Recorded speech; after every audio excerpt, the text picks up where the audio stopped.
You could see, especially when they slow-moed it, you could see his calf, you could see his everything pop. And yeah, he was done, and he knew it to begin with. I don't think when I did mine, it wasn't that painful. And I don't know that it was actually pain, physical pain.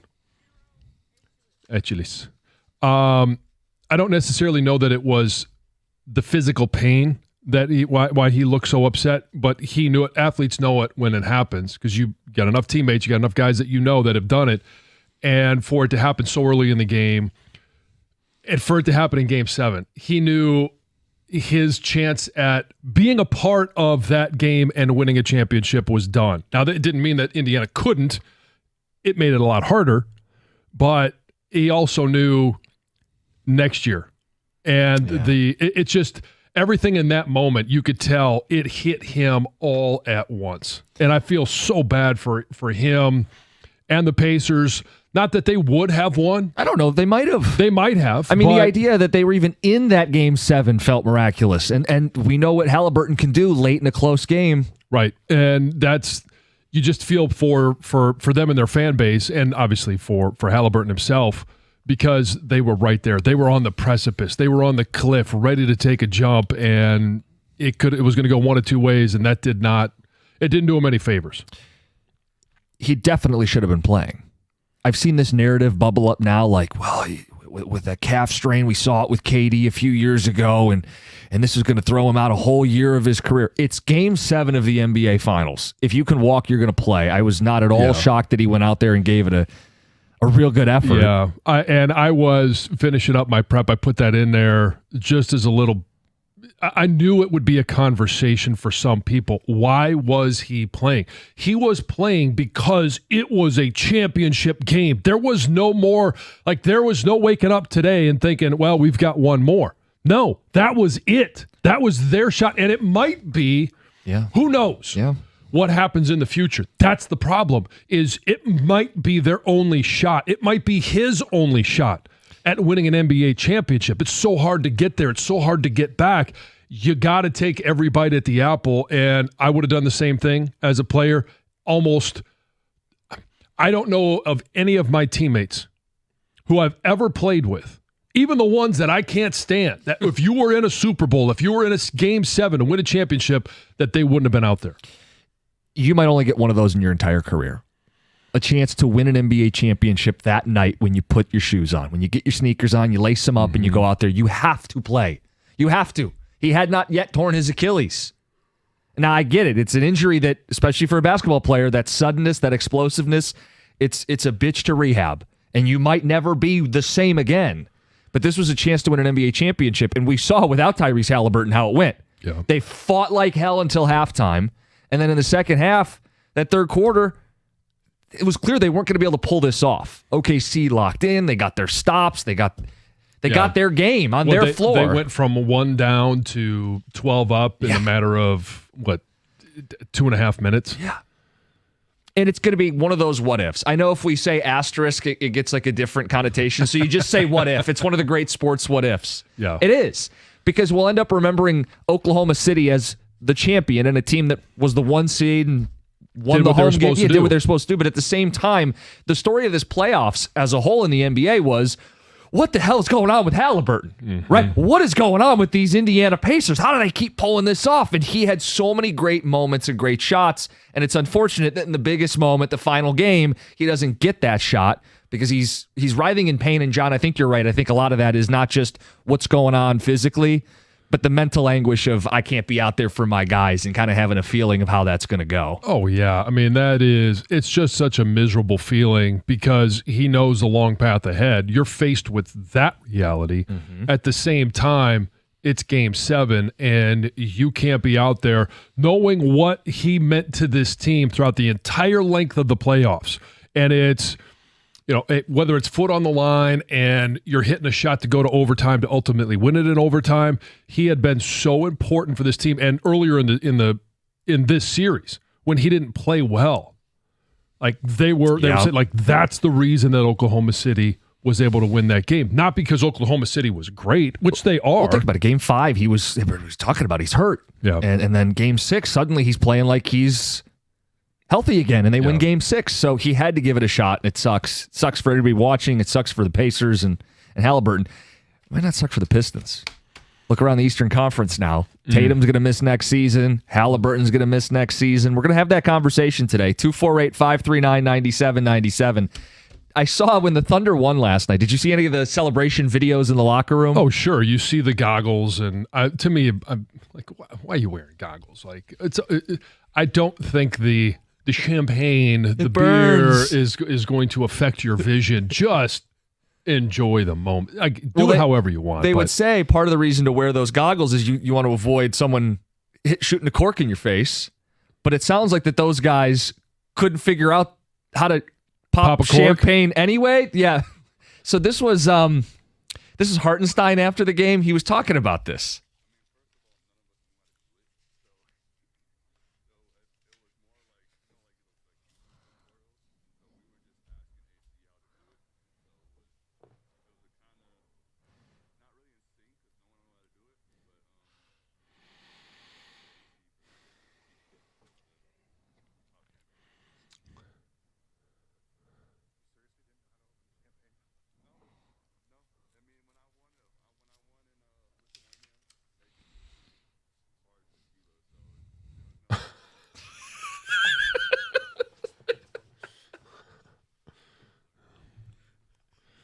Can you imagine celebrating with tequila? I mean, like, you would be hammered quickly.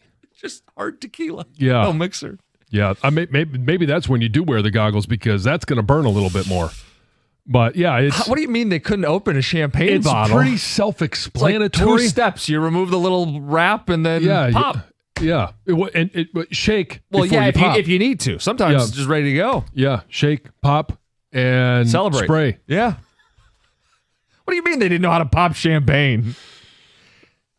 They're a young team, I get it, but like at no New Year's Eve party in their life, had they ever popped champagne? Well, and here's the thing is okay, they're young, but the average age is 25 years, 25 and a half. Yeah. So they've had the opportunity at some point to pop a top. So Alex Caruso is AC, who they kept referring to. He won a title with the Lakers in the bubble. He's 31. He's a seasoned vet. He knew how to pop champagne. So he's... Here, boys. Could you imagine his reaction going, wait, these guys don't know what they're doing. What's going on? More for me. All right. Yes. 248-539-9797. We'll get into the Pistons and how they fit into this NBA picture. You saw that Kevin Durant was traded yesterday as well. If you wanted to make that move, we can address that as well. It's 97-1. Hey, basketball is over. We got a lot of great baseball coming up. The Midsummer Classic. Got to, looking ahead to the postseason, but football is on the horizon. America's favorite place to watch all your best sporting events is Stadium Swim. Make your plans now. It's located at Circa Resort and Casino. You can catch all the biggest games at a viewing experience built for sports fans. Chill in one of the 6 pools on 3 different levels for a perfect view of their massive 40-foot tall high-definition screen located at Circa Resort and Casino. It's in downtown Las Vegas, and it's right there on Fremont Street. Stadium Swim. Book your spot today at circalasvegas.com.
Hell of a grab, hell of a weekend for Riley Green. Tigers only take one against the Tampa Bay Rays.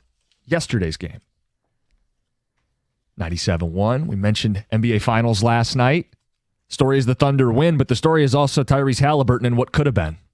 Doesn't make it to halftime. Was a huge catalyst for why they were in that spot and why they won Game 6.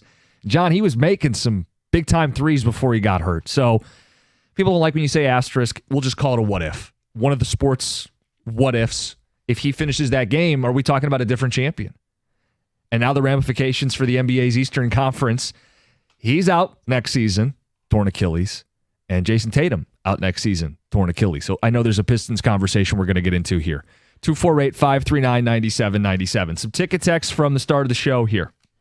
That's one of the most gut-wrenching injuries I've ever seen. Hallie was in a tremendous amount of pain, but he was devastated he couldn't play anymore. I was heartbroken for him, Alex and Fenton. And someone compared this to an injury in a title game, Colt McCoy with Texas back in the day against Bama. Oh, yeah. And Garrett Gilbert had to come in and do whatever he could. And poor guy. Exactly. Well, he was a big-time recruit, but you don't want to get, hey, congrats, kid. Here's the gig. It's the national title, and it's a Nick Saban Alabama defense. That's a pretty good comp for it. Ticket Texter says, if a Pistons player had a calf strain, I would be upset if they played. That injury connects to the Achilles, and I'm not losing a star for a year and a half, Josh and Warren. Okay, here's the flip side, and let's just play this out. If Tyrese Hallebertton doesn't play in that game, and they say it's a calf strain, they lose. Mm-hmm. You can't tell me Indiana Pacer fans, they may turn on him, even though he's had some great moments. You mean to say that we're in the 7th game of the NBA Finals? You just played Game 6. You can't go, and we lose? They'll turn on him in a heartbeat. He may not be able to play in Indianapolis anymore after that because the fan base would 100% say, you're just not that tough. You didn't sell out for us. We buy tickets. We have supported you all every step of the way, yet you're not there when we needed you most. As hard as the fans would have been on him, he would have been harder on himself. Imagine sitting all summer not knowing if you could have played and what if you would have played. He now has the definitive answer, as devastating as it is, that his Achilles was not going to survive playing high-level NBA basketball and a got to have a Game 7. But you're lying to yourself. If the Pistons find themselves in Game 7 next year with a chance to win the NBA Finals and Cade Cunningham has a calf strain, I want him out there. It's a chance to win the title. You absolutely want your guy out there. He just played in Game 6 and won. Yeah. What justification would there be in saying he was good enough to play in Game 6 and win, but now not good enough to play in Game 7 when we have to win or the season ends? Or let's put it even more. I mean, okay, say basketball in Indiana is a religion. That's king. Yeah. And so if it was one of the Detroit Lions in the Super Bowl and Jahmyr Gibbs has got a calf strain, decides not to play, the Lions lose in the Super Bowl. John, we wanted Aiden out there in a wheelchair if it came to it. Of course we want him out there. Yeah. Part of me with this injury, though, this is a year and a half injury. It lingers, I know. And I do think there's a lesson to be learned from Kevin Durant against the Raptors. They were holding him out, and then he went when it was an elimination game. Yeah. And it was eerily similar. People were just like, it's not a matter of if it's going to happen. It will happen. We just don't know when. And so Hallebertton played with fire, got through Game 6, and then this happened. And I do look at it a little differently than Isaiah back when he played through in 88 in the finals. He had the classic third quarter with the ankle. Different injury. An ankle swells up, though, after the game, and he really couldn't do much in Game 7. He just wasn't functional. But there's really not a risk of something like an Achilles, which is such a traumatic injury, especially for basketball players. Yes. I hear you guys. I think he's got to go because of all the reasons you said. But, man, that was tough to watch. You knew instantly. We all texted. It was immediately. It was a total bummer if you were gearing up to watch a Game 7 because it took the air out of the room. It did. But then it was kind of one of those where you thought, I mean, just imagine the story of the Pacers team if they're able to hold on. And they did for the half. Right. And then I think reality sets in you. Adrenaline wears off. It's not just you're looking around, the guy next to you, guy right. oh, Hallebertton's not here. And they know it too. And once they calmed down in Oklahoma and they came out and threw haymakers, especially against a great defensive team. Well, it was just about a time before they were almost going to be strangled to death. Yeah. And that's what happened. And that may have happened with Hallebertton on the floor. Right. It very well could have. Sure. I mean, look, Oklahoma City was the best team all season long. They had won most of the games at home in the series. They had it on their home floor in a Game 7 with the MVP of the league. Yeah, they probably should have won, but I doubted the Pacers every step of the way, and there they were, shot for shot, Game 7 on the road, Hallebertton making those shots, and then he gets injured. Hey, you brought up Kevin Durant. We wanted to get his news out here, too. Oh, yeah. He was traded before Game 7. Mm-hmm. We knew it was coming at some point this offseason. Yeah, and we had even discussed, do you want him here in Detroit? And you had said no. No. And I had said no.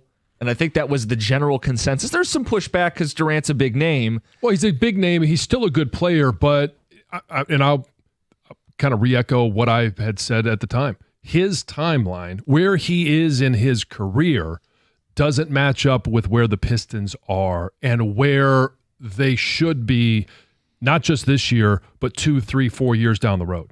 So the question is, seeing what he was dealt for, seeing that price, are you cool with not landing him? Kevin Durant was traded to Houston for Jalen Green, Dylan Brooks, the number 10 overall pick, and 5 second-rounders. So the Pistons equivalent would be, first of all, you don't have a pick 10th overall. Right. But I'm saying, what? You got to trade Ivy as Green, Tobias is Brooks in terms of expensive vets.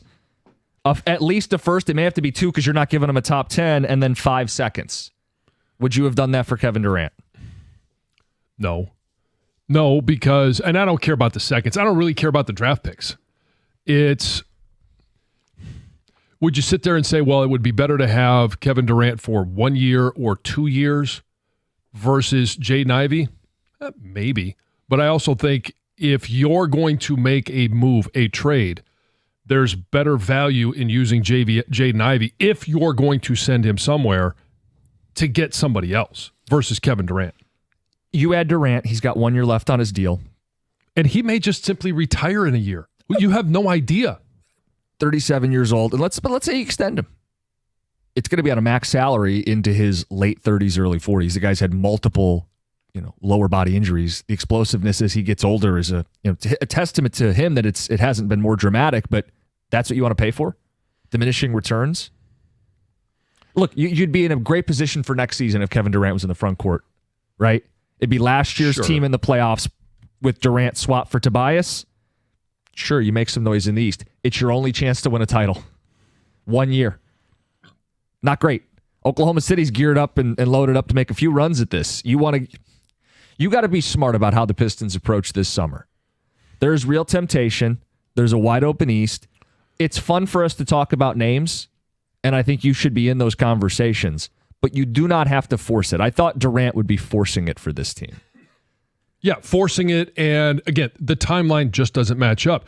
He's only got 1 year left on his deal, and then at some point you're going to have to pay him exorbitant amount of money to keep him for another 2 years, and he's still not the player that he was 5 years ago, a decade ago.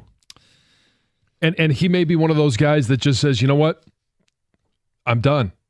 I mean, he's had a first ballot Hall of Fame career. Yes. There's no question about it. And he may get to the point where I'm done.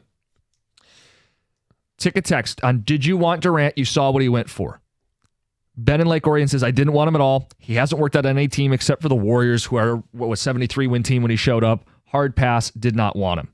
Dexter says, with Hallebertton out and Tatum out, the Pistons can make a move in the East next year and need to take advantage. Josh in Warren. And Texter says, OKC wins the title with homegrown talent. Meanwhile, Houston is trading Jalen Green for KD, who hasn't been the same player since he left Golden State. I'm sure that'll work out. Dave in Detroit. Right. And in regards to, the East is open. It is even more open now, but this trade was consummated before Hallebertton was out. Yeah. Well, look, it's going to get us into the conversation for Pistons fans today. You have path number 1, the Oklahoma City path. You have path number 2, a much bolder, aggressive, seize the day kind of offseason. Which do you prefer for the Pistons? It's off-season's here. It's 97.1. At First Merchants Bank, they believe that the real value comes from building strong communities and even stronger relationships. With their new branch opening in the Fitzgerald neighborhood of Detroit, First Merchants Bank is excited to offer a banking experience that's welcoming, attentive, and dependable. Their easy-to-use, secure, and highly rated app makes everyday banking a breeze, allowing you to manage your accounts on the go, and their local attentive bankers are your partners in success. And this is where I talk about how important those relationships are. They're going to build that relationship by taking the time to get to know you, give sound advice, and provide solutions that work for you. In fact, it's exactly what they've done for me and my family over the years, so that's why they're my personal financial partner. With a passion for fostering community development, their team is committed to helping you and your neighborhood prosper. Experience the difference of banking with an award-winning bank that truly cares about your financial journey. All you have to do is visit firstmerchants.com/Fitzgerald to learn more about how they can help support you as well. That's firstmerchants.com/Fitzgerald. First Merchants Bank, helping you prosper. Member FDIC.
One member of the show had his confidence shaken over the weekend. Not me. We'll get to it. 6:50, end of the hour. Right now, talking Pistons, because the offseason's here. NBA season's over. Offseason has arrived, and the Pistons have decisions to make. Do you stay the course a la Oklahoma City Thunder? Or do you look at the landscape of the NBA Eastern Conference specifically, Tatum and Hallebertton, Achilles injuries, not going to play next season, and think, we got to do something big, bold, and aggressive to seize the moment? Which camp are you in today? And I think you can make a case for both. I really do think this is one of those. If you feel strongly about it, let us know. 248-539-9797. Do you want to rely on the Detroit Weaver-built team? Is that what you're saying? That's so bad and so rude of you to say it that way. But there is, John, think about this. SGA, when he was Cade's age, had never made an All-Star game and had never been an All-NBA player, and he just led the league in scoring and was named Finals MVP last night as the straw that stirs the drink. I make the case that we have our SGA. We have our number one guy to win a championship with in Cade Cunningham. That's the path he's following. That's the trajectory that he's on. Now, it's up to him to become that. Well, and it's on the team to outfit him accordingly because Oklahoma City plays elite defense, something we saw glimmers and flashes of the Pistons last season. See, I actually think whether it's intentional or not, they were building a similar team than what the Thunder have right now, where they've got a couple defensive wings. We don't have a Jalen Williams, but Asar Thompson is not yet in his third season yet, right?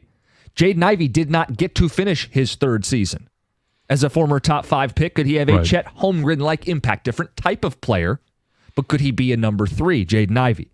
We don't have a Jalen Williams. Am I confident it's Asar Thompson? I am not. Do I see similarities on the defensive end? Yes. We are not yet Oklahoma City, but Oklahoma City wasn't Oklahoma City even 2 years ago. Right. 2 years ago, guess how many playoff games they played in? 0. The Pistons were in the NBA playoffs last season and have a big offseason ahead of them. John, I think it's fun to throw out names. I really do. Like, it's fun to think about Jaren Jackson Jr., 25 years old, defensive piece, a Robin for Cade. I'd absolutely want Jaren Jackson Jr. What I think is the correct path is probably to keep this thing together for next season and get a full, healthy Jaden Ivey, Asar Thompson, Jalen Duren around Cade Cunningham with the emphasis on, Malik, we still need you. Yes, we still need shooting. Is that just to see what it looks like, or because you think it can actually win or get to, let's just say, Eastern Conference Finals? Let me ask you this question. If they faced the Knicks last year with Jaden Ivey and Isaiah Stewart healthy, you watch that series. Am I a homer if I say the Pistons win if healthy? I mean, yes. I am a homer to say that. I think so, because it was the inability, the inexperience to be able to finish games when they had big leads. And I don't know if Jaden Ivey is enough, or if he's younger than Cade. Cade couldn't finish it off. And I know he didn't have Ivey, so it's kind of, the chicken or the egg, but I don't know that they beat that team even with a healthy Isaiah Stewart and Jaden Ivey. I will be guilty as a homer for that opinion, but I'm of the belief that if Ivey plays, he is an upgrade over Tim Hardaway Jr. at this point in his career. And I think Isaiah Stewart makes up a lot of the little possessions where you need somebody to make not a wow play, but the little plays that win you games. Yeah, but let's go back to even before. We were arguing whether he was even going to be in games. Was he going to be kicked out of games? Was he going to start fights? Would he even have been there if he was healthy? But those are two different storylines of, is he good enough to play versus... Well, that's part of him playing. Yes, fine, but it's not a question of if he can play in the playoffs from a skill set standpoint.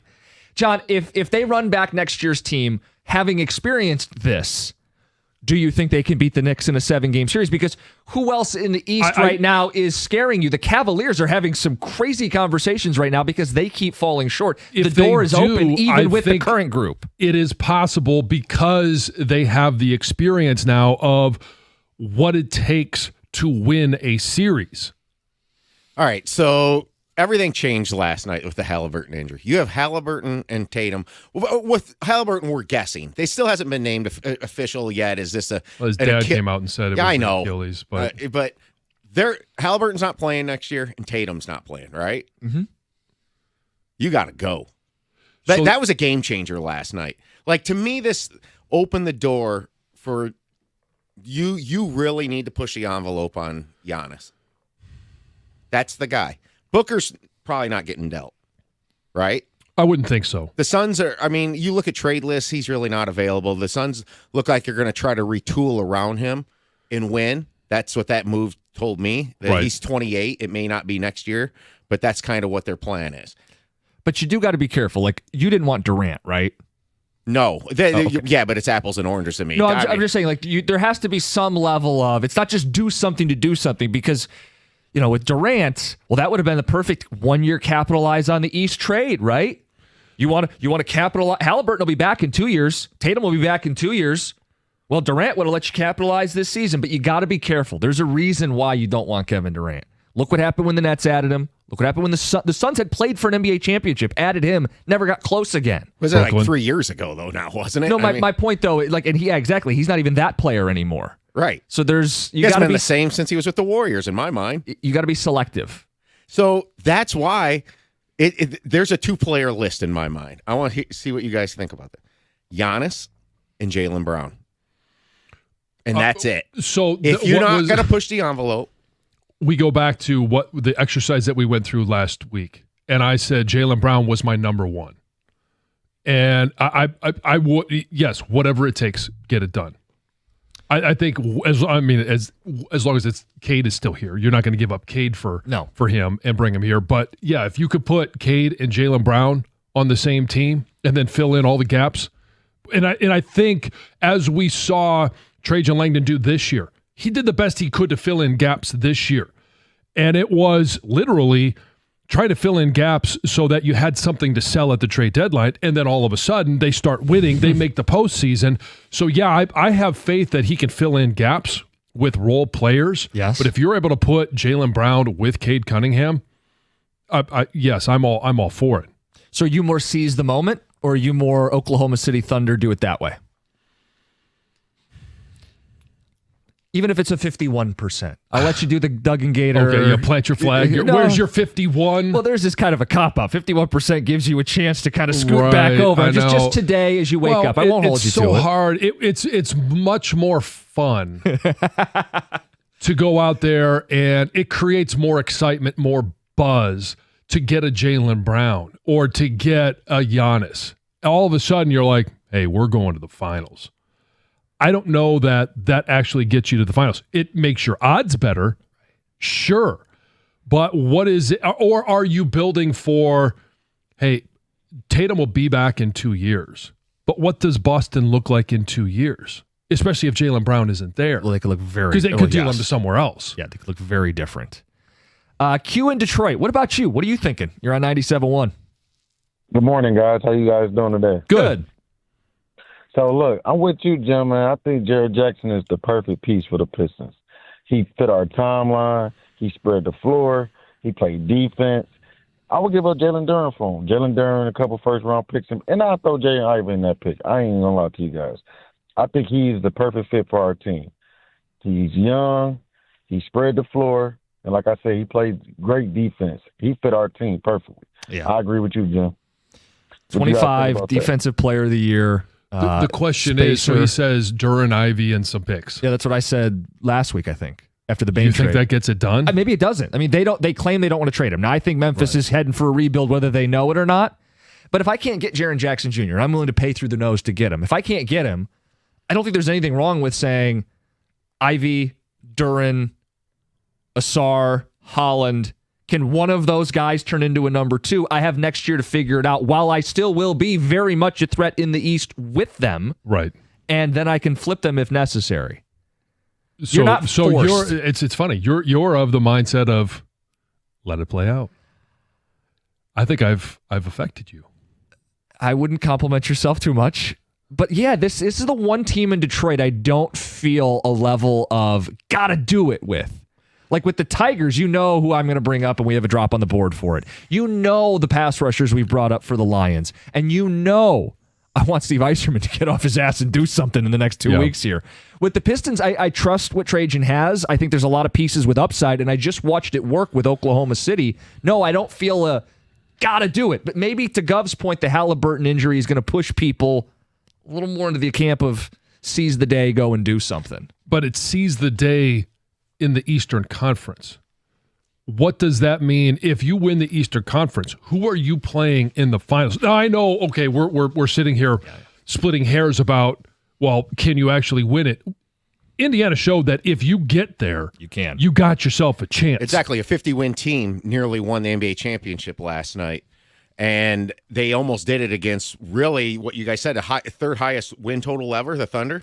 To win a title, yeah. And third most ever when you combine the wins in the playoffs and the regular season. Mm-hmm. So you get in, you got a chance. You gotta push this thing right now. If you want to push, we want to hear from you. If you've got a name, even better. If you want to stay the course, there's nothing wrong with selling us the Thunder blueprint. It's 97.1. If you were up all night last night because it just wouldn't cool off in your house, don't wait. Whatever you need, call the team at Mastercraft Heating, Cooling, Plumbing, and Electrical, and I'm going to highlight cooling because that's what's top of mind right now. They take care of my house. They'll take care of yours. Upgrade your system now, and you can save up to $1,000. Call for details and schedule a free in-home estimate. If you call before noon today, they're going to be busy, but if you call before noon, they are going to offer same-day service. You can find more information on the web at mastercraftheating.com. That's mastercraftheating.com.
little separation, then they'd add even more in a rainy ninth inning. Tigers take the game yesterday. It's their only win over the weekend against the Rays.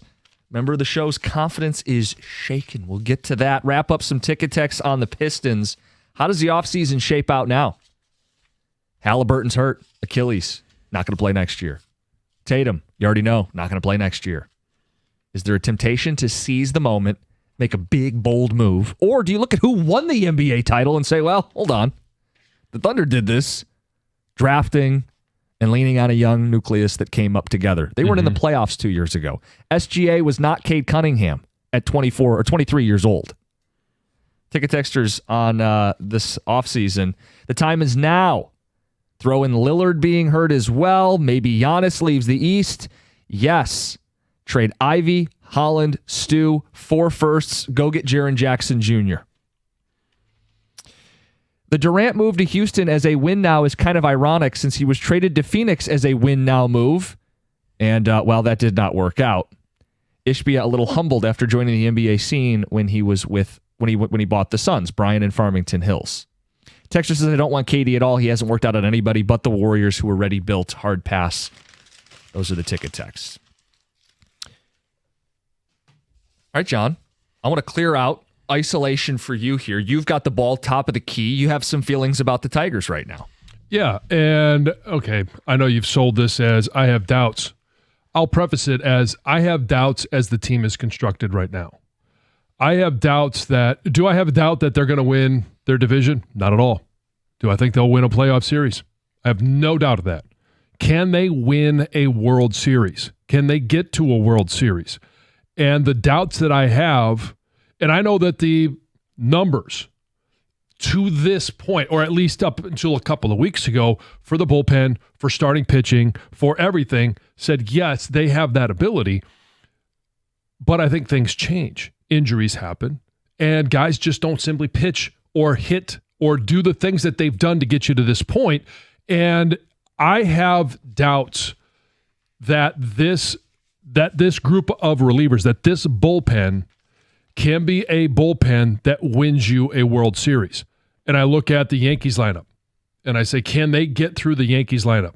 Or if they're going to be in the World Series, can they get through the Dodgers lineup when needed? And I don't think they can in a 7-game series. So I have doubts that they can ultimately win a World Series as the team is constructed right now. Thank goodness, though, we have a trade deadline.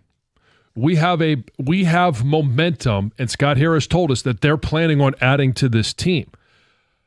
I think they have to go and get a couple of relievers. There's other things that they can add. But I think the biggest need for this team, and I have said it for the past month, is in the bullpen. Will Jack Flaherty be good enough? I do believe that the starting pitchers are good enough. Can they add to the starting pitchers? I'm not going to say no. Yeah, I would love for them to add another high-powered arm. Get this 4-person rotation by the time you get to the postseason, rock solid. But I think the starting pitchers aren't my big concern. The big concern is in the bullpen, and especially if AJ is going to continue. And I don't have an issue with bullpen days or with, an opener. But the openers haven't been as successful as they have been previously. They haven't been able to get to from the 6th inning or 7th inning when Skubal gets out or when Flaherty gets out to either Canely or to Vest. They need a high-leverage arm. They need to be able to add to this bullpen so that they can get through some of these more damaging lineups. And not just, hey, we're going to throw in there somebody to get through 7, 8, 9, because when you get to the Dodgers, 7, 8, 9 could still do a lot of damage. John's World Series confidence has been shaken. There's still time to address it. Mm-hmm. Would you guys say you have the same feelings that John does? You mentioned the struggles with the opener strategy this year. There's some numbers, and this is courtesy of the Free Press. Last year, openers had a 2.05 ERA, and bulk relievers, basically the guy that would come in the second inning on, those guys had a 3.65 ERA in over 100 innings. It was a great strategy. It was pitching chaos. We talked about the unpredictability. The opener strategy was critical for the Tigers last season. This year, the numbers. Openers have a 4.5 ERA and bulk relievers a 4.89 ERA coming in theory, in a better position, yet not delivering. So the logic behind the openers are, well, I'm going to take a really good reliever and get the top of the order out of the way so then my bulk guy can come in and have an easier time settling in and going 5 or 6 innings. Well, here's the problem. Tyler Holton was that guy a year ago. He is not good. He's got an ERA over 7 in the month of June. This has not been his season. Nowhere near the guy he was a year ago. Well, if my opener can't get the first 3 or 4 guys out effectively, the whole strategy's kaputs. And then if the bulk guy comes in and he's no good, we're really playing with fire. We don't even get to the 7th or 8th or 9th inning. John, I think you're right on this point. Last year, it felt like they couldn't do anything wrong. There were 7 or 8 guys, and it was always the right answer. And this year, they've got 2 that you really like, and everybody else is, well, I hope the matchup works out. Mm-hmm. That's noticeable. 248-539-9797. And I know AJ's going to say, if it works, you love it, and if it doesn't work, then you hate it, but it's the right decision. It's the right decision if you have the right guys. If you don't have the right guys, the strategy doesn't work. I don't have a problem with anything AJ has done, because while we're looking at this, and I'll preface this also by the Tigers have not, other than that opening series against the Dodgers, have not been swept in a series the entire season. And being able to get that win against the Rays yesterday obviously solidified the fact that they did not get swept down in Tampa Bay. They get a chance to come home. They got a day off. And I know that trip down there was tough, especially after the rain delays and everything that they had here against Pittsburgh. And we have talked about AJ being a wizard, having that magic wand, and just being able to put the right guy in the right position at the right time to make things happen. And for the most part, that's been true. But I'm not talking about winning the division. I think that's still, I'm 100% confident that's still going to happen. Still confident that they could be that they can get to the World Series. Mm-hmm. But if you're looking at facing some of these better lineups in the National League, you're going to have to address the bullpen.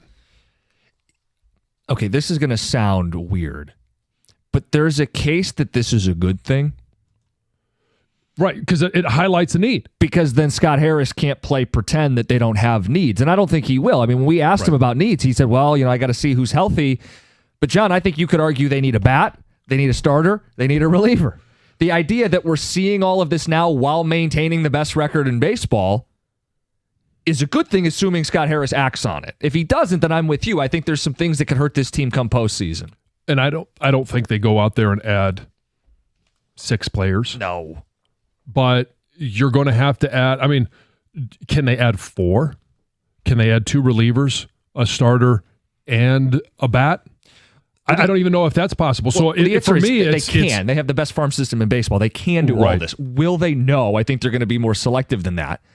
But this is a period of time where they can evaluate just where their biggest needs are. And that's why I think arms in the bullpen, it's going to come cheapest. Yeah.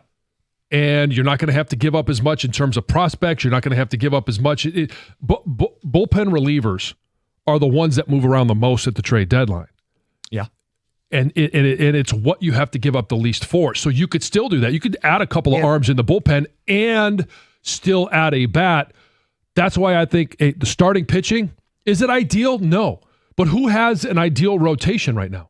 Certainly not the Dodgers. Look, you can make a case a bullpen arm makes a big difference because it unlocks the opener strategy again. It gives them the ability, because no one's running their starter out 7+ innings in deep postseason games, right? You have a schoolable, but most teams aren't throwing 3 or 4 schoolables. Most teams are going heavy bullpen come postseason time anyway. 248-539-9797. Your confidence shaken at all? Not to win the division, to John's point, but to win it all. It's 97-1.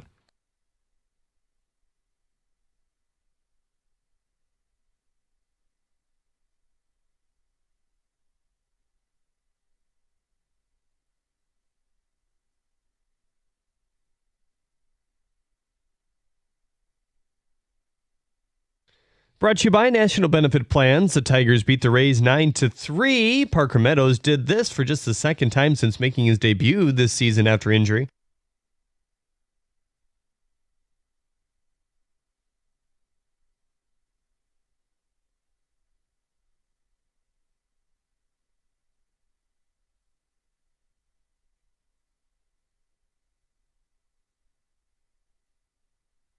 Audio via FanDuel Sports Network, Casey Mize looked great through 5 innings on the mound before experiencing cramps and departing the game. An entertaining 7-game NBA Finals series featuring the Pacers and Thunder yesterday wrapped up with a 103-91 victory for OKC. Shai Gilgeous-Alexander joins the likes of LeBron, Michael Jordan, and Shaq as one of 9 players to win both the regular season and Finals MVP. Pacers star Tyrese Halliburton had a rough go in the last few games of the series, getting out with a calf strain as well. Yesterday, he sustained an Achilles injury that knocked him out for good in the first quarter. A blockbuster trade broke earlier in the afternoon as Kevin Durant is reportedly heading to the Rockets. Jalen Green, Dylan Brooks, this year's 10th round pick, along with 5 other second-round selections, slide to Phoenix. The news broke as Durant was being interviewed on stage at Fanatics Fan Fest in New York. He said, quote, being a part of the Houston Rockets, I'm looking forward to it. Crazy last couple weeks, but I'm glad it's over with, end quote. The College World Series belongs to LSU after a 5-3 win over Coastal Carolina yesterday. At the Corwell House Sports Desk, I'm Jeremy Otto from Oregon and 97.1 The Ticket or Odyssey.com.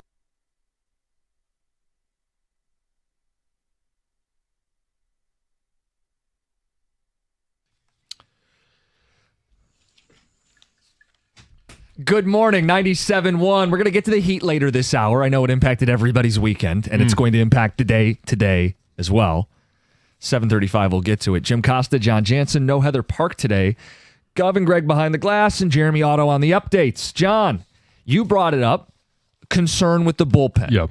And saying, no, it's not going to keep this team from winning the division, but it is the thing as it currently sits today that will stop them from winning the World Series. And they've been able to maintain status quo where, okay, over the last 10, they're 5-5. They have, and my confidence has been shaken in the bullpen. But just imagine the panic in New York when they go 3 straight games of not being able to score a run. And one of those was a 1-0 extra inning loss to the Angels. They're 3-7 in the last 10. The Mets 2-8 in the last 10. And you look at those lineups and you think, well, they're maybe more explosive lineups, certainly the Yankees. So everyone has their lulls during the season. This, to me, isn't just a lull in the season. They still didn't get swept by the Rays. My problem is I'm not thinking about the division. I think they're going to win the division. It's about winning the World Series. So their bullpen ERA month into the season was top 5. If you look today, middle of the pack. Mm-hmm. It's not good. And they don't have a lot of reliable options. It's why the opener strategy hasn't been as effective this season. They're just not as deep a pitching staff as they were a year ago. And some of that is just how miraculous this bullpen was a season ago may not be something you can replicate. But you got to try. And it's the easiest thing to add at the trade deadline. 248-539-9797. Tigers have lost 2 of the last 3 series. We keep doing the win the series. They've lost 2 of the last 3 series. A ticket texter says the opener is ridiculous. Herter doesn't belong on the team, along with a couple other bullpen guys. I'm definitely starting to panic. Well, when they put Herter in yesterday, the thought was, hey, you got a 8-run lead, get your confidence back out here. And then they went out and talked to him, Fetter, and then he walked the next batter. There is some concern there. Honestly, this team needs a starter, bullpen arm, and a right-handed bat. Put the record aside, the team still has big needs, Dave, in Detroit. Are people able to do that? Because I think Dave's right, but they have the best record in baseball. So do people tune that out and they go, you guys are looking for stuff? They have the best record. Don't nitpick. I think Dave's right, though. They do need all 3 if they're going to win the World Series. Here's some numbers to support John being a little bit concerned, and I am too. They need pitching, but 11-9 in June. So they were 18-9 and 19-9 the previous 2 months. Last 9 games, they've given up 62 runs. Take out the Skubal start, and it's 60 runs in 8 games. That's a lot of runs. Yeah. All right. Now, they've played some decent offenses, at least 2 of the 3. The Rays and Reds can score runs. And the Rays have been hot. Yes. Oh, that's what I was going to say. So Those are alarming numbers. I mean, look, they lost one of their starters already. Flaherty, the second you compliment him, he does this. And then the second you question him, he goes back to being great. I mean, he's a roller coaster. To me, he's a number 3. I still wonder if this team has a 2, and I don't know if it's Mize yet. So the numbers say, hey, Mize got an ERA under 3. His strikeouts are solid. He could be your number 2. But I think if we've watched Mize and we're honest, he's probably more of a number 3. Right. So if they can get Olsen back, they could have 3 threes, and somebody hopefully rises to a 2, and starting pitching's not a concern. But well, it's not a concern if you have the super bullpen that you can tap into at any moment. Right. You go, oh, shoot, Olsen can only go 4 innings in a playoff game. Well, we're going to turn it over to these gentlemen who are going to run out and throw filthy stuff for 5 innings to win the game. If you don't have those guys, and you can't go to them every single day in the playoffs, not in a 7-game series. In a 3-game series, great. Mm-hmm. In a 5-game series, look, they could have done it a year ago if they get a couple clutch hits. Would they have won a 7-game series that way? Tough. Would they win 2 different 7-game series, including a World Series against a powerhouse from the National League as we sit today? Probably not. Yeah, I mean, it's leaky, and they definitely need to address it. Type of thing that comes back to bite you in the playoffs. Look at us against Cleveland last year. I don't want it to rear its ugly head again. It's something no one's talking about. Players who strike out too often. Is that an issue for you with this baseball team? Strikeouts are always going to be an issue, but that's kind of baseball right now. And you're going to have to live with some of the strikeouts, and then all of a sudden, hey, you get a Torkelson double, you get a Riley Green home run. And Parker Meadows yesterday. Like maybe this is him finally getting a little bit of rhythm. It was like 1 of 23 or 1 of 24 last year, runners in scoring position. And the frustrating part is I think a lot of those were strikeouts. Yeah. Because we know what this team will do opportunistically when the ball is in play. If you don't put the ball in play, you're not giving yourself a chance to go first to third. Right. You're going back to the dugout. I think that's sneaky. I think that's a good ticket text. Lang's about to come back to the bullpen from IR. He was really good. Maybe he's a helpful addition. John, what do you think of that? Well, I mean, yes. Anybody that comes back, hopefully they'll be healthy. They'll be fresh. They'll bring their best stuff. And I, in terms of starter, Reese Olson I'm really excited. I know that they gave him another, minor league start, another rehab start. I don't want to rush anybody back, but as the trade deadline approaches, and we're still plenty far enough away, but you don't have to wait till July 31st to make that trade. Yes, we should stress that. They could make a move today if they wanted. You know who's an underrated piece during all this has been Montero? Like I know they sent him down over the weekend. He came up and stabilized during a lot of this. Hey, Job's hurt, Mize is hurt, Flaherty's going through the roller coaster. He's been important, but he's down right now. So right. They're going to need to get Olsen. I know they say one more start. They need to get him back in a bad way.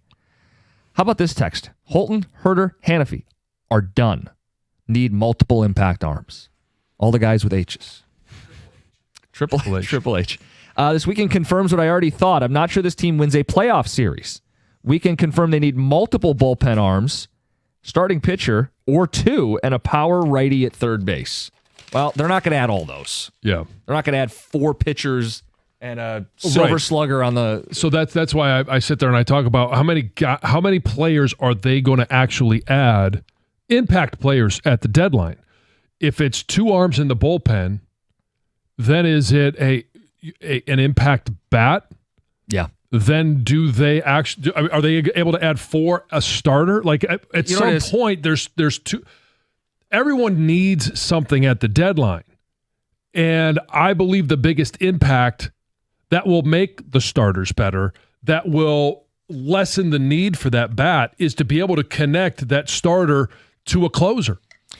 The analogy is when you're on an airplane and they go through that long, drawn-out safety spiel that you've heard a million times, and maybe you doze off and don't pay attention. But if you pay attention, they tell you, secure your mask before assisting another. So you got to secure the pitching before you can get to anything else, right? I think a bat has been talked about a lot. Sure. I'm guilty of it. Well, you have to secure the sexier ad. Yeah, well, but you have to secure yourself. That this team's foundation is pitching, right? That's what they're built on. If you can help your third and fourth starter by having a deeper bullpen, if you can utilize the opener strategy because you have a deeper bullpen, then yes, you are built to be the best version of the Detroit Tigers. But if you don't have the bullpen, yeah, I'm going to want them to add a bat. but now I got to win 8 to 7 baseball games, and I don't think this team is equipped to do that over a 7-game series. Even with another bat. Even with another bat, because of all the things we've laid out.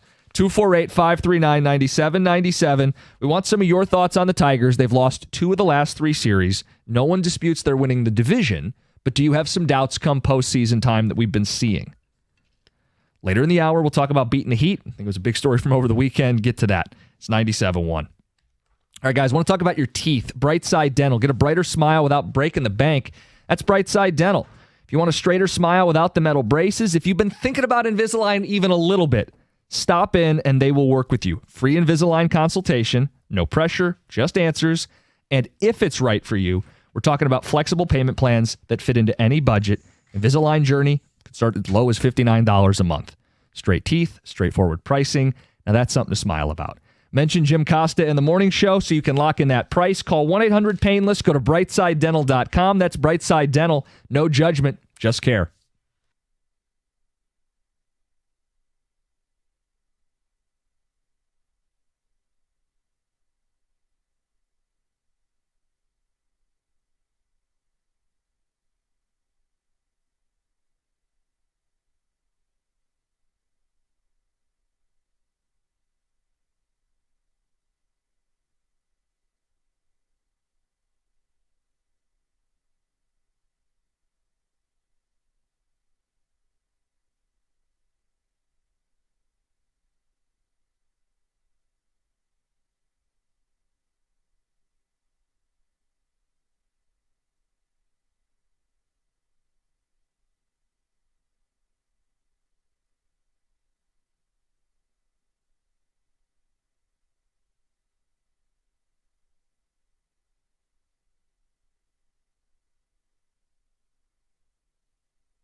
They had their moment last night. Unfortunate that we didn't get to see what would have happened if Tyrese Hallebertton had stayed healthy. It's a damn shame.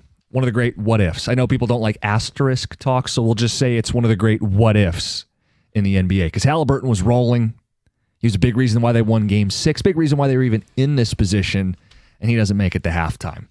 Look, there's clearly a Pistons topic in all of this.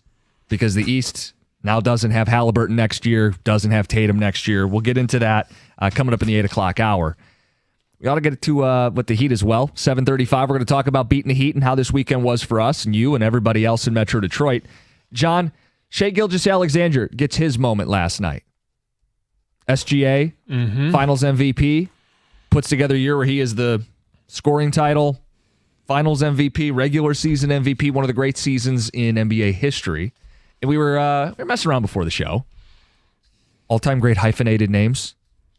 Athletes who have produced with the hyphen in their last name.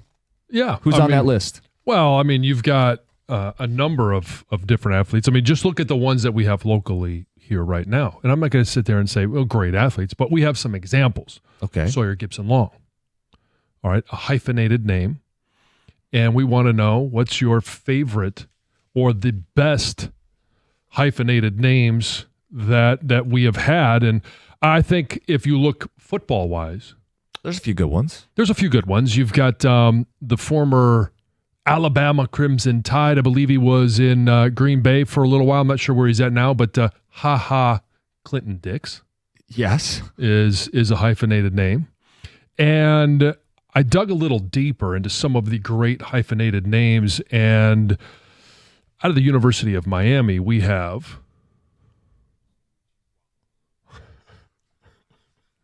Really? Yes. Out of Coastal Carolina. Coastal Carolina played in the College World Series. Yeah, we've got somebody from Coastal Carolina. Go Chanticleer. Really? All right. We have a couple more examples. We'll just go ahead and play those.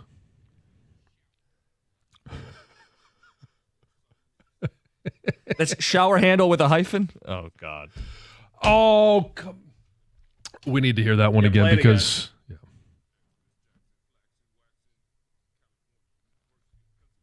California, University of Pennsylvania. Xmas, Jackson, Flaxen, Waxen.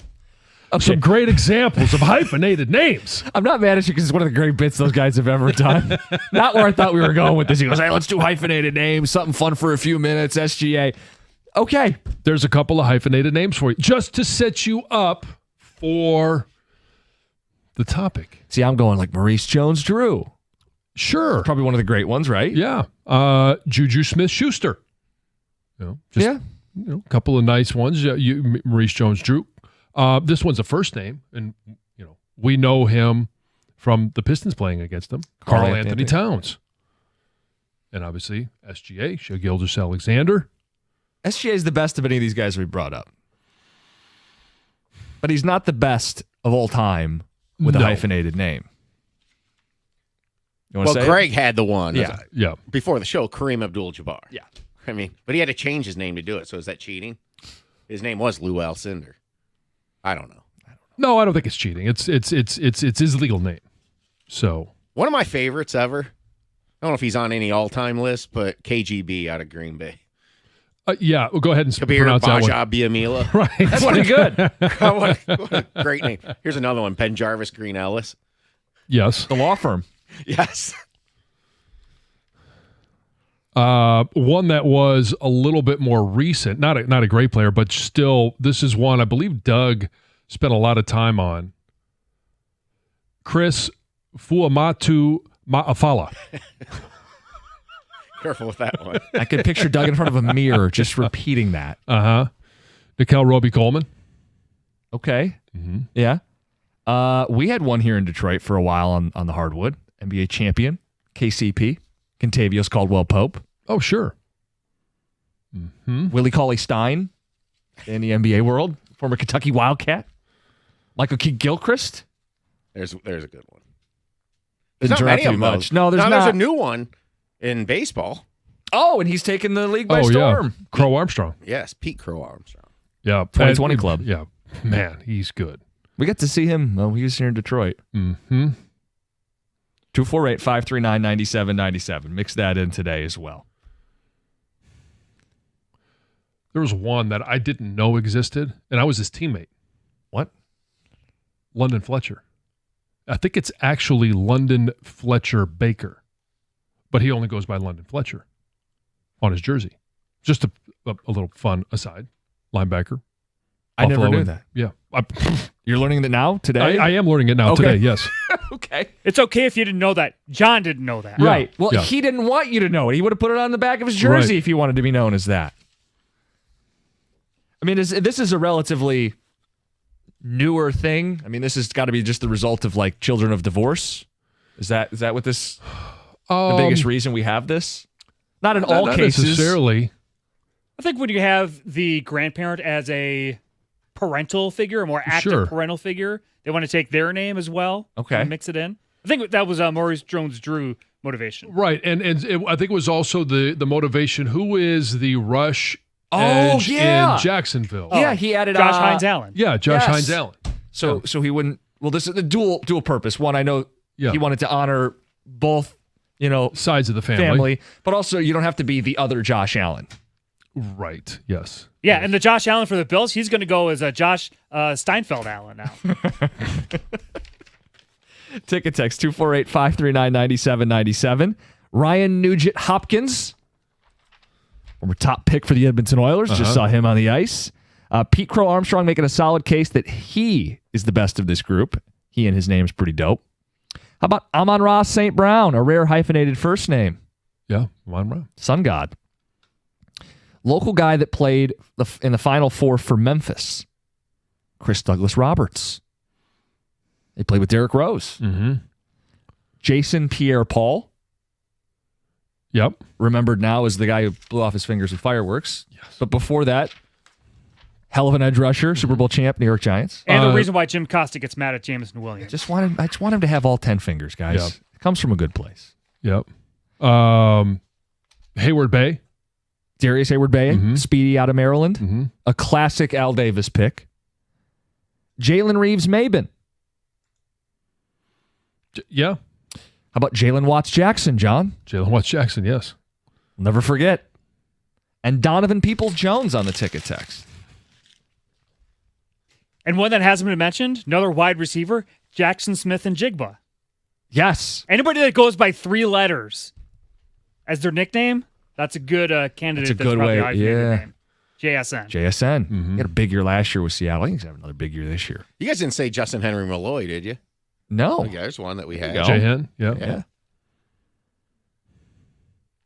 Trying to think of who else. Now, he's Dominique Rogers-Cromartie. Yes. Now, J-Hen his last name is Malloy. So it's a first name hyphenation. Yeah. Yeah. Justin So like Henry. Amon-Ra. Yes.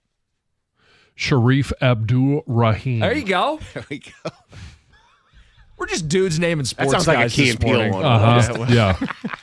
Muhammad Abdul-Rauf. Well, if we said Kareem Abdul-Jabbar, there was the running back Kareem Abdul-Jabbar. Remember? Mm-hmm. Played with the Dolphins. You don't remember him? No. Yeah, he was somewhat of a little fantasy icon for a little bit. Not a stud, but a guy that you didn't mind having. Late 90s. Yeah, even before I was playing fantasy football. So what would be yours, Costa, if you took Kelsey's?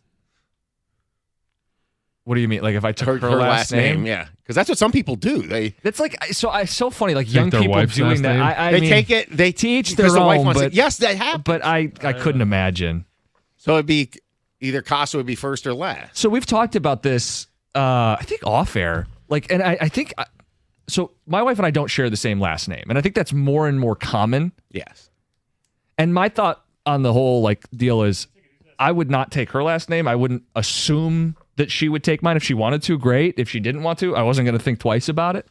But I'm sure that leads to more hyphenated things too, because then if you have kids and you don't have the same last name as mom and dad have different last names, is that maybe how some of this comes up? Well, it can be, or later in life. I mean, Lisa didn't take my last name, but it's because she has a professional career known as her name, and it would have been a huge pain in the butt for her to change it. But you could have changed yours. Teddy's yeah, just a little bit of a brand. Sorry. Yes. A little bit? Yeah. Teddy's last name is Jansen. Okay. And so yeah, I understand. It's more common now. Was there ever a discussion about hyphenating Teddy's last name? No. Okay.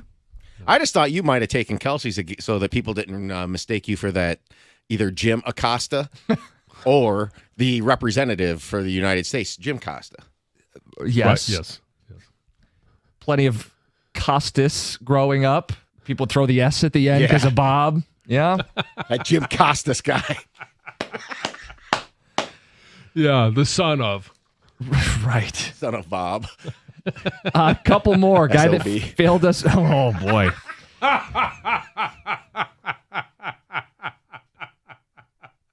See, it all fits now. Couple more. Chauncey Gardner-Johnson. Sure. Marquez Valdez-Scantling. Coming up on the ticket text. 248-539-9797. All right, we are going to get into how the NBA Finals impact the Pistons coming up the 8 o'clock hour. Talking about the Heat next. We all had to deal with it. How'd you manage? 97.1. Hey, if you're struggling with this heat, maybe it's the fact that you just need to lose a couple of LBs. Maybe you woke up this morning and clothes didn't fit. You've avoided being in pictures. Ideal You can help you with all of that. Now picture yourself in the next 40 days being 40 pounds lighter. That's right. You can lose up to 40 pounds in 40 days with Ideal You. I know the program really works because I lost 50 in those 40 days with Ideal You, and I know it continues to work because I'm down even more now. I'm down nearly 70 pounds, and it's been 3.5 years or so plus since I've been on Ideal You. Book today. Ideal You is going to give you a free body composition analysis. It's a $150 value, absolutely free. Book your free consultation now at idealu.us. Ideal You is different than other weight loss companies because it works, and it works fast. Lose up to 40 pounds in 40 days. And be happy getting in those clothes in the morning or just simply taking those pictures again. Book your free consultation right now at idealu.us to get your body composition analysis. It's a $150 value, absolutely free.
Oh, it's the summer, all right. You noticed it this weekend. Couldn't avoid it. Yeah, you noticed it last night, this morning. Like, it did not cool off. So I mowed the grass Sunday. Yeah, me too. Try to avoid the hottest part of the day. Not me. Oh, boy. And I was a puddle. I could only imagine what you looked like. Yes. Soaking from every pore. Yeah. So with the way our schedule's set up this weekend, I wasn't able to get to the bulk of our grass cutting until yesterday afternoon at about 3 o'clock. Oh, you poor sap. And when was it the hottest? Yesterday at about 3 o'clock. 96 or 7 with the humidity. Probably felt like 100. Yeah, got done with the grass and hopped in the truck to go to Home Depot and the gas station. The grocery store. And the truck actually, like, after it's been sitting there for a while, right? It reads a little bit hotter, so it read like 106. But after having been on the road for a little bit, it cooled off to 100. This is bizarre. It was unavoidable. We want to know from you guys, how did the heat change your plans? How'd you handle it? If you had to work in it, our condolences. And there's a heat advisory until 8 o'clock Tuesday night. That's when it is supposed to be. There's supposed to be a little bit of relief, but I'm not sure a whole lot, because last night I was looking at the hour by hour, and I think when I got up this morning at 3:20, it was still 77 degrees outside. That's not relief. That's not relief at all. So what did you do? 248-539-9797. We kept the house like an igloo.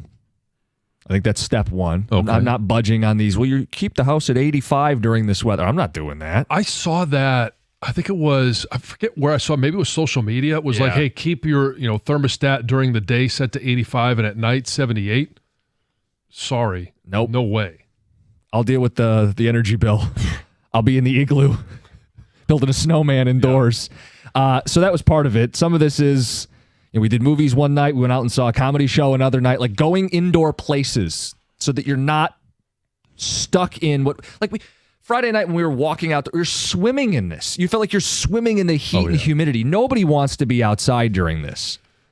No, and for like in the front of our house, and I feel we're getting the landscape done this week, last week and this week. Yeah, I feel for those guys, but at least, and we witnessed this, like being in the front of our house outside, it was steamy, smoky hot. But then we went to the back of the house where there's a little bit of a dip and there's a stream that kind of goes through back there, and we got a little bit of shade. Yeah.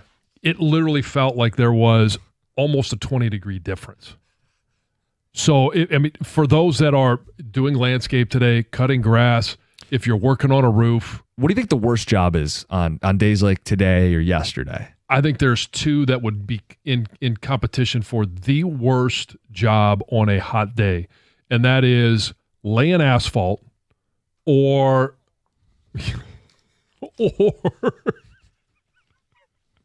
being on top of a roof. Right.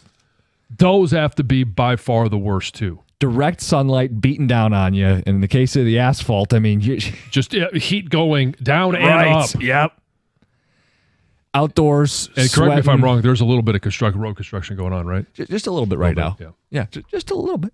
Let us know. Maybe you have the worst job on a day like today. 248-539-9797. It has not gotten up to its peak. It's going to be another one of those days later today. Let's get to Will in Brighton. Will, good morning. How you beating the heat? Well, I'm right with you. I thought I was being responsible and just kind of moved the thermostat up to like 73, 74. I'm like, won't get that bad. After that, we couldn't even get the house down below 77. So I'm like, I'm never doing that again. But honestly, we filled up a kiddie pool because we don't have one. We're eating outside, and we just moved everything into the basement. We have a TV down there, so we set up shop to watch like the NBA Finals. It's cooler down there. And then we bought register boosters for a third floor to help pull the AC to get to the third floor, because if not, it would be hot as hell. But, we just avoided outside altogether. Yeah. The only way we can beat it. The old answer used to be the attic fan, right? In some of the older houses, you put the attic fan in, and I used to love that. But the problem is, if it doesn't cool off at night, there's no cool air to pull in. And 77 is cooler than 85, but I'm not sure when you're trying to sleep. I'm not sure it feels like it. So he mentioned like the top floor of your house, heat rises. That's the worst spot to be. A lot of basement viewing in the past over the weekend. We have like an extra unit to help upstairs, and it was not on for a good chunk of the day. And I'm going, oh no, we're gonna have to sleep because you can only make up so much ground as the day goes on. Why didn't you have it on? Did you know it was gonna be hot? I always have it on, so you can guess where this went wrong. Oh, pointing the finger. I don't know definitively, but I'm telling you, I would never have turned that off. I love my air conditioning. Sarah and I have a bungalow. We do have an upstairs a window AC unit. Yeah. It is only on when we're up there and going to sleep. Oh, preferably. okay. Yeah, but if you don't have it on, like that guy said, you can never really get it back down. You're going to have to sleep in a sweat box. I slept in the basement last night. Okay. Understandable. Desperate times. Mm-hmm. Desperate measures. Yep. How are you? But I also didn't have my power went out at like 8:30. Your power went out? Yes. We're just hearing about this. Yes. And it's not back as of when you left the house this morning. Correct. Look, any considerations for a hotel room? Or are you just going to grin and bear it? I think it's grin and bear it. We got an estimation time at 9 o'clock this morning. So sometime today. Quite frankly, I think I can handle the heat pretty well. Oh, yeah. You're the guy that said you'd rather it be too hot than too cold. Yeah. The thermostat's at 74 on a regular day. Well, I could tell you this, and my wife will vouch for it. I do not handle heat well. If you combine that with being hungry and hot is not a great combination for me. It's interesting you say that, and that's maybe another thing we could ask people. Like we talk about beating the heat. You may have seen people who couldn't beat the heat. Did you notice people a little more irritable this weekend in your life? Yeah. Yeah, it's like you going to Banff with the two F's. It's two H's when we're talking about hangry. It's hangry. Ticket text 248-539-9797. Same deal on the phones. Tom, before we get to the phones. Talking about the hangry, though, I got to a point over the weekend I didn't feel like eating because it was so hot. Like, seriously. Like, I mowed Saturday, too, and I got out there like 10:30, but I had to edge quite a bit. It was time for the major edging, and I didn't get inside till about 1 o'clock, and I felt it after for a while. Like, I did not feel right. And I was drinking water. I was doing everything I'm supposed to do. The great cure, and I understand losing an appetite a little bit, is to cool from the inside out. Ice cream and popsicles. That's right. Perfect cure for the heat. I don't think there's anything better than like one of those little icy popsicles that, where you cut the top off. Oh, yeah. Those are so good. The flavored water. You're never really sure what's in there, but it's orange. Makes me feel purple, better. red. Who cares? Yeah. Antifreeze, who cares? Exactly. Long as it's cool. Let's get to Shane in Farmington Hills. Shane, good morning, buddy. Hey, good morning, fellas. How are you guys doing? Good. Hey, this is Beaver Meet Shane, so just calling in again. But, okay. So you guys are talking about just the worst jobs, and I would agree with Jansen with the asphalt and roofing. I've done both of those, but also doing insulation, blowing insulation, like the cellulose in an attic. Dude, those attics can get up to, like 140, 150 degrees. And then also spray foaming, that stuff just radiates heat. And whether you have like a full body suit on or not, it's excruciating. It really is. I got to imagine, you're probably wearing a bunch of gear, which makes it even worse. But then if you're like, okay, I can't handle the heat, and you go spray it in anyway, now it just sticks to the sweat on your arms, your body. Yeah, it's the worst. So I was spray foam like a bunch of pole barns and everything, and it is hot. And I have sprayed without wearing a suit, and I actually put like petroleum jelly like on my arms or my legs, so it doesn't stick to my hair as much or anything. But I just wanted to call in and tell you guys that. But everybody stay cool today, and it is definitely quite hot out here. Yes. Yeah. Take precautions. Make sure you got lots of water, or like Shane just said, make sure you lube up. Yes, John. Make sure you do that too. 248-539-9797. We got calls, we got ticket text, ways you beat the heat this weekend, how it impacted your weekend, and worst jobs to be working days like today. It's 97.1.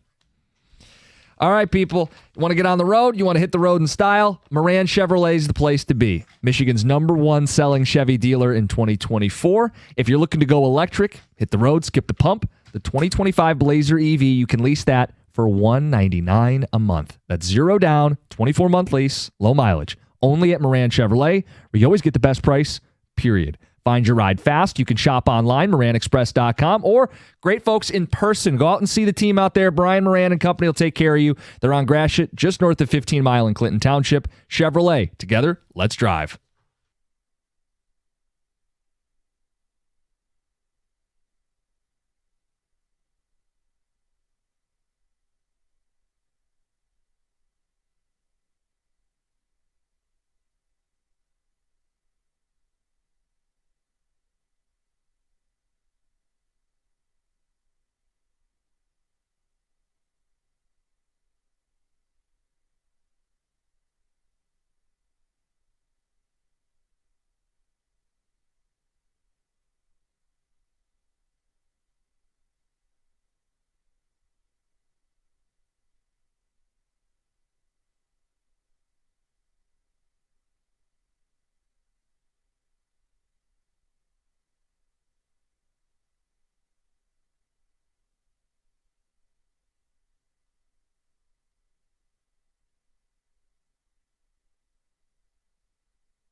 Buckle up. It's going to be another one of those days today. Heat index over 100.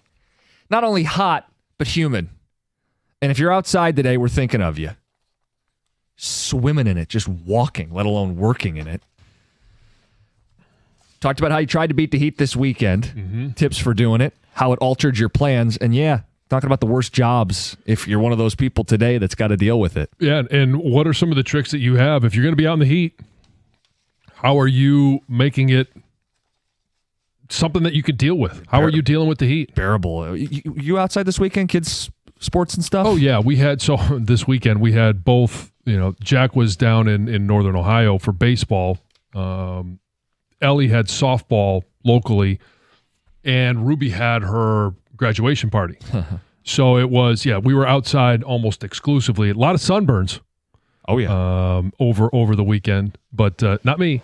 Just nice little addition to the tan. Okay. But What'd you do? So I had I have a tailgate tent that I set up for tailgates in the fall. It's easy to set up, and so when we went to the softball games yesterday, took the tent, set it up, and we were parked underneath that tent, and it was luckily yesterday that at least during the middle of the afternoon, it seemed like there was a little bit of a breeze. So while still hot, as long as you were in the shade, it seemed to be manageable. Shade's your friend. Yeah. Let's get to the phones. Dan on a cell. Dan, good morning. Hey, good morning. How's it going? Good morning. Oh, man. Yeah. When it comes to jobs, I work in a factory where we make, we have like parts for the auto companies and we're packing them all day. Oh, yeah. I mean, there's actually no AC in the factory. And, they do provide us with huge fans and stuff, but man, the air is like stagnant. Nothing is moving. And, luckily we have a really good boss. The boss basically says, hey, if you guys ever get tired, you got heat exhaustion, go sit in the break room. The break room does have AC up front and everything. But, yeah, I would say working in a factory where you're, like, lifting parts and stuff, no AC, that's a really hard job, especially in this heat. How often do you try and take just a little bit of a break to cool the body down? Usually on a day like this, I guarantee you I'm going to be back there probably 5-6 times. I guarantee you. Mm-hmm. Throughout the entire shift, so about because it's like 8 hours. Yeah, just over or just under 1 hour. And basically, I have a feeling that's going to be that's going to be quite a few people. I guarantee you too. Mm-hmm. Oh yeah, ticket text coming in. I played in a golf outing yesterday to battle the heat. I switched to beer instead of liquor. Okay. All right, guy. Heat didn't change my plans. I spent 6 hours in the backyard pool. It was great, but the shoulders are a smidge red. LOL, Roy in Clarkston. Yeah.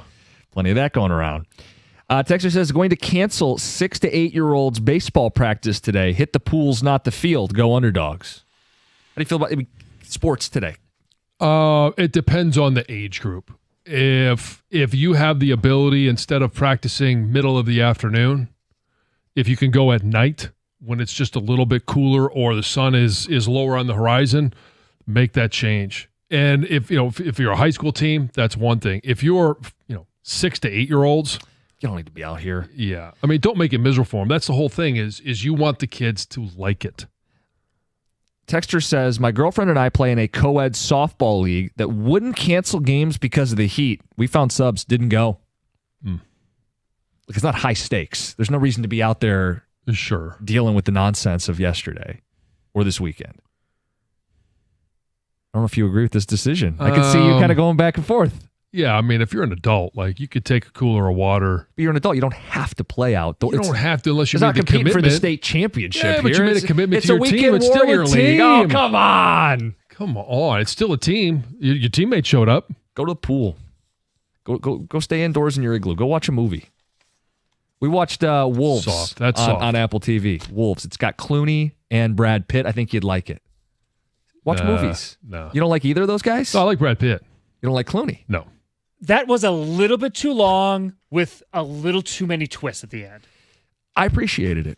I wasn't looking for it to be like a Academy Award winning movie. It was, give me two actors. They're both kind of hitmen that end up having to work together accidentally. So there's a little bit of comedy to it, but I liked it. Anyway. Okay. instead of playing in your co-ed 100-degree softball game or whatever this person's talking about. Power washing a deck for 4 hours yesterday, Chad in a van. Doesn't sound fun. Yeah, but you're surrounded by water. That's a good point.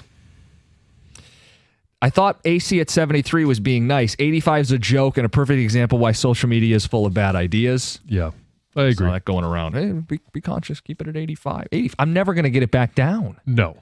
Talk about taxing the unit because eventually... At that point, why have it? Right. A question about that. Yeah? How come there's never any of those warnings when we have extreme cold? Yeah, don't make it too warm.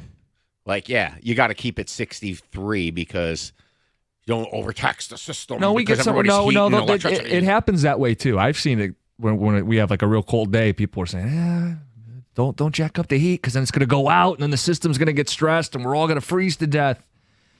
My belief is that you're using gas in that situation. A lot of people, yes. Yeah, so you're not taxing the electric grid as much with a high-powered AC. We got a new AC unit just a couple years ago. So, oh, yeah? It's working like a charm. As it should. Yes. By the way, I am curious, what does this do to an electric car? Does it burn the juice quicker? If you're using the AC aggressively, it will burn through the charge more. But I'll tell you, you actually get more miles in the summer than the winter. Using the heat takes up more energy than using the AC. Oh, okay. I thought maybe it was just the cold that would affect the battery more than actually using the AC. I didn't know if it was an extremes on either side. So I haven't experienced that. To me, what I've noticed is just it's how much usage of your heat and your AC you're going to use. So in the winter, I notice it more. So let's say like in the winter, there's an average temperature. Let's just say right around 30 degrees. Give or take. Yeah. So you've got to jack that up 42 degrees to get at the room temperature. Mm-hmm. You don't have to measure the same difference to get from 95 to 72. Yeah, but you just being in it should warm it up, right? All that hot air. Let's go to the phones. Matt and Holly, save me from this man. What's up, buddy? Hey, good morning, guys. How you doing, Matt? Go Blue, Jansen. Yeah, there you go. Go Blue. Hey, guys, man, I just want to let you know, dude, I do HVAC, and I spend 90% of my day on the roof. This shit sucks. Oh, dump that. But, yes, it does suck. Sorry, guys. Yeah, so I just moved here from Vegas, and I thought it would be better here. This is a terrible couple days. Yeah, we're not used to this in Michigan. We've gotten texters going, in Florida, this is our normal. Yeah, we don't live in Florida. Oh, I was going to ask. I mean, coming from Vegas, like, this has to be... You have to be accustomed to this, used to this, right? Yeah, and you're probably sitting there going, "What is everybody complaining about?" Well, they're going to. Or you're going to give me the dry heat. That's what they're going to say. That. I'm telling you what they're going to say. It's a dry heat. Yeah. A wet heat is much worse, John. I would agree. Humidity. That's why we have the heat index. Right? The humidity makes it worse, a little more insufferable. Mm-hmm. Ed and Lapeer. Good morning. Hello. In 32 and a half years at General Motors, they only sent us home one time for heat. It was over 130 degrees, and I was a spot welder wearing the heavy coveralls. And I tell you what, working in a factory, it's unbearable sometimes. Did you ever weigh yourself before and after a shift when you're wearing all that stuff? No. I don't think they had scales that would go that low. My coveralls were just soaked. Yeah. I mean, that's the big thing is you lose all that water weight, and that's where heat exhaustion, all that stuff starts to kick in, and it's really hard to drink enough water to be able to keep up with what you're losing. Oh yeah. Fortunately, I was able to retire at a young age, and I don't have to deal with it anymore, but... Good for you. In 32 years and the plant we worked in was built in the 20s. So air movement, was probably not top of mind at that time. Oh, no. The nearest window to me was 30 feet up above my head. Not going to do you much good. No, Ed, I'm thinking about even the welders today, but much worse back then. Says, what about mail carriers? No AC in the mail truck on the ticket text? Windows down. Yeah, do the best you can. Yeah, but it's even those ones that are by foot. Those are the ones that really need to take their time. My last car I had before I got my SUV, I did not have AC for at least one summer, maybe two. Just like you're saying, John, roll down the windows. Roll down the windows. Got to do. Yep. Dan in Detroit, try working with the steam line, these manholes downtown Detroit. It's always hot, and there's no relief even when you come up for air. Worst jobs, beat the heat. Huge part of your weekend. 248-539-9797. We'll get to the Tigers from this weekend in the 8 o'clock hour, and the Pistons. The NBA offseason is officially here. It's 97.1.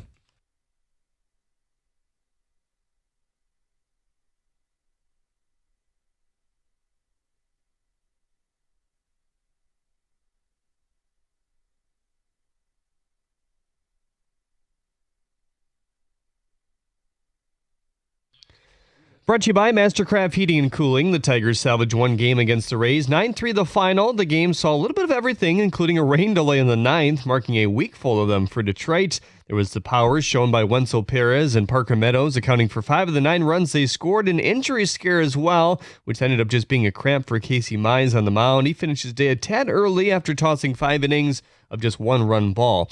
The Tigers remained as MLB.com's top team in the power rankings. Quote, considering this is a franchise that lost 114 games just 6 years ago, the Tigers aren't going to freak out about a little 3-game losing streak. After their Saturday loss, manager A.J. Hinch amusingly simply sniffed, 12 noon, come watch us if you're here. Hinch said, if you're not, watch us on TV. We have a good team. We'll be fine. He was right. The Tigers won Sunday. The Tigers will be fine, end quote. Michigan State was able to land a big football recruit over the weekend. Wide receiver Tyron Wortham flipped from Central Florida to East Lansing. The high school sprinter is a 4-star prospect. The Thunder finished on top of the NBA in Game 7 of the Finals, 103-91, the win over the Pacers. Shai Gilgeous-Alexander, your Finals MVP. The Phoenix Suns also traded Kevin Durant to the Rockets in a deal that sends Jalen Green, Dylan Brooks, and this year's 10th pick the other way. The deal cannot be official until July 6th, however. At the Corwell House Sports Desk, I'm Jeremy Otto. For more, go to 97.1 The Ticket or Odyssey.com.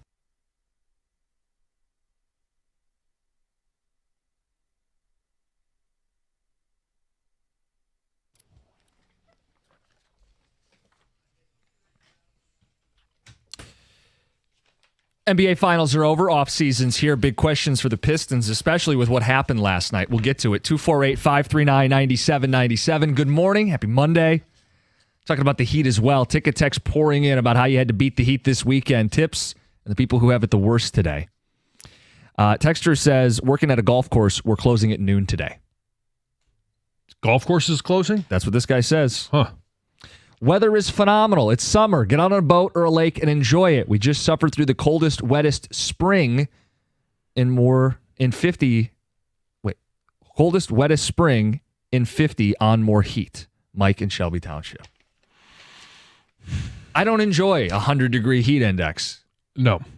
It's better if you could be on the lake or in the water or at a pool or something. If you've got a pool, if you've got a boat, you could be on the lake, you could be at the beach. All of those things are great options. Just not everybody has those. Right. I'd rather enjoy those at 85 degrees. Sure. Right? I don't mind if you're on the lake and it's 100-degree, heat index, so be it. You get hot, you jump in. Cool off. Wife and friends went to a concert last night at Pine Knob. Miserable. I stayed home in the cool. Oh, yeah. Ruby was there last night. Oh. Yeah, I think it was... who was playing? Keith Urban, I believe, was there last night. Okay. Multiple people weighing in on the EVs and the weather. Multiple people saying the cold affects the EV battery considerably more. Cells don't expand. It can't hold as much juice in frigid temperatures. A lot of people breaking it down. That AC uses way more power on the battery. Well, no, but the cold air actually affects the battery more. Yes, that is the breakdown on the ticket text. Let's get to Nick in Livonia. Nick, good morning. Morning, John. Morning, Cookies. What's up? Good morning. Hey, so I'm a local plumber, and I actually the other day when it was just getting its peak hotness, I go into this house. I'm mainly a residential plumber. I go into a person's basement. They don't have power for whatever reason, so the house is already just ridiculously hot. Yep. I can't see too much. I'm going around there with a flashlight. And he goes, I'm there for water being in the basement. The second I open the door, the first step I take into the basement is water. He had water up to the top step of the basement. And it was 100% sewage. Probably has been filling up for maybe the last year. It was just jet black water. And the water was not cold. The water was at temperature. So just think about how long it's been down there. Well, I'm sure the smell too, and they didn't notice how for how a does year. that happen? It's the people that don't care. They're like, yeah, it's been going on for a while. They probably had people come over and then just basically give up on them. But somebody's going to have to go down there with either a dive suit and open up their main to get that open, or get a pump down there, and they just didn't want to pay for that day. See, that would stress me out if that was in my basement. Like, even if you want to play dumb and be oblivious, that's sitting there in your house every day that you live there. Imagine that warming up and heating up at this point. I mean, that house has to stink. Yeah, John, the smell is something you'd never believe. I don't want to ever experience that. That sounds awful. All right, you guys have a good rest of your day. Thanks, you too. Good luck. Taking a plunge in sewage. That's how it used to be. That sounds terrible. That's how it used to be for the Pistons offseason. Taking a plunge in sewage, trying to sift through the trash and garbage. Much better days ahead for the Pistons. All right, let's talk about last night's NBA Finals, and we'll get to how it impacts the Pistons. But last night, you get a Game 7. Everybody's excited. John, you're watching. I'm watching. We're texting. And there's that moment when Hallebertton gets hurt. And immediately, all the air comes out of the room. Well, maybe you're pumped if you're a Thunder fan, but everybody else tuning in just kills it. And I give credit to Indiana for fighting for the first half, but they weren't going to be able to get it done without Hallebertton. No, they weren't, and it's unfortunate. As soon as it happened, everybody kind of knew what it was, and especially when you see it in slow-mo, which they only showed it once or twice in slow-mo. I know that the highlights have showed it more this morning, but as soon as you see the reaction of his calf, you kind of know what's going on there, and his reaction, he knew he was done. Yeah. And it's unfortunate. It's unfortunate for him, for the Pacers fans, because they had no one thought they were going to be the team out of the Eastern Conference to be in the finals. They're a 50-win team that was in a Game 7. And by the way, when Hallebertton was healthy, winning that Game 7, he had a couple big shots. It's crazy. As injured as he looked in Game 5, he looked night and day in Game 6, and he was willing them to a victory in Game 7 before he got hurt. It's awful. And no one likes to say there's an asterisk on titles, but it is one of the what-ifs in all of sports now. What if Halleberton's healthy? What if the guy who made all the clutch shots to get them there had the ball in the fourth quarter of a close game? We'll never know. It's not OKC's problem. They had to go out and get it done, and they did. But, John, it sucks as a fan to not get the moment, which is Halleberton on the road. Can he do it again? Can OKC, with this great defense and all these wins, finally anchor down and win the title for the first time in franchise history? No, I don't count the Sonics. And it was anticlimactic last night. It was, and you have no idea if they would have won even with Halleberton, but you would have liked to have found out. And maybe he's going to have one of those moments, with 3 seconds left where he hits a game winner, or one that ties it and they actually go into overtime in a Game 7. The excitement that was lost, and the team fought as much as they could all the way through halftime. And then after that, it was just too much. What do you make of people saying, boy, I don't know if Halleberton should have played? I would like to ask them the same thing if he didn't play and the Pacers lost. Ask Pacers fans if he didn't go out there and they lost that game, and maybe it wasn't even, 1-up at halftime. It was down 10 at half. The conversation would have been, well, if we had Halleberton, maybe we'd be in it. And they would be attacking him of not giving everything he had in a Game 7 of the NBA Finals. Indiana, a state where basketball is a religion. A player, Tyrese Halleberton, who'd be beating himself up all summer thinking, what if I had given it a shot? I mean, how does he not play after playing in Game 6 and looking good? Right. It would have been ridiculous to suggest he shouldn't play. And I know the risk. Everybody knows calf strain and the Achilles, and we watched this happen to Durant a few years back. Yeah, because it obviously puts their 26 season in peril. But if the Pistons were in that spot, and Cade Cunningham had willed them back in Game 6 in Detroit at LCA to force a Game 7, I'd want him out there. And if you get hurt, you get hurt. This is a chance to win an NBA championship that night on the floor. You play. If you're healthy enough to play, and he was in Game 6, you give it a shot in Game 7. And if you're hurt, we feel for you. You know, I think we'd all be devastated to lose a player for not just that game, but for another season. But you have to put your best foot forward. You have to try. Yeah. And, I mean, who knows how bad the calf was? That's something that we don't know, and we'll probably never know. Going into it, did they tell him, hey, this is the risk? You could blow an Achilles. You could blow your calf, and now you won't play in 26 because the rehab is going to be 10, 11, 12 months. So the Pistons part of all this. You have on one side the Thunder, who win the title, largely doing this as a homegrown group. They traded for SGA after his rookie season, and he blossomed into the player he is wearing their uniform. Their second best player, they drafted. Their third best player, they drafted. This is a nucleus that they drafted and developed. And 2 years ago, they weren't a playoff team, and today they're the NBA champion.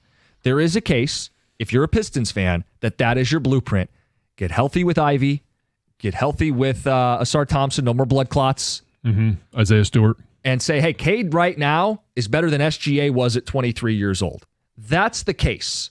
That's the team that just won the title. Follow their blueprint. The Hallebertton injury didn't just impact the game last night. I wonder if it impacted Pistons fans' mindset. Because now do they say there's no Tatum and there's no Hallebertton in the East. Seize the day, seize the moment. Screw, hey, sitting on our young players. Trade two of them and a couple picks and make this thing happen as quickly as next season. Right. So the question is, do you roll it back with this group, with a healthy team, and see what happens next year and continue to develop, continue to improve, knowing that, okay, in 26, you don't have Tatum. You don't have Hallebertton. Now you got to deal with Orlando and the improvements that they've made, but the opportunity for this year is you could take a big jump.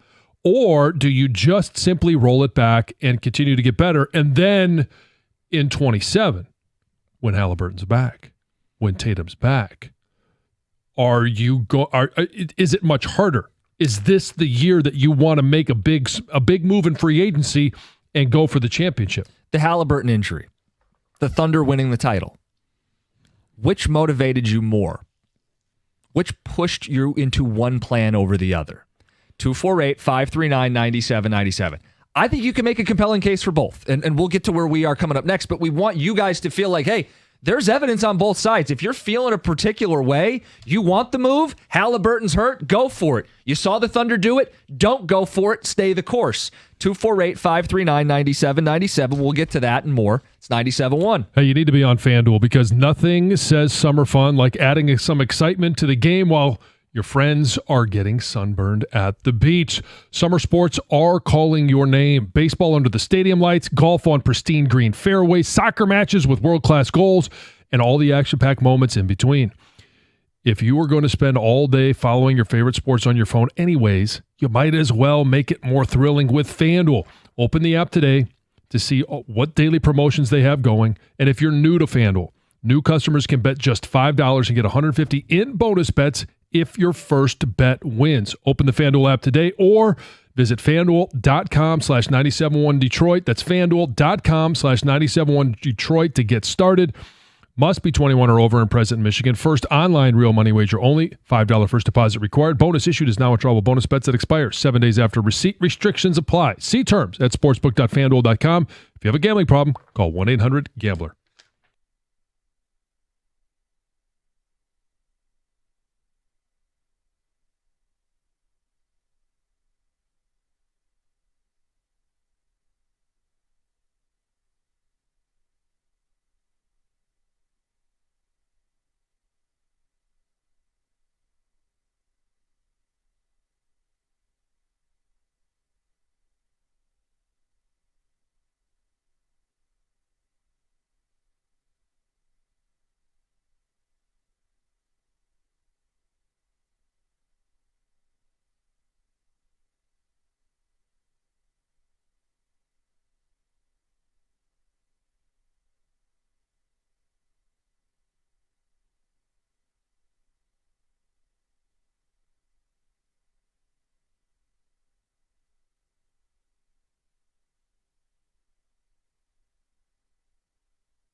All right, Pistons fans.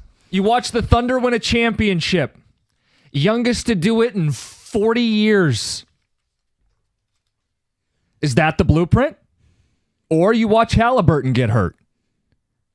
Tatum's hurt too. Go for it. Seize the moment.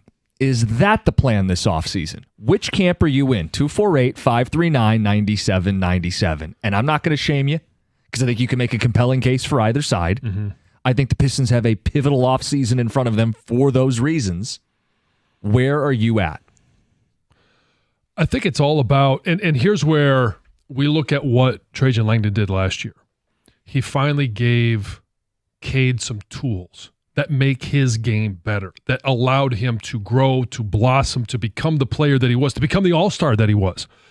And if you're sitting there looking at this team and saying, okay, the core is it's Cade, it's Ivy, it's Durant, Thompson, Holland, like and some of those better than others. Can he continue to put players around them that allow them to grow, to be the players that they were drafted to be in the NBA? Then I think if you believe that he can do that, the complementary pieces, then I think you're looking at an OKC path. Is that the path that you would walk? Seeing what it cost for Bane, probably. Because I'm not sure, especially without a first-round pick this year, and I don't really care about draft picks, if you can get a bona fide star or at least a player that could come in and it's going to cost you a couple of firsts, maybe a Holland or a Thompson, then I have no problem with that. But I don't know that you're going to get the return that you want for a Jaren Jackson because you're going to have to give up so much to get them. Yeah, I mean, look, hand in the air, I made the pitch for Jaren Jackson last week. Of course, I'd be interested in adding a player like that. No question. And I think part of where we sit, it's fun and exciting to dream up a tandem with Cade Cunningham, and it's a big that shoots and blocks shots and defends. He's the defensive player of the year. Of course, I want to be on part of those conversations, and I think the Pistons have every right to be in those conversations now that they have all their first-round picks and clear runway in front of them. Having said all that, I think the goal is to do what the Thunder have done, is it not? I mean, 2 years ago, SGA wasn't this guy. Jalen Williams wasn't this guy. They weren't a playoff team. At 23 years old, Cade Cunningham's current age, SGA had never been to the All-Star game, had never been All-NBA. And now he's the NBA's leading scorer and finals MVP, regular season MVP too. I feel like I've got a number one in Cade Cunningham. I feel like I'm building a quality defense. And I feel like I got a young team that has another gear still. Asar Thompson was dealing with blood clots and couldn't even get up to full speed until the end of the season. I like what I saw from him at the end of the season. Jalen Durant turned a corner in the second half of last season, right around January. And Jaden Ivey didn't get to play beyond January, but was having a breakout season where he was hitting threes at a 40% clip. I don't know if it's going to turn out the way it did for OKC. I actually think it'd be reckless to suggest that it definitely will. But the case is to do what they did rather than rush out and make a one-time gotta-win-it-this-year move. That move would be a Durant move.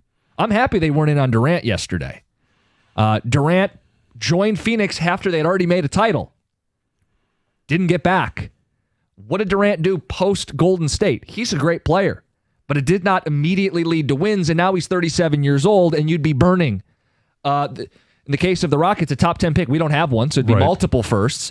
We don't have a Jalen Green. The closest thing would be Jaden Ivey. We'd be lighting everything on fire to go for it for one season, and I'd point out the Pacers didn't win the title. And, John, you've been great about it today. Even if they may have, they also may not have with healthy Tyrese Halliburton. So I'm going to burn everything to go in for 1 year, or do I look at what the Thunder did and say, that's the better way to do this? We have proof positive of how that works out. And you got to put your faith into a GM or president of basketball operations that you've got one offseason where they were preparing to sell at the trade deadline. They were acquiring players that they hope would play enough and well enough to be able to sell at the trade deadline. Then they started winning. Yeah. So all of a sudden now you have a Cade, and hopefully an Ivy, and a Durant, and a Stewart, and some of these guys that you can go out and build around and complement these players. And not that Isaiah Stewart is ever going to be a key piece to a championship team. And maybe he's the complement. He becomes a guy that was here, that was part of the focal point of this team, but he becomes a complementary piece because you're able to add another one. Sure. And I don't know. I mean, I think the issue is free agency. Free agency, there's not a lot of great ads. And there very rarely are in the NBA. And when they are, they very rarely pick us, right? I mean, if you want to overpay for Charlie V and Ben Gordon or Josh Smith, I suppose that's the path. You draft, you develop, you grow. Look, in all of our teams right now, there's a level of go for it that we want to see. Like, I think the Lions being so close to a Super Bowl and having multiple cracks at it, we're getting to a point where just go do something, right? In the case of the Tigers, we're starting to see some warts, and we'll talk about that later in the show, but they're close. Go for it, right? Red Wings, Steve, want to see you do something. Go for it. I feel the least level of urgency with the Pistons, and maybe that's wrong. John, I could make the case, healthy Ivy and Isaiah Stewart, they beat the Knicks last year. And you can call me a homer for it, but I think there's a case. Last year, a healthy Pistons team beats the New York Knicks. The Knicks were in the Eastern Finals. The Pacers and the Celtics won't be next season. I'm not telling you running it back leads you guaranteed anywhere. I'm telling you, you can make a hell of a case. This current team run back next year is every bit in the thick of it. So I don't necessarily want to go as far as calling you a homer for saying that a healthy Pistons team would have beaten the Knicks. The issue is the Knicks had experience, and they showed that experience. Jaden Ivey didn't have experience. So even if you add them, do they still have a 20-point lead that they waste away in the fourth quarter? But is he better than Tim Hardaway Jr., who was a liability? He may be, but Tim Hardaway Jr. at least had some playoff experience. And so I don't necessarily know that even if they were healthy, they beat the Knicks. There is great value, and this is why I've said for years with the Red Wings and with the Pistons, you simply have to get in. And nobody expects you to win the Stanley Cup the first year that you get into the playoffs. Nobody expects you to win the NBA championship the first year you get in. But you've got to have some guys. Your key guys, your star players have to get that postseason playoff experience so you know what it's like. You know how to win some of those games. And, I mean, failure sometimes is the best teacher. 248-539-9797. What you want the Pistons to do this summer. You have in front of you an Eastern Conference without Tatum and Hallebertton. You have a model that worked with Oklahoma City en route to a championship. How do you want them to play it? 248-539-9797. Texter says, we should do the Thunder plan, trade for an MVP. Right. Okay, so they traded for him after his rookie season. Yeah, so we need to trade for a guy right now who will turn into an MVP in 4 years, 4 to 5 seasons. Mm-hmm. Okay, great. Another person says, stop with the terrible comparison. The Thunder drafted only 2 of their 6 best players. Guys, this is not a crazy leap.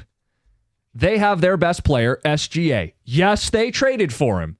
They developed him into an MVP on their roster.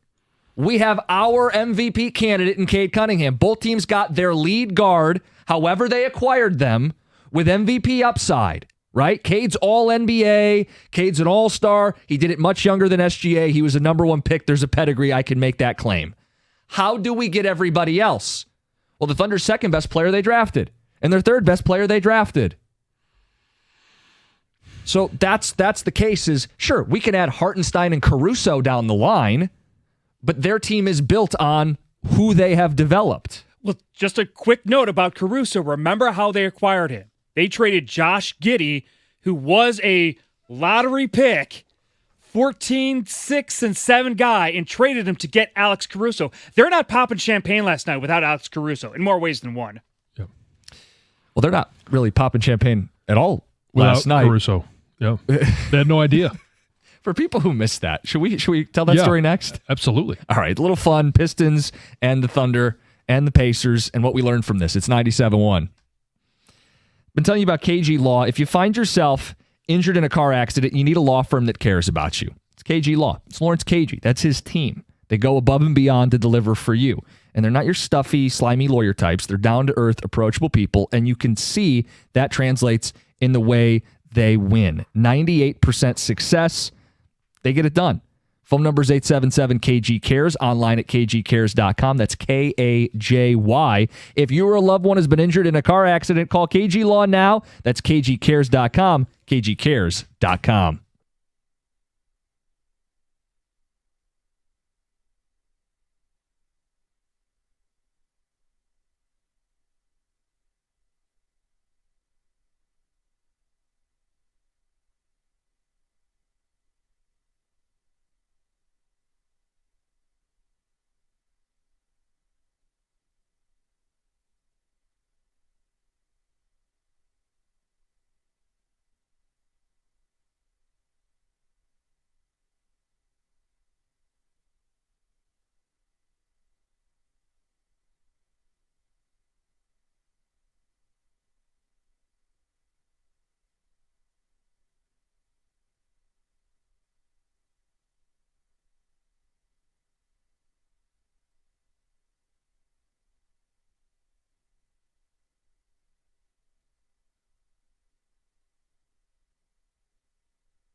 Mike Breen, final call, moment for the Thunder, NBA champs. Question is the lesson that you learned, the takeaway that you have as a Pistons fan. And I think there are two very different paths the Pistons can walk. The first is Oklahoma City 2 years ago had a losing record. They made some moves, but they are largely a homegrown team. They traded for SGA well before he was this guy, and they grew him. He grew up as a member of this team. Chet Holmgren, they drafted. Jalen Williams, they drafted. Lou Dort, Wiggins, like all these role players, the depth of this team, the defensive identity of this team, they created it. It's what the Pistons have been trying to do. So path one is, I'm going to see what Ivy does healthy. I'm going to see what Asar does without the blood clots for a full season. I'm going to see Jalen Durant turn the corner for 12 months and not 6 months. That's maybe the biggest takeaway. Saying, hey, we should have beat the Knicks last year. Would have beat the Knicks if healthy last year. Maybe it's a homer take. I think you can make the take. You could certainly argue it. Look in the East. Who is there? Who am I afraid of? The Celtics? Tatum's done. The Pacers? Hallebertton's done. But then we get to path number 2, which says, well, hold on. That sounds like an opportunity to do something. That sounds like an opportunity to strike while the iron's hot, seize the moment, seize the day, make the trade, do the thing, be bold, be aggressive. That's path number 2. 248-539-9797. We want to know from you guys, and I think both paths are valid. I think as I wake up today, I'm certainly, hey, hand in the air, always excited about adding a star to our city, always want to see our teams try. As I sit today, I find what the Thunder are doing to be more like what the Pistons are already doing. I guess then the follow-up question is, if you choose path number 1 to be more like Oklahoma City, where you draft, you develop, you don't have many more impactful picks to be able to draft and develop, then it's a matter of, do you trust Trajan Langdon to be able to add all of those key pieces that will take you from just this really good young core to Eastern Conference and ultimately NBA Finals? That's the entire goal. It's the great unknown, because you'd say, well, we don't have Jalen Williams. Well, they didn't have Jalen Williams 2 years ago. I mean, he wasn't an all-NBA defender or all-star 2 seasons ago.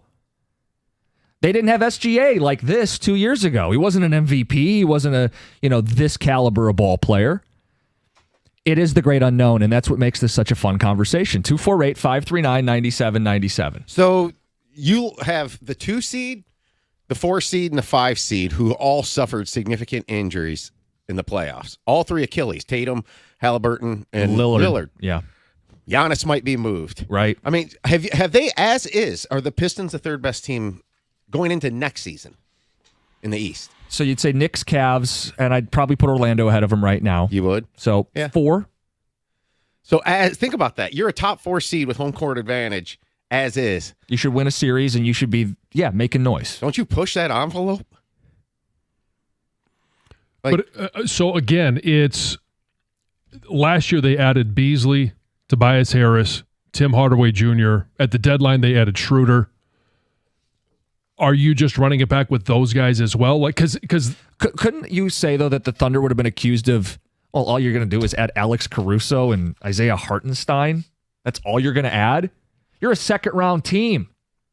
That's all you're going to add is Hartenstein and Caruso? Yeah, get right. You're not going to win anything. Bunch of losers. Sounds like a law firm. So what does Cade have to do to become SGA?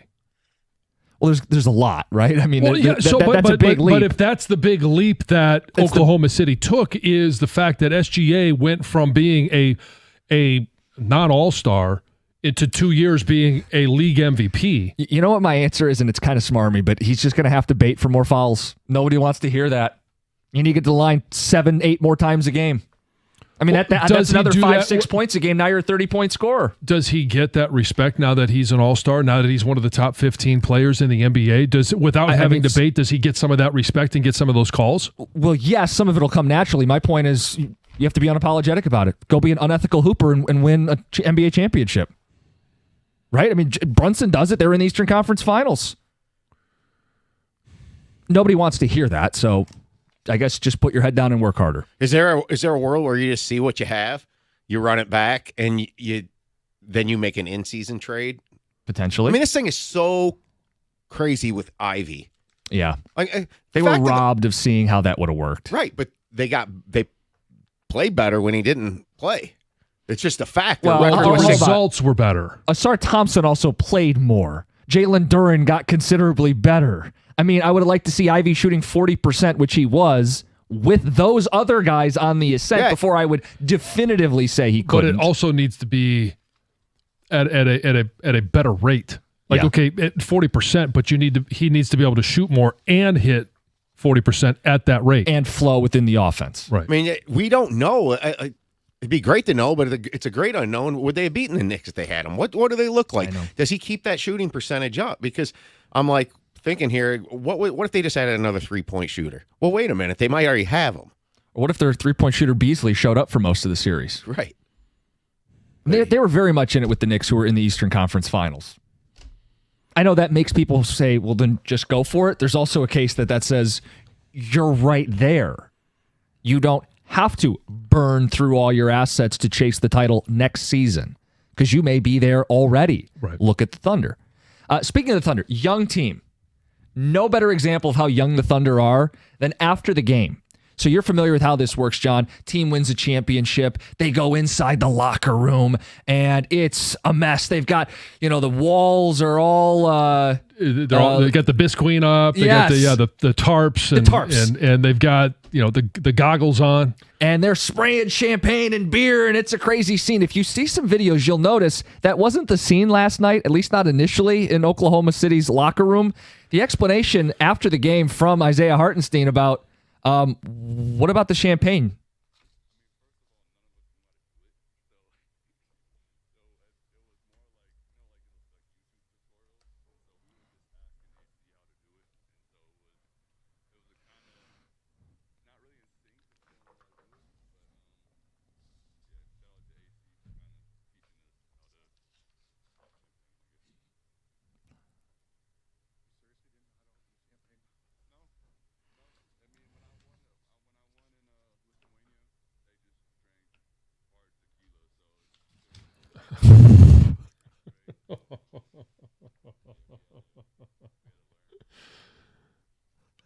Wow.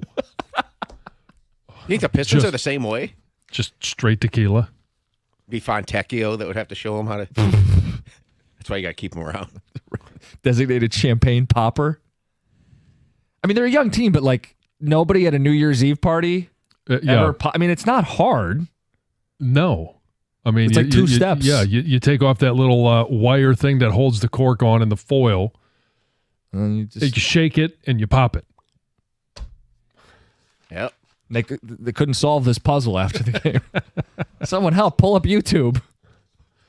Could you imagine if there was a video of SGA watching a YouTube video of how to pop champagne? Yeah. Come on, more importantly, what happened last night with the Thunder winning? Yeah. The Thunder became the 11th weather-themed nickname team in pro sports to win a championship. I figured it'd be fitting today with this weather that we're dealing with. Wait, what was that? They're the 11th team with a weather-themed nickname in pro sports to have won a title. With the weather we're having, it would have seemed more appropriate if the Heat won. Well, the Heat are tied for the lead with these teams. It's with the Lightning. They each have 3 championships. Okay, Lightning, Heat, Thunder. Then you have the Avalanche also have 3. Yes. Now, we were debating whether Avalanche is weather. Well, weather causes an avalanche eventually, even though there's a delay. Sure, I'm cool with counting that. Yeah. Then the Thunder and Hurricanes each have one. The Carolina Hurricanes. We did not count the Chargers. Yeah, I wouldn't count the Chargers. No. I know they have a lightning bolt as their logo, but there was no reasoning behind their nickname why they were called that. The guy that created the team said he liked the word charge in terms of at sporting events. Oh. Dun, dun, dun, dun, dun, charge. That's how the... Okay. Okay. Seriously, that's what it's. I like that word, so I'm going to name my franchise. He liked going to sports games and doing the cheer with charge. So we got the Chargers. Okay. I realized. The Suns do not have a championship. No, they played for one. Yes. And then, and we debated whether sun is weather. I mean, it is a physical. A sunny object. day would be weather. It causes weather. Suns, yes. Sun causes we were talking about this behind the glass. Very important. Real thorough debates back there, yeah. You like that? I do. It's supposed to be the stat of the day. Oh, we could bring that back. The other thing that you brought up pre-show was the anthem. Oh. Do we have time to play this? No? Play it next? Okay. We got to go to a break. We'll do this to play it out. This was the anthem last night. It may remind you of something that we've done on this show. Loosely, maybe.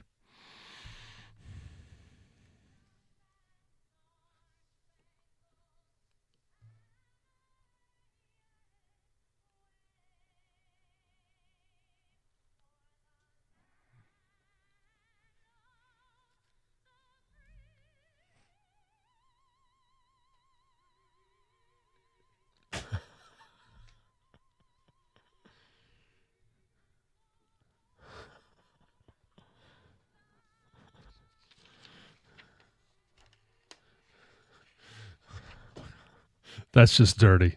That's just dirty. Hey, it's hot outside, and you know what makes it feel even hotter? Is when you're too heavy. And maybe you woke up this morning just not feeling good about putting on some of those clothes. Maybe you're like me, you got to take a couple extra shirts. Maybe you're avoiding being in pictures. You don't want to get into the bathing suit. You need to get in touch with Ideal You. You could lose 40 pounds in 40 days. Just take a second to think of what that would look like, what it would feel like. That's right. You could lose up to 40 pounds in 40 days with Ideal You. And I know the program really works because I lost 50 in those 40 days with Ideal You. And I've been on it for 3.5, 4 years. I've been able to keep the weight off. And that's maybe one of the most impressive things about Ideal You is they're going to teach you how to change your lifestyle. If you book today, Ideal You is going to give you a free body composition analysis, $150 value, absolutely free. Book your free consultation right now at idealu.us. Ideal You is different than other weight loss companies because it works and it works fast. You could lose up to 40 pounds in 40 days, maybe not sweat so much in the heat, and be happy taking pictures, getting into the bathing suit, doing all the fun things in summer. Book your free consultation right now at idealu.us to get your body composition analysis. It's $150 value, absolutely free.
Tigers won Sunday, their lone win of the series against the Rays, 97-1. Good morning.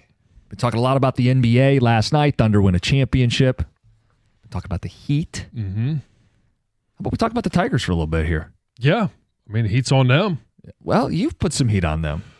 Well, I put some heat on them because we don't know what they're going to do at the trade deadline. And is my confidence shaken? Yes. And I think there are a lot of Tigers fans that are looking at this team as currently constructed, knowing that they still have the best record in Major League Baseball, knowing that they have an 8.5 game lead in the division. And I don't think there's anybody that sits there and says, well, this team is not going to win the division. Confident that they're going to win the division. Confident that they'll be good in the initial rounds of the postseason. Where my lack of confidence comes in, and again, as constructed, I don't think this team has the bullpen to be able to win against a team like the Dodgers in the World Series, maybe even the Mets in the World Series, or Philly in the World Series, because the lineup from top to bottom is just better than a lot of the teams that they're playing. And as of lately, the last 2-3 weeks, even the last month, the bullpen has really struggled, whether it's openers or it's getting from a Skubal or Flaherty or a Mize start to the closers of Canely and Vest. And so I'm not as confident today as I was even 3 or 4 weeks ago when we were still talking about, oh, it's still a young season. They were performing well in the bullpen. That has faded. They need to, by the time the trade deadline comes and goes, add arms to improve the bullpen. I think that is the number one concern going into the postseason. Yeah, hell, you could make the argument this team needs to add a reliever, a starter, and a right-handed bat, which is crazy to suggest of a team that has the best record.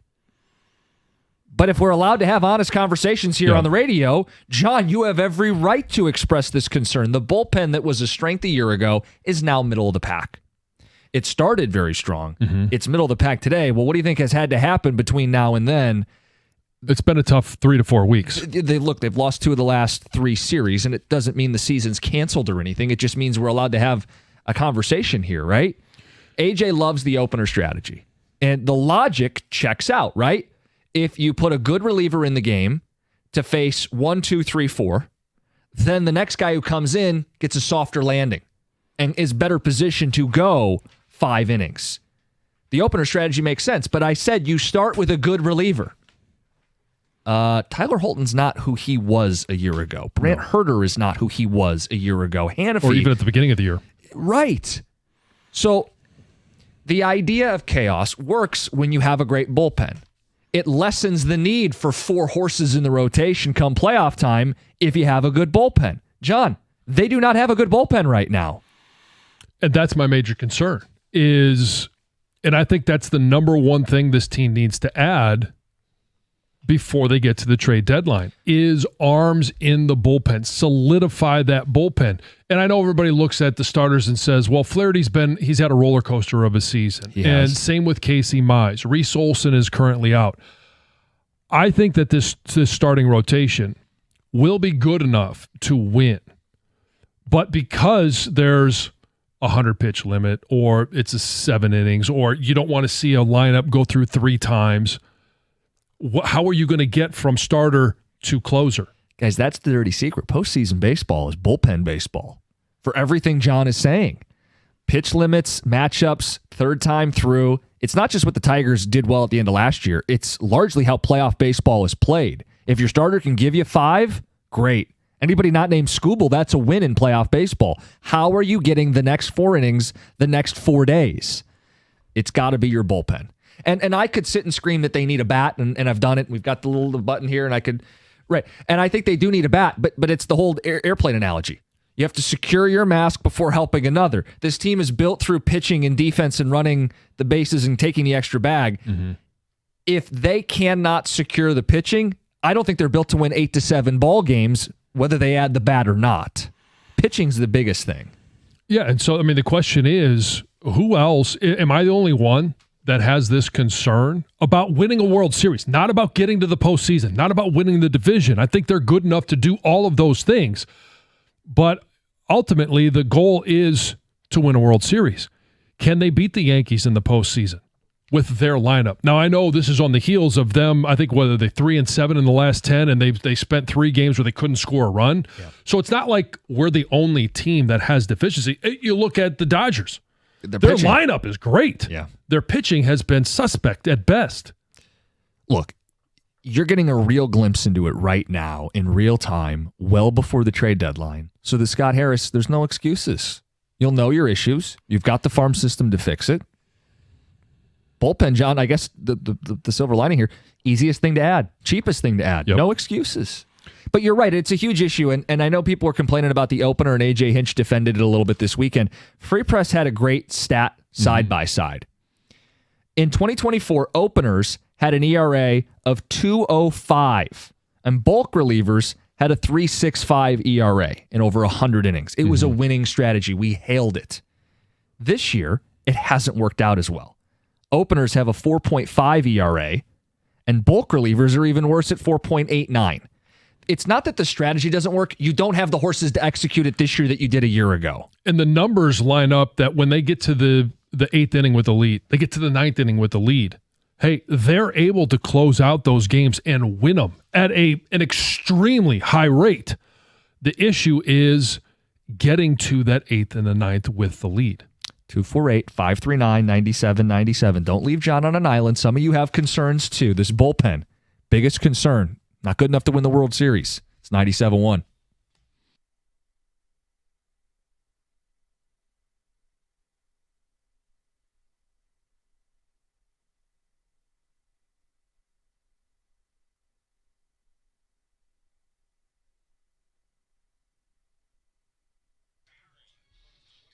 Brought to you by MyMichiganRoof.com. The Tigers ended their little mini 3-game losing streak thanks to a 9-3 win over the Rays. Riley Green remained hot, logging 3 hits and a pair of runs. Parker Meadows helped put the game out of reach in the 9th with a 3-run homer of his own. Those accounted for 3 of the 6 runs Detroit scored in the frame. More importantly, that was his 2nd homer of the season after returning from injury. Meadows has certainly struggled at the plate in those 17 games overall. Casey Mize made the start and was cruising into the 6th before he was lifted early by A.J. Hinch.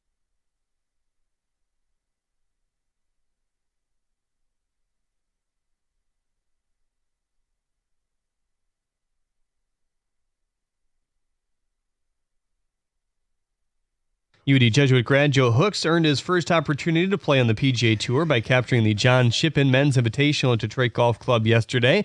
The course no stranger to Hooks, who's played over 1,000 rounds there, will get another chance at the Rocket Classic this weekend. Meanwhile, in Game 7 of the NBA Finals,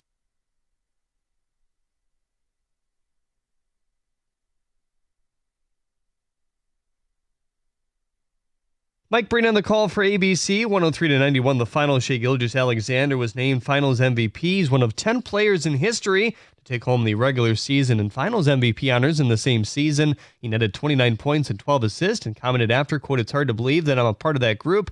It's hard to even fathom that I'm that type of basketball player sometimes," end quote. Phoenix Suns also sending Kevin Durant to the Rockets. At the Corbell House Sports Desk, I'm Jeremy Otto. For more, go to 97.1 The Ticket or Odyssey.com.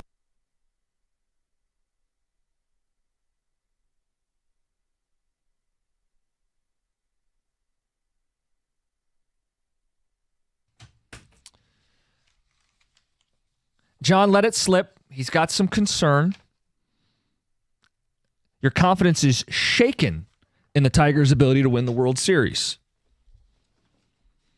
As they sit today, you put the focus on getting this bullpen back into short order so they can do all the stuff they like to do, play the matchups and do the opener games, and certainly it's a big part of playoff baseball. Let's get to Nolan in Rochester. Nolan, good morning. Morning, guys. Thanks for taking the call. I'm with you, John. I think I am concerned right now, but I'm confident that my level of concern will ease up, before or after the trade deadline, because I'm confident that Scott Harris is going to go out and add bullpen arms. And I want to argue the point that obviously it's imperative that they add bullpen arm or arms, and I think he'll do that. But I'd also argue that it's very a high need that we need a quality starting pitcher, because as you've seen this year and last year, it's been so inconsistent, whether you have 4 healthy starters in your rotation or 5. I think if they add another arm, it makes them even stronger, but not just someone who's going to go out and throw 5, I think you need to make a big splash and get a quality starting pitcher. Obviously, Sale's not on the market, but someone else out there. I think I'm more confident that'll add some arms other than a right-handed bat. But I think, like you said, once they get to the World Series, I'm just not confident right now that they have the pieces to do so. Yeah, I'm with you. In regards to getting there, I think they've got enough. But in regards to winning it all, which is the ultimate goal, this team, as constructed right now, has deficiencies. As does everybody around Major League Baseball. First round of the playoffs is a 3-game series. Currently, the Tigers won't even play in that series, which is great. Can't lose the first round if you don't play the first round. Right. Problem is, we saw what happens with the Lions. It's a different ball game. Just because you get a first-round bye doesn't mean anything's promised. Last year's Tigers lost in the ALDS in 5 games. Get the 7-game series, and it gets even dicier. The need for pitching is real. So they've given up in the last 9 games, 62 runs. Take out the Scooble start, and it's 60 runs in 8 games. That's crazy. Wow. So John's onto something here. And I know they picked up this trait in earlier June as well. They're 11-9 in June, by the way, and they were 18-9 and 19-9 the previous 2 months. So look, we're a little spoiled here. Yeah. Despite the flaws, they're still winning. Even bad Tiger baseball is winning baseball. Right. You got Carpenter and Torkelson who are slumping right now. We'll see how bad that is, but it's starting to get a little alarming. But no, the clear need is the pitching because that's still what's going to win for them in the end. That was always their strongest thing, right? But you've got questions in the rotation. I mean, how do you get a bullpen arm this time of year? Who's that guy that's available that you're going to go get when there's still so many teams in contention? Hey, call up Colorado. Who's your best reliever? Done. You're not winning anything. Right. I mean, so if you're looking at Colorado, Jake Bird, it's a good example. A guy that could come in and give you, he's having a really good season. There's no way he's bolted down. I mean, my point is, even bad teams have a couple relievers. So just go through the worst teams in the standings. It's an easy exercise. And just look who their 2 or 3 best relievers are. And if they don't have any control, you can get them even cheaper. If they're true rentals, great. You're not giving up anything significant from your farm system. Yeah, so the thing is, they're going to want more now than maybe later when you get to a deadline with a team like that. So the Tigers call and they say, Rocky starts shopping them around a little bit, see if they can get more. I mean, how far are you willing to go to get a guy like that, prospect-wise? I think the key here is, John's laid it out, and I think you're right there with him, Tom. They're not in danger of losing this division. So if they wait 2 more weeks, then we want them to wait because we want to have the pitcher now and feel good now. If they wait 2 more weeks, they're not losing the division.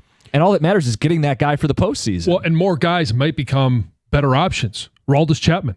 If they decide to sell in Boston, he might be a guy. I mean, he's now kind of moving into that multi-inning sort of issue or era of his career where he could be a guy that could come in and give you 2.5 innings. No, I mean, look, that would be great. He's a huge name. He's gonna command a lot. He could. He'll get more probably just because of who he is, like name-wise. Oh, yeah. Well, and results. I mean, he's pitched incredibly well this season for Boston. Yeah. I mean, Tom, you've been the guy that has really brought up the number 2 starter question. Flaherty, another rough outing, back-to-back rough outings. Mize, the numbers don't show it. He's got a sub-3 ERA, but he's flirted with some problems post-injury, coming back from that injury. They don't really have a number 2 starter right now. Reese Olson's going to have at least 1 more minor league start. They don't have a number 2 starter right now. Yeah, I mean, I would argue they have 3 threes. Yeah. And can one pitch up as a 2 or give you 5 good innings in the playoffs before you turn it over to your super pen? I mean, that was how they were built a year ago. If they have the 3 threes, I think the bullpen arm is the number 1 priority for sure then. Well, I think the bullpen arm gets you to last year, right? How do you get better than last year? Mm-hmm. You got to deliver at the plate.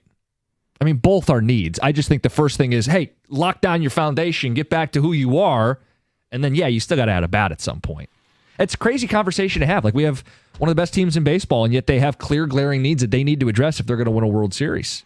And it's okay to acknowledge both, to enjoy the baseball season that is, to acknowledge they win more series than they lose, and to point out that if they want to win the World Series, the most important series, they don't have enough firepower yet. Right. And, I mean, you look across Major League Baseball, and the reason that everybody buys at the deadline is because at that point, they've all realized what their deficiencies are.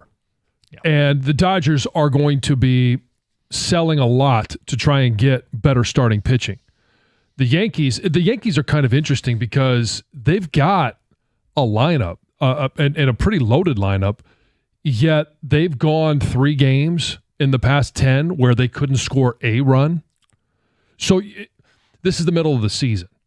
Teams are going to have slumps. They're going to have downturns. It doesn't mean that they're not going to be contenders for the World Series, but what are they going to do to solidify their lineups? Whether it's at the plate or coming out of the pen, starting pitching, everyone needs something. We're just identifying what we think the Tigers team needs to be able to be that World Series contender. And don't we have enough sample size now too that when they the pitchers go against the better lineups in this league, it seems like other than that stretch with the Padres and Yankees in April that they do get exposed a little. I mean, it's also kind of an obvious, good hitters hit pitching. Right. But you're getting the starting pitchers out and you're getting to a bullpen that's just mediocre. Yeah.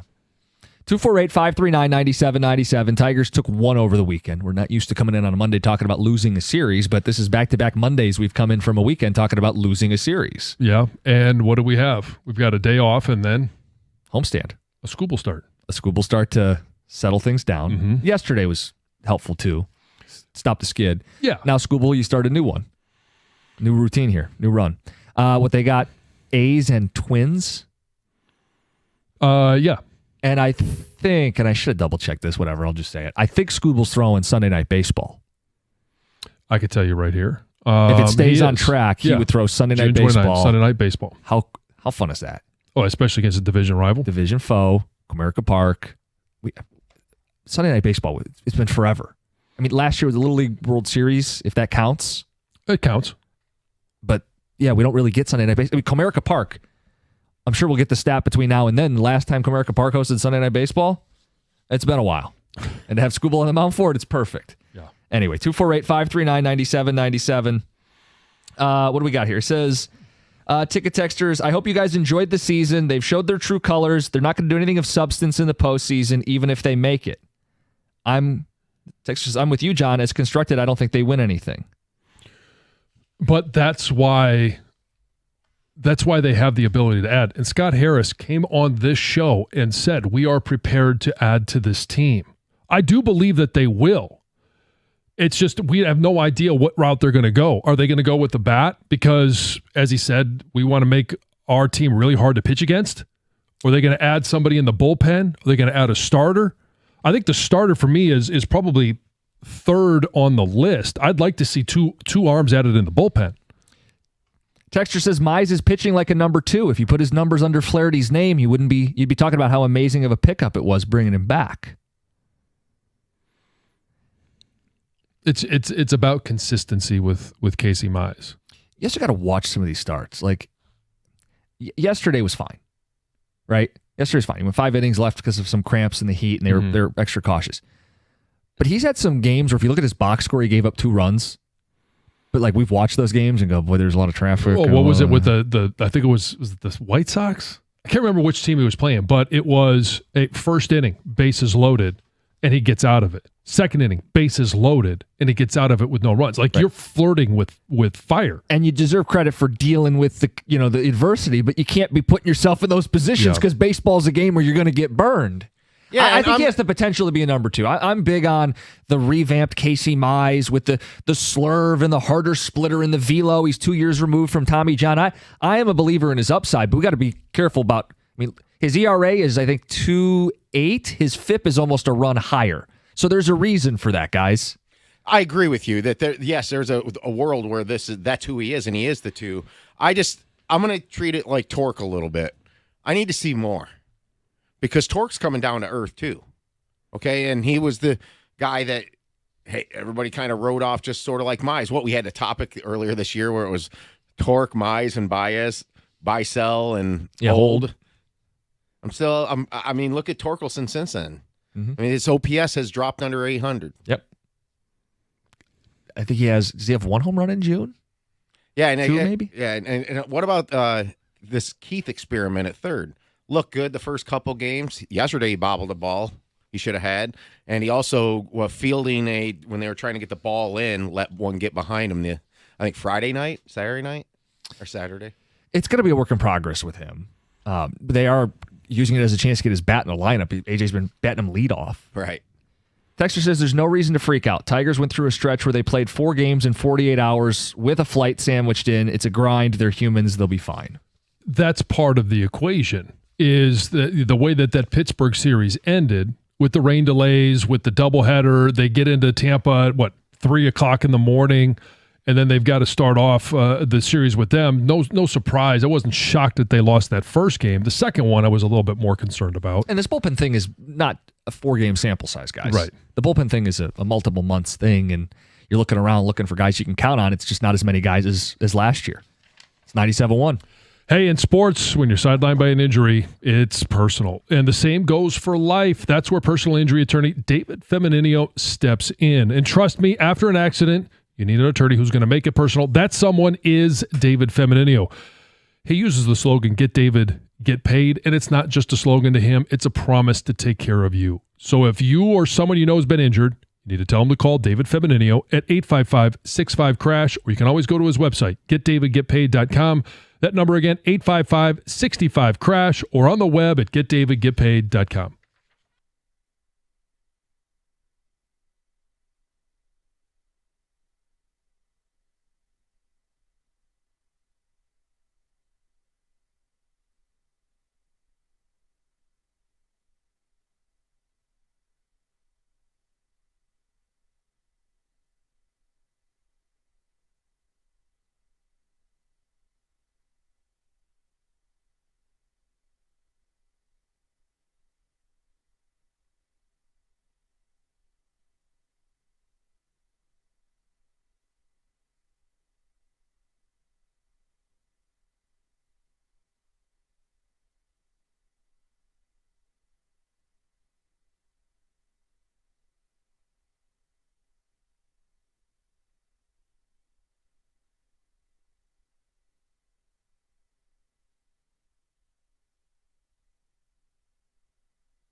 Good morning, 97.1. Jim Costa, John Jansen. Heather Park with the day off. She'll be back tomorrow. Gov and Greg behind the glass. Jeremy Otto on the updates. Another one today. Another hot one. That's for sure. Heat index over 100. This past weekend was brutal. Yep. Now, it's a weekend, so, yeah, there are still people working on the weekend.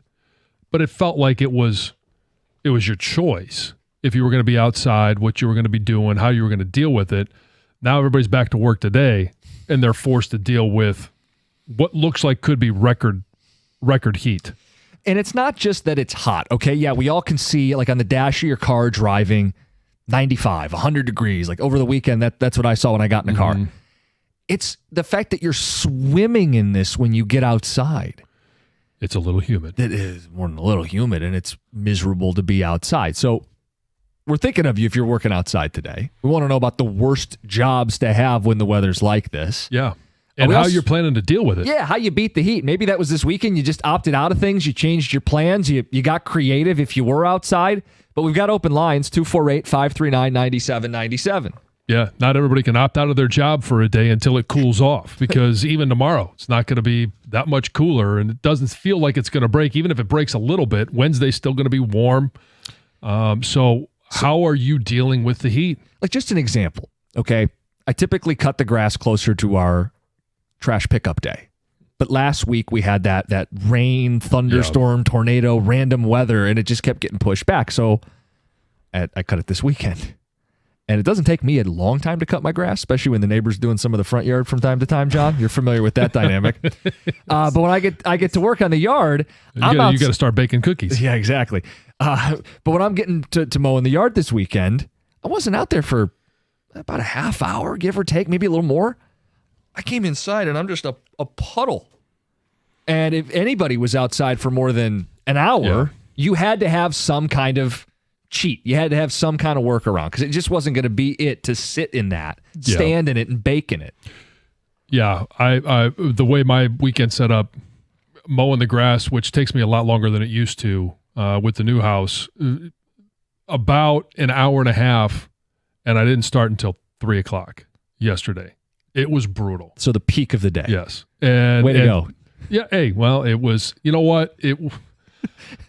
There's no other time. I thank the forces that be that I still have the ability to do that. Okay. And so I'm not going to sit there and complain. I had plenty of time to sit there in the shade, have a couple of sips of water, go back to work. I wasn't forced to do anything, but it was just the timing. Getting up early.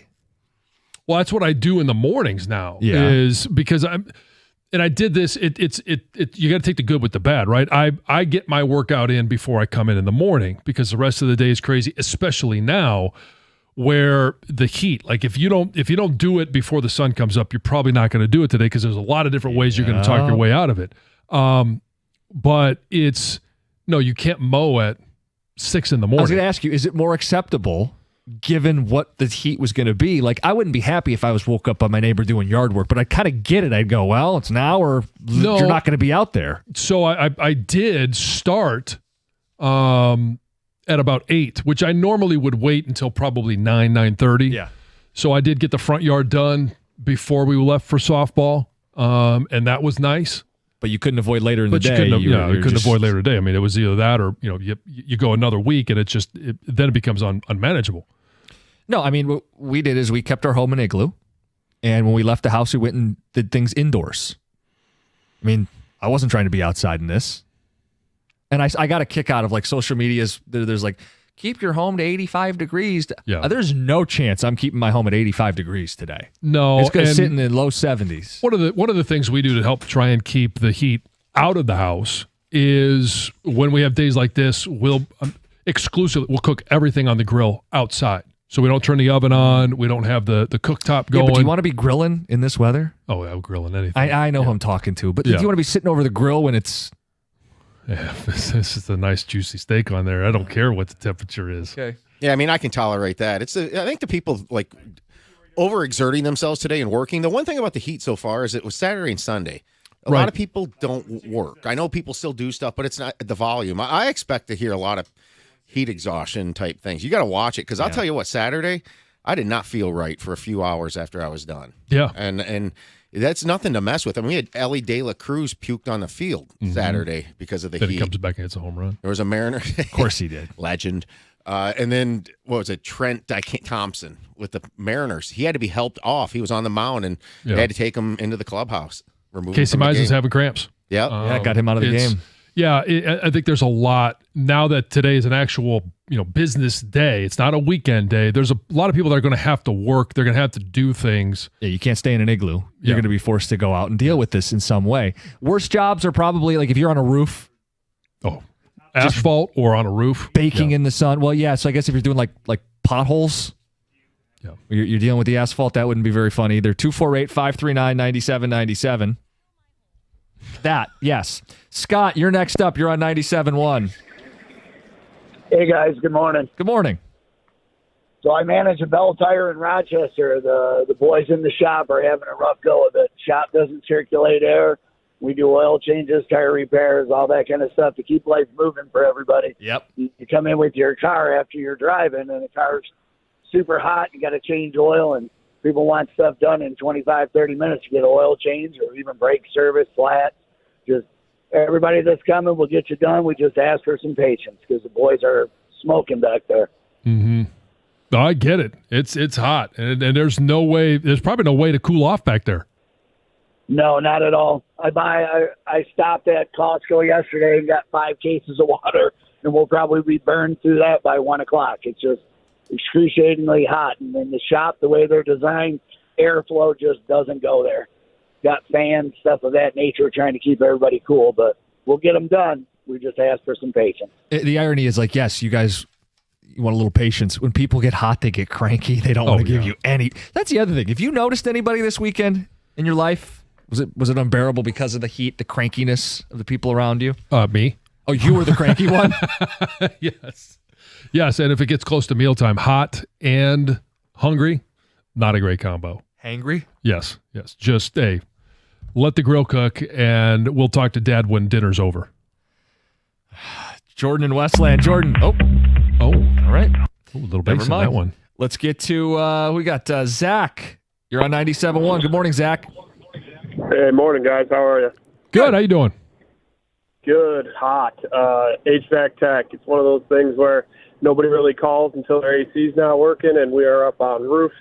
We are having to deal with the heat. Nothing really helps other than we keep a cooler in the truck, try and keep yourself cool, but just can't really compete with Mother Nature sometimes. Oh, you got to be in high demand today. Yeah, phone's been ringing off the hook, so. Now, do you see people who just haven't had it serviced in forever? They're just oblivious? Yes, yeah, that's not not outside the norm at all. You usually don't complain about it until you go to turn it on, and oh my gosh, it's not working. So when you really need it, yeah. Exactly. Jim knows about that. No, because I'm running my AC early. Remember, I'm the guy. Yes, at the first. But you thought it was on a couple years ago. I may have made some mistakes in my past. I'm no stranger to that. Carter and Erie. Good morning. You're on 97.1. What's up, guys? How are you? Good. I got a summer job at a demolition company, and I'm on the site. I'm doing some site work, but we got some asbestos guys inside, and they're in suits and stuff. There's no AC in there, so I feel for those guys.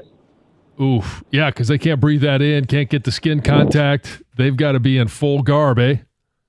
Yeah, I've been in there a couple times. It's hot as balls in there, and they're just they got to be dying in there. It's got to be terrible. Sometimes there's no better way to describe it. No, that is straight to the point, dude. Would not want to be in one of those suits. You just got to deal with it as best as you can. Okay. Thank you, Greg.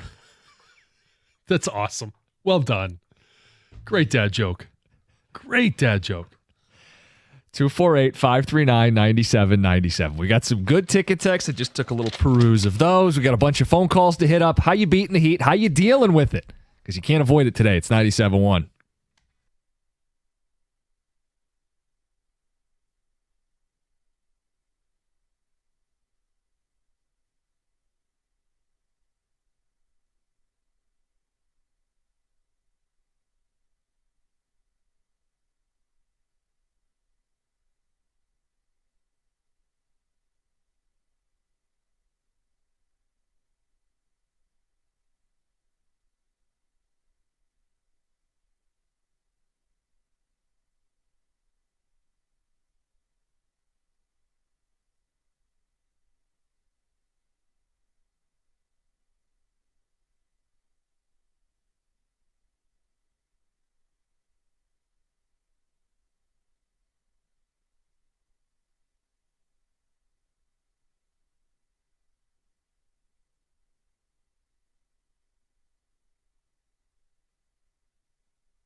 Texter says, I made breakfast and dinner on the Blackstone yesterday.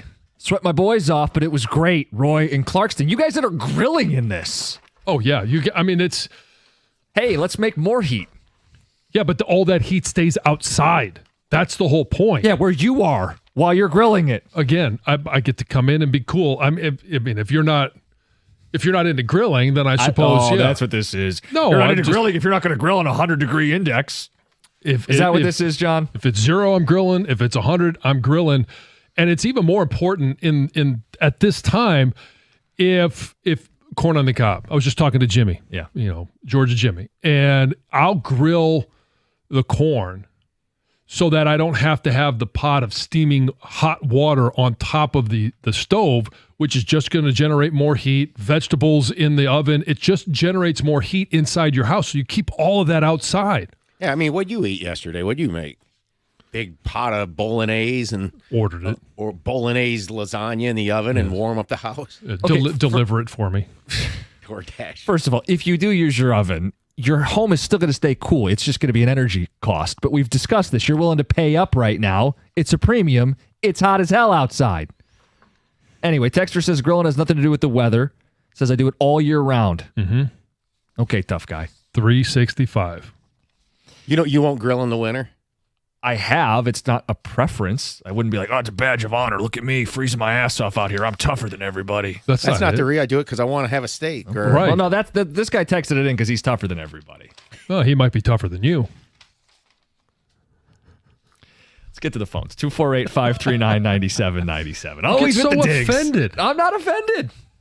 Right. Yeah, the squeaky voice says it.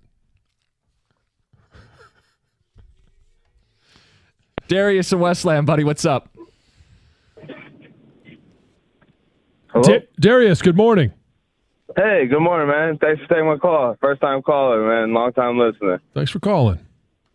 Yeah. So, just talk about the heat wave, dude. I do HVAC, so I've been on it all weekend, and this is the weekend when your grandma's stuff goes out, your aunt's stuff goes out, your cousin's stuff goes out. So you can't help it. You got to get out there. You got to do it. Yeah, they don't pay, do they? No, not as much as the rest of them. But yeah, on top of that, man, I got another business. We do a LED robot. So I had 2 robot events on Saturday night. Man, I sweat through about 4 or 5 shirts just that night. And that was after my HVAC work. I'm not sure I know what the LED robot is. Explain it to me. So you got parties that people want, just that little extra oomph. And I get in the actual robot suit. You can look this up on Instagram. It's Mark's LED Robots. And I get in the robot suit. I turn the party up, man. I danced. I had fun. We did a quinceañera and I think a family reunion on Saturday. And it was that was almost harder than the HVAC. Even though I was inside, I was hot, dude. It was carrying over. Darius, I'm showing him pictures of just LED robots online. Okay, yeah. So you're the dancing robot. He was the dancing robot. I wouldn't have made that connection. No, I assume these were like robots he made, like as an engineer, and then they went and did. No, he's the dancing robot. Okay, that's cool. Or hot. Or Stephen Brighton. Good morning. You're on 97.1. Hey, good morning, guys. Hey, in my career, Air Force started out in West Texas, Abilene, Philippines. Power grid there doesn't work so well. You lose power all the time, and it's hotter than holy. So from there, when I got out as a civilian contractor, I worked at Williams Air Force Base in Mesa, Arizona, and they say, well, that's a dry heat, but so's an oven. You just don't stick your head in it, right? And then finally, Florida, I was umpiring too at night, and Florida is ridiculous. I mean, its index is triple digit all the time. So you work during the day, which at that time I was flipping houses, and then umpiring at night 3 nights a week, and then tournaments just about every weekend. So what you do is you learn as you evolve, you pick up things from other people, but there's 3 ingredients that will help you in this heat. Number 1, dill pickle juice, for real. Number 2, Pedialyte. And number 3, fruit. And if that's your diet, at least you won't, you're not going to die of, and then of course sunblock. That helps. Yeah. You're getting extra liquids, water. Yeah. Fruit juice. I've always heard Yeah, you got to hydrate, man, because if you don't, because you didn't back in the day, you just drank water and, people would drop all the time. But, it's you got really good options today. So, yeah, take advantage of that for sure. But Have you had any pickle juice since you've moved up here? No, but I probably will today, because I'll tell you what, if you get a cramp for real and you take a gulp of dill pickle juice, by the time you count to 5, that cramp is gone. Absolutely gone. I'll guarantee it. I don't know why it works that way, but it does. And so, yeah, that's a staple in this kind of heat, for real. Keep you from cramping. Huh. The necessity. Give it a shot. See if it works. I've heard about it. Yeah, I've heard about it. I've never tried it. I'm not sure. Your playing days, you never had to Dill resort pickle to... juice. No, we had Gatorade, electrolytes, things that actually tasted good. Noted. Roy texting back says, yeah, I went from the Blackstone right to the pool. Oh. See, now he didn't say that in the first text. That's the move. You can be on the water in this. Oh, yeah. I mean, if on you the lake, got a pool, on the boat, yeah, all of that stuff. Yeah, there you go. As soon as you get hot, you just take a dip. Yeah. Clyde and Taylor, you're on 97.1. Hey, good morning. I worked 33 years for the airlines, TWA and American, and I worked in St. Louis for several years. And to be out in 100-plus degrees out on that ramp with all those aircraft, It was brutal. Yeah, I couldn't drink enough Gatorade and so forth, and I'd lose weight, and it was a tough call there.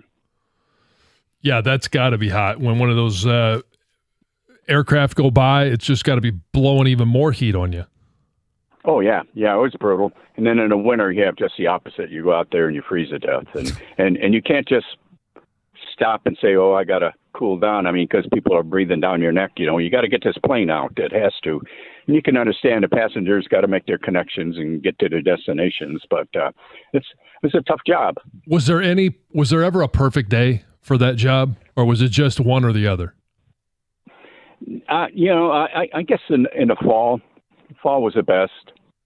Yeah, it wasn't so bad. And I didn't care about the rain. When it rained, I took everything I could and locked it in my locker and just got wet because rain gear didn't do any good. But you grin and bear it and you do the best you can. Yeah, thinking about people like that today because it's not good. So appreciate it. Thanks for the call. 248-539-9797. We got some more calls and ticket texts. We'll end the hour talking a little bit about the Pistons and the path forward. You saw the Thunder win the title last night. Do you want to do it their way? Or you saw Hallebertton get injured. Does that put a little extra on? Go and do something right now to capitalize in the East. Before we get to that, let's take more of your thoughts. Nick and Taylor. Nick, you're on 97.1. Hey, what's up, guys? How you doing? Good morning. Hey, I run a local lawn care landscaping business here downriver, and kind of what we do. We service about 200 lawns a week, so normally we like to start at 8, but this week we're going to start a little bit early at 7. I've got coolers and ice and water and Gatorade, and we're just getting ahead of the heat and maybe ending early. Do most of your customers understand the earlier start time because of the heat?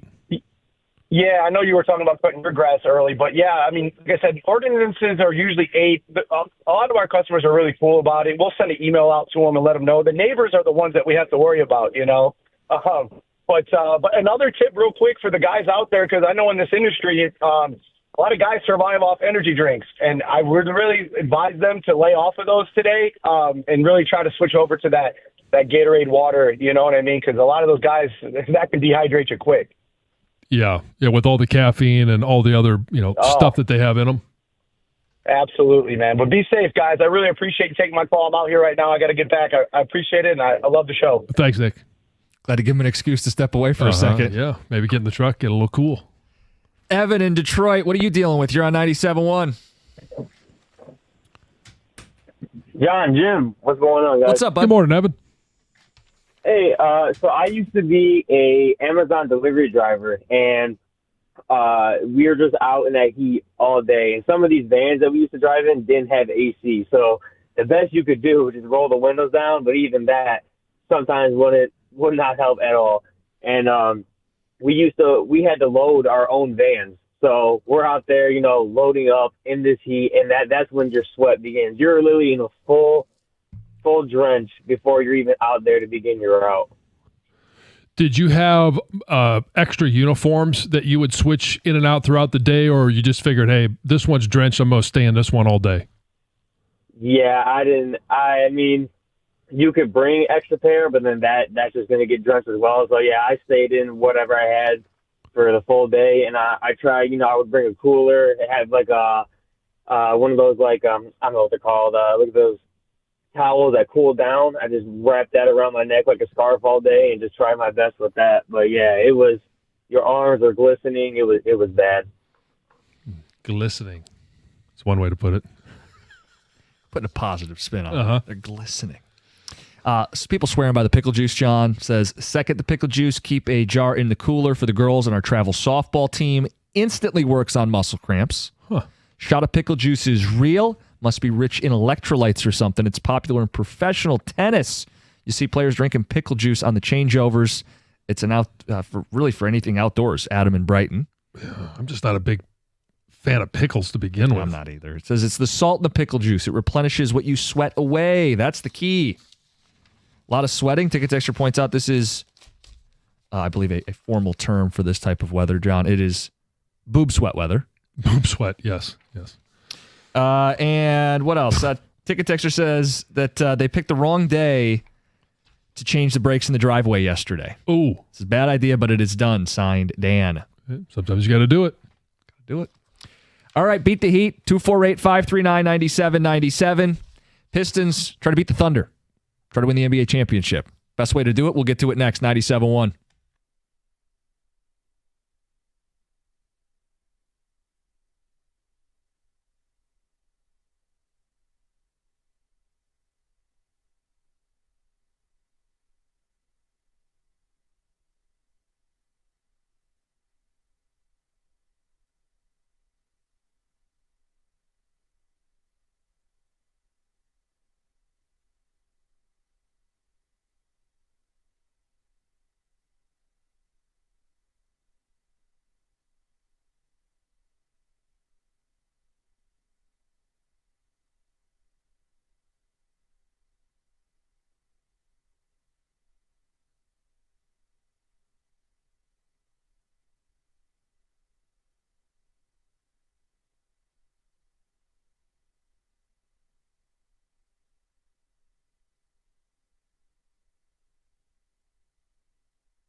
Oklahoma City Thunder are your NBA champions. They won last night. We'll never know what would have happened if Hallebertton had stayed healthy. He had them in that game. He had gotten them this far. It's just a damn shame we didn't see how it played out. But the Thunder, They don't have to apologize. They are your NBA champions. And we have now made this about the Pistons. Goals to win it all. Yep. Do you see what Oklahoma City did and try to do this a little more homegrown, or do you see Hallebertton get hurt and say, hey, Lillard's hurt and Tatum's hurt and Halliburton's hurt. The East is wide open. Maybe Giannis gets dealt. We got to do something bold, aggressive, and do it right now. 248-539-9797. Sam Presti has done a great job with Oklahoma City, turning this around. First of all, he gets credit for drafting Durant and Westbrook and Harden, and they didn't get it done, and he had to do a full teardown and reboot, and he built this thing up from the ground. Here was Sam Presti back in 2021, before it was fun or convenient to talk about what they would be, but at their low point, this was his message.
And he would go on to detail kind of what they were doing there. Yeah. That was in 2021. That was not popular to say, that shortcuts cut long runs short.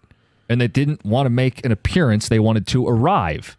Well, they've arrived, and they're going to roll it back next year. Yeah, everybody's coming back. They're loaded. They've got 1 million first-round picks. They're in a lot of ways the envy of the association. So why is that not the path to take for the Pistons? And I'm not mad at anybody who comes in today and says, seize the day. Like Tom, I know you have said that. You go, how do you not make a big move? I'm sure, knowing Mike and Rico, and I'm not taking a shot at them, they are going to say, there's blood in the water, go for it. I'm not mad at it. Hey, I'm guilty of it. I put a hand up in the air and said, hey, Jaren Jackson Jr., we all have guys we'd like this team to add. I just don't think it's as extreme as if they don't, then they royally screwed up. Because 2 years ago, the Thunder had a losing record. 2 years ago, Jalen Williams was not an all-NBA, all-defense guy. 2 years ago, SGA had made his first all-NBA team. And he was a year older than Cade is right now. There's an argument. Asar, full year without the blood clots. Ivy, a full year that he actually finishes. Durant, a full year where he actually plays well. They should have beat the Knicks a year ago. They really should have. If Ivy's healthy and Stewart's healthy, I think they beat the Knicks. And if you want to label me a homer, I will take the label. I feel like they were good enough to beat the Knicks last season, and I think they're in a great position in the East, even if they don't land this home run big fish in the next month here.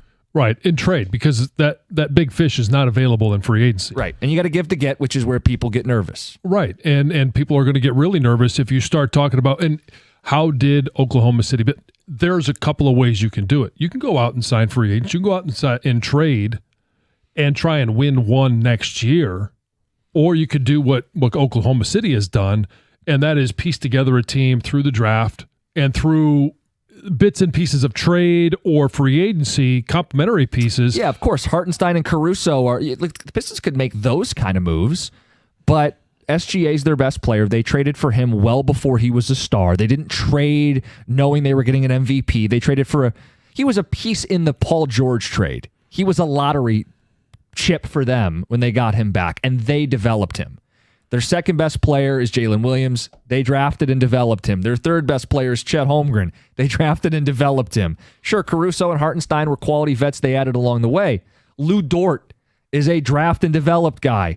Wiggins, a draft and developed guy. And they're not stars, but they're part of this deep defense that Oklahoma City had that helped make them the number one team in the NBA this year.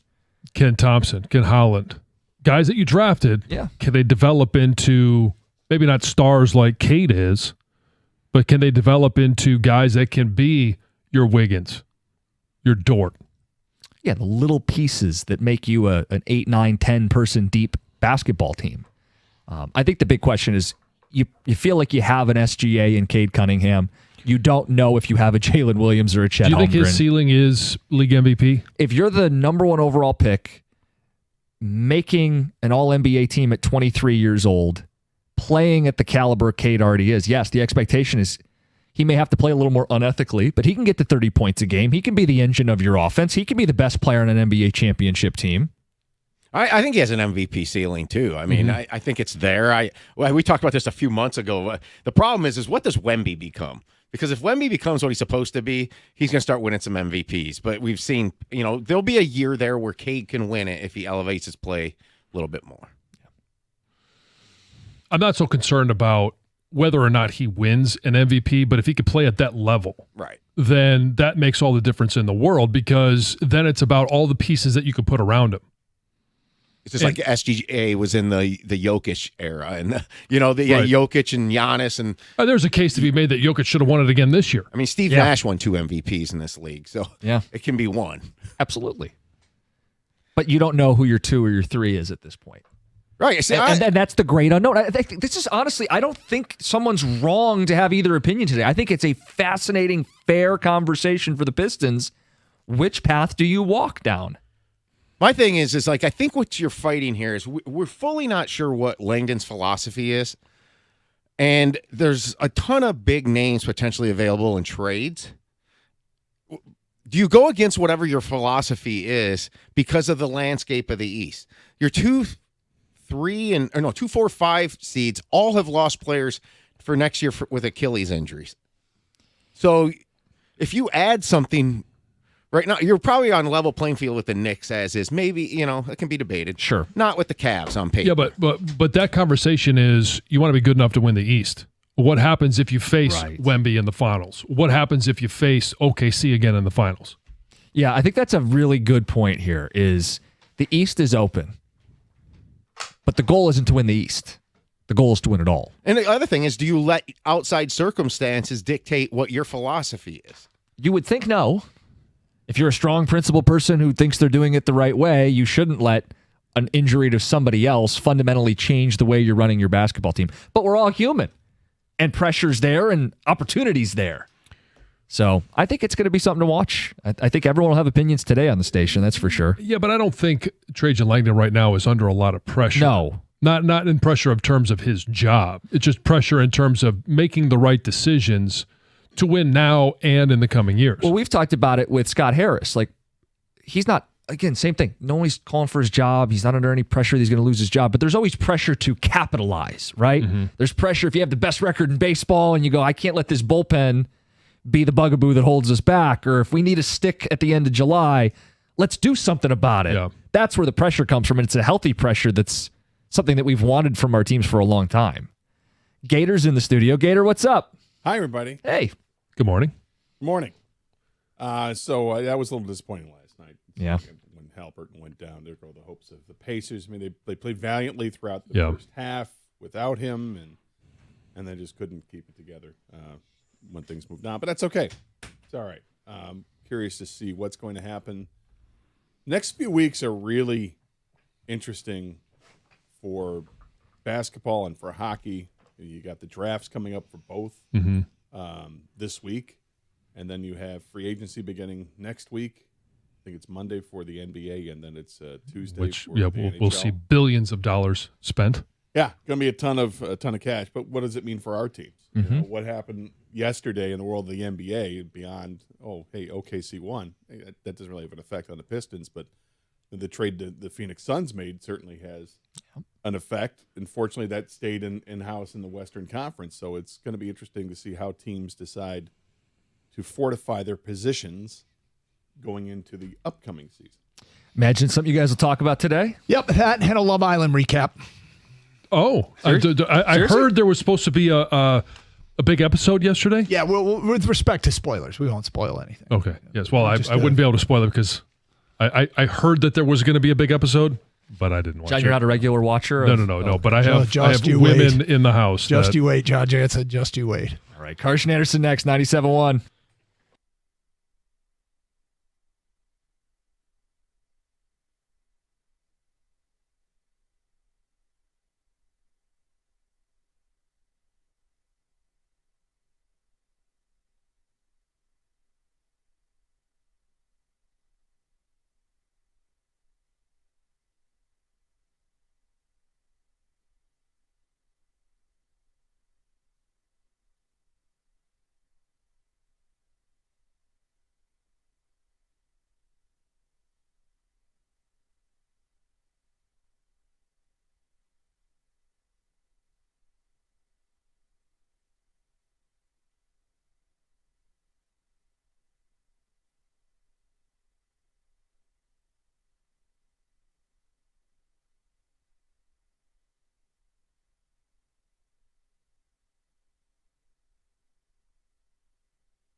Hello, good morning, and welcome to the Carson Anderson program. I am Doug Karsh. That is Scott the Gator Anderson. Hello, Scott. How are you today? Hello, Doug. I'm just fine. Yeah. It's a interesting weekend, weather-wise. Yeah. Yeah. My goodness. All across the country. It's not just relegated to here. Yeah. Everybody's dealing with some crazy heat and crazy rain and crazy whatnot. Mm-hmm. Anything exciting on the Gator agenda over the weekend? Let's see. Went to a graduation party on Saturday. That was lovely. Otherwise, my mom's birthday was on Friday. So I took her out to happy dinner birthday. on Friday night. So she had a nice time. That's about it. Yeah. You know, really. Kind of just laid back and chill, as the kids say. Is that what they say? That's what I understand. Yeah. Yeah. Something along those lines. They say chill. I don't They know say if it's a Netflix and chill is what I heard, but that's different. Yeah, it is different. That's- He laid back and chilled. Yeah. People. So good for you. Thank you. Good for you. How about So- yours? Yours good? A lot of baseball.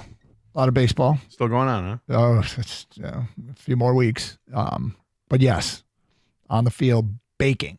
So I did something kind of funny, actually. So we were away at a tournament and packed a bag, and you're just basically coaching baseball, shower up, dinner with the team, usually a couple beers and back to bed, right? I forgot to pack something. I did not bring enough like t-shirts. Oh. So let's just say Coach Doug, by Sunday, Coach Doug was ripe. I mean, out in the sun, baking, wearing basically the same shirt. Oh, I had two, and I Doug. It's a sad state of affairs when you like are picking up Sunday morning, picking up the two shirts, like the game shirts that you have, the team name, and I had no other shirts. In my bag, I'm like, okay, this one smells the scale 1 to 10. This one's about an 8, Oh, no. and this one's a 9. So I'm gonna go with the 8. It was really poor planning on my part. What happened? I whiffed. I packed enough socks, You enough underwear. literally whiffed. Yeah, I whiffed. Had everything else. Toothbrush. Had the toothbrush. Brought all the essentials except enough shirts. So even what was the good news was my wife was aware of it and went out and bought me another T-shirt. I was going to say, please God, do something. Somebody go out to a Meijer, find Doug something. But I was nasty. I was quite nasty, and it was good to get home and shower last night after spending a lot of time at the field. But I in my shower, it's kind of locked into a heat position, so I just turn it on and it's always in the same position. There's different dials for stuff. And when I mean locked in, it kind of is like literally locked into this one spot. Mm-hmm. So there's not a whole lot of variance in temperature. And I need to adjust it now because now we're in the throes of summer and it's hot. I don't need to be taking a screaming hot shower in the morning or anytime. You don't? No. And particularly on the weekends when you get ready to go out or something, you don't need to take a screaming hot shower. I actually enjoy the cold shower in the summer. So I need to I have to do that adjusting because there's not a whole lot of wiggle room. It's just either hot or hotter. Yeah. No good. But at least I would know to wear the appropriate amount of shirts for the weekend. Yeah, that was really bad. But you know what the cool thing is? I don't think the boys in the dugout give a damn. Maybe some of the parents are like, "Oh, they're talking about you." Yeah, Coach Doug was no. The disgusting. Kids are talking about. Oh, you think they are? 100%. Well, they all stink too. So yeah, but that's their own stink. But you think they're talking about? There's a different stink. There's a different stink between a 17-year-old boy, and old man stink. Yeah. If you had old man stink, that's not good. I probably did. I got to do better next time. Yeah. Learn from it. It's okay. Yeah. I mean, meanwhile, I'm yelling at my son because he lost another hat. And I'm like, dude, but I guess the apple doesn't fall too far. I forgot shirts. He lost a hat. Well, with all that hair, it's hard to keep a hat on top of it. So, he's got the bird's nest. Yeah. All the kids have half them. the team does. All right. So speaking of teams, Tigers, the baseball team that people care far more about, dropped 2 of 3 at Tampa. Okay, I would describe yesterday's win. I wouldn't call it a much needed win. They're still the best record in baseball, still way up in the division. I do feel like it was a mental health, much needed loss avoided. Does that make sense? It does, but I'll take it a step further. I think they needed to win. They don't want to get swept in anything. And the way things are going here, it's there are some screaming needs now on this team that before they may have been every once in a while was a cry for help, but now I think there's a constant scream. They've got to do something about the bullpen, add at least one bullpen arm, if not more. Mm-hmm. And then there are some other concerns with certain players on this team too, both offensively and pitching wise. You're like, what is going on? Yeah, what happened? I mean, it's not a crisis, but I've talked about storm clouds gathering on the horizon.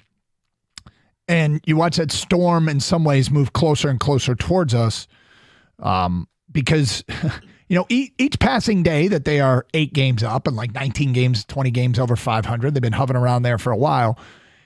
It's not a disaster if they're not, continuing to pile up the wins and get a bigger lead and further over 500. 500 the rest of the way may get it done, but, they're going to play more important baseball games coming up, and the other teams, like, it's not like the clock is starting to run out, but each passing day, the comfortable lead is more important because you're just ticking one game off. So I'm not freaking out by any stretch of the imagination, but I'm aware of those storm clouds. And I think most people are aware of some things that need to get better. I'm also kind of cognizant of the fact that the bullseye of concern slides up and down the 26-man roster. Like Parker Meadows' weekend is indicative of why baseball seasons are what they are. I mean, Meadows had a hit in every game, had a double, had a home run. There was Parker Meadows talk last week. Like, Parker Meadows. Yeah. Well, now that shifts to maybe Jack Flaherty talk is now. And that bullseye slides around. I'm concerned about this guy. Nah, I'm not as concerned about him anymore, but now I'm concerned about that guy. Everybody's not hot and playing their best. No, they're not. At the same time all year. And it's fine if you're going through a slump during the course of a week. that's just it's really not on the radar just yet. But then if it gets to 2 weeks, it's on the radar. If it lasts a month, that's concerning. And they've got a couple guys like that right now that I'm concerned about. Okay. Well, let's get into it. And fans, we want to hear from you. What are your growing concerns where you see the storm clouds that are really, you're worried that storm's going to hit? 248-539-9797. Mondays also mean Champ and Chump. Get your Champ and Chump of the weekend votes in. We will read ours today at 10:35. Hey, it's Doug Carr. Summer savings are in full swing at Sarah Chevrolet in Sterling Heights. Right now, you can lease a new 2026 model year Equinox 2LT for just $349 a month with zero money down. Go now to 17.5 in Van Dyke in Sterling Heights. 87-SAY-SARAH or saysarah.com. Together, let's drive with GM employee discount. Finance through Ally Financial or Dort. 10,000 miles per year plus taxes and fees with approved credit. Offer ends at the end of the month.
Champ and Chump brought to you by Sarah Chevrolet, and we'll have our Champ and Chump sponsors coming up today at 10:35. Tigers dropped 2 of 3 to Tampa.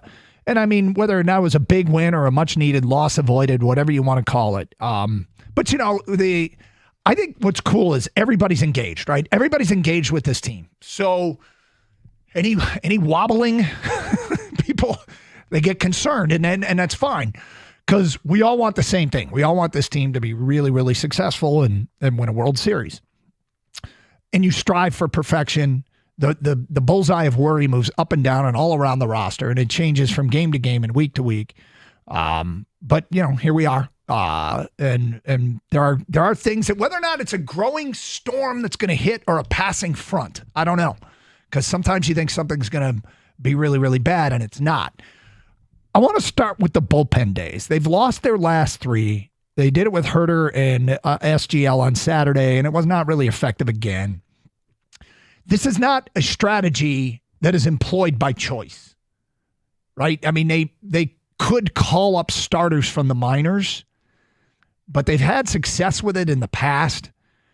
They're waiting for Reese Olson to come back, and that will cut down on bullpen days. They had a really weird scheduling quirk with the Thursday doubleheader, which A.J. Hinch doesn't like using 2 starters on a doubleheader day because it takes away from a day of rest for everybody when it's all said and done. They have a much-needed day off. I'm not convinced. People talk about things that are offered up as used as excuses. I think excuses are when you use something that has nothing to do with the winning and losing. I think the schedule crunch, the games jammed together between Thursday, late arrival Friday, Saturday noon start didn't help this team.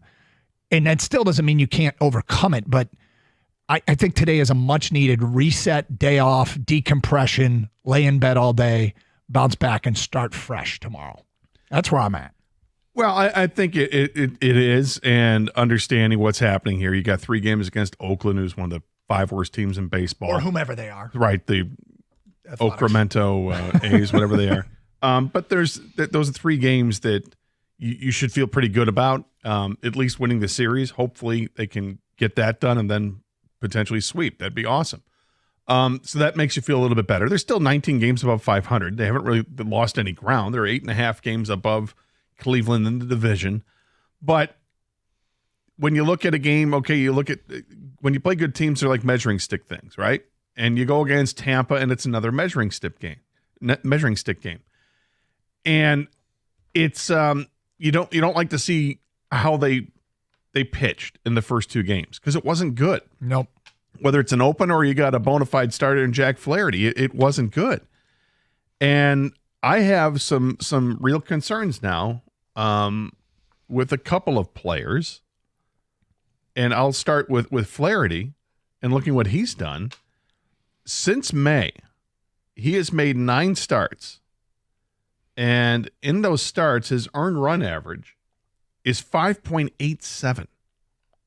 Right? Mm-hmm. It was bad in May where it was 4.67, but it's even worse in June. 4 starts in June, it's 7.58. What happened to Jack Flaherty?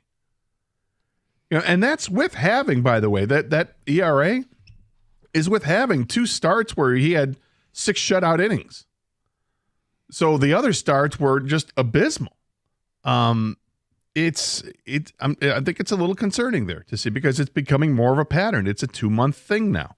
Where, he's had 3 really good starts and 6 really bad starts during that time.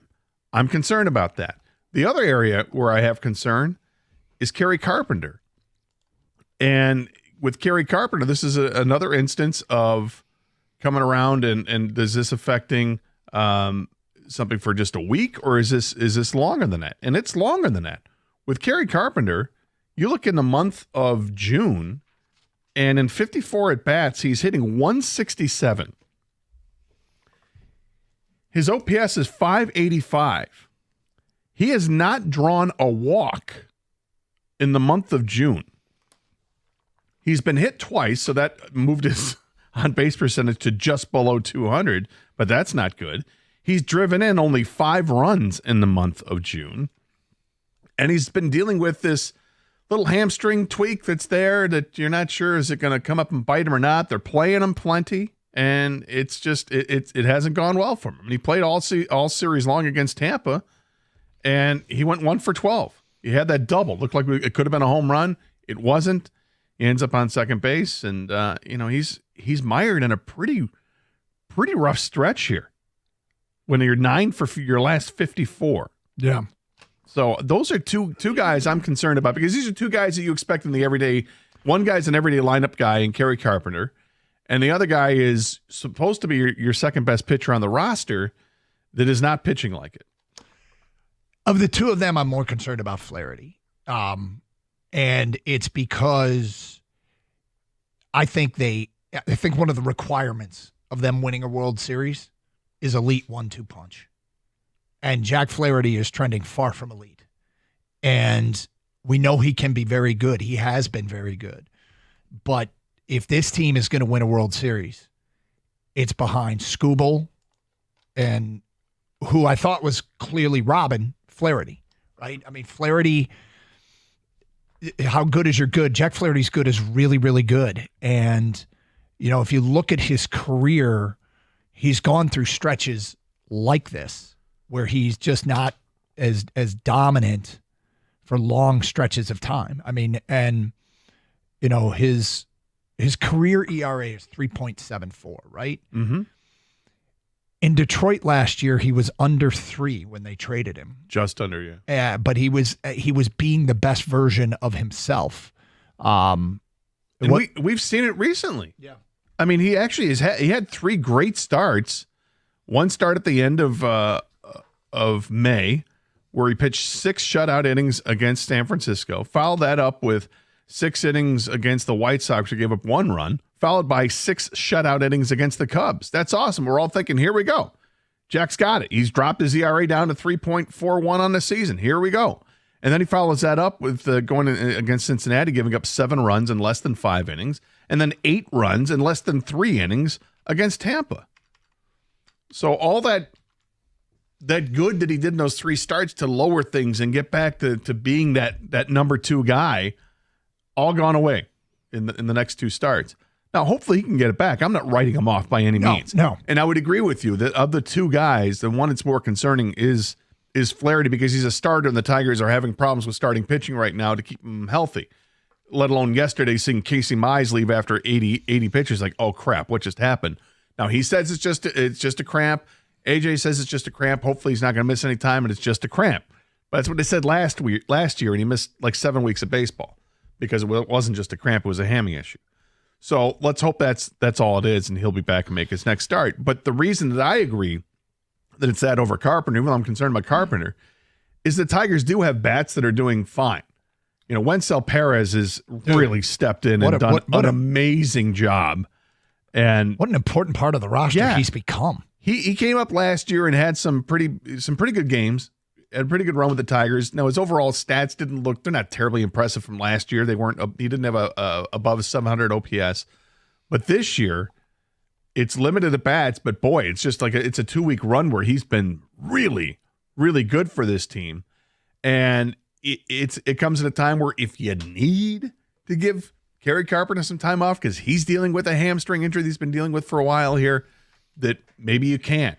Now, I don't know if they're entertaining thoughts of putting him on an IL list, an injured list for 10 days or whatever, but they could, and I don't think it would hurt them that much. They need a healthy Kerry Carpenter. They need Kerry Carpenter to be formidable when he steps into the batter's box, and he just hasn't been for a while here. Like I said, it's 167 batting average for the month. He hasn't hit a home run since he hit the 3 home runs in a single game against the White Sox. That was the first game of June. Since then, he hasn't hit a single home run or had a single RBI. Well, or a single walk. Wencel Perez might be the guy that can be plugged in to pick up the slack while Carp figures it out, because the thing about Perez is last year as a switch hitter, he just wasn't effective against left-handed pitching. And this year, he's killing it. He's killing against lefties. Yeah, and Matt Vierling could be coming back to this team real soon. I think he had 3 hits in the game the other night for Toledo, so I imagine that he could be back on this roster real soon. Mm-hmm. And that would mean probably Jahmai Jones gets sent down or whatever. But unless they look at Kerry Carpenter and say, why don't we give you 10 days off? I don't know if they're going to do that. That's just a thought that's thrown through my head because he's had such a rough month. And if it is a continued hamstring issue, will that time off be enough? 248-539-9797. Where are the real storm clouds? What is a passing front? What are you not worried about that isn't trending in the right direction? We will get to what we're not worried about, even though it doesn't look great right now. That coming up at 10:31. Plus our Champ and Chump nominations at 10:35. Get yours in via phone calls or ticket text. We tally up the votes and post on our website on Tuesday who the people select as Champ and Chump of the weekend. It is Carson Anderson on 97.1. Look, if you got any issues whatsoever with your garage door, and right now it is the throes of summer, it is hot as hell, and you don't know what to do, you're kind of fed up, you throw your arms up in the air, right? Here's what you do. Call Precision Garage Door Service today because they will help you out immediately. All calls are answered 24/7 by a live person, no less. So that's pretty great. They offer the industry's leading warranty, and they have expert technicians that will come out to your house with all the tools necessary to complete the job right there on the spot.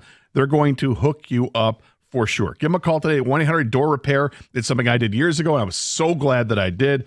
They helped repair my garage doors at the time, and then I need to get new garage doors, and they were absolutely the team to call. Precision Garage Door Service, 1-800-DOOR-REPAIR, or check them out at precisiondoormi.com and schedule an appointment.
Doug Harsh, Scott Anderson, 97.1 The Ticket. All right, what is not a concern? What are things that you think are going to be fine when it's all said and done with this Tiger team? Because there are are trends to be worried about.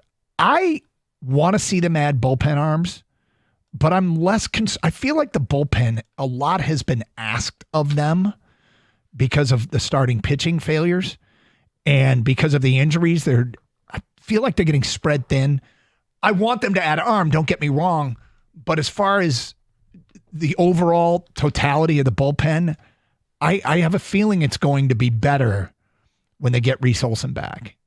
And maybe guys can return to a little bit more of their accustomed roles. But, I know that it hasn't been as lights out, but is there anything that looks bad right now that you're not worried about, Scott, that you would put in that category?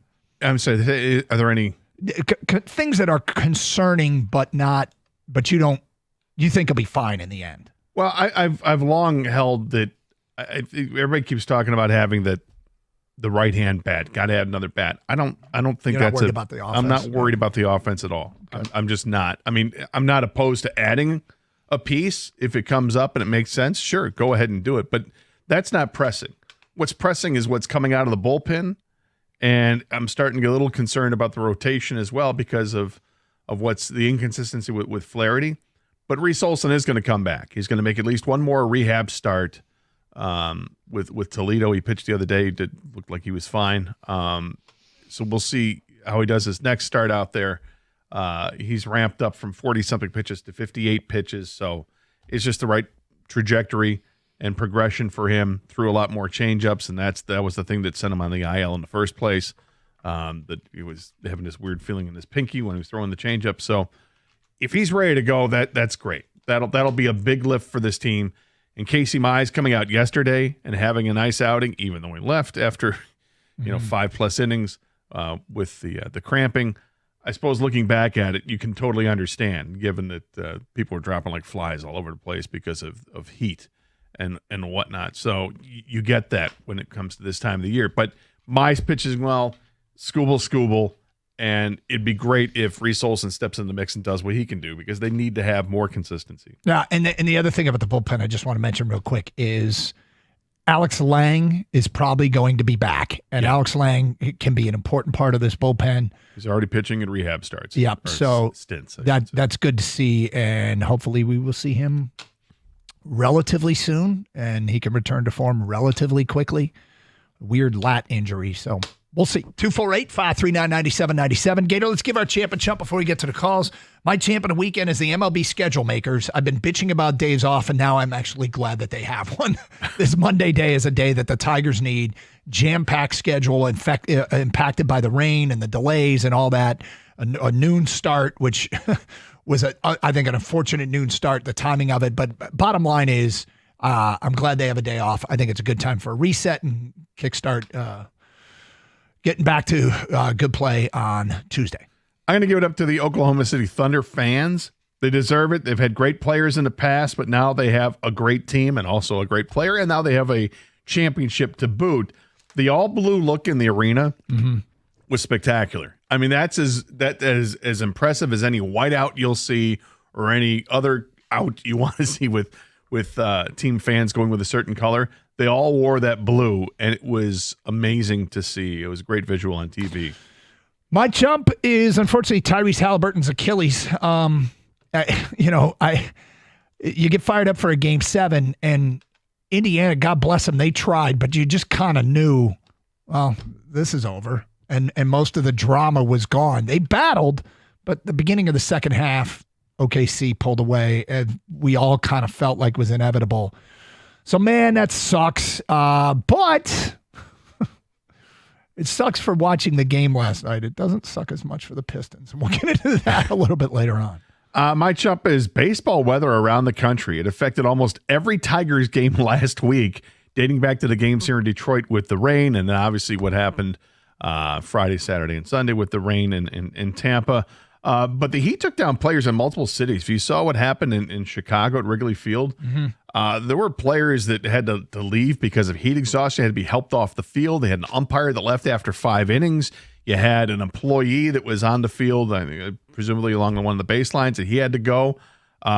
Ellie De La Cruz was vomiting in one of the games as well. It was just the heat index is crazy. I don't think it's any different now than it ever has been, but just happened to be this weekend was pretty bad for these players. And everybody deals with it in different ways, and they're going to smarten up real quick to make sure you're hydrated with the electrolytes and all that. I dealt with it by making it seem like I never showered. 248-539-9797. It is Carson Anderson on 97.1 The Ticket. Let's get to your phone calls. We go to John. You're on 97.1. Hi, John. Good morning, Hey. Doug and Gator. How are you, sir? Great show. Look forward to you guys every single day down here in Sarasota. Nice. I feel like I live in Detroit again, just thanks to Odyssey. That's great. I'll get right to my champ and chump. It's Tiger centric. Riley Green is my champ. I mean, watching him, and I know he runs funny. You'd never think he'd get some of those balls, but I mean, he put the team on his back yesterday. He had 2 doubles and 3 catches. Might only been 2, but 3 that should have never been caught, and by somebody who, he's a big fella, right? So I just think he's, and everybody whines about his strikeouts. Like, get over it, okay? He's a man out there, and it's just fun to watch him. My chump is Flaherty, Gator. Like, I'm ready to. I'm out. I think it's a lack of focus.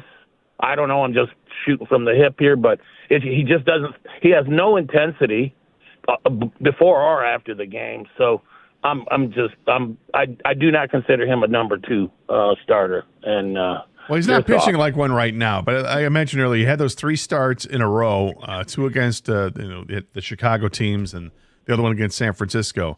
The end of the month of May and then into June, those were 3 really good starts. But outside of that, you got surrounded by 6 starts that are horrible, and it's concerning because Jack Flaherty is being counted on to be this number 2 guy. I have confidence that he'll get back to being Jack Flaherty, but it needs to happen sooner rather than later, because we're getting into the last few weeks before the trade deadline, and they need to know, are they going to have to go out and add a starting pitcher? Well, I will say, all the talk about we have to do something now, I'm on the side of wait 2 more weeks. You never know, injuries or something else happens, and I believe in AJ and Scott Harris. I mean, they're just getting it done, and they're just fun to watch. Let me throw something else at AJ has. I have a lot of faith in AJ. I have a lot of faith in Chris Fetter too, and if Fetter can't fix you, I'm not sure you're fixable. I guess that's probably not true. Maybe just what he does won't work for certain individuals, but they have competent people to try and turn around any struggling pitcher, and Flaherty being one of them. And he's an important part, man. They got to have that 1-2 punch. They obviously have number 1, and there are times where Flaherty looks like he can be number 2. Now the good news is the playoffs don't start next week. They don't start next month. A lot of time to sort it out. Yeah. And heck, the trade deadline isn't even for another month and a week. So if a month and a week from now, Jack Flaherty is no better and they haven't sort of figured something out, guess what? Maybe they go hunting for a number 2 starter. Yeah, I suspect that he'll figure some things out and he'll be better and more consistent for them. I'm excited to get Reese Olson back, and that's going to help. But it doesn't mean they still don't have issues with the rotation, because you've got the other situation with whoever that 5th starter is. Is it Gibson Long? Is it Montero? Montero has shown signs of being better and more consistent. Gibson Long is, who knows what they really have there. Mm-hmm. But it's a luxury to have 5 quality starters. Yeah. And right now they don't. I don't know if they have more than 2 at this point. 248-539-9797. Let's go to Stan in Shelby Township. You are next. Hello, Stan. Good morning, fellas. Thank you for taking my call. Sure. Doug, I really appreciate your metaphor about the sliding scale to where we have possible issues. And my champ is Casey Mize. It was not probable that he was going to come in and shut down the hottest team in baseball, who has a 22-8 record over the last 30 games, who punched the Tigers in the nose twice, and he did it. And I wonder if he could possibly, if he keeps going on this way, he could be the number 2 starter, because he is, got real pedigree, and I think that that could be possible. Second thing, since the winter meetings last year, Scott Harris mentioned about getting a right-handed bat. That's my chump because now I don't think we need one. Currently, the Tigers' record against left-handed starting pitching is 15-5, and we did not know at that time that we would have the performance and production that we are getting from Torque, Javi Baez, and Dylan Dingler. And so, like you, I think of the three areas the team needs help, be it starting pitching, relief pitching, or a right-handed bat, I think the biggest thing we need is relievers. Some more swing and miss. What do you think? Yeah, I'm not. I think you're probably right. Look, I have concerns because I like the lineup better, and I do think they need a right-handed bat. I do like the lineup better against right-handed pitching than left-handed pitching. But at the end of the day, the longer this goes, that they sort of act like it doesn't matter to them, then it doesn't. I mean, the one thing to keep in mind is even if a guy is producing against the same sided pitching, a lefty-lefty matchup, righty-righty matchup, it doesn't make it more comfortable for the pitcher. Like the pitcher is going to be less comfortable, a right-handed pitcher facing a left-handed batter and vice versa. So that is a part of the variable here. But at the end of the day, like you said, and Gator, you stated, as much as I like the lineup against right-handed pitching better than left-handed pitching, if they continue to produce, they might render the whole thing irrelevant. So cool. Thanks so much. Yeah, appreciate the phone call. Champ and Chump, get your votes in, 248-539-9797. Hey, sports fans, we'd love to talk for a minute about the best restaurant in the state to catch a game. Twin Peaks. With the restaurant experience really taking a nosedive all around the place, service really does miss the mark at most places, but not Twin Peaks. They've upped their game. It starts with their culture. Employees, they believe in the brand, and they just flat out produce a better product. And, of course, the beautiful Twin Peaks girls, hey, it takes extensive training to get on the floor there. And once they do get on the floor, they deliver an experience guests love. And, of course, what brings it all together is sports. They boast wall-to-wall TVs, some as big as 98 inches, that brings you to all the action. We got a baseball team playing the best they've played in years. Football's just around the corner. And don't be afraid to stop in if you're not all about sports, because the Scratch Kitchen boasts awesome items like the house smoked chicken and thighs, the ribs, even the hand-cut New York strips. Don't get me started on the bar outside of the coldest draft beer you've ever had, poured at an ice-cold 29 degrees. They boast extensive and exquisite craft cocktail menu featuring a wide variety of tequilas and bourbons. And if you're tired of spending $20 on fast food or dining out with a server that just doesn't care, stop by the nearest lodge and see the difference today. Twin Peaks, eats, drinks, scenic views.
I think there's a real reason to talk Pistons today, and we will do so at 11:05 here on Carson Anderson because they are inadvertently in the news cycle here. I don't know that we really expected there to be news that truly impacts the Pistons, but over the weekend there was in the NBA, and so 11:05 we'll get to that. In the meantime, a lot of Tiger talk following the weekend. And look, they dropped the series, and it's going to happen. They have some brewing issues. Are they real storm clouds? Are they just a passing front? Plus champ and chump votes. Feedback coming in. This from John in Fenton. Champ and chump. My champ is Wenzel Perez. Timely hitting lifts this team at the right time. The chump is Tiger pitching on Friday and Saturday. Pitching lost 2 of 3 to the Rays. Shows a good team can beat the Tigers in a series. Do not see them advancing very far in the postseason. Of course a good team can beat them in a series. How many series have they won this year against good teams? Many. So this weekend shows that the conclusion you draw is because of this weekend, you do not see them advancing very far in the postseason. John, what about the series win over the Yankees? What about the series win over the Padres? Seattle. Yeah, playoff teams. It's the schedule is littered with series wins over good teams. The Cubs, right? I mean, these are some teams that are like the best in baseball. Now, what it shows is that there's no guarantees. I mean, there's no guarantees. But this series has you concluding that they aren't going to go very far? Wow. I would call that perhaps an overreaction. Short-term result, long-term conclusion. When aren't there more examples of them being able to beat good teams in a series? Well, they haven't lost many series to begin with. They lost to the Dodgers. They lost this. They lost to the Dodgers. They lost to Tampa, Cleveland. If Cleveland makes the playoffs, could be a problem. Houston and Texas, and maybe one other in there. But they haven't lost many series. No. While beating some pretty good baseball teams. San Francisco, they're pretty good. They beat San Francisco. They beat Milwaukee. That's a good baseball team. They beat St. Louis. That's a good baseball team. They've got a bunch of series wins over better than 500 teams. Mm-hmm. Cincinnati's better than 500. Yeah, I mean, and a bunch of teams with playoff tickets. Toronto better than 500. Red Sox are better than 500. Now, here's where I agree with them. I mean, the Tiger pitching between Friday and Saturday, they went through 14 innings and gave up 21 runs. 13 innings. Between Friday's game and the first 4 innings Saturday, they gave up 21 runs in that stretch. I mean, that's a really bad stretch. Yeah, the Tigers had done to them what they typically do to other teams, which is jump on them early. Mm-hmm. But that happened to the Tigers this time. They went with an opener, and they got blitzed with that. Flaherty wasn't good. Got blitzed there. But you weather the storm. You throw it in the garbage, move on to the next game, and that's what this team has the ability to do. And instead of getting swept by Tampa, they win the game. They do it in convincing fashion with what happened in the 9th inning yesterday. But, I mean, they did have a 3-1 or 4-1 lead going into that 9th inning. It was a close game going into the night. Reasonably close. But, I mean, they added another run, kind of pulled away, and then they got then everything had happened in the top. But if you weren't watching the game, the rains start coming down hard on the top of the 9th inning. And the Tiger hitters adjusted. They knew what was going to happen. They knew the Tampa was going to throw strikes, and the Tigers weren't going to miss them. They're like, well, you're going to throw strikes, we're going to swing. And they jumped on. It felt like every pitch was a first pitch hit, and eventually Parker Meadows, the 3-run homer, was just so smooth. Yep. And it just lifts the team's spirits in a whole different way where you almost forget that it lost the first 2 games of the series. Well, you don't forget that. And as you pointed out earlier, it's a really good time to have a day off. And the Tigers have a Monday off 2 weeks in a row now. They have one today, and they have one next week as well, if I'm not mistaken. In the midst of, I think, 4 straight Mondays off. Which is very welcomed for a team that is, tired, you're banged up, you're playing in the heat all the time, and it's a good time to have this. So let's regroup. You got a series against Oakland now-ish, and hopefully they can take advantage of the Athletics and put some more distance there. Okay, so if you want a good trend with the pitching, And we talked about, the first 13 innings in Tampa, they gave up 21 runs. The last 14 innings in Tampa, they gave up 4 runs. Okay, so it all kind of calmed down, and we'll see what happens after this. 248-539-9797. Champ Thunder GM Sam Presti, obvious one, but to go out and create this team while still building for the future is admirable. Chump, the Boston Bruins letting their captain go basically for nothing and watch him be an impact player on the cup-winning team, and now will sign for more money than what he was asking for in Boston. That's from an unnamed texter. Champ, the AUSL, fantastic competition with major backing from Nike and ESPN. Chumps, the umpiring crew from the Men's College World Series. They are the epitome of why fans hate umpires. Immediately ruined what should have been a great game. So the AUSL is the Athletes Unlimited Softball League, which is on ESPN now, and it is entertaining if you can get into it. If it's kind of weird because the teams don't have places. They just have nicknames. And I think this is the league where every couple weeks they shuffle the rosters. As far as the umpiring crew, I did not see it live. I've heard lots of criticism for throwing out Coastal Carolina's head coach and first base coach in the first inning of what ended up being the final game of the College World Series. But what I've seen is more that the umps quick triggered it. And that is unfortunate if true. Yeah, you don't want to see that happen. Umpires, whether they're making themselves the center of the game, center of attention for it, or if they just want to send a message. There are two different things. There's the guy who thinks he's so important for the game, which those are the umpires I can't stand. But there's another side too, where who knows what's said before games. If you go in, you tell the teams, we're not putting up with this, this, and this, and we mean it. And then somebody violates that term early and they eject somebody. Mm-hmm. Now, it could very well have been, I didn't see it, so it could very well have just been a quick, reaction to something that didn't need to be that quick. But if it sets a tone and says, we're not putting up with this, we're not going to tolerate this, and it starts in the first inning, then okay. Then it's not tolerated, and the rest of the game you go about playing the way you're supposed to play. Yeah, look, I like I said, I didn't see it, so I'm not going to defend the umps. But if anybody wants to provide the details. Now, unless you winning again is bad. Yeah, I was in Coastal's camp, but I also lost 0 sleep over that. Yeah, I know. I didn't lose any sleep over it either, but it's just another SEC getting to win. From an unnamed texter, what is there to feel good about our pitching staff right now? With Mize getting taken out, you only have Scooble days where you feel like you have the advantage. Well, there's 2 things here. One is, let's see what the long-term prognosis is on Mize. They say it's just a cramp. This time last week, full-blown panic over Will Vest. Right. Yeah, and we didn't know yet any long-term prognosis over Vest. Vest looked like his old self in that 9th inning. Was it the 9th inning Thursday, the doubleheader? It turns out he didn't need a stint on the injured list. So we'll see what happens with Mize. As far as what is there to feel good? Well, I gave you the last 14 innings. The first 13 innings down in Tampa, a disaster, 21 runs. After that, 14 innings, 4 runs.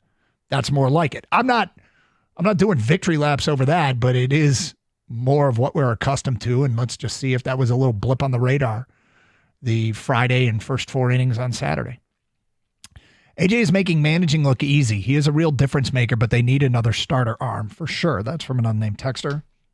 I'm not really going to argue with that.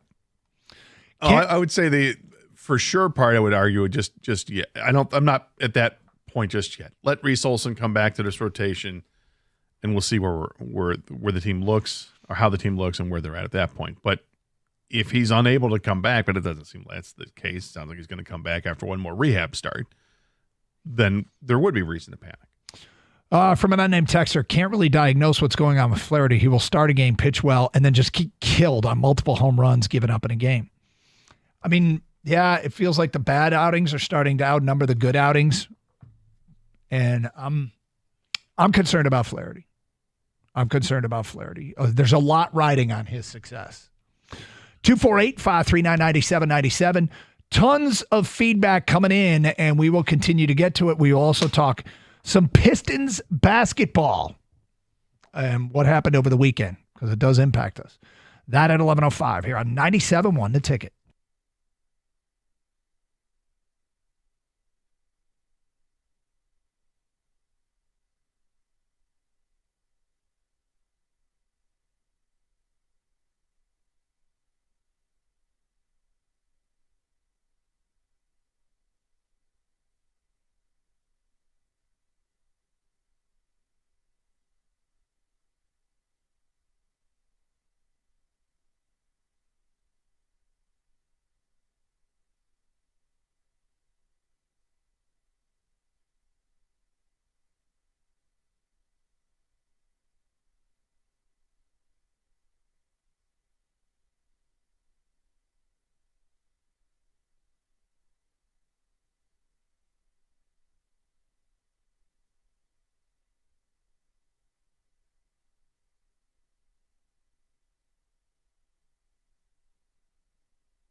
Brought to you by Precision Garage Door Services of Southeast Michigan. The Tigers once again topped USA Today's MLB Power Rankings. They noted, quote, Gleyber Torres' OPS is up to 804. His third All-Star nod comes into view, unquote. The Dodgers are up 3 spots to number 2, trailed by the Cubs. Detroit has a day off today before returning to Comerica Park tomorrow to host the A's. The Athletics will break ground on their Vegas ballpark today at 8 o'clock Pacific time. Commissioner Rod Manfred is expected to be in attendance. Former Tigers star and broadcaster Kirk Gibson has been tagged as the MLB Players Association's Fred Valentine Lifetime Achievement Award winner.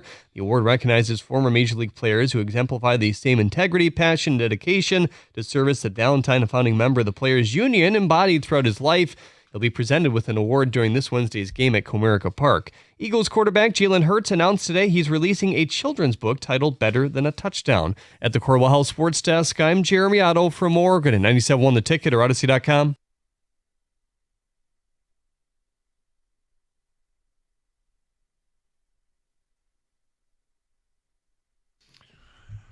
Mondays mean Champ and Chump. Get your votes in for Champ and Chump of the weekend. Who should be singled out for having a great weekend? Who should be called out for having a weekend that stunk? And we post on our website on Tuesday who the people select as Champ and Chump of the weekend. We still got a bunch of those and a bunch of ticket texts to react to. And we will do so coming up here on Carson Anderson on 97.1 The Ticket. Hope everybody stayed cool out there. And I guess we're going to get a break later in the week. Some storms coming midweek. Rocket Classic is this week. So PGA guys are in town, and we'll get into that as the week goes on. But I had a good experience there as a fan, even though the field is never like, it is what it is, right? We've got one of those events, and I'm glad we have the event. And the field has some recognizable names. Well, they have the Travelers Champ. Yep. So we traded the US Open champ for the Travelers Champ when JJ Spawn pulled out, which was unfortunate. I thought about chumping him, but I'm like, because, I mean, I feel like he big-timed us now. Like, well. Yeah, well. And he was playing like that going into the weekend. He was terrible the first 2 rounds. He was literally at the bottom. Mm-hmm. And then he had 2 spectacular rounds to finish up, and he ended up tied for 14th place overall when he was at 67th place. Yeah. At one point on Friday. So, yeah, great. Good for him. But, yeah, this field is, it's okay. It's fine. Yeah. It is what it is. But it's a great tournament. It's a great event. It's fun to watch because there's drama with this. Because, guys, you don't know. And what I love about it is typically we've seen some new young guy come up and do something special, which is fun to see players. Sometimes it's fun to see the guys you don't know against guys you do know, and they outplay them. But the tournament in the past has had guys. We've seen Phil Mickelson has played here. Bryson DeChambeau played here before, right? Mm-hmm. We've had some bigger names, and we still have. There's Colin Morikawa and Hideki Matsuyama are going to play in this, and Keegan Bradley's the Ryder Cup captain, and he just won yesterday. So it should still be good. Hopefully, the course is in great shape. The rain that we've gotten, I imagine, helps a lot with the growth of the grass they needed in some areas on the course. When I played it a few weeks ago, it looked like it could use some help, and they're probably getting that. He's a shooter, people. That's right. Yep. Part of the media that we're able to play. I wasn't alone. But I thought, okay, they're going to have to do something to get this course in pretty great shape here, and I think the weather might actually cooperate with that. Now, with the heat, I'm not so sure.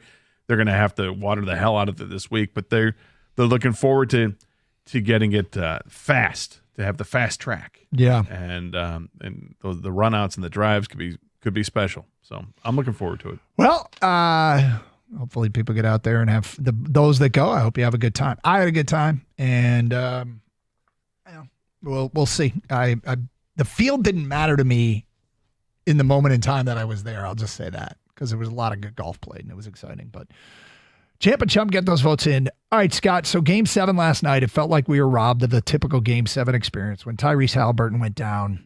I mean, I kept watching, but it felt like it was inevitable that Oklahoma City was going to pull away and win, and they did. The drama and the intrigue. I mean, we were looking for a miracle, right? Was it going to be the miracle story of you lose your best player and you persevere and you win anyway? But for Indiana and Pacers fans, what a brutal day. You lose your guy in Game 7, and you might lose your guy for all of next year. I mean, the delta between where you were at in terms of your intensity and fandom from where you were at to where you ended up, the beginning of Game 7 to the end of Game 7 is remarkable, because it's one thing to lose a championship.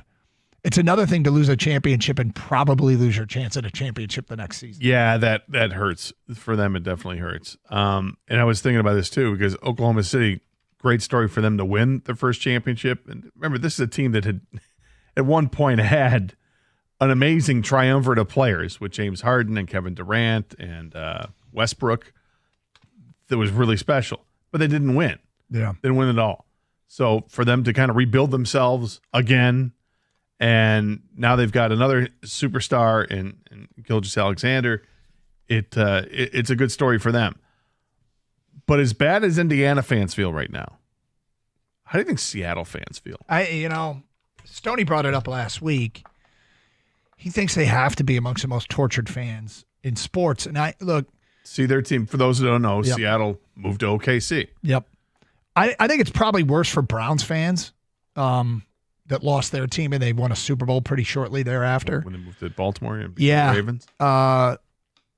Seattle's the Sonics did give their city a championship at one point. They did. Yeah. And the move was long ago, so there's probably The championship's even further ago, though. Yeah. And that's 1979. Yeah. They won the NBA championship. But that would have to be tough. It's really weird because having relatives in San Diego when they lost the Chargers, they went completely. Everyone I talked to out there was like, "Yeah, F them." Like, there's no. They divorced and it was ugly, and I can't speak for all San Diegans, of course, but I'm just saying I would imagine because I was a big fan of the San Diego Chargers. The 80s San Diego Chargers with Dan Fouts. I love those teams. He's a big Chuck Muncie fan. I was a big Chuck Muncie. Anybody, guy carrying the rock wearing glasses? Who doesn't love that guy? Those were sweet glasses. But when they decided to move, it almost felt like it cut all ties with Dan Fouts because it has nothing to do with San Diego. Why you're going to LA where they don't care about football in Los Angeles? They just don't. So it's like I'll always keep the San Diego Chargers close to my heart, and I don't even acknowledge the team that plays now in Los Angeles. 248-539-9797. So does that open up the door a little bit for the Pistons in the East? Yeah, it does. Yeah, it does. This is defending Eastern Conference champion that loses a key player. And if he comes back at all the end of next year, and I guess it hasn't been confirmed it's an Achilles, so maybe I should be careful, but that had the classic, there you can see it pop. God, that's such a weird injury.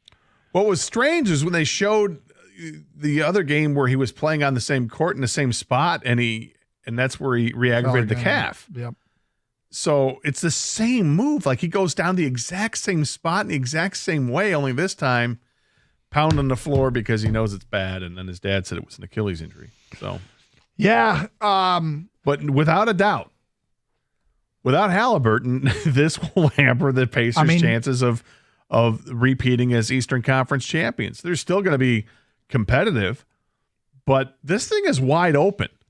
It was the Knicks and the Pacers to see who would go to the finals. Well, the Knicks could have very well lost to the Pistons. Pistons played them awfully tough. Yep. We got jobbed in one of those games that would have totally changed the outcome of the series.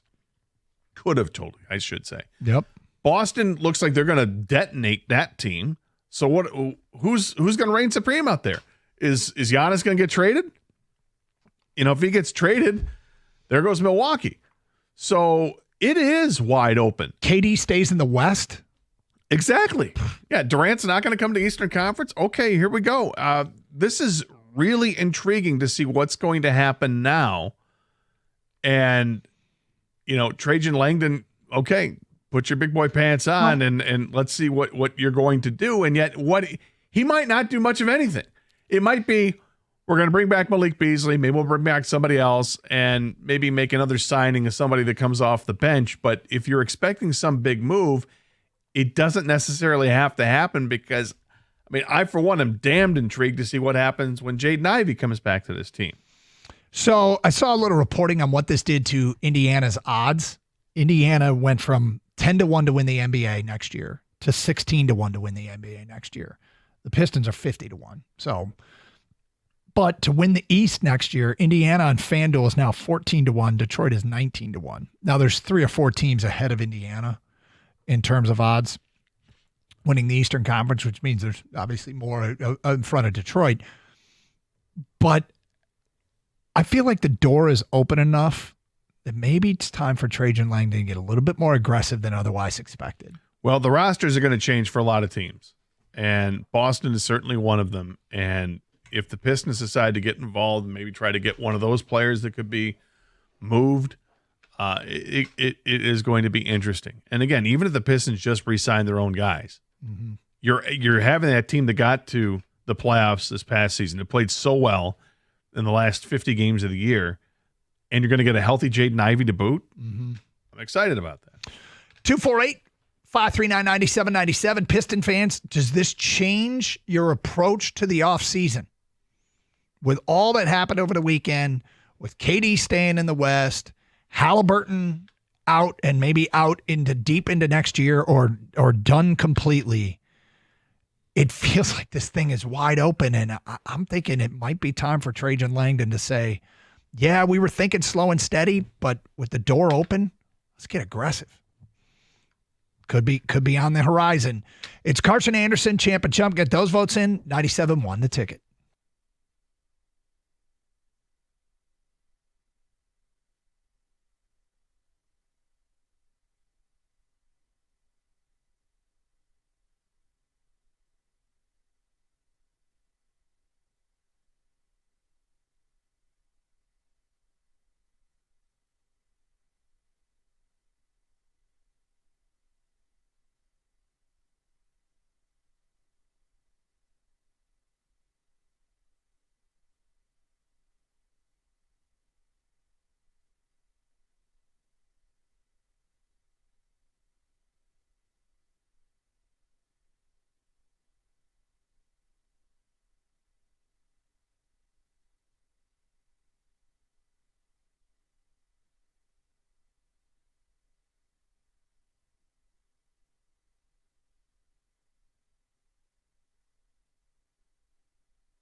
Get to some of your Piston feedback here in a moment.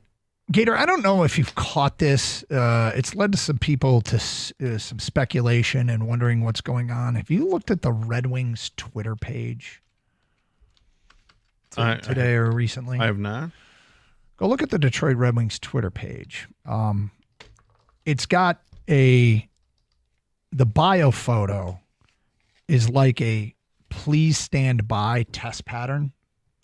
Okay, yeah, I see that. Yeah. Are they introducing something new, or is it something's about to happen? Is that a hint? Is this nothing, or is this something? I tend to think it's nothing other than, hey, we've got the draft is this weekend. Free agency starts on Tuesday. Yeah. I'm not sure. Kenny, you think this is Kenny, hockey guy, Kenny behind the glass? You think this is anything? I think if you expect a lot from this, you're going to be disappointed. This could be like an alternative jersey release maybe, or like something small like that. I don't think this has much to do with free agency, but the timing of it would suggest it could be. I doubt it. Or, I think they're getting ready to start their 100th season. So maybe that's just There's going to be a patch. Here's a new patch. I don't mind rampant and irresponsible speculation. Oh, sure, that's great. Who doesn't love that? But I wonder if it might be something. No, I think what it means, Doug, is that they're going to trade Kopp, Comfer, Berggren, and Tarasenko. I think that's clearly what it means. Is it? Okay, yeah. yeah. In exchange to get a really good defenseman and free up some money to sign somebody else. Clearly, that's what it means. Yeah. All right, some feedback coming in regarding the Pistons. The Celtics and Pacers are going to be without their best players, and the Bucks without Dame next year. It's time to take a huge swing now. The East is open now. I kind of feel the same way. I was kind of cool with slow and steady, but I think adding might make a ton of sense, and trying to take advantage of the context of the conference that they're playing in right now, right? I mean, this is the door is open for a young team. I mean, you don't do something that, like desperate, but the Magic have already passed us, writes an unnamed texter. Other contending teams in the East and some teams behind us are going to take big swings flat out. If we run it back, we get left behind. Okay, yeah. So Desmond Bane goes to Orlando, and they are certainly a formidable foe. Yeah, but if they run it back, understand they're running it back with a healthy Jaden Ivey. Yeah. That's a big add. Feels like it. I mean, if they run it back, they got the same team they had last year and a new healthy Jaden Ivey. Well, here's one regarding Jaden Ivey. An unnamed texter says, I'm firmly in the camp that Ivey's greatest value to this team is as a trade chip. Use him to make a big swing. It might be. Yep. But they have options. And the option of just bringing back what you had is actually a pretty good option. Mm-hmm. It isn't bad, and that was a strong lean for me. Not quite as committed to that anymore. I mean, I don't know who's available, right? Nobody really knows who's available. If you think they're going to land Giannis, I don't think that's possible straight up because they don't have the high draft capital to do it. You can give them 10 first-round picks, but it doesn't matter because none of them are going to be lottery picks. So if a team is going to trade for Giannis and they have like a top 3 pick and they look like they're going to be a bad team for a couple years to come or whatever, that's going to make sense in addition to players that you're going to have to give up. The Pistons would have to give up damn near their whole roster to acquire Giannis. Yeah. The belief is that the Celtics are probably going to be dumping guys this summer. Shams Charania said that he expects this to be one of the craziest NBA off seasons ever. So, and we just had Durant traded. Yep, buckle up. And Bane traded. So. Because it's a chance here for the Pistons to really make a big splash. And look, Langdon in the infancy stages has shown a lot of promise, but making smart free agent signings and any secondary trades, like the addition of Dennis Schroeder, I mean, that's good. That's really good. But what's he got with the driver? I guess what I'm asking. Can you take a big swing? And that's something that we have yet to see. So 248-539-9797. Feedback coming into the Carson Anderson inbox. My champ is Keegan Bradley for winning the Travelers Championships in the fashion that he did, especially with the approach shot on 18. My chump is Tommy Fleetwood's caddy. He should have helped Tommy see the little fleck of dirt or whatever it was that it bounced his ball offline to miss that putt. That's from Aaron in Livonia. Did you watch the Travelers? Because I didn't see it. I saw a lot of it. I missed the last couple holes, which I'm upset that I missed the last couple holes. Yeah. But I think Tommy Fleetwood, if you're going to blame it on the one putt, don't do that. Because early on, he hurt himself with some missed opportunities early in that match to get under par. Steve in Madison Heights, champ Minjee Lee for winning yesterday's major in the LPGA. Chump, this weather. Pedro in Memphis, Michigan. My champ is Riley Green. He's hitting great of late with excellent defense. My chump is Tiger pitching. Bullpen has lost its confidence. No depth with starters at this moment. Hoping Flaherty's issues are not related to his back. Yeah, I mean, it's certainly something to keep your eye on. Something to monitor. Yep.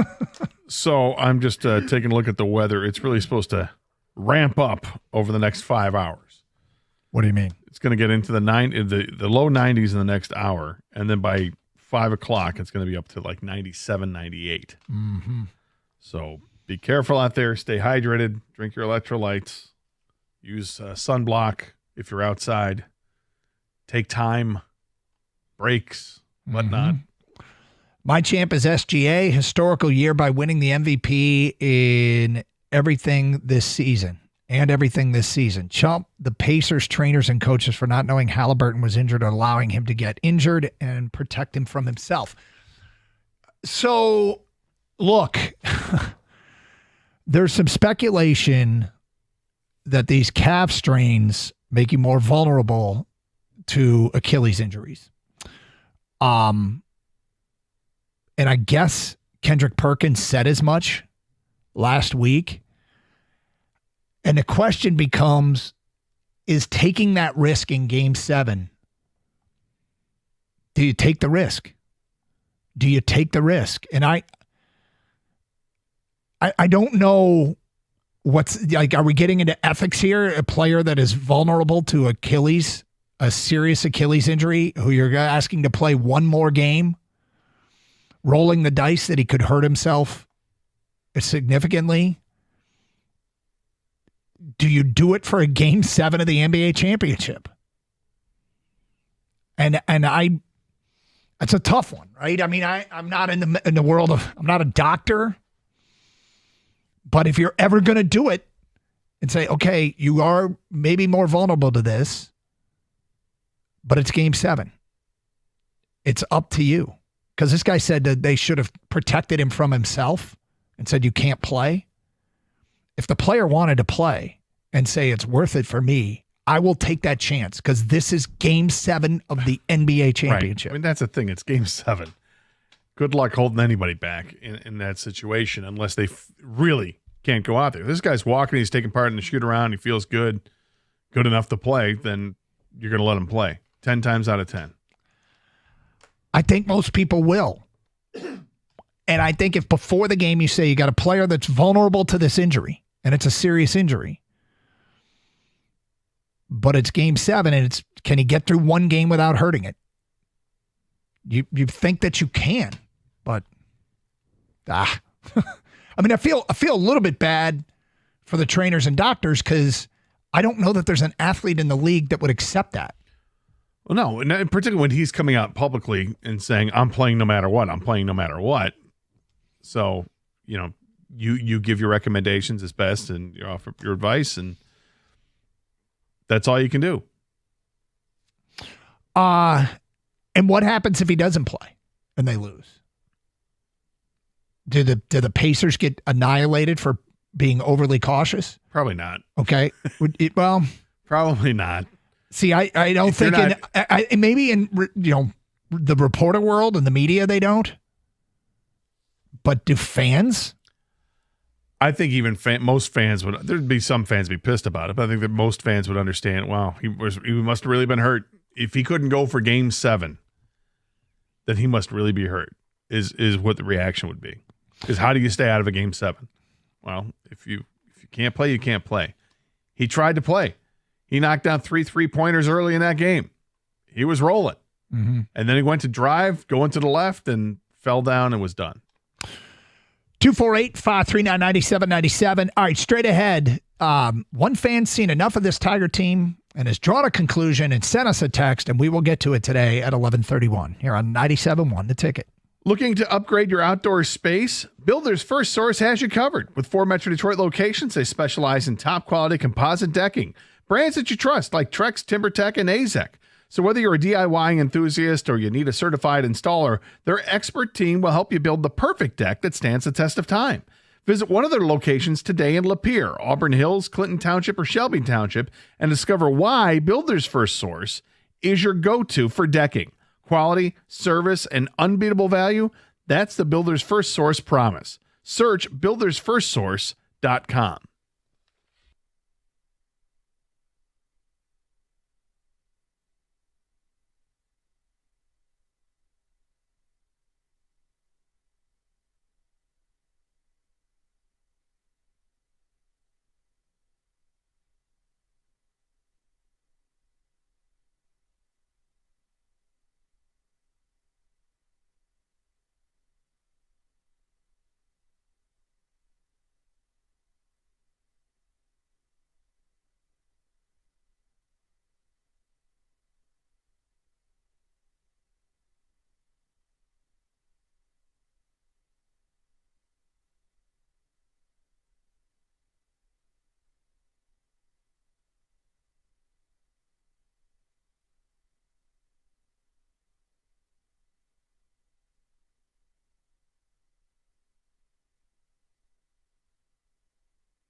All right, here we go.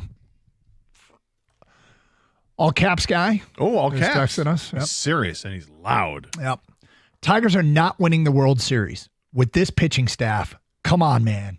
Get real. Too bad. Mm-hmm. I thought they had a chance. Yeah. Best record in baseball, still, right? Yeah. Yeah. Well, okay. I mean, the staff they have right now is still the staff they've had. And they've won 49 games. I mean, the component parts that go back to from last August through till here are very similar. And there's some stuff to be concerned about. Without question. Their team ERA is top 6 in baseball. Their team walks and hits per innings pitched, top 6 in baseball.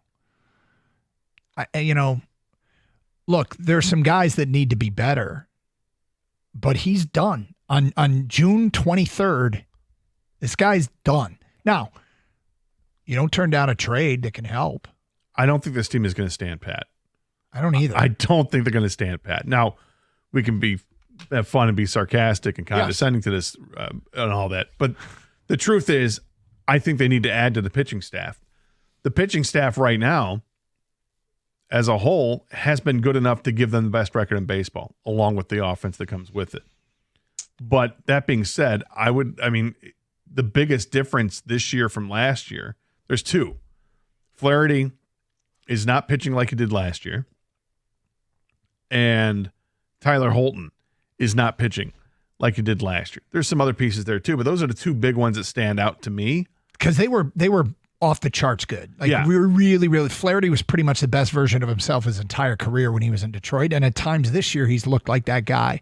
It's been a minute, though, and I think that's a growing concern. But maybe what happens there is that now Tommy Kahnle has become what Tyler Holton was. Maybe. Or perhaps. So, hopefully Tyler Holton can figure things out and get back to being really good for this team. As you mentioned, Alex Lang he's coming back at some point. I mean, he's doing some rehab stints right now, or doing a rehab stint right now. So maybe he can help this team out. They have a lot of bullpen arms that are at AA Erie, but they're at AA. Yeah. I don't think they're ready to make the jump to past AAA and come here. But maybe those guys get promoted to AAA and they could be on the fast track and help out. We'll see. Yeah, but if they're going to struggle, if everybody's going to struggle the way they have, and nobody's going to get any better, and we're not going to see him pitch well the rest of the way, there are concerns. There are concerns for sure. But what you tell me which? What I'm not saying on June 23rd, the Tigers are definitely winning the World Series. Yeah, I wouldn't. I'm not saying that, but I'm also not going to say the Tigers are not winning the World Series. You're going to write them off, and your reason is because the pitching staff the pitching just isn't good. And they're top 10 in WHIP and ERA. So top 6. I think that's good enough. I mean, what team is better? You feel better about the Dodgers? The Dodgers starting pitching staff has an ERA more than a run worse than the Tigers starting pitching staff. That was a case late last week. The Tigers have had a rough go of it here this weekend. And I know this often gets offered up as excuses, but in the NBA, they talk about scheduled losses. What the Tigers had to do late last week with the doubleheader, the 2 rain delays, land in Tampa at the middle of the night, play 2 games then within 14 hours. I mean, it was a big ask, and they didn't exactly shine. But those are not circumstances where I would conclude this is clearly who they are. I would not say that about what we saw this weekend. Yeah, I mean, as far as team ERA is concerned. The Mets and Yankees are right up there in ERA, but when you add WHIP into it, the Mets drop out. The Yankees are still a pretty good staff, but Yankees are going through some issues. Well, the Yankees just got shut out as 3 consecutive games last week. Yeah. I mean, I guess the same person would say the Yankees aren't winning the World Series, not with this lineup. I mean, there isn't. I mean, as well as the Tigers have played, have been the best team in baseball. I think there are absolutely ways they can improve that team. I would ask this person, would you sell then? Would you start a full-scale rebuild? Well, I think his point is probably improve the pitching. Yeah, well, and there's nothing wrong with that. We're for a pro improving the pitching. And one of those guys we were talking about last week we liked a lot was Chris Sale. Yeah, and he's got a bad rib injury. Feedback. Torque is hitting into so much bad luck lately. You have to think that'll turn. Carpenter had better swings the last 2 days. That's from an unnamed texter. Needed is that my starts so bad and need Reese also so bad. Looks like he's on the docket for Wednesday. Well, that would be good. I mean, I hope Casey Mize doesn't miss a start here. I worry about Casey Mize just because of the history of injuries. It's just like a constant something. And I always worried that the 10-day injured list quickly becomes the 60-day injured list with him. Well, unless I missed something, I thought A.J. Hinch was pretty emphatic about Reese Olson making one more rehab start in Toledo. So I don't think he's going to pitch Wednesday. I could be wrong on it unless something's changed. But it sounds like he's going to make at least one more start in Toledo before he comes back to the Tigers. By the way, A.J. Hinch did talk after at one point this weekend about Casey Mize's prognosis. Here's what he said.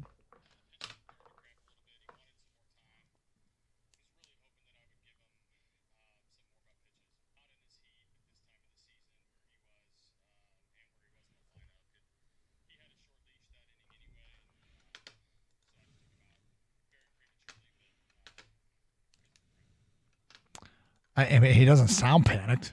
No, not at all. He doesn't. And Casey Mize is the same thing after the game. He's like, it's just a cramp. I'm fine. Mm-hmm. So, okay. And you can understand it given that the weather in Florida gets a little hot and humid down there. Yep. And you get dehydrated. You start to cramp up. And that was the case. When Flaherty is bad, it always looks the same. No command, falls behind everybody. Mediocre fastball gets rocked. There's some truth to that. Yeah, the problem is when he gets rocked, the ball goes over the fence. Yep. My champ is Keegan Bradley. Oh, I'm sorry. I already read that one. My champ is Riley Green. He's blossomed into a top 10 player in the AL, potentially top 5. Chumped the rest of the Tigers roster for their really poor performance and execution in Tampa. Well, I wouldn't chump Parker Meadows. I wouldn't chump Wenceel Perez. But, yeah, I mean, the Riley Green thing is becoming a bit fun. And the sliding catch.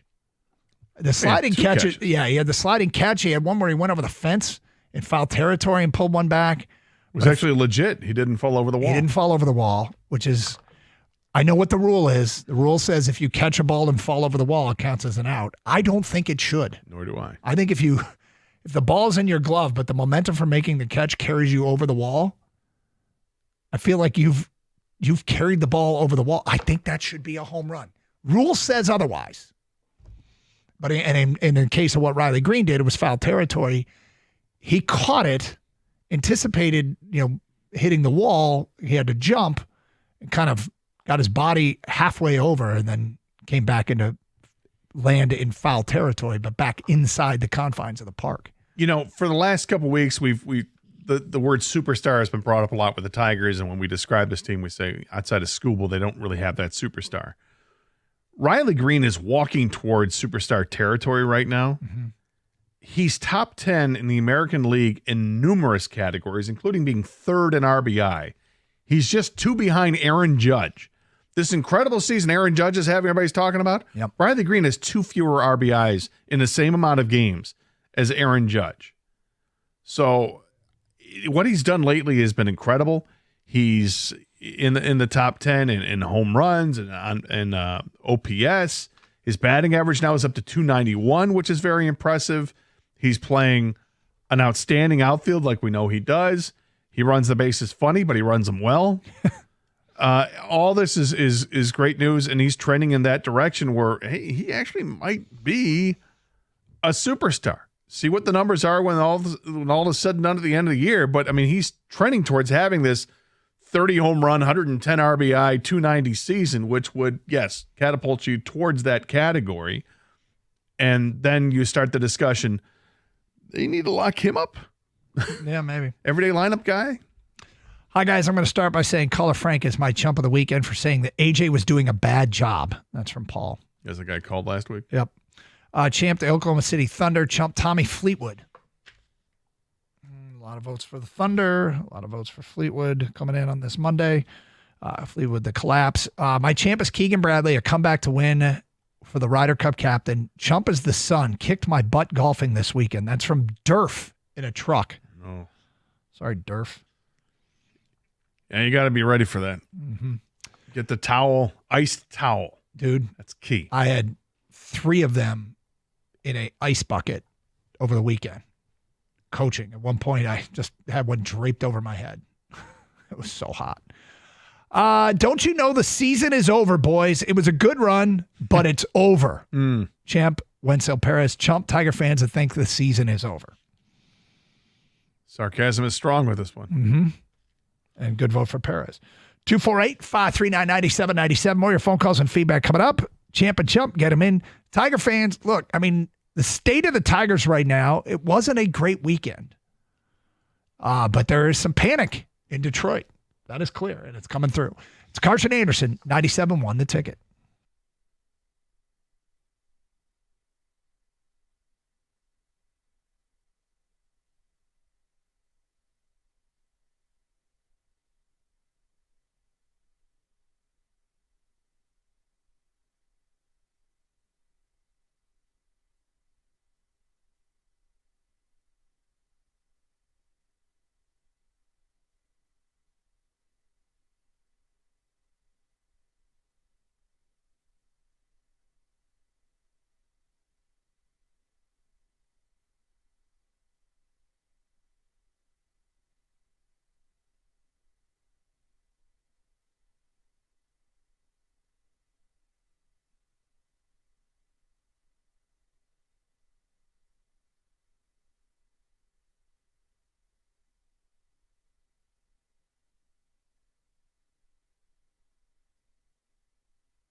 Great news, Doug. I need some great news. According to Front Office Sports, the Pop-Tarts Bowl mascot will be featured in EA College Football 26. EA Sports has confirmed. Well, that is exceptionally good news, and it makes my day. The Pop-Tart Bowl mascot is going to be in the game. If it's in the game, it's in the game. It's in the game, yeah. Today is also National Detroit-Style Pizza Day. The rectangular deep dish pizza. Is there one that stands out for you? I mean, Buddy's is like the original. And Louis in Hazel Park was kind of a splinter off of that. There was some sort of falling out, I guess, years ago with the people that started the whole Buddy's thing. So it's essentially the same pizza. Buddy and Louis had a falling out. Whatever. They're both great. And they're the OGs, so it's hard to go against that. But I think people have really upped the game here over the last several years because now everybody's making their own version of it.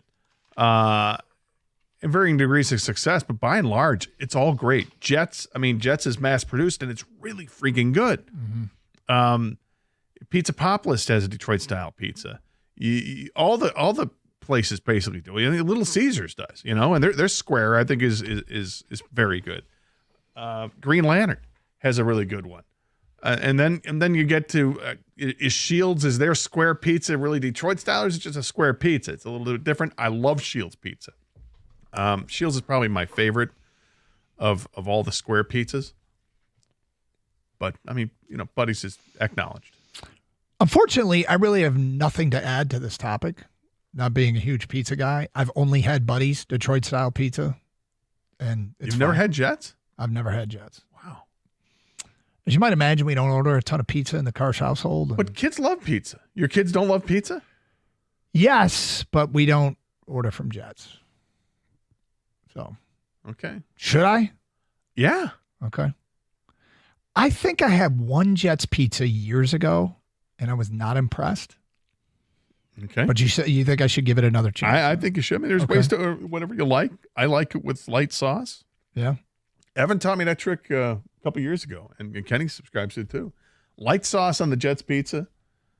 It's fantastic. Really? It's kind of a game changer. Yeah. What was is the regular sauce too soggy or something? Maybe a little too much to it. Yeah. Okay. Yeah. This way it keeps the crispness of the pizza, and it's all the integrity is there. Plus, you're a big veggie guy. Yeah. Sometimes a vegetable pizza is a nice change-up. So Cottage Inn has a spicy Mediterranean with like banana peppers and feta. And, delicious. Yeah. Onions? There's onions. Yeah. There's, I believe, black olives on it. Sure. And it comes with the roasted red pepper flakes. Kind of like a Greek. Yeah. Yeah. That to me is probably my go-to if I'm going. And to the point now that if a place I'll order from somewhere else, I'll order all of that on a pizza. Sometimes you can find that with some chicken on there too. Yep. That's a delicious pie, my friend. You're on board with it, huh? Yes. Okay. Good. I like all pizza. I mean, yeah, right. There's not we don't have the Venn diagram doesn't cross very often for you and me, but in this case, I'm glad it does. Yeah. I mean, it all depends what your mood is on a certain day. Like what would you be? What are you in the mood for today? Give me an example. Look, I'm always a pepperoni and double cheese guy, right? I could always do that. But I mean, describing that pizza with the feta, red onion, the banana peppers, and some chicken sounds delicious. You could do with or without the black olive. Depends how liberal they are with the black olives. I like black olives on pizza, just not too much of them. Okay. So I could do that. I find that most chicken pizza options, I have to say the same thing, hold the bacon. It feels like a lot of chicken pizzas offer chicken with bacon. And you know what they never say? Oh, okay, that'll be $2 less. They never say that. No. And I say, yeah, I'll take the chicken sandwich, but no bacon. And they don't say, oh, well, that'll save you $1.50. And I'm always like, shouldn't it? Yeah, instead of the bacon, can you just give me extra chicken? Right. Have a chicken sandwich with more chicken. More chicken. Does anybody do a double chicken breast sandwich? Like there's double cheeseburgers. I think I just too much. Yeah, probably I don't need all that. You guys back there, you big Detroit pizza fans? Detroit style? Yeah. Anyone in particular that stands out? Kenny? See, I'm a Jets guy. I like what you said with the double cheese and pepperoni. Light sauce is absolutely the hack with that pizza. And with a lot of other pizzas, actually, I've discovered. Because a lot of places, their sauce is a little much. They over-sauce don't need it. Like, you know what the thing is? If you like sauce and somebody doesn't like sauce, get sauce on the side. A little cup of sauce. Because then to dip the crust, that's when I like it, is to dip the back crust. When you're just left with the crust, I like to dip that in sauce. But I don't necessarily want it all on the pizza. You're pretty enthusiastic. We're talking pizza, man. Is there any like small independent places that do Detroit style pizza that kill it? Oh, they all do. I try to remember. There was a place in Royal Oak. Oh, I forget the name of it. It was on Main Street. It was like 13 and a half mile on Main Street. And they had a really, really good square pizza. Still around? Yeah, I think so. I haven't been there in a long time. And maybe I can help look it up, but You know, I mean, because to me, Buddies is all over the place, and they are now. Yeah. What was the 13? You said 13 in Maine. 13 and a half in Maine. 13 and a half in Maine. It's on the east side of Main Street. Let's see if I can find it on a map. Anyway, 248-539-9797. If you are a Detroit-style pizza, is anybody Detroit-style pizza only? Like that they won't do anything other than Detroit-style pizza? Is that a thing? I'm not. That they only go Detroit-style pizza? Somebody would just say, forget it. I'm not doing anything but Detroit-style pizza. That seems pretty punitive. Well, I mean. Perry's Pizza was the one I was thinking of. Yeah? Yeah. And they killed it? They did pretty well, yeah. 248-539-9797.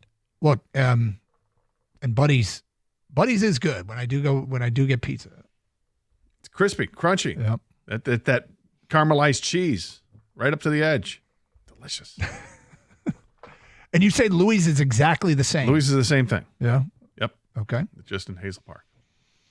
Good to know. Chianti bottles on the ceiling. Is that their flair? That's their thing. Yeah, that's their flair. Yeah. It's good stuff, though. There's a place when I was growing up in Ypsilanti called the Spaghetti Bender, and I think they decorated the whole thing with. Get drunk on spaghetti? Is that? It sounds like it. But it was a pizza joint, and they had the Chianti bottles all over the place. So 248-539-9797. If you want to give us your take on the Detroit style pizza. We go to Jennifer in Royal Oak. You're on 97.1 A Ticket. Hi, Jennifer. Hi, how's it going? We're doing great. I love this conversation, and I'm just calling to put my little tiny 2 cents in. Okay. So I was born and raised on the east side of Detroit, right around the corner from the original Buddy's Pizza. Okay. And so my entire life, the only pizza that I knew was Buddy's Pizza. And I remember being in school, and they were like, we're having a pizza party. And they were just ordering, like, maybe Domino's or Pizza Hut. And I looked at that pizza, and I said, that is not pizza.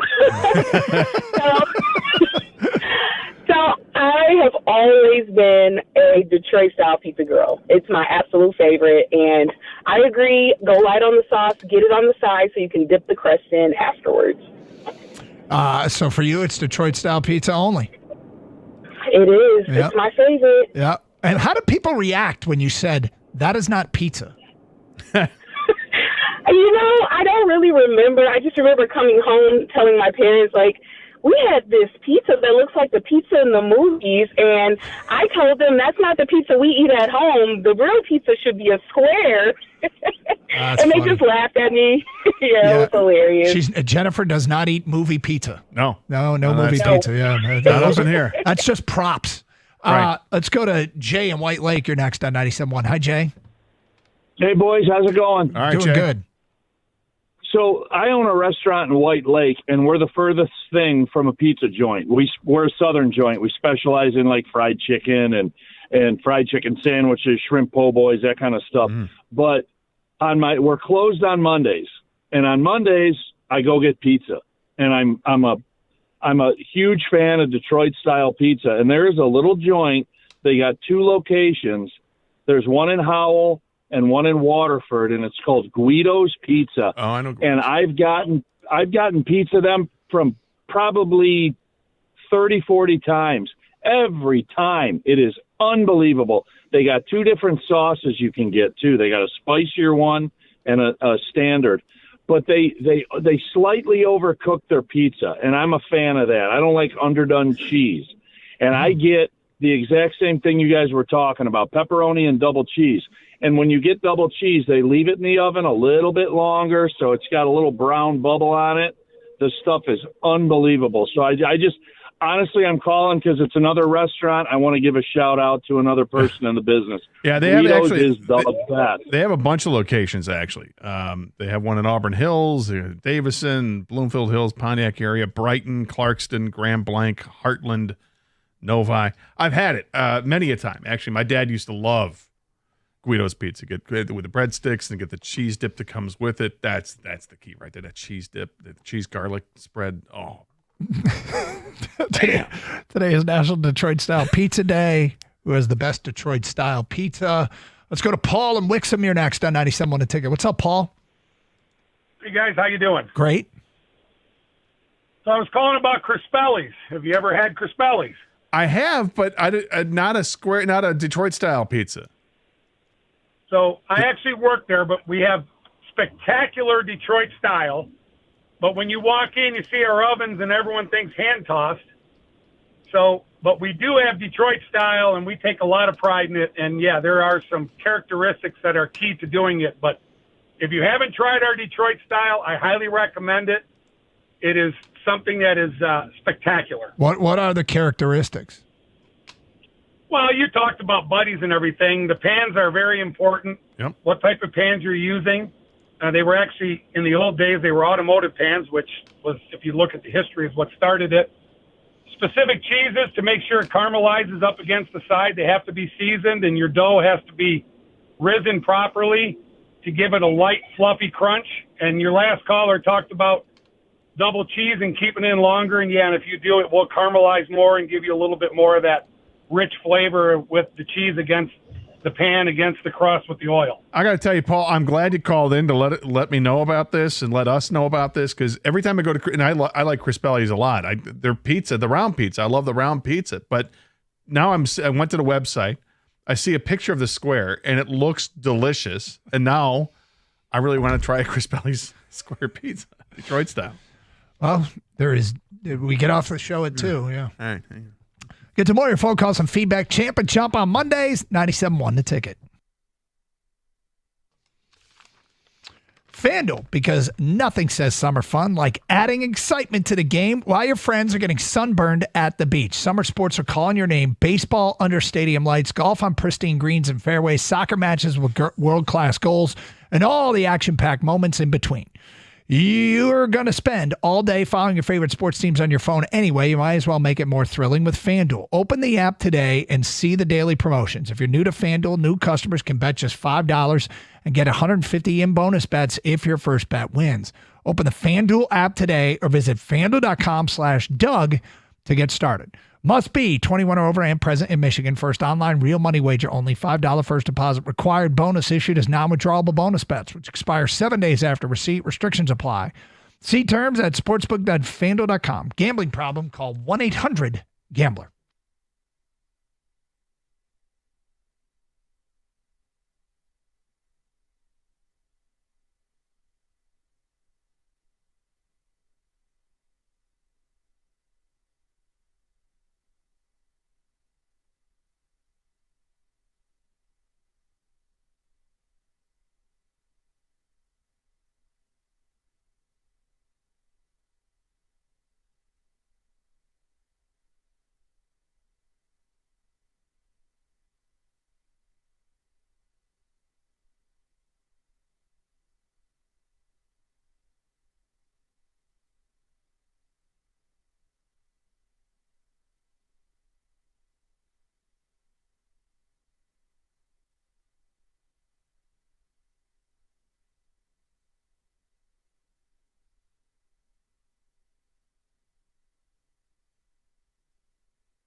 People are really into the Detroit-style pizza. Today is National Detroit-style Pizza Day. And so we're getting people telling us which one is the best in Metro Detroit.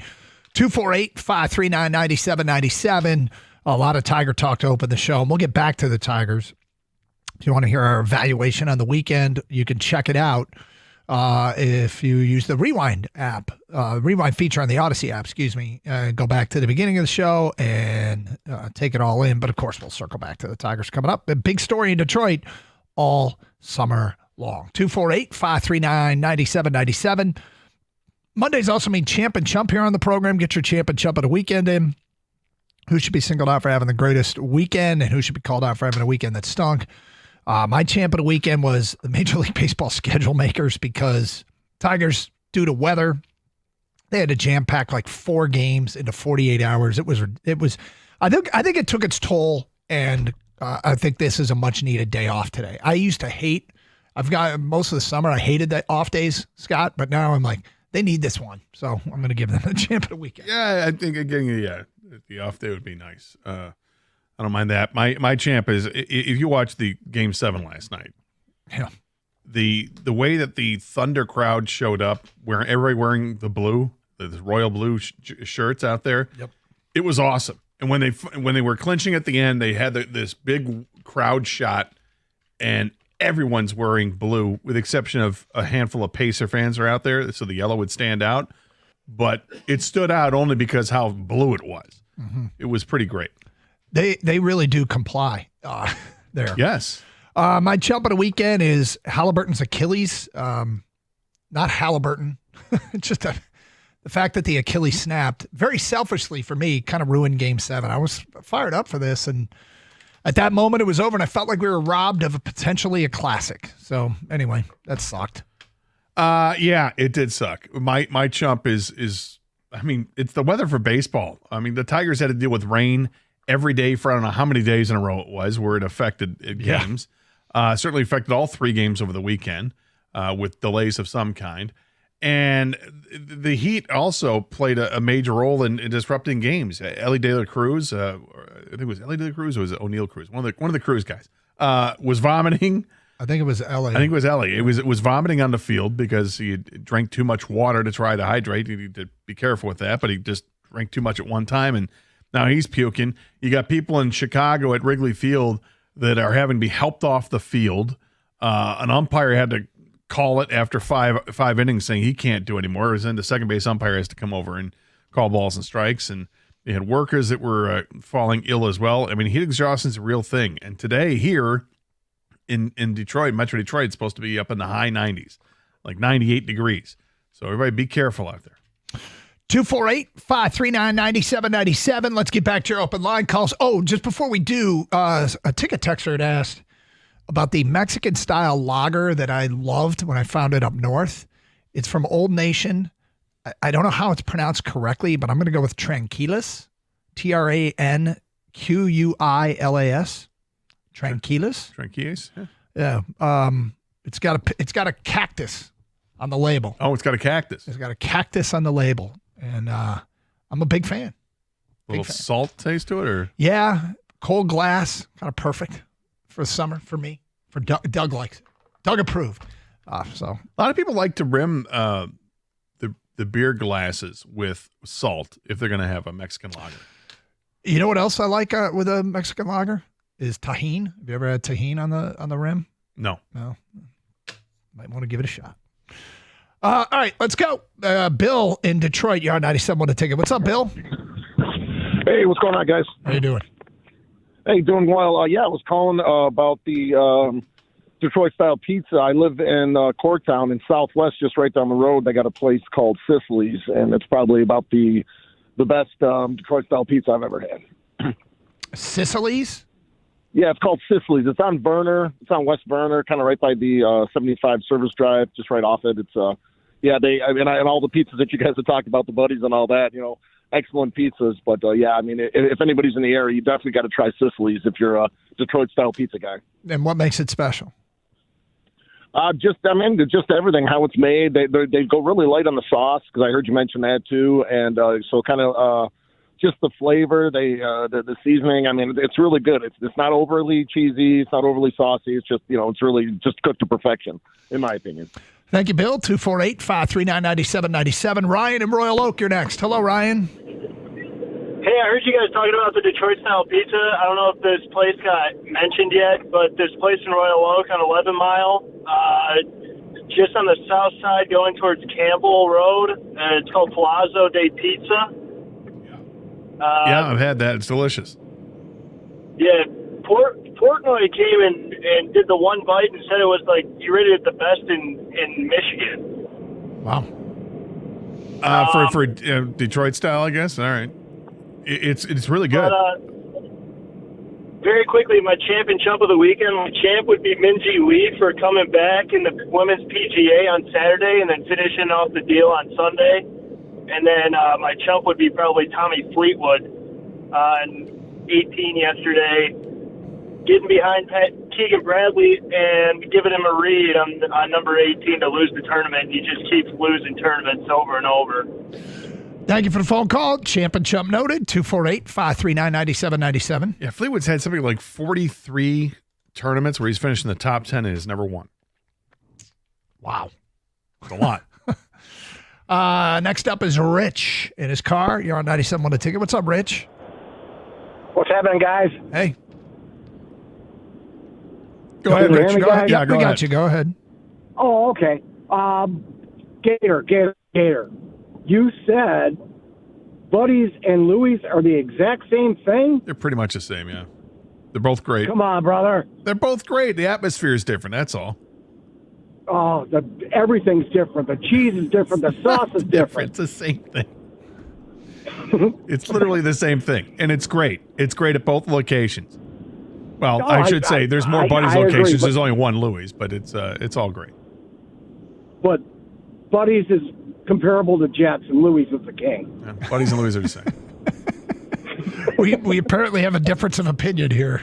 No, I mean, the thing is, there are Louis loyalists, right? Yeah. And probably people that live around that area, and that's what they love, and they're going to hang on to it. It's the same thing as Buddies. Sounds like Rich He knows it. disagrees. Rich knows it. He knows it. It's fine. But that's what's great is that they're both great. Bruno in Clinton Township, you're next. Hi, Bruno. Hey, how you doing, guys? We're great.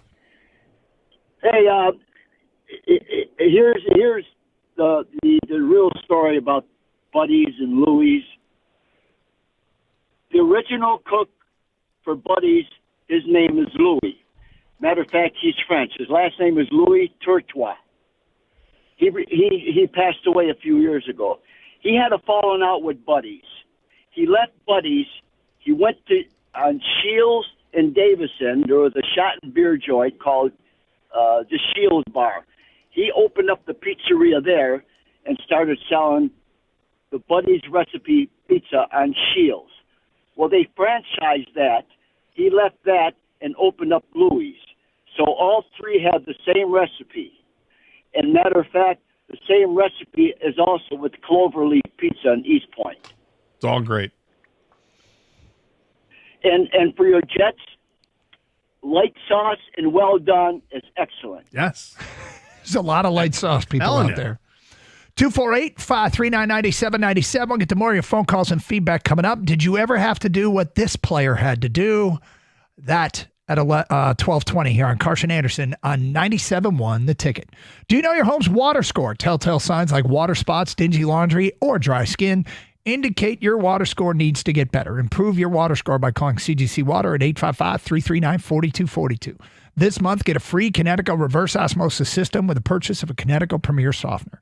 If you're not filtering your water, you are the filter. Call 855-339-4242 or visit cgcwater.com today. Prove your water score. Contact CGC Water Treatment and Plumbing, your authorized independent Kinetico dealer, and tell them Doug Karsh sent you.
once in a while in sports, somebody accidentally stumbles upon something and you go, hey, maybe it's better this way. Get to that today at 12:20. I wonder if somebody has stumbled upon something that might be perfect for them. Maybe not everybody, but for them. We'll get to that today at 12:20. D is in Detroit, and he's on 97.1 The Ticket. Hi, D. What's good, DK Gator King? Hey, bro, check this out, man. We at work right now having a heated battle in the heat. Okay. And it feels good, bro. Careful. Feels good. Check this out. Michigan high school quarterbacks. Okay. Mm-hmm.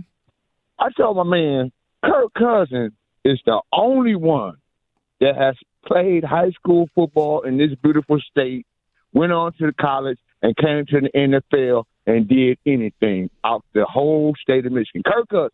Okay, everybody was saying, oh, it's more than that. I said, no, it's not. Check the list, bro. Drew Statton never made it. He made it, but he only played in the lasted a NFL while. for like a dozen years. Okay, Drew Henson. Who was another good one? Ja Rule Campbell, DeQuan Finn, Shane Morris. I can name a couple of more guys that were. No, but I think your great. point's there. Kirk Cousins is so far off the top of my head. I think Okay, you're right. okay. Now, my point is this. Bryce Underwood, my man that's enrolled at Michigan, the freshman out of Belleville, I told them he's finna break that mold, bro. And they say, oh, he ain't gonna make it. I say, put your top dollar on it, bro. The guy's athletic, mobile, strong arm. Only thing that's gonna hold him back is coaching, bro. And everybody, well, he was at Belleville. That's different than the NFL and college. I say, I know it's different, but why do you think Alabama, LSU, Georgia, all the big hitters in the world wanted this kid, bro? No, he was one of the most highly recruited players in the country, and there's a reason that they made a financial commitment to the young man to get him to Michigan. He's wildly talented. Okay. He passes the eyeball test for sure. He does not look like an 18-year-old. D. Gator. D, I got to tell you, I love this commitment and I love this battle you guys are having, you and your crew, whoever it is, because here's the thing. You just, as talented as a player can be physically, you just don't know until you're in the line of fire. And I get asked probably more than anything now, what's Bryce Underwood going to be like? And I can honestly say it's impossible to know until you're standing in a shotgun formation on 3rd and 6 in Norman, Oklahoma, with that place rocking in a game, and you got to make you just don't from a know. couple of 300-pounders. And, oh, by the way, he could fail, and there's going to be failures this year. It's what are you like as a freshman, sophomore, junior? There's such a steep growing learning curve that it's impossible. I know it sounds like a wimp out kind of answer. I think he's got all the skills to be great, but. No, DK. What you said is the truth, bro. Like you said, it's a different animal, bro. Like you said, playing against a 350-pound nose tackle compared to a 270-pound guy in high school. I understand what you're saying, but I'm just saying the height just seemed like it's going to pay off in the long run when it comes to overall talent, and I'm predicting him to be a high draft pick, bro. Right, I'm standing that word. He's 3.5 years down the road here. He's got his flag planted, and I mean, there's a lot of guys that were hyped. Like with him. There's a lot of guys that were hyped that didn't make it, and a lot of guys who were hyped that did. It's for that reason. There's so much that goes with the ability to read a defense, and coaching's part of it. How quickly can you process stuff, and we'll see if he plays this year. I suspect that he will. I think he'll get opportunities. Yep. But it's the question I get asked the most, and what? Yeah, and Adam, what time is the Michigan State game? without question. So, I think it's going to be fun to watch. Look, anytime you get somebody that's highly recruited like this kid is, you want to believe the hype. That, okay, how good is he really? Is he really going to be that good? And then you start to see flashes like, oh, there you go. We'll see how long it takes. Maybe it's instantly. Maybe it takes a little bit. But without question, he's got talent. I used to lock in on freshmen and just get so excited. And then I realized when I saw them in practice, I'd always go, why isn't this guy playing? And then I'd see him. Now that I get to go to practice every once in a while, I'm like, oh. Right. Because he looks like a kid and he's playing against men. This one doesn't look like a kid. Yeah, he doesn't look like a kid. He does not look like a kid. Who was that? The last one was Dante Moore. Yeah. Who was transferred a couple times, but he's still in the Big Ten, right? Yeah, he's in the Big Ten, yes. Oregon? Yeah. Went from UCLA to Oregon? Yep. Still in the Big Ten, Doug. Yes. One Big Ten school. But that's a quarterback that didn't play his college ball in the state of Michigan, which I think was D's point. Did he mention anybody that didn't go to an in-state school? But that's a fascinating question. Who is the most decorated Michigan high school quarterback in the NFL? Think it is Kirk Cousins. It might be Kirk Cousins. There's probably I always feel like there's somebody. There's probably somebody away. I mean, Gary Danielson. Gary had a pretty good career. Yeah, but went to Purdue, not Michigan or Michigan State. No, and I don't remember if he had that caveat. Like, was that part of the requirements? Anybody better than Cousins to play high school quarterback from our state? Interesting. Okay. Every once in a while, something you stumble upon something in sports. Like I remember years ago, Rich Rodriguez talking about the zone read with the quarterback where he snaps, put the ball in the running back's belly, reads the defensive end, and then either hands it off or takes off. Happened by mistake. It was a straight handoff. The quarterback bobbled the snap, got the ball into the running back's belly. Everybody crashed on the running back, but the quarterback didn't really hand it off and bounced around end. And he said, "Wait, what do we have there? I'm putting this defense in conflict." And they started doing it intentionally, and they stumbled upon this idea, and it worked really well. And a lot of people do this now. Has Tampa stumbled upon something with the 11,000-seat minor league stadium? Is that a better baseball experience for fans in Tampa? The Tigers were just there, than playing in the worst venue maybe in professional sports? No. It's fine right now because it's Tampa and they don't have fans to go to games anyway. But let's say Tampa makes the playoffs. Mm-hmm. How awful is that going to be that there's only going to be 11,000 fans for a home game for rooting on Tampa Bay Rays? Well, yeah. That's true, but you know what you're getting every year. You know you're getting 81 regular season games. They've sold out everything this year, I guess. Yeah, because it's 11,000. I mean, it is 11,000, but 11,000 there feels a lot different than 11,000 in that terrible dome. It does. Look, here's what I hope it does, but it's not going to by all accounts. It should give them pause on what to do when rebuilding the stadium.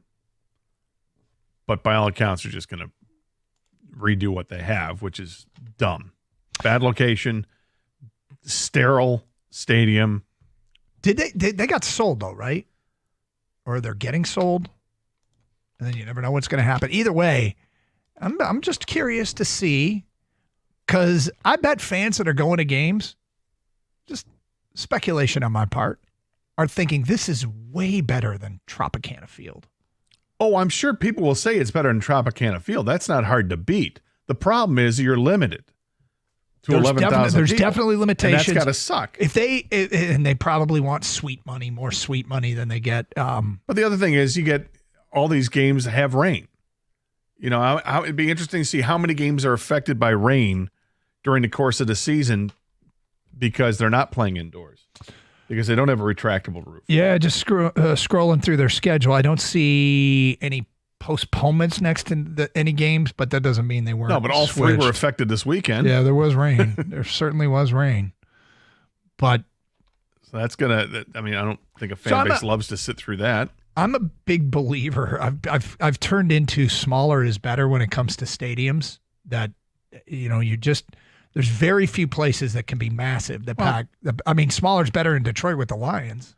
But it makes sense. Like if you're talking for soccer, for instance, because that's really where I think the genesis was, where you came up with that was don't build a 60,000 seat soccer stadium when you're only going to get 25,000 people there. That makes all the sense in the world for soccer.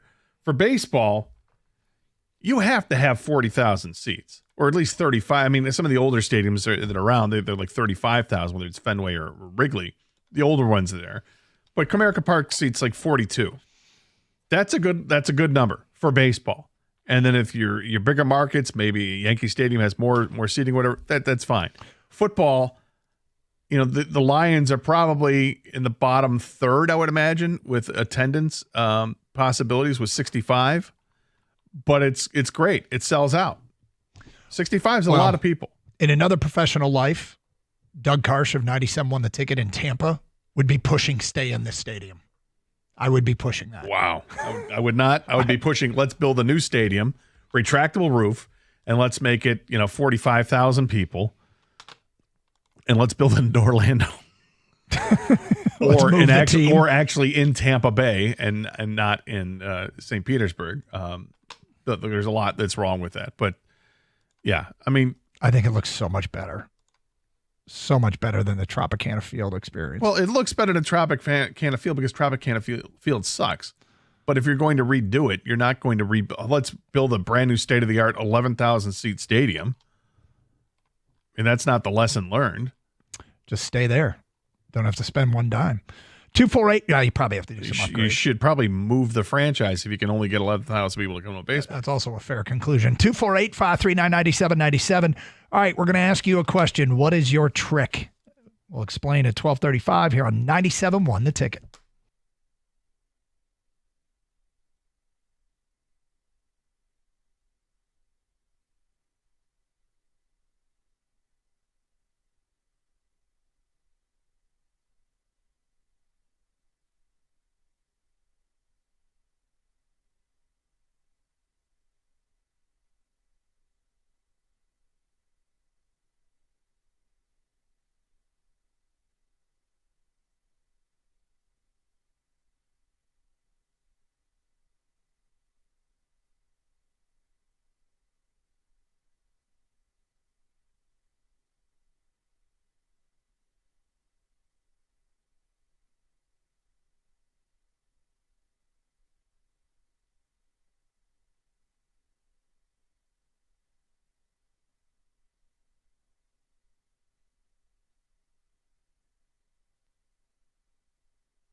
Champ and Chump, get your votes in for Champ and Chump of the weekend, 248-539-9797.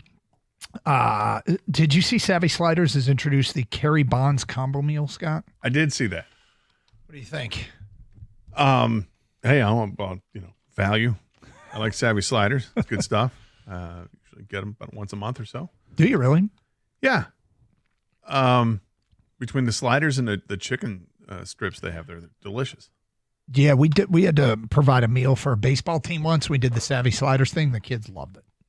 Really, really liked them. And they do have a lot of chicken options for guys like They me. do, yeah. And they have the chicken sliders, or the little chicken sandwiches they have. They have just the chicken tenders, if you will, or chicken strips, however it is. It's really good, different sauces.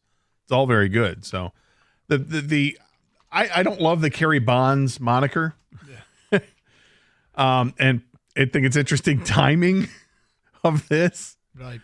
That, since he hit the 3 home runs in the game against the White Sox back at the beginning of June, he has yet to hit a home run or yet to drive in a run or yet to walk in a game since then. So interesting timing that they're going to release this, I think, in July. But hopefully he gets back on track and earns the moniker. But the value is great. Good food. Combo meal. I'm looking at this in the free press. Combo meal will be available at Michigan locations starting on July 1st for a limited time this summer. Carpenter's Kerry Bonds meal includes 2 signature Savvy Sliders topped with cheese, lettuce, tomato, and the chain signature sauce, seasoned crinkle cut fries, and choice of drink or hand-spun chocolate custard shake. Said to be Carpenter's favorite. Game on. The Kerry Bonds meal available. Let's see here. Carpenter's Four Season will appear from noon to 2 Monday at the Savvy Sliders location on Harper Avenue in St. Clair Shores. Fans will be able to meet Carpenter and purchase the exclusive Kerry Bonds meal. Available that day only. Kerry Bonds meal is $11.99 for the meal with a drink option, or $14.99 for the hand-spun custard shake. So there you go. If you're interested in the Kerry Bonds meal deal. All right, so what's your trick? Do you have a hack for beating the heat? When you are outside in the heat, how do you stay cold? How do you stay, whether it be hydrated? I know we do this in the wintertime with people when they're out trying to stay warm. Invert it. How do you cool off? I had the wet towel around the head on the baseball field this weekend. The players said, look at Coach Doug and his do-rag. And I thought it was a good look. Most people couldn't pull it off. I could.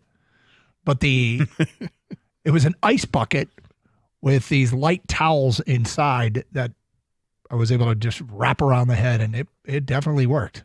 Yeah, if you can freeze a towel and then you bend it around your neck so it gets to the carotid artery there, and it cools you off quickly when you do that. Yep. Same thing if you can you can freeze wristbands. Do the same thing. Put those on. It keeps you cool. That's quite a hack. I've never heard of that one. Just thought of it. Did you? I did. Right here on the spot. Right here on the spot. So you have no idea if it works. Sounds like it should. Well, the reason I said it because here's what I have done. I've gotten from the tap, run cold water for a while so it gets really cold, and I've stuck my wrist underneath the cold water, and it does cool you down quickly. Right. Because it gets right onto those arteries, which is great. So, yeah, why wouldn't that work if you freeze a wristband and put the wristband on? Interesting. Because I know I've done the freeze the towel and put it around your neck thing. That's awesome. Right. So what is your hack to stay cool? So get this. So we're driving to the field yesterday. I'm like, we got to get some ice. I got a bucket that we're just going to fill with ice. We're going to put drinks in it. We're going to put towels in it. We're going to put, I had some Reese's peanut butter cups. I'm going to keep them cold in there for the kids and all that. So we're driving to the field. We pull over to a gas station. And I say to my son, go in and pay for 2 bags of ice. I'm going to grab 2 bags of ice out of the cooler here. So, and I'm going to pay him back. Right. So he comes walking out and he goes, one behind the counter said, take as many bags as you want. And I'm like, really? And he's like, yeah, they're trying to get rid of it. And I'm like, maybe he was lying to me. It just crossed my mind that maybe he made that up and we just drove off with 6 bags of ice and paid for 2. I hope not. But I'm like, why would you be trying to get rid of bags of ice? Maybe they got a big shipment of ice coming in. Maybe. But it's not like the ice that's there expires. No, but if it prevents you from from filling up the ice chest. It's already paid for? Yeah, that's already paid for. Maybe. So we got 6 bags of ice, right? And I've got water and Gatorades. I got a big bucket. I fill the bucket. It takes 2 bags of ice. Now I've got these 4 extra bags of ice. So, which are going to quickly turn into bags of water. So we're in the dugout, and the boys started using them in creative ways. One is the top of the dugout had like a padded thing along the top. Okay. And they just started taking ice out. It's black, and it's 90 plus degrees. And started rubbing the ice along the black padded to keep so everybody could lean against it and keep you cool, which was kind of a clever idea. But they had to do it like every 5 minutes. And they were. And we were, again, quickly turning into water. But my favorite thing was I saw one of the boys cut a small, tiny little pinhole, put a tiny little pinhole in one of the bags of ice, and they just started squeezing ice water out of the bag in a stream. You know what? That's not a bad idea. If you could somehow hang that bag above you and cut a pinhole or a couple pinholes and it just kind of drips on you. Yeah. There you go. Yep. So all different creative ways. But we couldn't use all the ice fast enough, so it just turned into puddling in the dugout because it like all melted and leaked out of the bags. And not that it really mattered all that much, but and then one hero comes back with a cooler full of ice halfway through the game, and I'm like, that's a real hero. That is a real hero. They don't all wear capes. No, they don't. So 248-539-9797. Do you have a hack for staying cool in these ridiculously warm temperatures? If you're working outside, like, I feel for you. I wonder if people working outside, did jobs get canceled today or at all these few days because it's so damn hot? Anybody just they have to pull the plug and just say, we can't do this. It's too hot. Roofers? My God. Could you imagine being on a roof today? So I know that the Birmingham Plumbing, Heating, and Cooling. Yeah. They are installing an air conditioning unit at my friend's house as we speak. Yeah. They've got to be miserable. Like a whole new air conditioner and furnace have to be miserable doing this today. But this is why they're awesome, because they're doing it today, knowing that it's going to be as bad as it is. And their whole goal is we just want to make sure that she's got air conditioning when she comes home. Well, you got to, because everything completely crapped out on her last week. And so, and today's the day. Today's the day they do the install. And my brother-in-law worked in that industry. This is when everybody needs it. And if it goes down, it's an emergency. Yeah. Like, please. Yes. Can we do something right here, right now? This is why you get that checked out annually. Yeah. So that when it comes to a time like this, you know that you're ready for it. My youngest is doing some work with a landscaping crew. Not today. No? Nope. Well, I did work for a landscaping crew the summer after my senior year in high school. And that was the summer that we had like 30 straight days of 90-degree plus weather. And this was before you thought of the wristband idea. Yes. I love this wristband idea. By 30-something years. Yeah. Yeah, exactly. And I remember we were downtown in Mexican Village in Detroit working outside of McDonald's out there, doing landscaping out there for 3 days. And it was hot as hell, 95 degrees every day. And we kept going in to get more drinks. Like it was just iced tea, just drank so much iced tea really? And water, just beyond belief how much that you were drinking. You were just sweating it all out. It was hot as hell, but you got to stay hydrated. 248-539-9797. Stacy in Commerce, you're on 97.1 The Ticket. Hi, Stacy. Good afternoon, gentlemen. Go Blue, Doug. Go Blue. Hey, I learned a stay cooling hack when I I attended the Alabama-Michigan game at Texas Stadium several years ago, and when they got their butts handed to them 41-14. But I digress.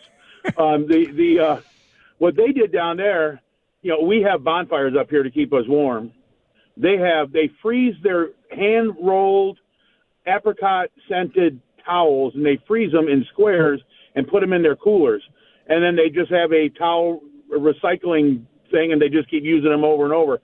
But every time you wanted one, you go peel it out, and it was frozen, and you cooled off because there's no shade at that Texas Stadium either. No. There's nothing. No. It's all concrete. But that was a great hack, and it was apricot flavored or scented. I'm like, how very nice. I've never heard of that. A scented the tailgaters down south, they got to stay cool. Up here, we love it when the November games, you have a little bonfire out there and, doing that. So that's that hack, and I learned it, and I roll up the little hand towels, freeze them, and came in quite handy. Wow. All right. Well, there you go. 248-539-9797. More of your phone calls and feedback coming up. We'll get back to the Tigers at 1 o'clock, sifting through what is a real concern and what is not. It is Carson Anderson here on 97.1 The Ticket.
Back to some Tiger talk today at 105. Of course, it's open lines. You want to talk Tigers right now. We don't stop you. 248-539-9797. Also talking to people who have to work outside in this heat. How do you beat the heat? What's your hack? Gator just came up impromptu on the spot with something that sounds brilliant, and that's freeze wristbands. Now, I don't own any wristbands. I owned wristbands when I was a kid, and I don't think my kids have any wristbands. Are wristbands a thing anymore? They should be. Yeah. I mean, in the middle of summer, they're great for preventing, sweat from getting down to your hands. Yeah. But he said put those in the freezer or fridge and throw those on. Freeze them. Yeah, not a bad idea. Dakota. Well, it doesn't sound like a bad idea. We have no idea if it works. But it sounds like a How could it be anything but at least marginally good? At the very least. Because the wristband may thaw out in the first 2 minutes and it might have absolutely no effect at all. I don't know. But it sounds like it'd be brilliant. In fact, did you just give away $1 million idea? I probably did. Yeah. We go to Dakota. You're on 97 on the ticket. Hi, Dakota. How you doing, buddy? What's up? What's up? Yeah, I build homes and stuff, and we usually put tops on our heads, and then we'll cut like washcloths into, bands and then tie them against our wrists. It keeps that pressure point nice and cool. And it's worked. It's a great idea. How long are you outside every day, Dakota? 12 hours, man, easily.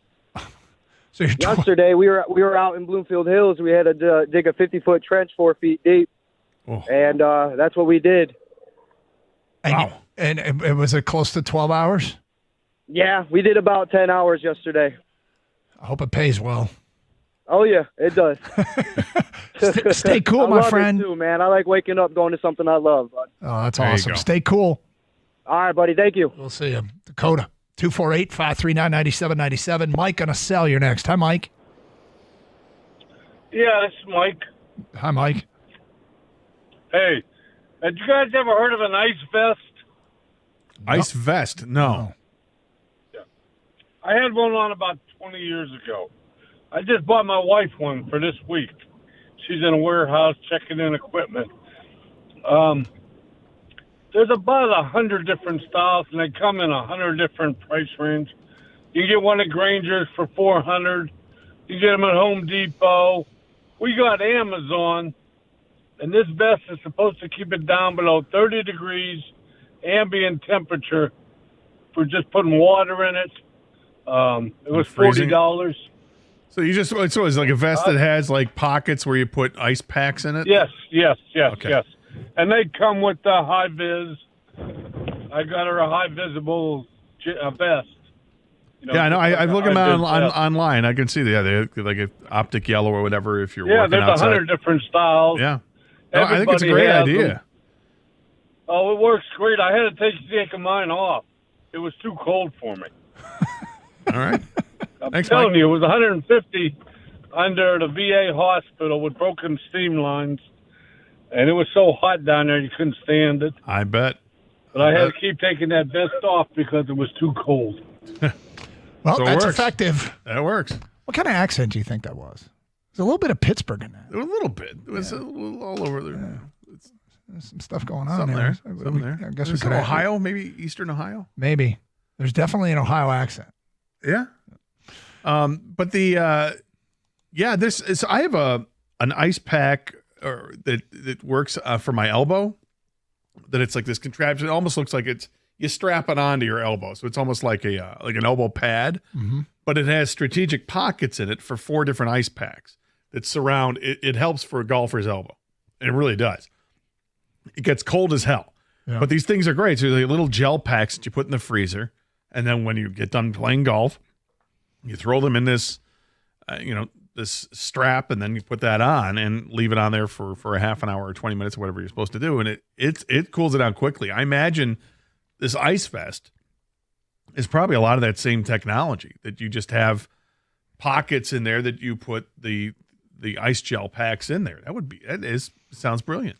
248-539-9797. Let's go to Doug in White Lake. You're on 97 on the ticket. Hello, Doug. Yeah, thanks for taking my call. I appreciate it. Sure. The last guy that was on there stole my thunder, but that ice vest is excellent. You can actually pour water in there and freeze it, or you can go the other way with pockets. They're also what they call ice cold polar neck brace as long as, and also your wrist that you're talking about. But I absolutely have to have that. I have multiple sclerosis, and heat is my worst enemy.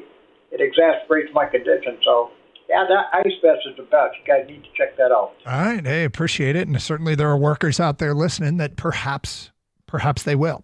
Gator, I didn't get around to this. We got sidetracked, but did you see what happened with Maya Starks, who just won the U.S. Open on the LPGA Tour? Did you see what she did this weekend? I did not. She threw her putter at her bag in the middle of a round. Okay. She was upset. Upset the bag or the putter? The putter. She might have been just upset at herself, but the end result was she threw the putter. And the head of the putter flew off. Oh, She broke no. it. So now you got to putt with something other than the putter. Yep. Because golf is snooty like that. You can only have a certain number of clubs in your bag, and no one's going to carry two putters. Well, she ended up putting with her wedge. With a wedge? Yeah. And I saw the highlights. I saw one highlight. I shouldn't say highlights. She had maybe about a 10-foot putt, and she putted it about 6 feet with the wedge. Yes. It didn't appear to go very well. But I'm sure she's not the only person that's had to putt with something other than a putter. Now, if you're out with your buddies, my guess is there'll be a lot of, can I borrow your putter? 100%. Yep. As there should be. Yes. But I don't know if anybody's ever been maybe golfing by themselves, or their buddy said no, or they decided to follow the actual rules. We're following the rules. Did you ever have to putt with something other than a putter? So I've often thought about this and what club you would use. And I know what I would use. What would you use? I've got a little hybrid 3 iron that I would probably use. It kind of looks like the flat stick. So I at one point I could swing this thing. Right. I really can't. I won't tell you what my friends call it. They think it resembles a male appendage. Oh. Yes, but I would use that most likely. Like the Adam's apple? Yes. Yes, that's what they mean. Glad you said it. Yeah. Anyway, I would probably use that. What would you use? I would probably go to probably my 5-wood. Okay. It's a smaller club head, and it's reasonably. It's not flat. It's got. I think it's probably a 18-degree angle on it, but that would work. I think that would work. I wouldn't putt nearly as well as I would with a putter, but yeah, you got to. I hear you. If you got to do what you got to do. I think it's amazing when you see something they're going to pull out a wedge. Like, you're going to putt with the most lofted club you have in your bag. They know what they're doing. They know what they're doing. I'm sure there's a reason for it, but I would try to go. I mean, I just think like the driver would be the least lofted club in your bag outside of your putter. Yeah. The problem with the driver is that face, even if you just tap it, it feels like you're going to hit the ball way too hard. You're not going to get any kind of speed control with it. Yeah, who knows? 248-539-9797. JT in Detroit, you're on 97.1 a ticket. Hi, JT. Hey, good afternoon, guys. What's up? Yeah, putting with a wedge is actually a drill that many teaching pros use with their students.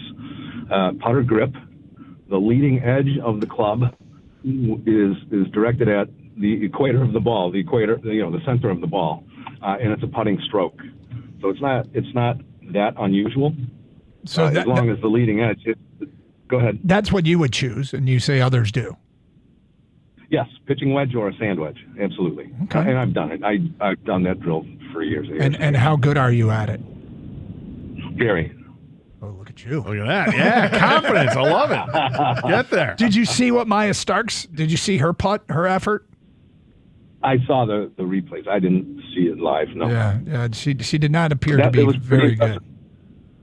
Yeah, she's obviously used that. She's performed that drill many times. Yeah. Well, the putt I saw, she left it about 4 feet short, but sometimes it's easy to do. In that particular case, it wasn't. 248-539-9797. It's Carson Anderson. Get to some Tiger stuff at 105, 97.1 the ticket.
Champ and Chump, last chance to get your votes in is this hour. Champ and Chump of the weekend. Who should be singled out? Who had an awesome weekend? Who should be called out? Whose weekend stunk? We tally up the votes and post on our website on Tuesday who the people select as Champ and Chump of the weekend. So get those votes in. 248-539-9797. Champ Phoenix for finding someone dumb enough to take Kevin Garnett. Chump, whoever in Houston was dumb enough to think Kevin Garnett is the missing piece. Oh, boy. So you don't like Kevin Garnett? Apparently not. No. Again, Champ and Chump votes. We do take them here on the Karsch Anderson program. Anthony in a mail truck.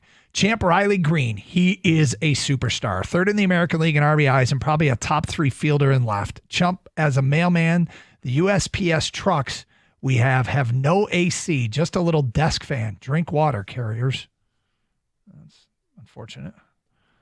Got a little desk fan, huh? I thought I saw during the broadcast yesterday that Riley Green's numbers against left-handed pitching lately are insane. Like his OPS over the last, dozen games or so against left-handed pitching, it's like 945 against lefties. Now in the season, it's not very good, but lately he's cranked it up because he's raised his average like 30 points in the last month. Regarding Hallebertton playing in Game 7, because we got a chump vote for the Pacers for letting him play. Did that person forget that Hallebertton played in Game 6 and helped them win that game? So why not let him play in Game 7 for the championship? I mean, I guess that person would probably argue he shouldn't have played at all once he strained the calf. In my opinion, the only question of would he play or should he play, etc., is generational. Just like a pitcher with a no-no in the 8th being pulled for going over 100 pitchers, why would any player pre-1995 not do everything to compete in the ultimate, a Game 7, William and Royal Oak? Only way I see the Tigers winning it all is to play scuba like the old days. More games all game long or until he messes up. It's from Mike in Detroit. Nice to see Cole Keith swinging a better bat. Appears like Sweeney goes down when Veerling returns. Well, we'll see what they decide to do. Could be Sweeney, could be Jahmai Jones. Well, Jahmai Jones has done a real nice job since he's been back. One person it's not going to be is Wencel Perez. No. Wow. Only way I see that. I'm sorry, I read that. With Hallebertton, I think the big question is his contract guaranteed next year. If it's guaranteed, he should play. Well, I mean, that's part of the consideration is where are you on your contract? But I don't know. I mean, were the Pacers irresponsible? I don't think that's the way this is going to get treated. That they were irresponsibly letting their player play or making him play. They certainly weren't making him play. 248-539-9797. Robert, you're next on 97.1. Hi, Robert. Hello. What's up, Robert? Hey, you guys were asking what club you used instead of your putter. Yeah. It's your driver. It's got the lowest degree loft. It's got a big club face. They're usually between the 8 and 10 degree loft, and it's pretty easy to do. You just choke down, on it as much as you like. And then I've seen Tiger Woods do it back in the day. Yeah, my only concern with doing that, and you're right, with all that logic, it makes all the sense in the world. I just know for me that I have a hard time, I would have a harder time controlling the speed, I think, with that because of the club face that's coming off compared to something else, which for me would probably be it's got really, usually a driver who has a flush club bottom of the club. Like I said, I saw Tiger do it a couple of times. But I can't believe she used a wedge. That's crazy. Well, one guy said that he uses a wedge all the time as a practice tool, and that's what he would go to. But I just wanted to say, I've seen the pros do it with a driver. I saw Tiger do it at least once, maybe twice from the fringe. Hey, thank you for the phone call. Yeah, I don't know. Moral of the story: don't throw your putter. Don't do that. No. How about that? I broke my wedge. Was it a wedge or a 8-iron or something? I was playing with Evan a couple of years ago. Yeah. Just teeing off, and I went to tee the ball up, and I kind of leaned on the club, and then all of a sudden, snap. The club head just came right off. So you weren't even swinging it? No, I was just kind of leaning, and I wasn't leaning hard on it. I think it had already been compromised, and I didn't know, and then just any little weight was going to snap it. But that sucks, and that was at some sort of a charity outing we were doing at the time. That was no good. So so I couldn't use that club. Well, obviously. So then you're having to choke down on, higher clubs. So if it was your wedge, I'd grab it a 9-iron. I'm choking down on it. It's just that adjustment on the fly, no good. Yep. Because I'm no good. Like other golfers out there, they're like, yeah, I'm a 5 handicap. But what's the problem? All right, shut up. Yep. I got it. All right, so Tigers dropped 2 of 3 over the weekend. I described yesterday's game. I didn't want to say it was a much-needed win because when you have the best record in baseball and you're 8.5 games into first place, I don't know if anything is much needed, but I felt like it was a good mental health loss avoided is the way I'd put it. Had they lost that game, lost 4 in a row, which would be their first 4-game losing streak of the year. They've only had, I think this is their third 3-game losing streak. They got swept by the Dodgers to open a year. They lost 3 in a row to Cleveland, and now this one with Pittsburgh game 2 and the first 2 of this series. There's your 3-game losing streaks, which is pretty good at this point in the year. It's a good mental health. Could you imagine doing the show today if they got swept in Tampa? I think there'd be a lot of people, because we've already got it's over, guys. They're not winning the World Series with this team. Well, certainly not the pitching that showed up, I would say, in extra innings against Pittsburgh and then the first 13 innings against Tampa. The first 13 innings against Tampa, the Tigers gave up 21 runs. The last 14 innings in Tampa, the Tigers gave up 4 runs. Now, the 4 runs has been more indicative of who they've been all season long. But there are some growing concerns, storm clouds on the horizon that we need to pay attention to. But Scott, I'm not panicked, but they do need some things to get better if they're going to maintain this pace. Well, without question, it's the pitching that we look at and say has to be more consistent. They've tried these opener outings, and this year they just don't have the magic they had last year. And guys have been really kind of disappointing in that role, in turning things over to the bulk pitcher, if you will. I don't think it's going to change A.J. Hinch's strategy too much. I think basically he said as much after the game. He's still going to do with what they have to do, but they need guys to get healthy. If Reese Olson comes back in a week or so, I think they want to have him pitch one more start at Toledo before they bring him back. But they need him to come back because he's a good pitcher. Alex Lang is another one on the bullpen that's starting to do some rehab. He's on a rehab stint, and he's pitching in minor league games now. Great. Hopefully he can come back and provide them something. But that's just the in-house stuff. They need to get somebody in the bullpen. I think they absolutely need to go out and get a bullpen arm. That, to me, has become – it's overtaken. At one point, I thought maybe starting pitching, getting another starter was going to be the top thing because you get a big impact out of that. I think the bullpen has shown that that's the weakness of this team, and it's not that weak. It's not that bad. It really isn't, but what our eyes have seen recently, it doesn't look good. I think in large part because we expect to see Tyler Holton just go out there and do the job like he did last year, or the other guys like Herter and Hannafy that they'd done the job, and now things are starting to be compromised a little bit. They need to find another bullpen arm, and they should trade for one. Yeah, I mean, there could be some in-house solutions that we haven't seen this year come out of the pen. One is Matt Manning, who's been turned into a short reliever in Toledo and has been much better. Did give up a run yesterday in an inning.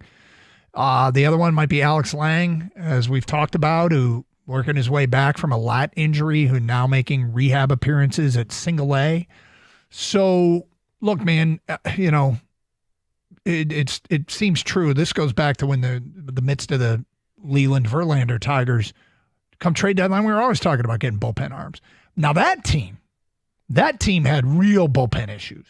Dave Dombrowski, for all his strengths, couldn't build a bullpen. Kept trying. I don't fault him at all for trying. I mean, he went out and got a ton of closers, proven closers in the major leagues, but they were all at the end of their careers when they came to the Tigers, and they just didn't work out. But this team right now, they've got a golden opportunity to go out and add to this. And I don't think the answer long-term for this team in the bullpen is like Dylan Smith or even Matt Manning for that matter. Now, Manning's appearance yesterday, he had 3 walks in an inning. Yeah, that's not good. No. But it's one bad outing after the previous 6 out of the bullpen. He was really good. But we'll see. There's some really good bullpen arms statistically that they have in Erie. That's AA ball. But you don't expect to see those guys jump AAA and come to the majors. And again, I want major league ready arms. Guys that the guys that have the track record and go ahead and do it. And who was the player they got last week? Carlos Hernandez. Yeah, and he had a chance to pitch, and you can see why teams would be interested. The guy throws 98, 99 miles an hour, 100 miles an hour. You can see why you're interested. But you don't know where the ball's going to go, and that's the project. And if you can't rely on that, okay, it's nice to try to tinker and work with it, but in the meantime, he's giving up runs, and it's not going to help out the team. That's not a long-term solution. It doesn't look – I mean, certainly not a short-term solution. You'll have a chance to see if it could be a long-term, I guess, if you can work on them and get them to be more consistent in throwing strikes, but that's been the problem that every major league team has had with them.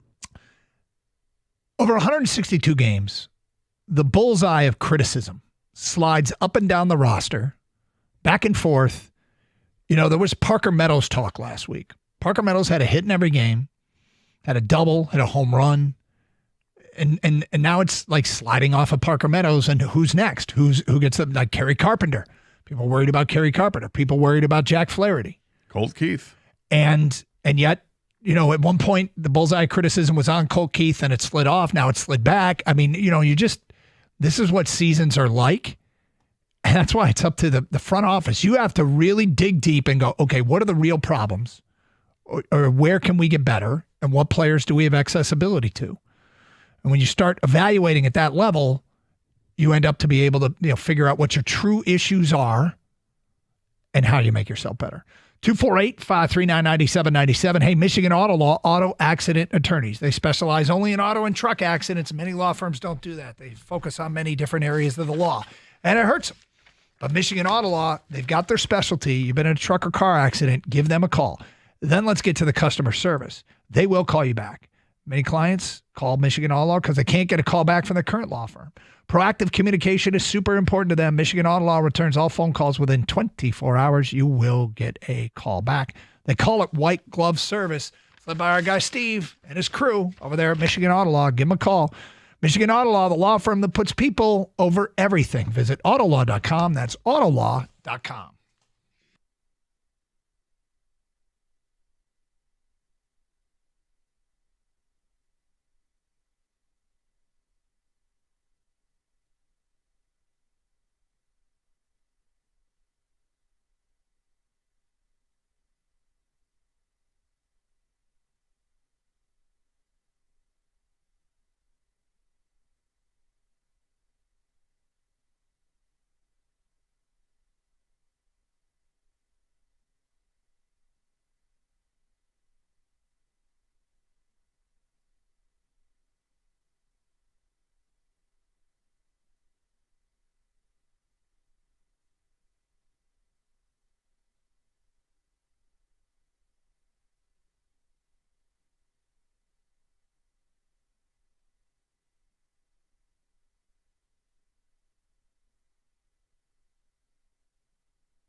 So it is official.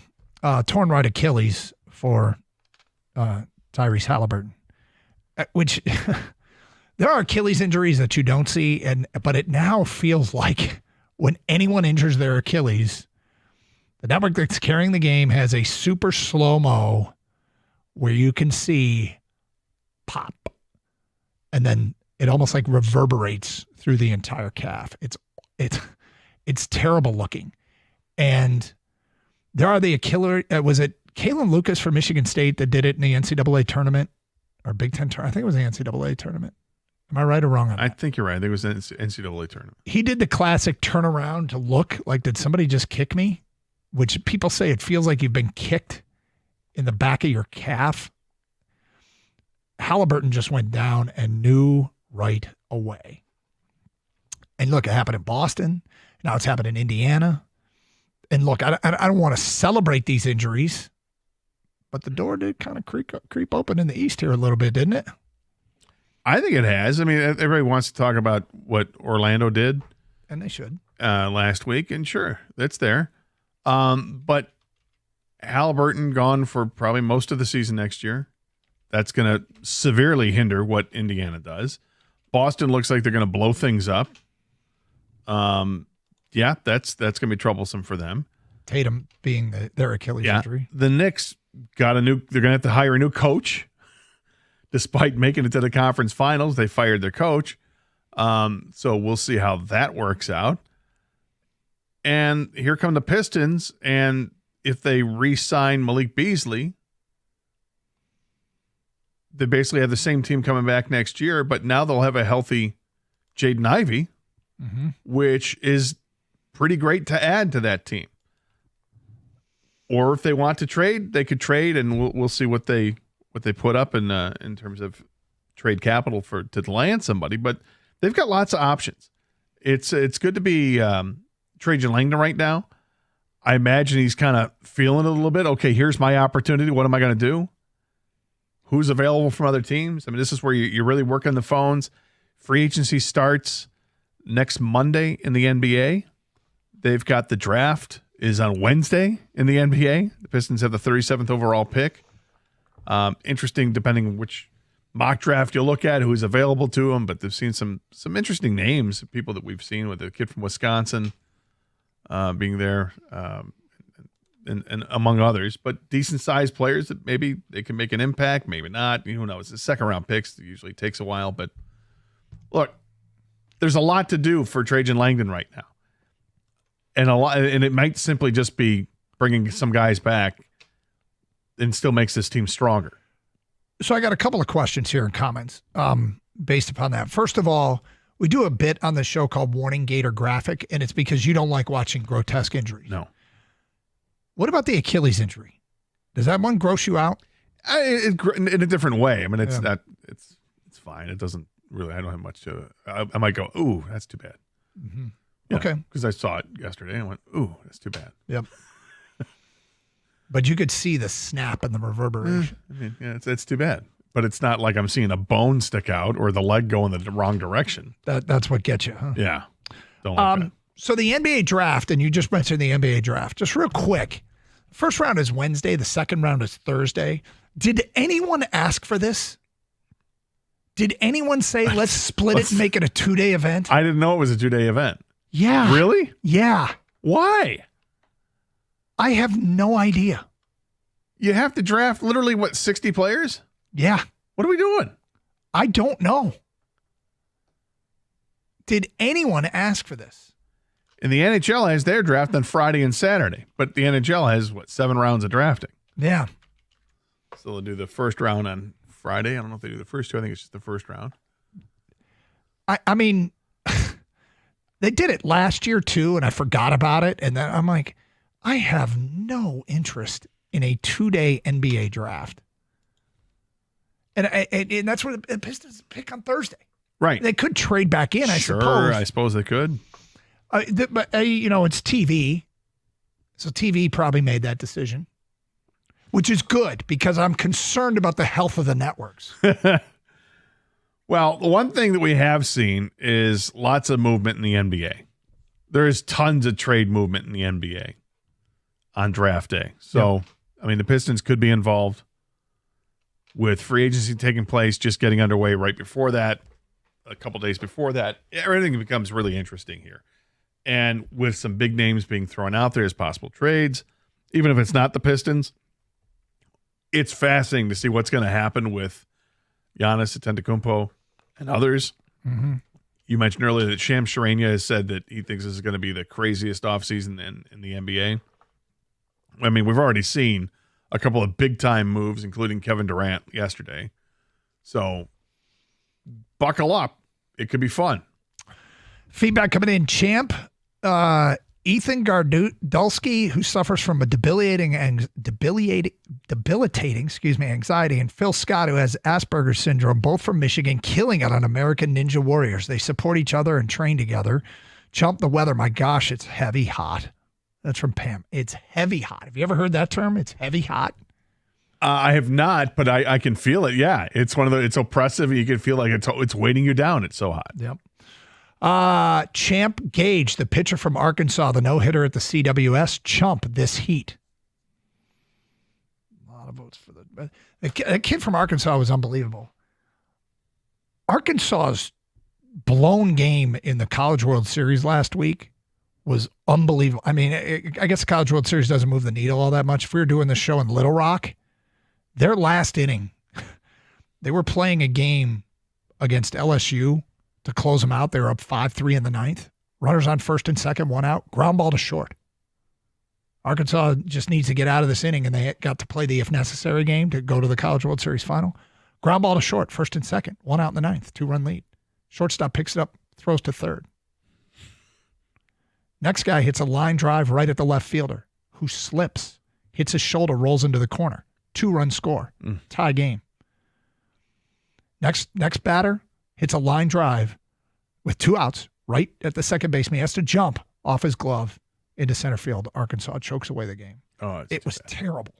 And for people who care, in 2019, they let a foul pop-up drop with 2 outs in the ninth, I believe against Oregon State. If they caught it, they would have won the College World Series. New life for the batter, gets a hit. Oregon State wins, goes on to win the national championship. Arkansas, Omaha has been torturous to that program. And thus concludes our Arkansas baseball segment. Next up here, the driver has a smash factor of 1.5, meaning the ball is going 1.5 times faster than your swing. You use your wedge because it's the closest length of the putter, and the smash factor is closer to 1. There you go. If you break your putter. All right, smash. Nope. Often would putt with my 4-iron, which is a hybrid, but I usually only do that when I'm just off the green. If you're in a tournament and you break your club, you don't get to break it out of if you're in a tournament and break a club, if you don't break it out of anger, I think you can replace it. So if it's just straight up equipment failure in a real tournament, you just get to replace it? I don't know. Well, she threw her club and broke it, so. Yep. Regarding beating the heat, instead of hot showers, I take cold showers and drink Gatorade. I put one in the freezer the night before so it's ice cold and carry it with me all day. Beyond refreshing. That's from Marlin and Walled Lake. Freezer hat helps out quite a bit. Put your hat in a freezer and pop it on your head when you walk out. It makes the transition into the heat much easier. Ben in Roseville, letter carrier here. I naturally love the heat. It doesn't bother me at all. All I need is a pair of shorts and a giant Yeti bucket of ice. I'm good to go and loving life. If you would never get the wristbands on over your hands if it was frozen, it just isn't a good idea. It won't work. That's from Mitch and Linden. Sure you would. I mean, it's malleable. If they're frozen rock solid, maybe you just put them in the fridge. I kind of want to try this now. Go order myself some wristbands. Take it from the landscaping pros. Long sleeves, gloves, pants that breathe. Not that Carhartt thick stuff.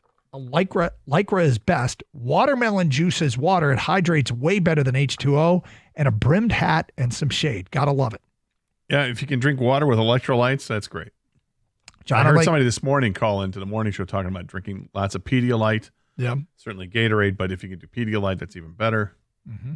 And people were talking, extolling the virtues of pickle juice as well. Yeah. The brine that's in there. 248-539-9797. Phone calls, feedback. Carson Anderson, 97.1.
All right, so we have some interesting stuff with the All-Star voting, and we'll get to that in a minute. We were talking about this Tiger weekend series, and the pitching settled down after being really rough. Starting really extra innings against Pittsburgh, continuing into the Friday night game, extra innings of game 2 of that doubleheader, continuing into the Friday night game at Tampa and the first 4 innings of the Saturday game at Tampa. It chilled out after that. I don't know that that means a victory lap. The pitching is going to be great now again, but it, you know, in small snapshots in time, you can find where your team is really bad in any baseball season. And that's what we hope this is. And I kind of suspect it is. I have concerns about Jack Flaherty. There are concerns about Kerry Carpenter. I think the bullpen's going to be okay. It does need an addition. Maybe the addition will come from within. Probably not, though. It'll probably come from outside the organization, and you can find bullpen help. Most teams that need it can't find it. Are you going to get the right guy? But Gator, have we closed out the first round of All-Star voting? Is that correct? I'm trying to understand it. So Chris McCoskey had a tweet saying this is after Phase 1, but I'm going to the Major League website, MLB website, and they say Phase 1 is June 4th to June 26th. Help your favorites advance. But this tweet from Bob Nightingale seems to indicate that this is what we have here. So you get the two starters or two players at each position move on to be voted on in Phase 2. So I suppose people can still get voted in or move up, but let's just go with what they're saying right now with the two.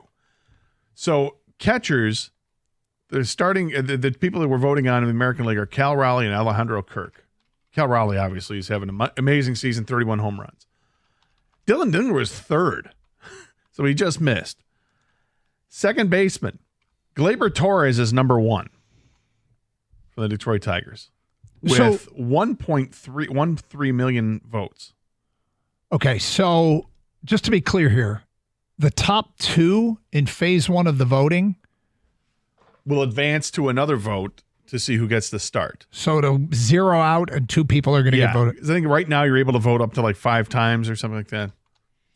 So Gleyber Torres is the leading vote getter among second basemen in the American League. Shortstop. Hold on. I'm reading this on MLB's website. Good God. I'm glad they've made this simple. Right. I'm going to read this from Major League Baseball's website. The leading vote getter in each league during Phase 1 will receive an automatic spot in their team's starting lineup. Beyond those 2 players, so I assume they mean by that the starting second baseman in the AL and the starting second baseman in the NL. Beyond those 2 players, the top 2 vote getters at every position and the top 6 outfielders will advance to Phase 2 of voting, which begins June 30th. If we've already voted on the starter, why do we need another phase? Isn't the voting only... Hey, man. MLB, what are we doing? They're making it difficult. But here's what I think is interesting. Let me just finish this. I'm sorry. I want to read this whole thing, and I want to know from the people, maybe we take 10 texts. Are we dumb that we don't understand this? Is this simple and we can't get it?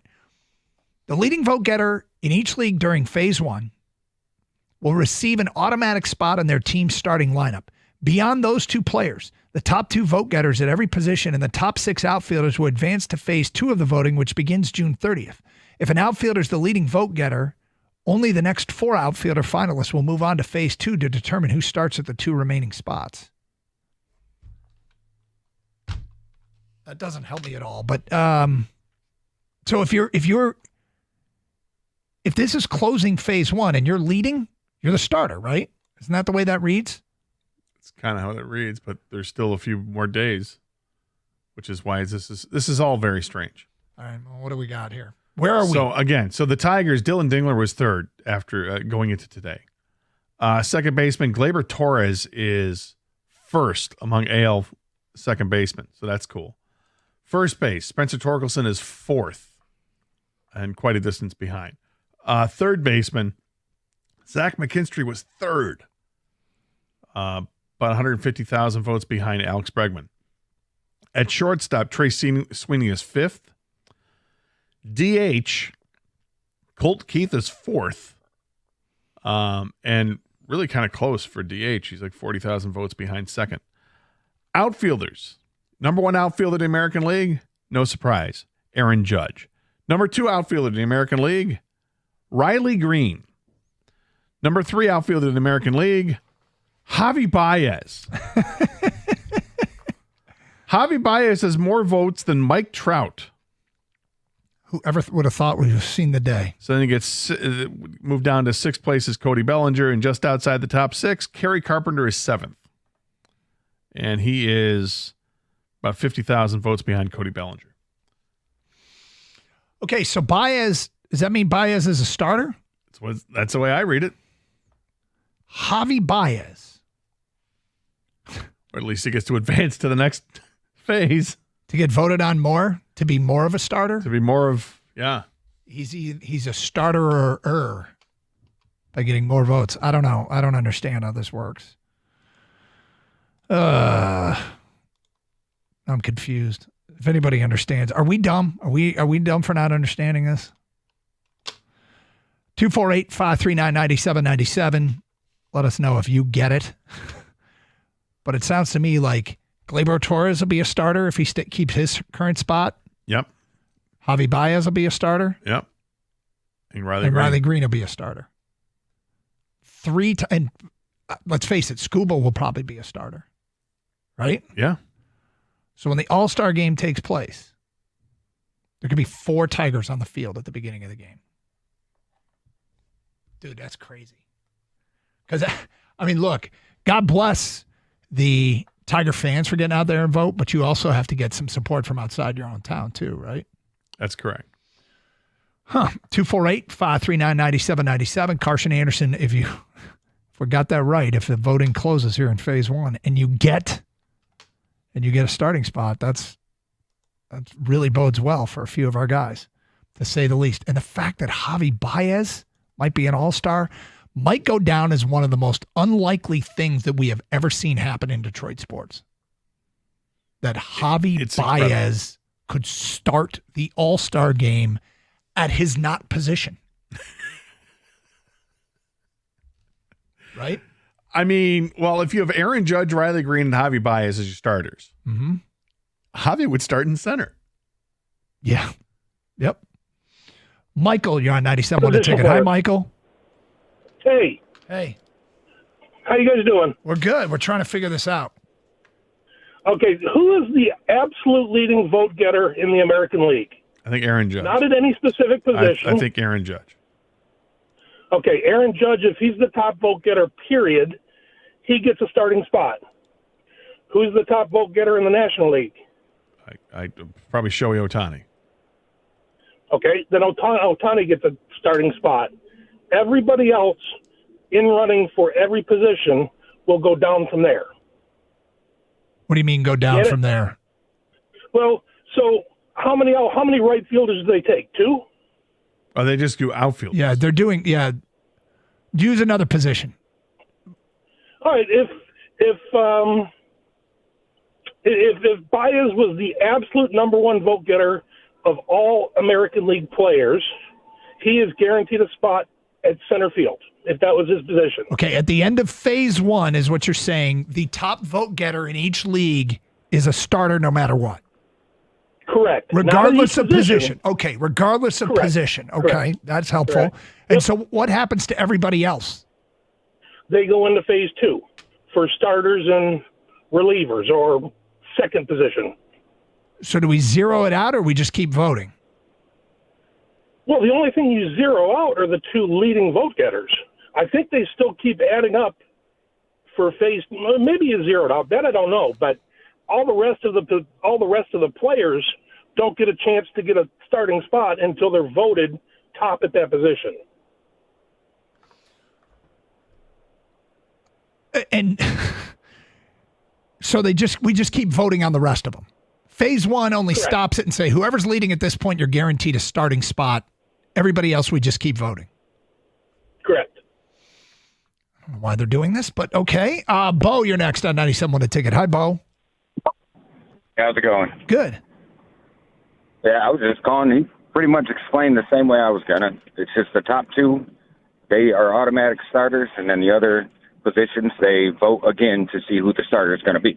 They vote down. When you say vote again, does everybody go back to 0 and we start phase 2, or do we just keep voting with all their current votes counting for them? That I don't understand that part, but I believe it would just be you just keep on going.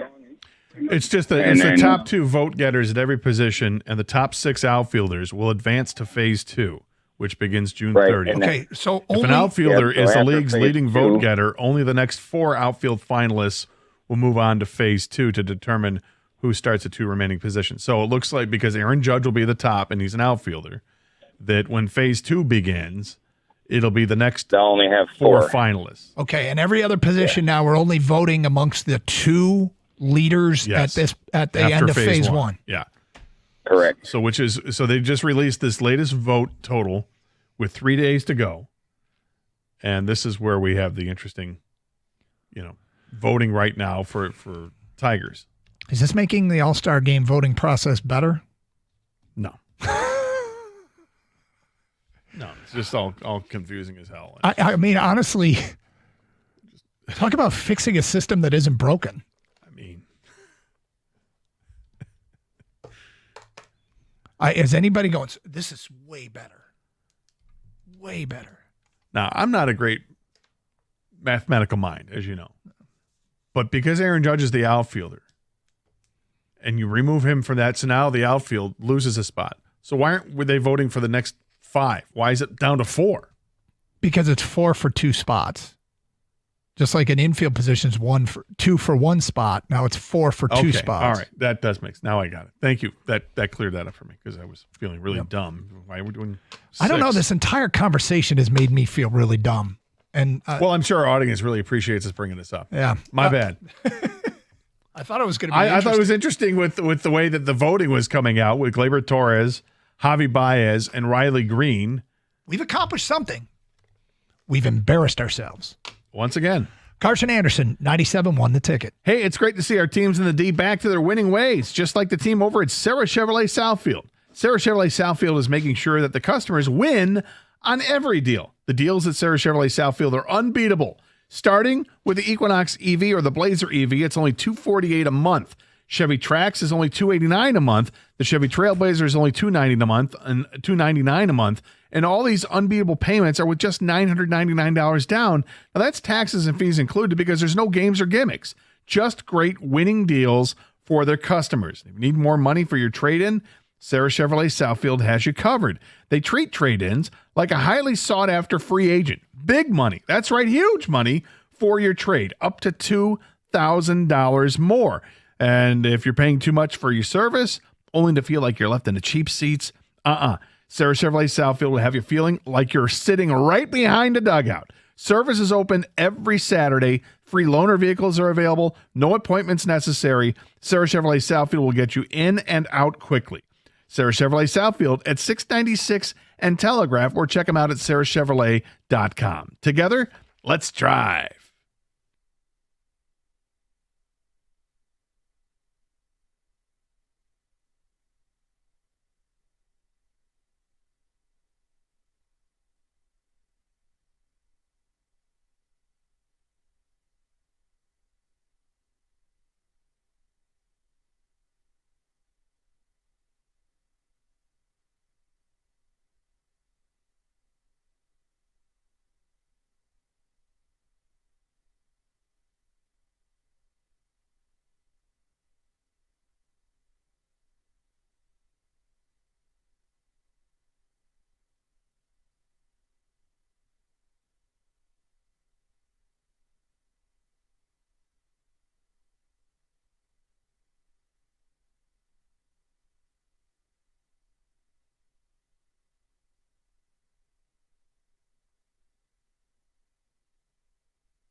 Doug Carr, Scott Anderson, 97.1 A Ticket. Open lines, 248-539-9797. Gator Tigers with a day off, much needed day off. Felt like games getting backed up, delays, doubleheaders kind of caught up to them a little bit this weekend. At least I'm willing to accept that might be the case for how they looked in a couple of games, or it might be just, hey, it's a long season. You're going to lose games 14-8. You are going to give up 6 runs in the first couple innings of a game here and there. Did it back-to-back. They've avoided these things spiraling out of control for the most part as far as extended losing streaks. They opened up the season on a 3-game losing streak and proceeded to win 7 of the next 8. They had a 3-game losing streak against Cleveland, which people thought was going to be, here we go. They won 7 of the next 8 after that. And now they've had their third 3-game losing streak. They got the Athletics in town, then the Twins in town. We'll see. They've had 2 3-game losing streaks, and both of them have been followed up by winning 7 of 8.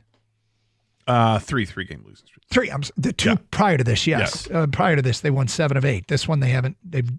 We'll find out. I think it's amazing they've only been swept once this year, and that was the start of the season against Los Angeles in L.A. That's it. Yeah. That's how remarkably good this team has been. It's one thing to be consistent. It's another thing to be good. And with the best record in all of baseball, here it is. We're June 23rd. They still have the best record in all of baseball. They still have a healthy lead in the division, 8.5 games right now over the Cleveland Guardians. Mm-hmm. This is a really good baseball team. And yet I know people panic about certain things. They want to get better, and we all do. And I would be stunned if Scott Harris just sat on his hands and did nothing before the trade deadline. I think things are going to get done. I imagine at very least they're going to add 1 bullpen arm, at the very least. What they do beyond that, I'm curious to see what it is. If it's more bullpen arms, if it's a bullpen arm and a starter, are they going to go out and get another bat? I don't think that's as necessary as the other areas of concern. And if you are going to add another bat, I think that's where you start to get to that territory about the cold, hard decisions that could be coming, because who are you going to boot off this roster? 248-539-9797. Jason, you are next. Hello, Jason. Hi. Thanks for taking the call. Sure. So regarding the All-Star voting, Phase 1 still continues until noon on Thursday, the 26th. Correct. Yeah, the voting is still going. This is just an update on the voting right now, but it seems quite apparent that Aaron Judge will be the top vote getter in the American League. Right, and if that's the case, then Phase 2, what I read, it starts over from scratch, from 0 for everybody else. No, it starts over from scratch for the people that are the top 2 vote getters at each position group. Correct. And that means, and from what I also read, you can only vote once a day during Phase 2. That's only for 3 days, just from the 30th to the 2nd. Yes. Right now you can vote, I think it's 5 times a day per player. So, yes, once Phase 2 comes, Phase 2, God, this is so dumb. This is really dumb. It's just, if you look up convoluted in the dictionary, it's going to say see Major League Baseball All-Star voting rules. Mm-hmm. And have a direct link to it because it's convoluted as hell. All this just to I'm get started. I'm going to say this for the second time this hour. Did anybody ask for this? I mean, I guess if you're trying to figure out the point of this, okay, is it just because when you have people being able to vote multiple times per device, you're going to get an inflated number of votes for certain players, right? Yep. So to eliminate that team from always getting the starters, they're doing this. So now you have this Phase 2 where, okay, yes, that player from the Yankees or whatever, which has typically been that way in the past, is one of those players you can vote for. However, the rest of the world gets to look at this guy who's probably more deserving. So it's interesting, but they narrow it down to just 2 guys in Phase 2. It's the outfield, in which is, in this particular case, 4 guys. Mm-hmm. Because Judge has the most votes. Yeah. There'll be a quiz later, and if you fail it, you will have to go to detention. I'll fail. Yeah. 248-539-9797. All right, Rocket Classic this week. PGA guys out there. Gator, you played the course. I've been to the event. I suspect it was funny because I was talking to Evan, and Evan said one of his issues was it was too crowded, which says it's a successful event. Mm-hmm. He didn't like being there. I would recommend there. I have no problem with getting there early and setting up shop around a green and seeing everybody come in, because they all, off the tee, they all pretty much hit the ball to the same place. So then you're watching their approach shots where they land on the green and the putting. So that was my strategy, and I was cool with it. There aren't quite as many big names as you might see in most PGA events, which is unfortunate. But who's the biggest name in this thing? Colin Morikawa? Probably, yeah, Morikawa or Matsuyama. Yeah. I mean, maybe Keegan Bradley because he won yesterday and he's the Ryder Cup captain. The other thing you can do is just follow somebody around. And if it's a highly popular guy, you're going to be battling the crowds. Yep. Or you can pick up on some no-name and just follow that guy and just to see it work. Yeah, and there's multiple areas on the course where you'll be able to get multiple hole views. Yep. You go to one green and you're at the green of one, you're at the tee box of another, and perhaps a green of another one. You can see like three great holes there. Yep. So lots of great areas on the course. Go check it out, explore it. Tony Paul tweeted out at this hour, clarification from earlier, Detroit golf course is closed to the public today and Tuesday. It's free admission and free parking Wednesday for the Pro-Am and practice. The actual event starts on Thursday. So if you want to get out, no charge for Wednesday, Pro-Am and practice. Rico Beard has made his way in studio and joins us now. Hello, Rico. Gentlemen, how you guys doing? Good. How are you? How are you? Not bad. Yeah? A lot better. Long weekend. Was it? Did you get the kiddie pool and lay out in the kiddie pool? I should have. Yeah. Because cleaned out the garage on Saturday. Oh, boy. And did a great job, but I suffered. I was out. I was on the IR for Sunday. Yeah. Yeah, I was done. I had a long list of stuff to do. Maybe by 3. Maybe by 5. Maybe by 7. Let's just go ahead and write this off. Good to know. What do you guys got planned coming up next? Well, Mike gets a little bit of a victory lap to start the show. And then we're also going to talk about the Pistons and really everything that happened, especially with the Kevin Durant thing, the Hallebertton thing. Does this make you really – is this the time to make that big push, or are you okay? Is Jaden Ivey really the answer is really what it boils down to? Well, it's fascinating that you have key players from Boston, Indiana, likely out for all of next year or most of next year. Orlando gets a bump with their trade, but the door's open here, and I could see why you'd want to add some gas. Here's the thing, and look, this is not the end-all, be-all. I use it as a barometer, but I look at the Vegas stats of coming out next year where the Pistons rank. Want to take a guess where they rank overall or in the East? Are you? So I Betting looked up some favorite to win the odds. whole Yeah, thing. I looked up some odds, and they're like the 6th in the East, aren't they? 5th or 7th in the East. But that'll change rapidly once Boston does what they're going to do to blow it up. And if that's Boston, they're saying Boston without Tatum, they're still better than you. They're That's saying cool. I mean, Indy without Halliburton, they're still better. Does that mean Pistons are a decent bet?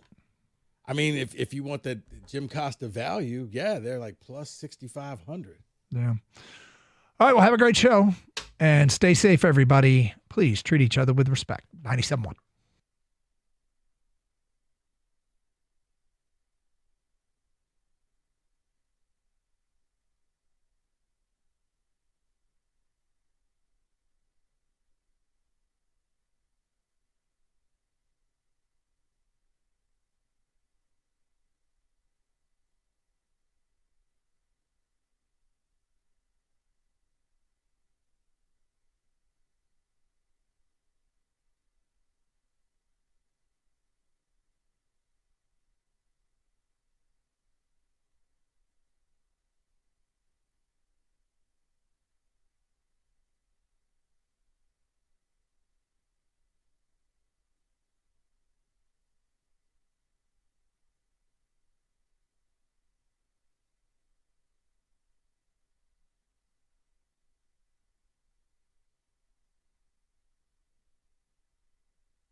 All right, let's get the week started. Great to have everybody with us. It's just such a special way to start the show. Look, 3 o'clock, we're going to get into, I think it's going to be a war, unfortunately. But look, I'm going to ask a question, and I'm going to let everybody, if you're on one side of it, you're going to be welcome to the argument. If you're on the other, we're going to let you crawl out of your hole, and you can talk about it too. We're going to get to it at 3. Oh, you're good, man. You got the festive polo on. I do. I'm in a festive mood because, David wakes up saying he feels blessed every day. There's a different emotion for me today, and I thought it would be a great way to start. You know what? Let me see if I can capsulize how your emotion is. I picture, I think it was right after 9/11, and it was Sammy Sosa with the flag running around the entire diamond. That's me. That's you, right? Full sprint today. Full sprint today. Because everyone's going to get involved on this because I think everyone has been in my situation. You say something. You say something and you catch hell for it. Possibly years on end. And in the end, you get proven right. And there's no fanfare. Nobody cares. But on a personal level, it just feels nice. That's all. So I want to share something with you to start the show because I know if you do this long enough, or at least most people, if you do this long enough, you actually say something and you actually have an opinion and it actually will anger people. Move along. Okay. And those people are never around if you're right. They just remind you if you're wrong. Funny how that works out. That you don't get the backlash. You don't get the, you know what? Maybe I should have trusted you. And when did you meet Will Smith? Right. So I want to offer you. This is true friendship. Jim Costa sent us something today. And it was a 2023 MLB redraft. And I go, well, what do we have here? In the words of Wojo. The Detroit Tigers didn't select Max Clark, according to ESPN. And we all know Max Clark may end up being a very special player, may end up as in future. He had a home run over the weekend. Was it against Jackson Lumen Christie? The point is, with their draft pick in the ESPN, not the Mikey redraft, the ESPN redraft, the Total Sports Network. The Tigers selected a ball player you may have heard of. Wyatt Langford. The redraft. He could be here. And there's Mikey running around the diamond with the flag. Full sprint. 120 OPS plus, 13 bombs, 13 steals. Okay, listen. Here's the point. Helping you right now. Right now. Again, Max Clark might be a superstar. Down the line. Down the line doesn't help me win right now. Here's my point. This is the whole kit and caboodle here. We are not going to focus on the fact I feel vindicated. No. That's a backdrop to this. Nah, I'll give you 20 more seconds. No. Right ahead.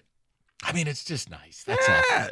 It feels good, doesn't it? It doesn't feel terrible.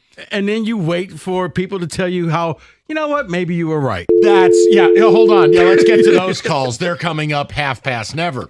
The point is, every fan has been in my position. You say something, you stand by it, you get crucified for 2 years. And eventually the media catches on and they go, maybe he wasn't such a bleep hole. Or he's still a bleep hole, but in this instance, he actually might have been onto something. I digress. But you, Kenny, David, and most importantly, you, the listener, what is your Wyatt Langford situation? You levy an opinion, you melt down over it, you catch hell in and out of the office, you possibly alienate people, friends, only for 2 years later, for people to start seeing it your way. So it's not about the fact that I'm right. It's not. I just, a little bit. Well, because again, ultimately. It's okay. Take your flowers. I'll take it. I mean, listen. In this lineup, I think he'd really be helping us right now, and I leave it there. I mean, you only have to worry about adding pitching. which I kind of want to get to later. I'm not going to say we have a Flaherty problem. It's a couple bad starts, but on the year, he's rocking an ERA near 5. Pitching in sum total, though, it isn't. And by the way, we killed Chris Sale. What is it? We made it. We made it. We had this great idea last week. Cutscene. Guy breaks his ribs. He's dead. Thank you. Unbelievable. Appreciate that. But what is your version of this? The sports opinion you had that you took hell for, and it took years for you to end up being right. What is that? I think for one, Mike, we've talked about it on this show before. It was before I got doing this show with you, but years ago. It was the genesis of how I made the bet with Jeff Rieger. I said at the time, Rich Rodriguez would not work out at Michigan. Oh, the Wayback Machine here. Wouldn't work. Like, guys, you will never accept him. He's an outsider. He talks funny. It's not going to happen. Oh, Michigan's going to be good. And Jeff was so adamant about it. He bet me $1,500. He was like, put your money where your mouth is. Okay. We wrote the contract out. I'm like, this won't happen. And I remember saying, like, you probably won't even win 4 games this year. They won 3 that year. I remember the late, great Drew Sharp told me, see, you're being a fan right now. You need to learn how to be objective. I'm like, Drew, I'm looking at this objectively. No. Michigan can fall out of bed and win 8 games. They won 3 games that year. He came back and actually admitted, you know what? You saw this before anybody else. Here's the question, though. I'd like to call this into question momentarily. I want David to be the arbitration here. How much hell did you really catch? Because it felt like half the fan base hated him from Jump Street. Ooh, no. Because he was coming in. No. All in for Michigan? No. All in for Michigan came at the end. When he first walked through the door. Okay. He was bringing in speed and space. I know. He was bringing in. A lot of people on the negative side of that, though, they were like, no, they didn't really like him. David, when he first came in, it was going to be, oh, my God, when he gets his quarterback and look at all the stuff he did at West Virginia, and this is going to happen, and he's going to recruit all these different people. And it was, we want speed and nothing but speed. Oh, no, I took some heat over that. How long? How long until that fan base turned on him?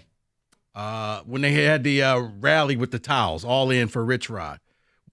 Okay. When he got up and sang, "You Raised Me Up." Well, that was the end. Right, that was it. But no, when they had the rally. When was I got to think. They had the rally like off campus, and they had a towel all in for Rich Rod. I've been trying to find that towel for years. David, what is your version of the Wyatt Langford ESPN redraft for me? I can't really think of one other than one I've done behind the glass, and Kenny laughs at me to this day. It's since the Kansas City Tank Dell will only be out 10 days. Well, that's a bad one. That's a really bad one. Guy's leg still isn't attached. But the Kansas City Chiefs lost in the AFC Championship game to the Cincinnati Bengals. And I proceeded to talk to this man that next week, and I was like, they're getting old. I think they're not making the Super Bowl ever again. Well, they made 3 straight Super Bowls. Yeah, but what is the one where you ended up being right? That's your worst opinion ever outside of the Tank Dell medical diagnosis. I'm pretty wrong about everything, though, so.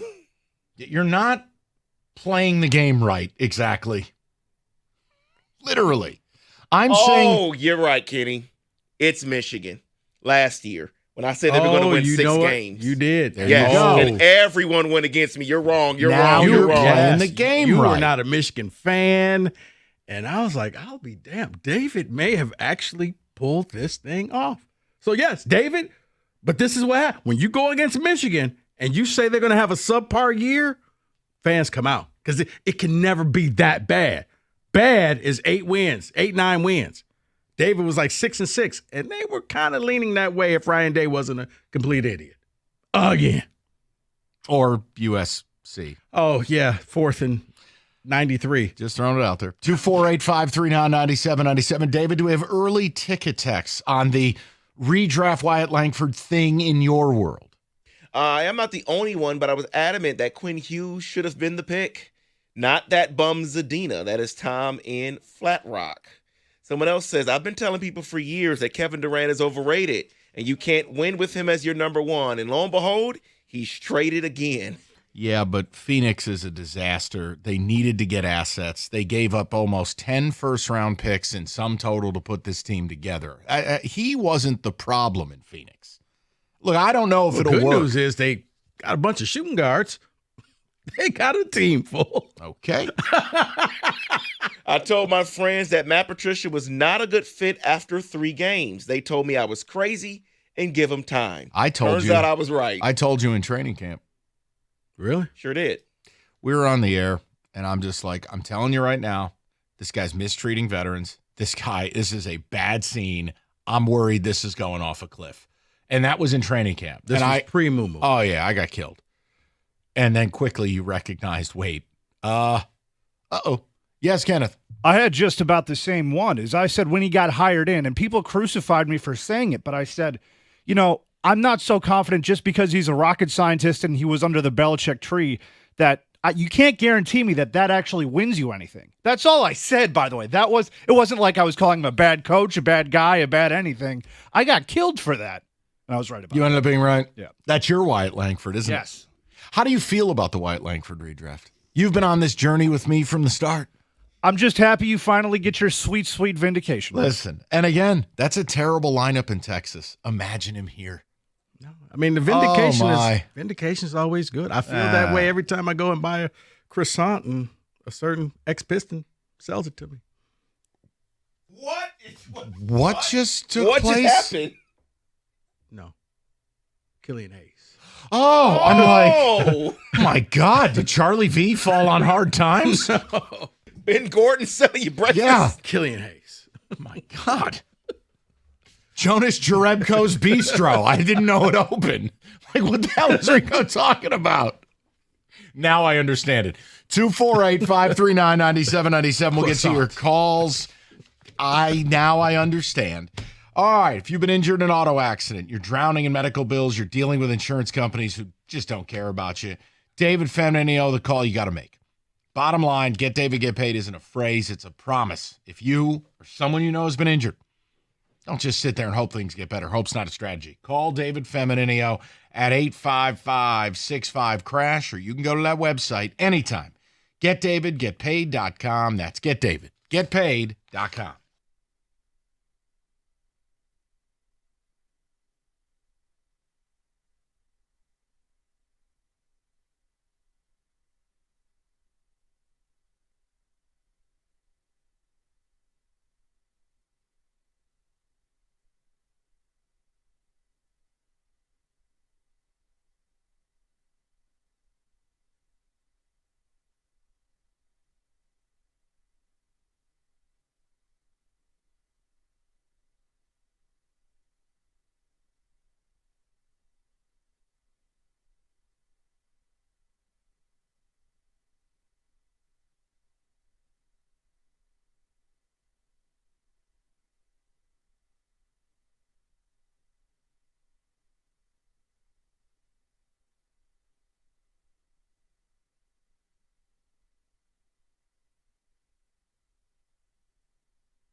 All right, we'll get to the people. We're having a little fun. Just ESPN.com had, oh, man, you hate to see it, a redraft of the 2023 draft where the Tigers, they don't take Max Clark. They take the guy I've lamented not taking, Wyatt Langford. But who cares? It's more about you guys. Yeah. And ultimately, it doesn't matter because Wyatt Langford's not here. It doesn't matter. And Max Clark, I'm rooting for him to be amazing. Otherwise, I won't ever be able to live with what they did. The point is, what is your example of having an opinion, getting killed by it, only to be right? And I'm not talking a decade later. I'm not talking about like if you were one of these Harbaugh truthers, even though he was on the verge of getting fired 7 years 50% later, pay cut. Like that doesn't, and also nobody criticized hiring Jim Harbaugh. Nobody. So this will be like when the Wings finally are good 10 years from now. Those people, yeah, like Stevie just needed time. Glad Kenny's back. We'll get into that later. Because we got to have a conversation about that. David brought to my attention there was another one, but I don't want to say it because a caller is also saying the same thing. Well, then why don't we just get to that caller and you can celebrate together. Okay. Noah's in Brighton, 97.1. Hi, Noah. Hey, good afternoon, guys. How you doing? Hey, Noah. Hey, so yeah, happy batting leadoff today. Jared Goff. Jared Goff is the man. I was super happy and excited when we traded Stafford that the Lions ended up getting him. I know it was a throw-in for that contract, right, and that extra first round we took on, but I had high hopes for Jared coming out. My dad and my brother both were saying, no way, Noah, no way that's going to happen, but look who's our quarterback now, right? Noah, he was supposed to be the bridge quarterback. He was going to be the guy. He was a placeholder. Remember, the draft picks were more valuable than he was. Oh, we got two first-round picks. We'll be able to get the quarterback of the future. And I'm like, they re-upped him as soon as he got here. I'm like, that's your quarterback for a long time, people. No, he's got tiny hands. Okay. Now they scream Jared Goff. My dad wanted us to draft Malik Willis from Liberty, right? Oh, boy. He's like, that's the guy. That's the future. Get rid of Jared Goff. And, well, who's still on the team they were on during that time, right? Oh, boy. Malik Willis. Oh, dear. You better tell your pops. He's got some problems. Oh, my. Yeah, Noah, there was a moment in time. And I'm not going to say the people because I don't need to be mean. There were people at this station who advocated wanting him number 2 overall. Willis? Oh, yeah. A buddy of mine, he has since finally stopped texting me, but every year, but look at Willis. We needed Willis. And I don't hear from him anymore. The yayo was strong during that time period. Let's go to our man, Houston, 97.1. What's up, Houston? Hey, guys. Thanks for taking my call. The one I had is I'm a nerd and everything, and I like to follow the draft, the NFL draft, and that's a big deal with me. I go online and I watch tapes, and I was talking to my boys. I says, man, Alabama has a running back named Jahmyr Gibbs. Dude, he fits what the Lions do perfectly. Oh, man, you can't draft no running back in the first round. I'm like, well, dude, if he's really good, that's when you want to draft him because you got him for 5 years, and then you could either franchise him or let him go. Oh, that's not happening. Then they draft him. What the hell is that Holmes doing? Blah, blah, blah, blah, blah. And lo and behold. That's right. You get to sip from the chalice of vindication. You were right all along, Houston. You were right from the beginning, middle, and end. And it's glorious, isn't it? It's beautiful, man. Have a good one, man. You too, Houston. No, you know that opinion? Yeah. And that's exactly that is Wyatt Langford on grass. It is just that feeling that you almost don't have to say anything around your buddies. You're just like, oh, as soon as they do something, you just give them a little look like, oh, okay. Another homer. And again, the beauty of the situation is ultimately there's nothing I can do, right? I got to hope Max Clark ends up being great. And I hope he is. I want this team to win a World Series at some point. It's only been, a tidy 40-plus years. But 84. Was it that long ago? But, man, would it help to have that kid in the lineup right now. I'm still impressed. Pardon me if I don't think Jahmai Jones is going to be Lou Gehrig. I'm just impressed about the whole Matt Patricia training camp. David was At least I gave John L. a season at Michigan State before I was like, this guy's a clown. That went off the rails right from the beginning. Remember, he had the team meeting where he told Slay to stop hanging off another man's chandelier, the whole bit. There was enough coming out of there where you went, oh, boy. Not how Bill Belichick would do it. Yep, well, you're not Bill Belichick. In fact, you're awful. Cut scene. Every one of his assistants has failed, and you will too. Let's go to Raymond, 97.1. Ray, what's going on, buddy? Not much. I do have to say enjoy your victory lap while it lasts because we are officially 76 days away from Russell Wilson taking the field in the Big Blue. Raymond, I am fully bracing for the most insane nutcase quarterback room in the history of the NFL. I know. I'm ready to go 2-15. Oh, you're going to make the playoffs. Don't worry. Led by famous Jameis. Oh, God. Anyway, I've been getting raked over the coals for this over the last literally couple of years, and I know people are probably listening right now that are going to be laughing on the radio as they hear this, but I have believed over the last couple of years that Aaron Judge has been the better batter, not talking about pitcher batter, than Shohei Ohtani. And, of course, last year he won the MVP. Both of them were pretty close in stats. But this year, far and away, he has just blown everybody out of the water as far as his batting average, home runs. Ohtani's starting to catch up just a little bit. But I've always believed that Aaron Judge has been the better batter. And I'm a Tiger fan. I've never rooted for a Yankee more than I have with Aaron Judge, just to be proven right. Yeah, listen, the data would back you. What Aaron Judge – now, again, if we're taking out the pitching, we're taking out the two-way threat – take out the global icon status, and you just distill it down to, Judge might be having the greatest 5-year run of any player ever. Full stop. So I don't think anyone should make fun of you. And I mean, whether it's a WAR basis, an OPS basis, OPS plus, go down the line career-wise. Yeah, Judge does hold the crown in every category. Ray, you know what? Good for you. No, and I'm being real with you. Like, I'm telling you, the numbers would stack. Now, your problem, Ray, you do have one problem. One guy shows up in the playoffs and the other guy doesn't. Yeah. I can't defend that. Not that I'm bitter, but yes. The team game. You're right, Ray, and we'll end on a good note. You're right, but would it kill your guy to do something in the playoffs? 2-4-8. Not that I'm bitter. Not bitter. No. I was waiting on that. Right. I was waiting on that. Oh, I remember. I was like, it's Mike, true, though. It's true. Mike, your team is good. Just wait. It is true. But hold on. Who carried the Yankees last year in the playoffs? Ready? Not Judge. I Do you know the answer? Giancarlo Stanton. Yeah. Like, come on. No, I remember saying, Mike, this is going to be the year. No, it won't. Wait and see.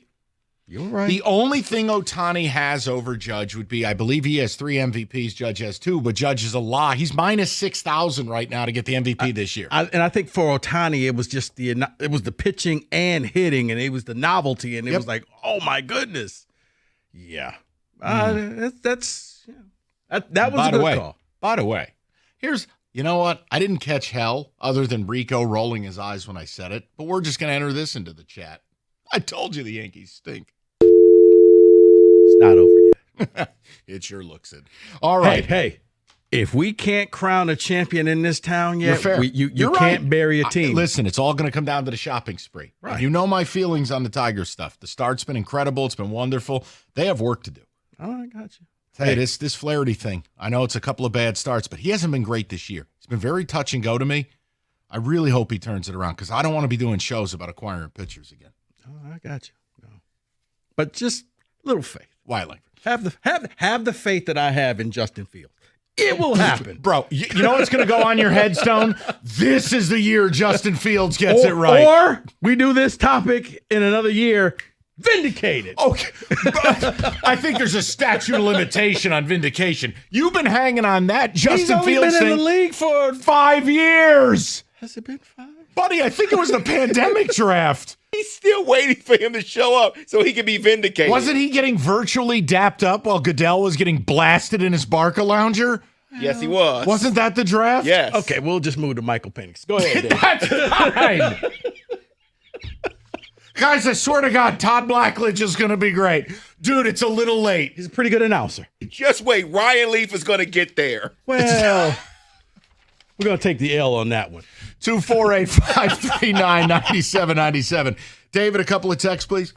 Love watching Josh Allen late at night at Wyoming and thought he was the best quarterback in the draft. He actually is better than I expected. Steve from downtown. Steve, that's a hell of an opinion because I remember the one game I watched of him. He was at Iowa. And I'm not telling you need to show out, but I kept hearing about Josh Allen. And I had Wyoming, all right, BTN, we're going to watch this game. I think he threw for like 8 yards. And I'm going, this is the guy I'm supposed to be drafting? This? Again, I didn't expect him to dot him for 400. He was horrific. It all worked out. I'll tell you what. Good opinion. He was no Trey Lance. No, oh boy. Okay. I tried. I was rooting for you. I was trying, man. I've never been one, but because of Josh Allen, every little quarterback from a little school will now get an opportunity. When you think about the absurdity of the COVID draft and a guy like Lance, whose entire season was canceled, and they did a one-game showcase, that's what we were basing it. Like, how is that even real? All right. That's a 30 for 30. It is. David, go ahead. My example is Cade Cunningham. I continue to back him to my friends after his first 3 years. You know what? The lead up to that damn draft and then the post haste. Where are all the Jalen Green truthers and ball washers? Where are all of you? I told you from the beginning Jalen Green was a loser. He's a losing basketball player. Rico, we had to defend Cade. Even amidst last year, after they win 14 games, and I go, listen, if Trajan comes in and says, I have to trade him in order to rebuild this thing, you need to be open to that. Hey, I said it. He didn't, and it worked. The point is, where are the Jalen Green people? Oh, yeah, I remember. It was caller Brian from Detroit that was a Jalen Green guy. I haven't heard from Brian in a Oh, long I wonder why. I hope he's okay. I haven't heard from him in a long time. But he always just has the nicest things to say. No, I remember. But did you see the highlight reel that was online? And it's like, yeah, it's called Sam McGuffey. Wow. Okay, sorry. That was rude. It's a beautiful shirt, David. You know what? You get the slow clap. Isn't it adorable? These two decided to be twins today with their T-shirts. All right. Really? Twinning. All right. You paying noticeably higher energy bills in the summer? I bet you are the last couple of days. Two of the top areas of your home that are going to cause your AC to work harder and or blow up. Your roof's not adequately ventilated, or God help you if your windows are not sealed right and are not opening properly. Your money is blasting out the window. Best advice, Victor's Home Solutions. Schedule your free 21-point roof and window inspection. They'll go over every square inch of the roof and attic. Make sure it's properly ventilated and carefully examine every window in your home. They'll make sure you're not losing your AC there. No hassle either. 21-point inspection. They'll come up with a plan. If you do need a new roof, you do need new windows, $500 off with that free no obligation inspection. So all you need to do, call 734-773-1100. That's 734-773-1100 or online anytime at victors.com.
just getting warmed up on a Monday. About 20 minutes from now, we're going to have a conversation because another player in the East died.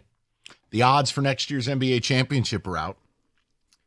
Did the Hallebertton injury bring you closer to my side and Rico's side? It's time to make a big move. The East is ours. Or 313 toughness, we need, and stuff. Both sides. I'm basically going to roll the ball on the court and let you guys go to war. Grit, man. Grit. Basketball grit. And things. Yeah. Let's get to the people. We're having a little fun. There's nothing contentious. They do have on the same shirt.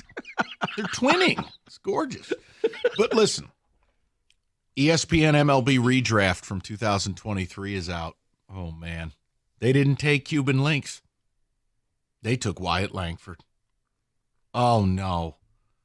That happens to be the player that we have a bit about because from the very beginning, I didn't understand high school prospect versus college-ready bat. The point is, we all have to root for Max Clark. You don't win by having him be bad. We need Clark to be good. It's just, and look at any prospect pipeline. No, you're not going to see him before 2027. No, and the thing is, Clark you will forever link those two players. You'll forever link those two players together now and follow their careers. Yeah. It's one of those types of things. The point is, I needed him last year when Langford was batting cleanup for the World Series champions, and I need him now. But again, that hurt. The fact that instantly, and he's got a ring. And look, Texas' lineup is terrible this year. I don't care about the names. I don't care about the salaries. It's not good. They do not score, right? Langford here on a team that doesn't really have good wheels. He'd had speed. He'd had 30 home run power. Another right-handed hammer to put in the order. Because, again, I'm not trying to be rude. I don't think Jahmai Jones is going to finish the year like John Olerud hitting 380. Yeah, it hurts. Good call. Remember the summer he was flirting with 400 out of nowhere? He wore the helmet all the time. He did. He was the Steve Tasker or Don Beebe of the MLB. Remember the double lid? Yes. But look, vindication. At least in a stupid way. We're having fun with it. But what is your opinion, right? Like, I've gotten killed for 2 years about the Langford thing. Max Clark's going to be better. And it's like, he might be. You're missing the argument. It's not now. What was the opinion you had within reason? You can't go back 15 years now. And you hung on, and you were right. That's it. Just some fun to open the show. We'll go to Ethan, 97.1. Ethan, what is your Wyatt Langford vindication arc? Thanks for having me on, Mike. It's been a while. Last time I called was Roberto's Mob movie list. Oh, geez. Well, welcome back. Good to have you back. But mine is Jeffrey Okuda. I got killed for that. What'd you get killed for? I thought he was going to be a bust. Wow. Ethan, I wouldn't have killed you. I hated the pick. I was right along with you. I was listening then. I was like, yeah, a corner named Jeff is really going to do it. Well, right, especially when you knew Stafford was just about at the end of wanting to be here. Mm-hmm. And there were a couple of quarterbacks there. Rico's guy, Justin Herbert, my guy, Tua. Yeah, Ethan, you were right real quick. You were right in a hurry. Sir. Yeah, because, again, it was obvious. But then remember, he had moments, Ethan, that made him look even worse than he already was. Mm-hmm. I give you I believe it was Kyler Murray at the 7-yard line. That was the first time Okuda got detached from his own ball bag. And then there was I think it was a preseason game, Ethan, against the Steelers. Najee Harris had the bold strategy of juking someone 15 yards away. And Okuda still got detached from said ball bag. Yep. He was awful. For the number 3 overall selection. For the number 300. And there aren't 300 picks. He was bad by undrafted free agent status. Come on. Do you remember that play, David, the Najee Harris play? Yeah, when you brought it, yeah, I remember that. I do. He gave him the old skirt, except it was 20 yards away. Like, Najee, what are you doing? Oh, it worked. Right. He just dropped him. It was like and one mixtape tour. Right, it was like that little juke move is not going to, it worked. Wow. He's at the 30, Okuda's at the 18. Right. This wasn't like Rod Woodson and Barry Sanders. This was, are you serious? You fell for that? It was similar to Brunson on Asur Thompson, except they were close to each other. Let's go to Dorian, 97.1. Dorian, what's up? Hey, Mike, I was telling Kenny, man, listen, let's go ahead and get Trey Murphy the third. Let's go ahead and send him to Tobias. Joe Dumars and Troy Weaver owe Detroit. They owe us for what they did. They have ruined our franchise for almost over a decade with the picks, everything. We need Trey Murphy because he is a 20-point scorer. He could be either Cade's second or third. We need a stretch four that can look. I'd send him Tobias, send him a first round, and send him Fonseca, or even give him Sasser. I don't care. Let's make that move now. That team will improve because the East is wide open. Yeah, Dorian, I've got a full presentation on it. I mean, I think it's pretty telling where the betting odds are as to what people think of your team. And it's just, you're not good enough. And you know what, Mike? They're not even being mentioned now that the East is wide open as a contender because you haven't made a move yet. You're still stuck in again, we have the draft in a couple of days, and for all intents and purposes, Dorian, according to every NBA, insider and the Shams Charanias of the world, it's all going to pop off. It's all going to go. It's all going to be crazy. You can make trades now. We just saw it. Bane got moved. Durant got moved. It can happen, but we're going to talk about it because what took place last night with Hallebertton, what took place a few weeks ago with Tatum, what took place a few weeks before that with Damian Lillard. I mean, that's the three Achilles heard around the world. You're either closer to making a move and you're like, damn it, let's go do this, or you're one of these kind of, I don't know what to call them, people who are like, no, we have everything we need.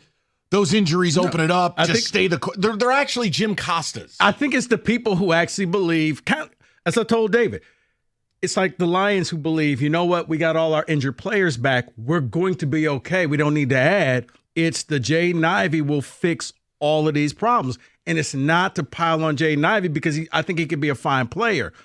But I think that's a lot of pressure to put on that young man. Yeah, and why not have Ivey and something? That's legal. 248-539-9797. David, Kenny, can't tell the difference. The shirts are beautiful today. Go ahead, David. Take a text. I guess we got two black men back here. My example is Mo Sider. I said before the draft we should trade back for him. My friends killed me over that. I still don't shut up about being right about it. But unfortunately, I have to disqualify this opinion. I don't remember anyone hating on that pick. The Sider pick was basically like, yeah, Yzerman's slight reach, but no one's a better drafter. That was the hottest take. Yeah, that was considered by most hockey people to be a gigantic reach by Steve Yzerman. Yeah, except Yzerman was apologized for from the time he made it. 100%. 100%. So, I don't know. I mean, we could allow it. I don't know. Kenny, we got to get to your team a little later. Rico and I, according to people, you're mean. We'll let Kenny talk later. Go ahead, Dave. Nick from Clarkston says, I said Russell Westbrook to the Lakers was a horrific idea and would ruin their championship team. People crucified me for that take, but they have only been to the playoffs every year, or their hopefuls have been dashed ever since. Listen, it's an oldie but a goodie. That reaches almost the limit on statute of limitations. Correct. That's very close. It's like David, you with Chris Paul. David has hated him. I mean, we weren't even in the same building. That's how long David has hated Chris Paul. Yes. Does he have a ring? No, David. No, he doesn't. David, go ahead, grab the flag, do your victory lap. Run around the building. Right. What did he do to you? He didn't. I have no animus for Max Clark. I need Max Clark to be great. I simply wanted Wyatt Langford. You have animus towards CP3. He thinks he's the greatest point guard ever. It's like Kyrie to you. But there's a reason for animus towards Kyrie.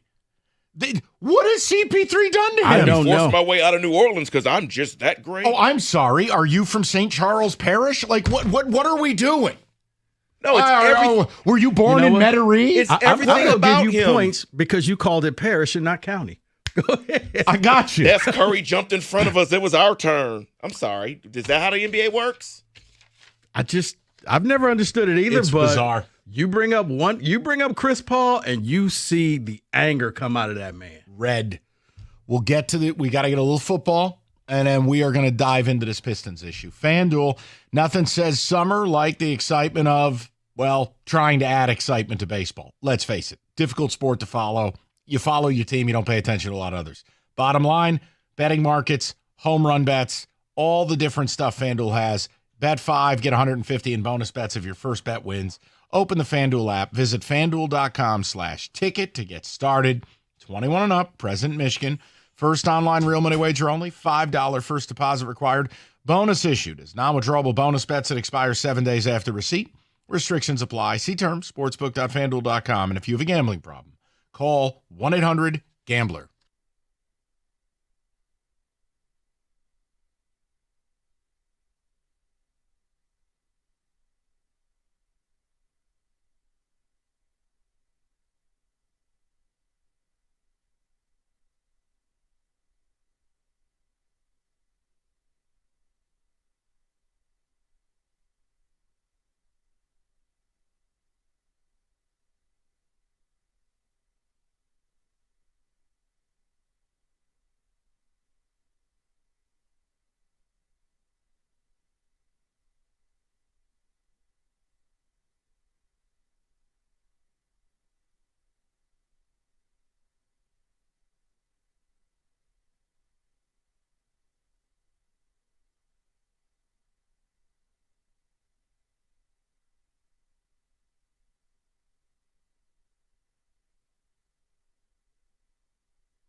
All the football you need in 8 minutes. Generally decently packaged. It's time for football today.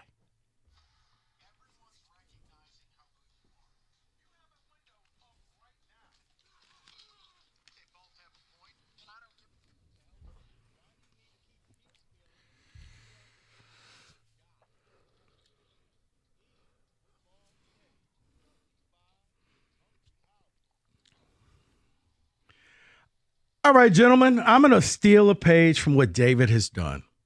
For college, he's done like the all quarter century teams and players and plays.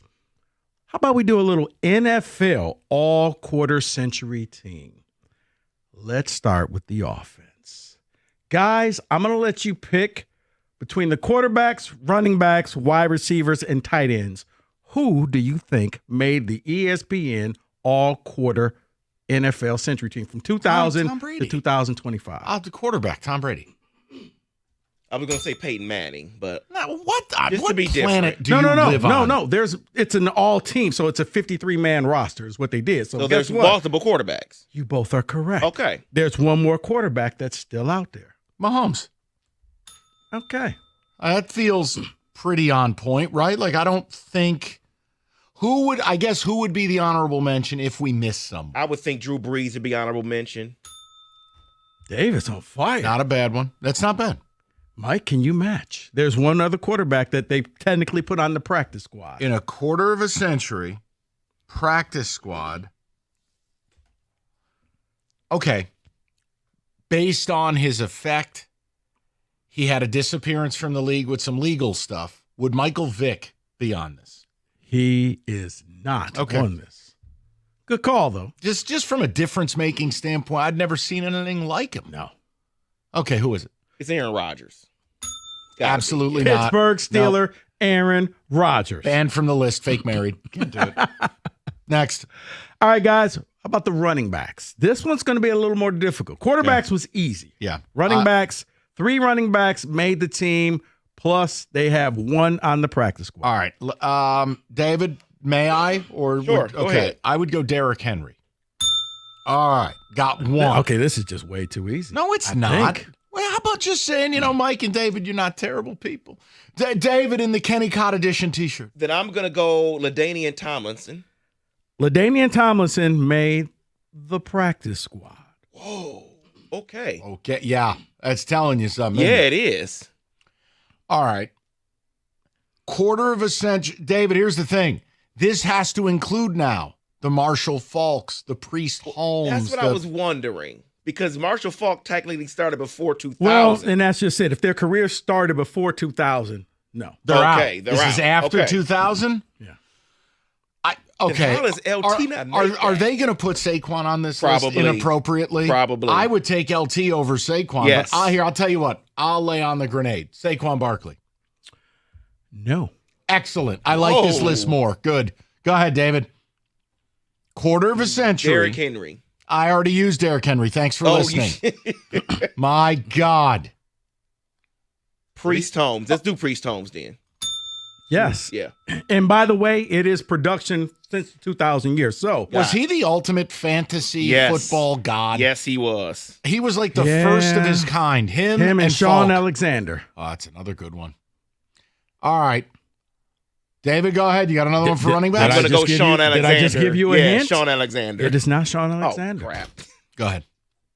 You want the answer? Yeah, because we got to get the wide receivers too. Current player.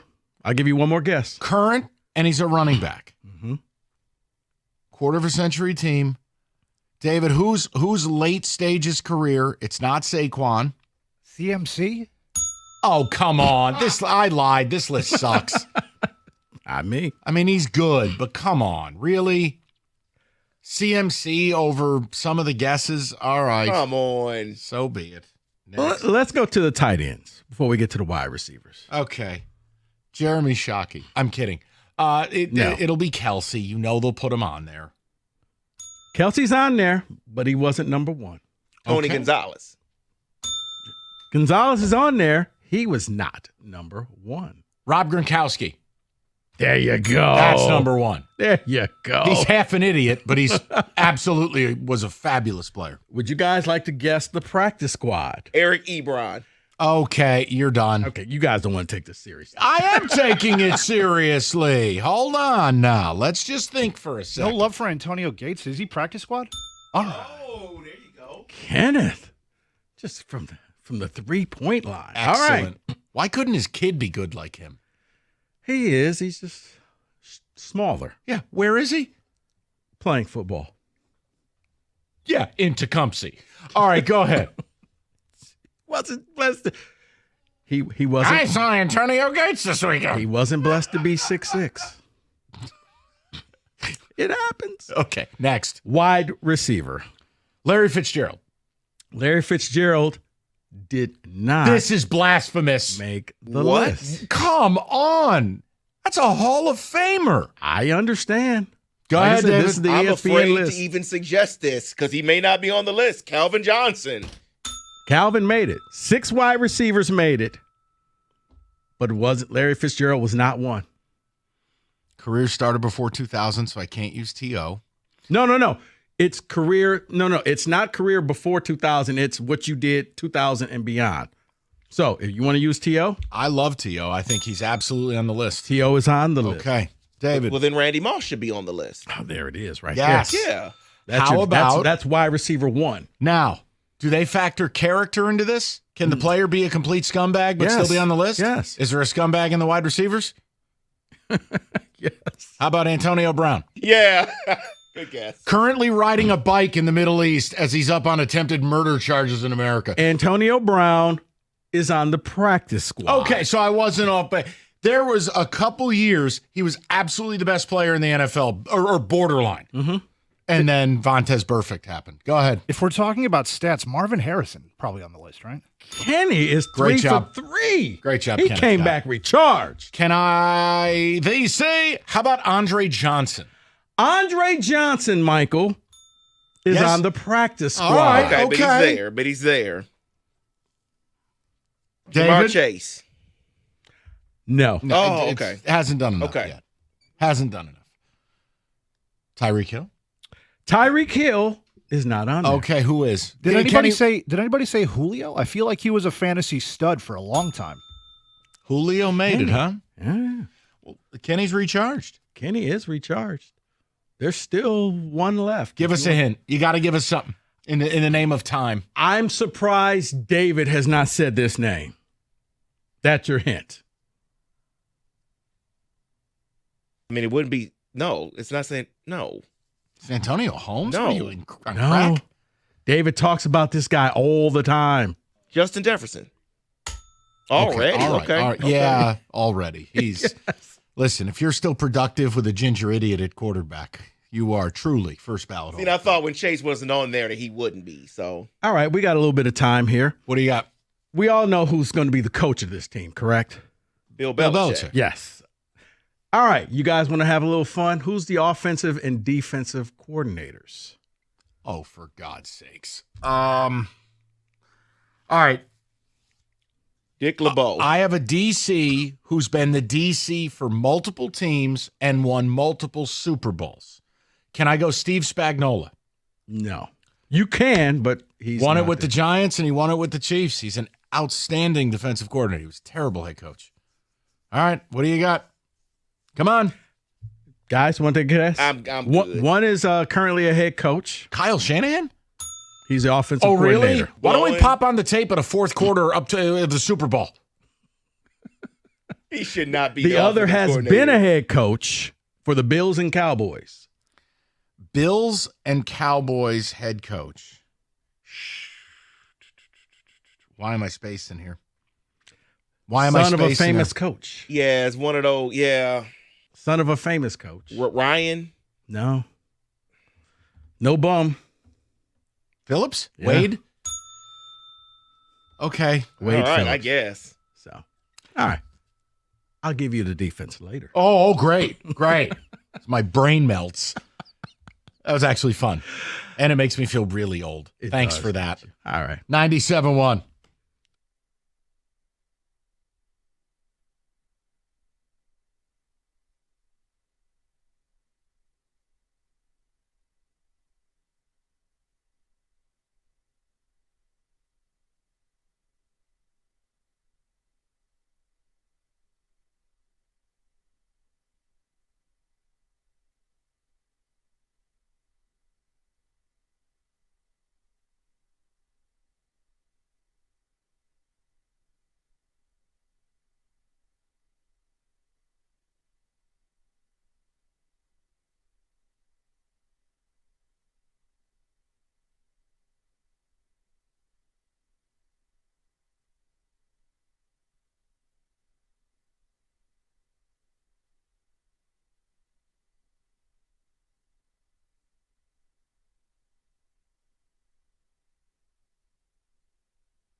All right, 3 o'clock. Good to have you guys. Major happenings. And look, the air got taken right out of the balloon last night. I got excited. We had a game 7. Was going to lock in and watch that. And 5 seconds into the game, Hallebertton blows his Achilles. After hitting 3 threes. Yeah, it's almost like playing on a strained calf could lead to a torn Achilles. It happened with Durant. It happened with Tatum. And it happens here. The point I'm making is Tyrese Hallebertton, for our purposes here in Detroit, is dead until 2027. Just like Jason Tatum, just like Damian Lillard. So this is going to go one of 2 ways. You are either more inclined after last night that the Pistons have to make a big move. The time is absolutely right now. It's not 2-3 years from now. It's not let it simmer, let it percolate. And it's certainly not the, gripping yourself 3-1-3 toughness, we all we need crap.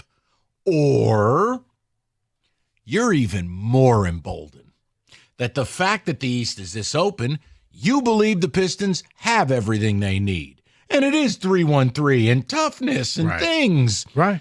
So I want to know where you're at because now, look, take these with a grain of salt, but they're fun. Title odds are out. Mm-hmm. Ice Cube, here's what they think about you. Right. This isn't gospel, but just think of this as a guideline, as a measuring. So the favorite is going to be the OKC Thunder. Yes. And frankly, I don't know that it matters what anyone does in the next 2 years. I don't know that anyone in the East is beating OKC. Because if anyone beats OKC, it's probably San Antonio or Houston. Yeah. The point is, OKC is plus 220. The Cleveland Cavaliers, a seismic gap, plus 800. Mm-hmm. So they're number 1 in the East. Okay? New York Knicks, plus 900. But we almost beat the Knicks. Yeah, well, they don't value it. Number 2 in the East. Okay. Rockets are 3rd. The Boston Celtics at plus 1,300. I just got done telling you Jason Tatum's dead. They're trading Drew Holiday. Somehow plus 1,300. Plus 1,300, the Orlando Magic. Okay, now there's 4 teams in the East. T-Wolves, Lakers, Nuggets, Clippers, Warriors, Spurs, Mavs. Now here is what really is going to chap your ass. Here's what they think about Here's what they think about you. The number 5 team in the East, the 76ers at plus 3,300, and the number 6 team just lost their best player. Plus 4,500, your Indianapolis Pacers. Mm-hmm. The Pistons are a distant 7th in the East at plus 6,500. You know the side Rico and I are on.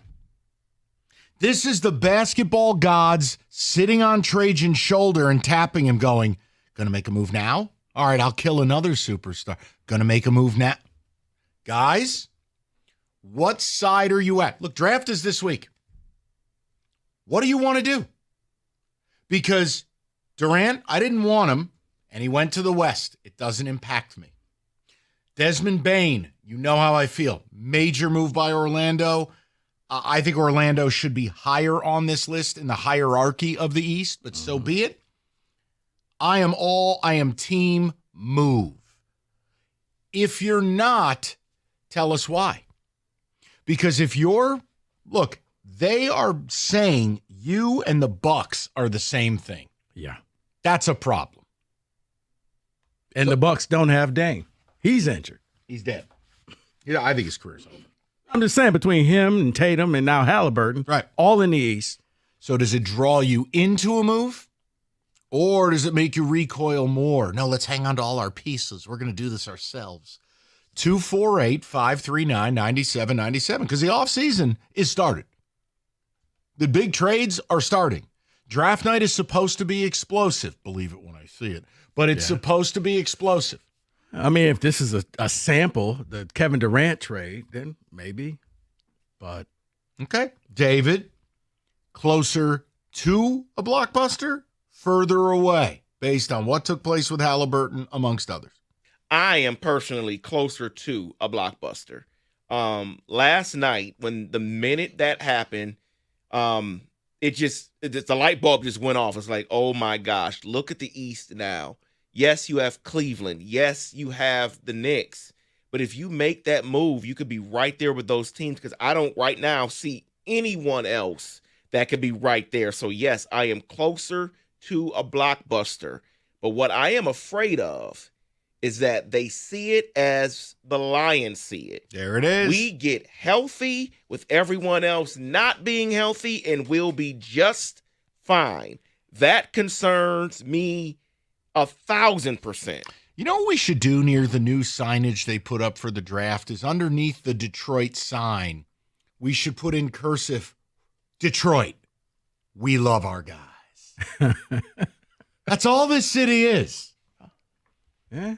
We love our Detroit, the Motor City. We love our roster. The slogan for everybody. It actually works. I'm with you. I think, you got to make the move now. I don't know what certain teams are going to look like years from now, looking at the San Antonio Spurs, looking at Dallas, looking at other teams that may turn out to be a dynasty. Heck, when your Celtics come back, Mike, depending on what happens. Yeah. But at least for next year, you could have the 8th or 9th new person to win the title. It could be you.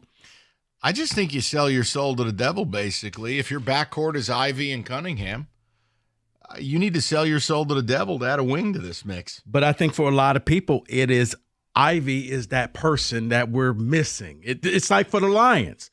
We don't need to make a move on defense, Mike, because all our guys are coming back from injury. So therefore, think of those guys as free agents, as trades. We got them all back. Run this thing back. I think the same for a lot of Pistons fans. Ivy, look at what we did without Ivy. Look what we did without Beef Stew. Yeah. They'll be healthy. One problem. We should go further. One problem. Well, there's multiple problems. A, I have an IQ north of 50, so that line of thinking doesn't work. B, it's not mutually exclusive from that being true and getting better. You can do both. So it's really a childish conversation to have, and I'm not going to do it. But if people believe it, tell us why. Tell us why half the East dying. The 1A in Milwaukee, dead. The 1 in Indianapolis, dead. The 1 in Boston, dead. Why wouldn't that draw you closer to a move? This thing on? Because the offseason's here. Mm-hmm. It's the same thing for Red Wing fan. The offseason is happening in real time. And the thing that I noticed, like I said, Vegas odds are not the Bible. No. But it's a guideline of it's what they think about you. It's what the people think. And for Pistons fans, they're like, oh, well, we're going to be in the top 4. No. Actually, you're not. They got Boston ahead of you, minus Tatum. I mean, do you realize, and there is a gap, but after Milwaukee, who's right behind you, you're plus 6,500, Milwaukee's 8,000. Every other team is north of 12,000. These are the undesirables. Mm-hmm. Essentially, the Pistons are the second to last team that gets out of bed in the morning because then it's the Heat at 22,000. Right. The Pelicans at 26,000. The Hawks at 37,000.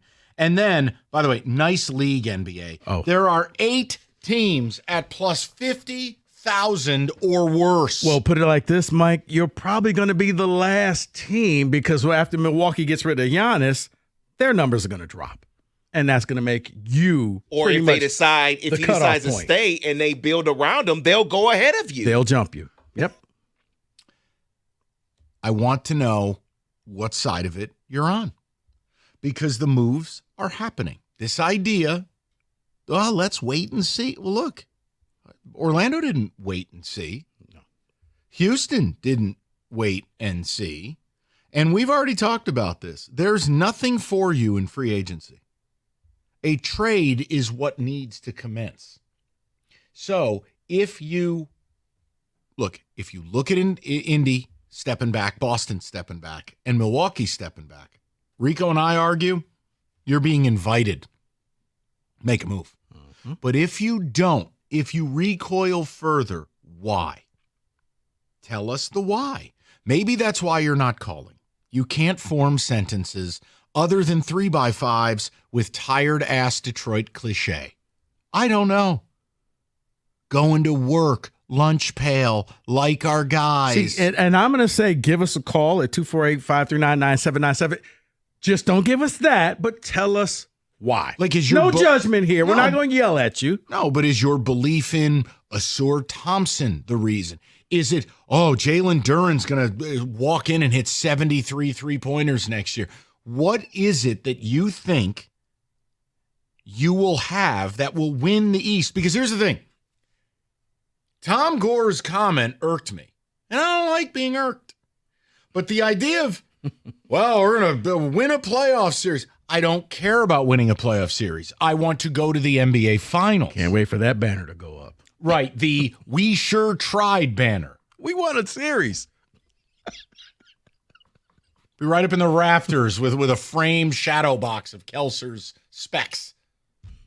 What are we doing? That's the question. Yeah. Because to me, the basketball gods are speaking. They are telling you, Detroit, the time is now. Make a move. But you know what? Hey, it's hot out, 248. Whatever you guys want to do today, 248-539-9797. You could tell us about the grilling you did over the weekend. You can go to hell. All right, listen now. Let's focus. Moran Chevrolet, Michigan's #1 selling Chevy dealer for 24. You need a truck, they got them. 25 Silverado LT Crew Cab, $249 a month, 0 down.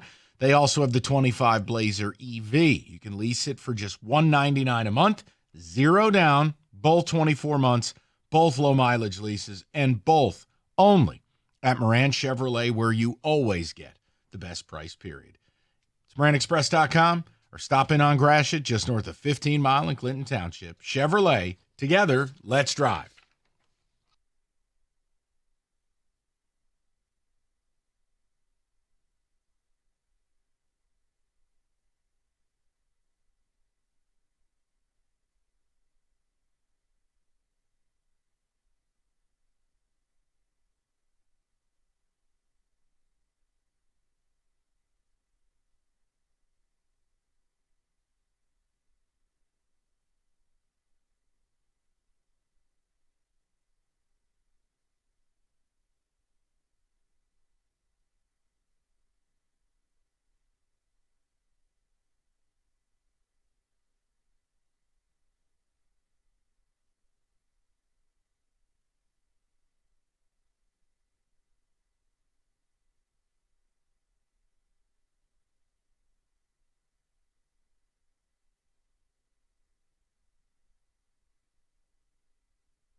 All right. NBA draft Wednesday night at 8.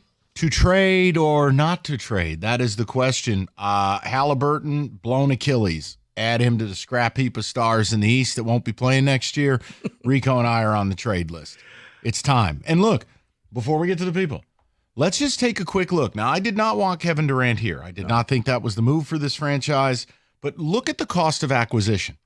And we battled on this with listeners a few weeks ago. It's like, no, it's not that KD would be overly expensive. It's that he's not a fit. He's 36, going to go on 37. I don't want a 2-year extension. But it was Dylan Brooks. It's the number 10 overall pick, 5 second-round picks, and Jalen Green. Right. Well, if I spec that out for this roster, it would be Tobias Harris. It would be one of Holland or Asur. It would be not 5 seconds, but it would probably be 2 firsts. Right. The point is the cost of acquisition was not crazy. That was the best offer that I think Phoenix was ever going to get for him. Okay, I know how you feel, but you don't equate Jalen Green with Cade? Absolutely not. Okay. One's a winner, one's a loser. I said I know how you feel about him, Jalen but I'm Green saying is one, a loser. The number 2 overall pick was part of that deal. Yeah, he's poop. But my point is, it wasn't a crazy. So nuanced. Sometimes you don't have to be. Gotcha. Walks like a duck and quacks like a duck. It's a duck. Kind of like Stephen A. with the Halliburton injury. Dude, he died on that hill. It's like, will you finally admit that he was hurt? Like, I don't get it. But go ahead. That's it. I just wanted to offer it that, like, when we get into this trade stuff, for people that are like super scared of some of this, look at what Orlando gave up for Bane. Look at what Houston gave up for Durant. I don't find either of these things to be overwhelming. No. What's going to happen if you do make that bold move? Detroit, it's going to sting a little bit. I'm not going to say it hurts, but it's going to sting because you're going to lose maybe one of your favorites, not named Cade, in order to get better. And maybe that's where a lot of people don't want to do that because they just think, oh, well, if we hold this all together, we'll win. Like OKC, except for they made a deal and their best player was not drafted by them. Just want to point that out. Let's go to the people. But again, Kevin Durant did not fetch nearly what some people thought. And I think it's worth just noting. No, I mean, because Phoenix had to give up more to get him there than they got back in return. Also really going to help Phoenix when they take Jace Richardson number 10. Because they're running that like a fantasy basketball. I got to think that some of those guys that they have are going to be up on the trade blocks because right now I think they got 5 or 6 2 guards. That's a bold strategy. Let's go to Joe, 97.1. Joe, what's going on, buddy? Hey, Mike, thanks for taking my call. First of all, I totally agree with you. In fact, last night even made me more on your side than I already was. But I know you guys talked a little bit earlier in the show about like a take that you were right on and stuff like that. But it feels like when it comes to the Pistons and Detroit teams, I'm in a constant battle like with my friends and some of my family about sustained success. Like, I don't believe like in sustained success. I feel like you have to go all the way when the time is now, and running it back for what? To finish 6th in the East and maybe win a series again? I'm not interested in that. Like, I want to win it all. Like, this was a great first step. But the Knicks series showed us we didn't have enough. And I don't understand on the side. I was listening to Costa this morning about how there's this debate about how running it back is even an option at this point, because I don't see Asar Thompson ever turning into a guy like Jalen Williams. And I'm just curious, Mike, because you've always said the East is wide open next year. Yeah.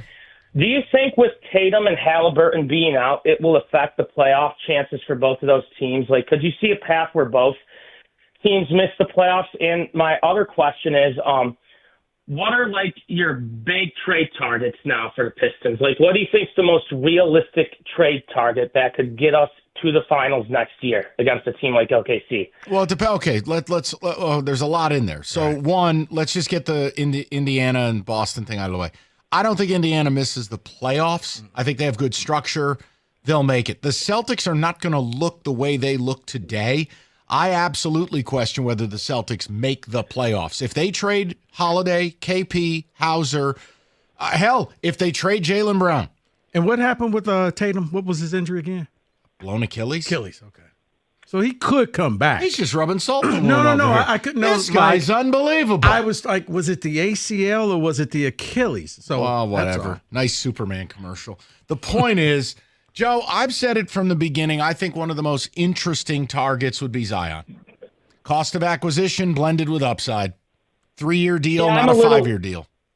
I'm a little worried about Zion, maybe some of the weight concerns, but like if you come here to Detroit, I think a guy like Bickerstaff is someone who won't take a lot of nonsense. I think he'll stay in shape. You've built a culture, and a player has to assimilate to that culture. Who knows the player better than Trajan Langdon? If they don't do it, it means Trajan didn't want him, and I'm totally okay with that. But you asked me a question, Joe, and I owe you that answer.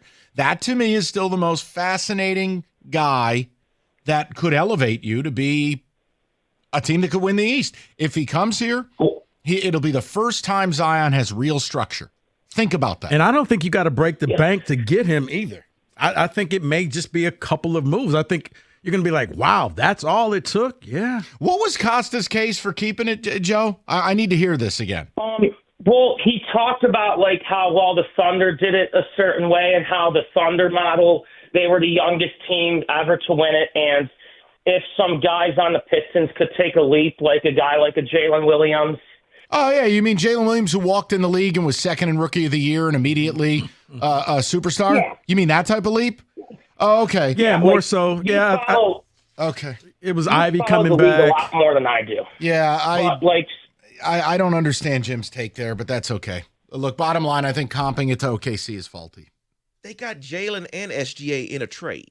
Yeah, well, first of all, they have an MVP. We don't. Second of all, they have Jalen Williams, who's an all-NBA type player. We don't have that as a Robin. They have Chet Holmgren. We don't have that. Yes. But by the way, they have 8 billion first-round picks. Literally 8 billion of them. Yeah. I mean, Nikola Topic, who they drafted last year, didn't even come over this year. He's like a 7-foot-tall point guard. Look, Sam Presti is a totally different thing. Mm-hmm. Yeah, it feels like the modern-day version of what San Antonio used to do, where they would just have all of these picks and really didn't need them for a while. So why don't you go over to Europe, get better, and then come over here, and we'll just implement you into our lineup. But, yeah, I heard that this morning, and like I said, a lot of it was maybe you stick with your young guys, maybe a Jaden Ivey coming back helps you. Okay, and if it's it all doesn't? the young pieces that you have. And if it doesn't, did they have that discussion? No. Oh, okay. But the thing that really bothers me, and you touched upon that, is maybe it's just because, your owner comes out and really kind of set the bar low. Wasn't, hey, we're going to win that title. Hey, we're going to win a series. It's just crazy in this town is I could make a case all 4 teams are primed to have real explosive off seasons. Lions chose not to. Tigers, it's TBA, right? Their trade deadline is over a month away. Scott Harris talked a good talk. Let's see if he matches it. Yeah, and look, the Tigers have earned the right to do it. Is if you think they're going to win the AL, you should. For Wings and Pistons, it is bizarre to me how there's this, I don't know, this other side of like, no, we can't do anything. Why? Yeah. I mean, it just doesn't make sense. I mean, again, I'm not piling on the Wings because we're doing a Pistons segment, but like, hey, Steve, the offseason has started. Going to buy anybody out? Yeah. Going to make a move? For me, this is going to be Trajan's really first offseason doing. I want to wait to see what he's going to do. Like I said, the Zion thing is going to tell me a lot of how he feels about him. And that's just because Joe asked me, who do you like? I'm going to tell you who I like. I don't think New Orleans wants him there. And if you make a nice deal for him, done, gone. You don't have to break the bank. And it's almost going to be a win-win because you won't have to lose a lot of your young players. And I think Bickerstaff can get Zion in line. And as you said, he'll have a team around him. He'll have a plan around him. There's never been structure in New Orleans. No. It's always been a bit of a free-for-all. I think you come here, there's going to be certain things expected. Look, I don't care. If they don't trade from, they don't trade from. Trade for someone. It's almost like they were like a minor league team that you just wait to get good, and then you get traded off to a better team. Not far off, man. They shouldn't be a franchise. But that's a different conversation for a different day. David, a couple of ticket texts, and then we'll get more to callers. Someone saying, I agree with Mike and Rico. Pistons need to make a splash this offseason. Same thing with the Red Wings. That is Todd in a car. Yeah, the Red Wings we're going to get to later in the show. But I'm not worried. I just have very limited expectations, I guess. I'm that soured on them. Pistons have to make some moves. The only contenders in the East now are Cleveland and New York, and they may make some trades and be different. Maybe Orlando is better than you if they take the next step. I think Orlando we can be is. better than them. Orlando is because, again, their big three played 92 total minutes together. And you've added Desmond Bane. You got rid of a terrible contract in KCP. Cole Anthony can easily be replaced. I mean, you have 4 of your starting 5 are just really, really good players. They play great defense. And Bane is a knockdown three-point shooter on a team that could not shoot the three. It's very impactful. But, hey, we got our guys. Bobby Clintman, 2029. I mean, it just I understand, and look, we've said it before. This is wide open. This is your opportunity. This is your chance. A lot of people in the East have gone down. You haven't had those type of injuries. Take advantage of that, and make that move, because right now, according to Vegas, you're the 7th best team in the East. 16th in basketball. But maybe under the Detroit sign, it could say Detroit, and in cursive, run it back, y'all. That just feels like what we do. Just run it back. We got our guys. Do you? Play the kids. Okay. You know, I'm not responding. I'm not taking your that is too early in the week for this. 97-1.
David, a couple ticket texts. We'll get to the people. 4 o'clock, Kenny is back.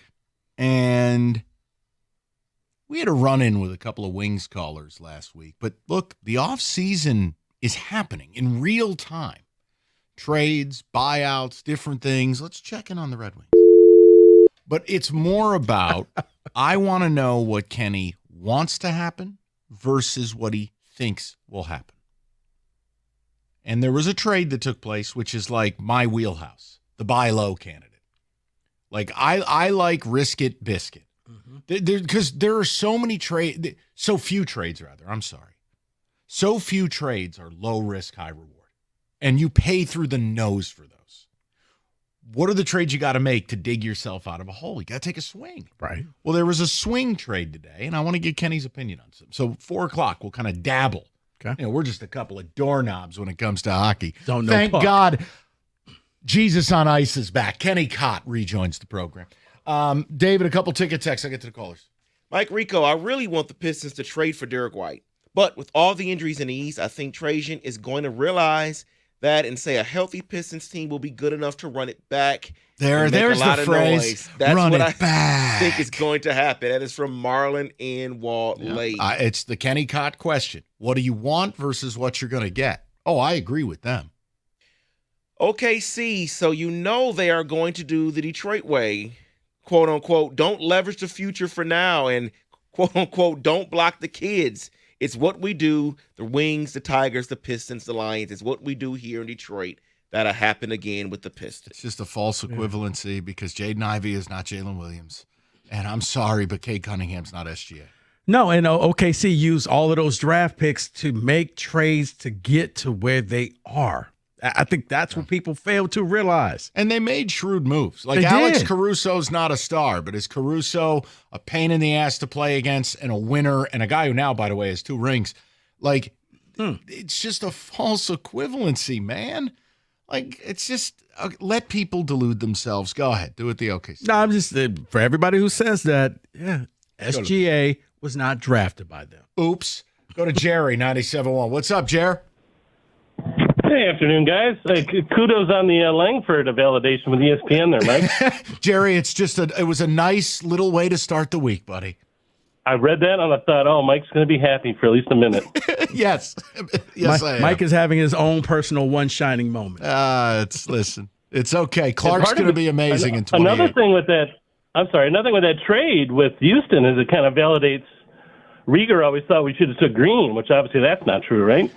Correct. They traded him away. I forgot about that, Jerry. He was a Jalen Green truther. He's bringing up all season. Yeah, how'd that work? I think they need to do something. I'm glad they dodged the Durant bullet, but I think either Williamson or White, and I'd love to sign Turner from Indy. I think that'd be a really good improvement. And don't re-sign all those other people. I think we should just bring back the couple hurt guys. But here's the thing. Maybe Beasley. This is something you got to be careful of. And look, Jerry, I'm not ripping it. It's like the Miles Turner thing is a case in point. And I did the same thing about Naz Reid.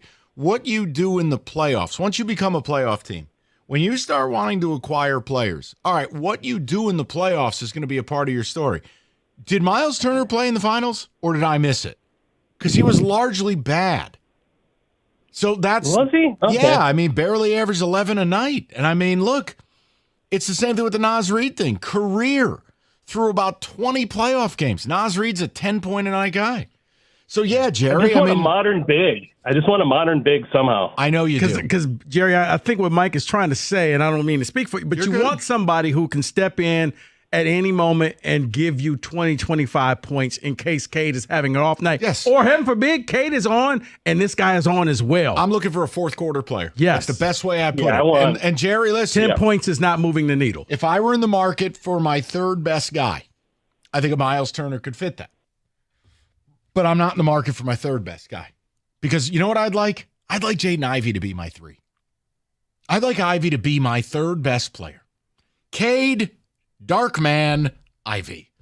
Then we're talking about winning the East. Yeah. Ivey or Ron Holland develops over the summer. But again, here's how much development now? He'd have to have the magic star from Mario Brothers to come back and be a 25-point guy this year. You know what I'm saying. And I like Ron Holland. I'm excited we have him. I guess I'm saying maybe by the time the playoffs come around, now all of a sudden He'll be ready right around when Max Clark is. So. Let's go to Robert, 97.1. Take that victory. Robert, what's going on? I think Cookie speaks for a lot of, I would say 2 out of 3 Detroit fans, because I remember once upon a time, the Tigers for the trade deadline used to be the number one thing you talk about. And now it's like, oh, we can't trade McGonigal. We can't trade, Clark. What is wrong with taking a few of your war chests and actually getting somebody? Because you can't sign all of them. Correct. Ivy's up for a 32 deal.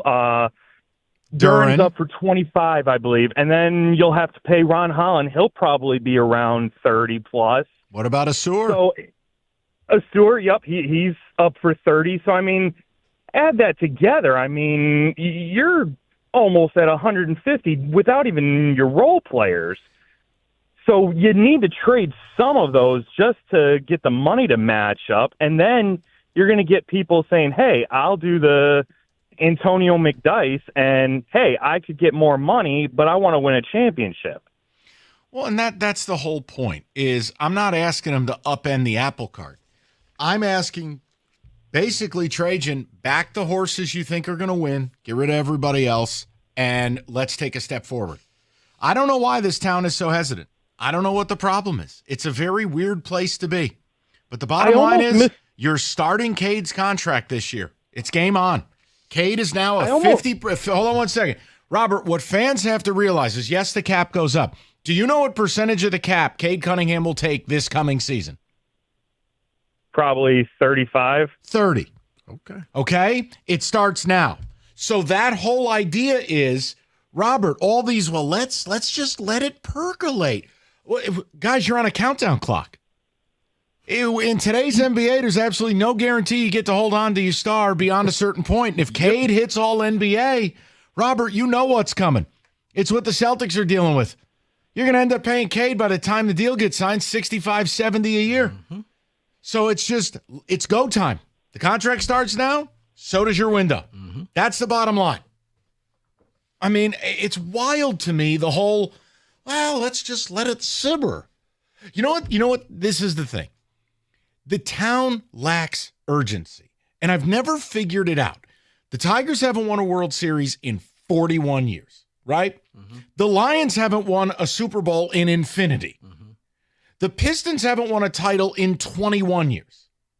And the Red Wings are in the longest playoff drought of their storied franchise history, and we are approaching, we're at 15 years since they won a cup. Mm-hmm. Rico, there's no urgency in this town. No. And it's weird. It's because it's almost, we want to win with our guys. We want to prove the world like we have. And I do wonder, maybe, and maybe this is just wild speculation on my part, but has the Lions' success kind of tainted how people see how it should be done, because they've drafted these guys, the guys have developed. And, I'm sorry, what have they won? You know what, David? I'll stand down. Not against you, Rico. David, it's just stand down. David's taking you to 6. I'll stand down. Woo! 97-1. Oh, my. All right, what a segue. Northville Lumber, because David just took a 2x4 to Rico's ass. Largest Trex decking outlet in the country. Jeez, David, you build a fence with this stuff, or a deck. You don't take it to the back of Rico's skull. All right, well, Trex decking, railing, lighting. They are Michigan's Trex Superstore, and now you can plan it and build it and do it with the best in class. It is Northville Lumber. Stop by, see their showroom, take home some samples. Call Northville Lumber today, or stop by their brand new gorgeous facility on 5 in Napier. It's northvillelumber.com. That's northvillelumber.com.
All right, touch table on some football.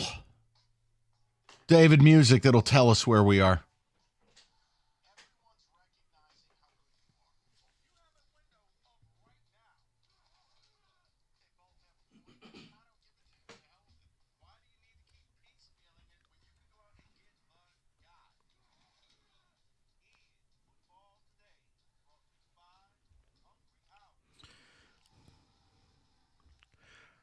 I gave you the offensive players in the NFL's quarter-century team. Okay. Let's go over to the defensive side of the ball, gentlemen. Sure. We starting on the D-line? Yeah, you'll start on D-line. Let's go with the defensive tackles. Defensive tackles, they have three. Three. For a quarter of a century. Defensive tackles.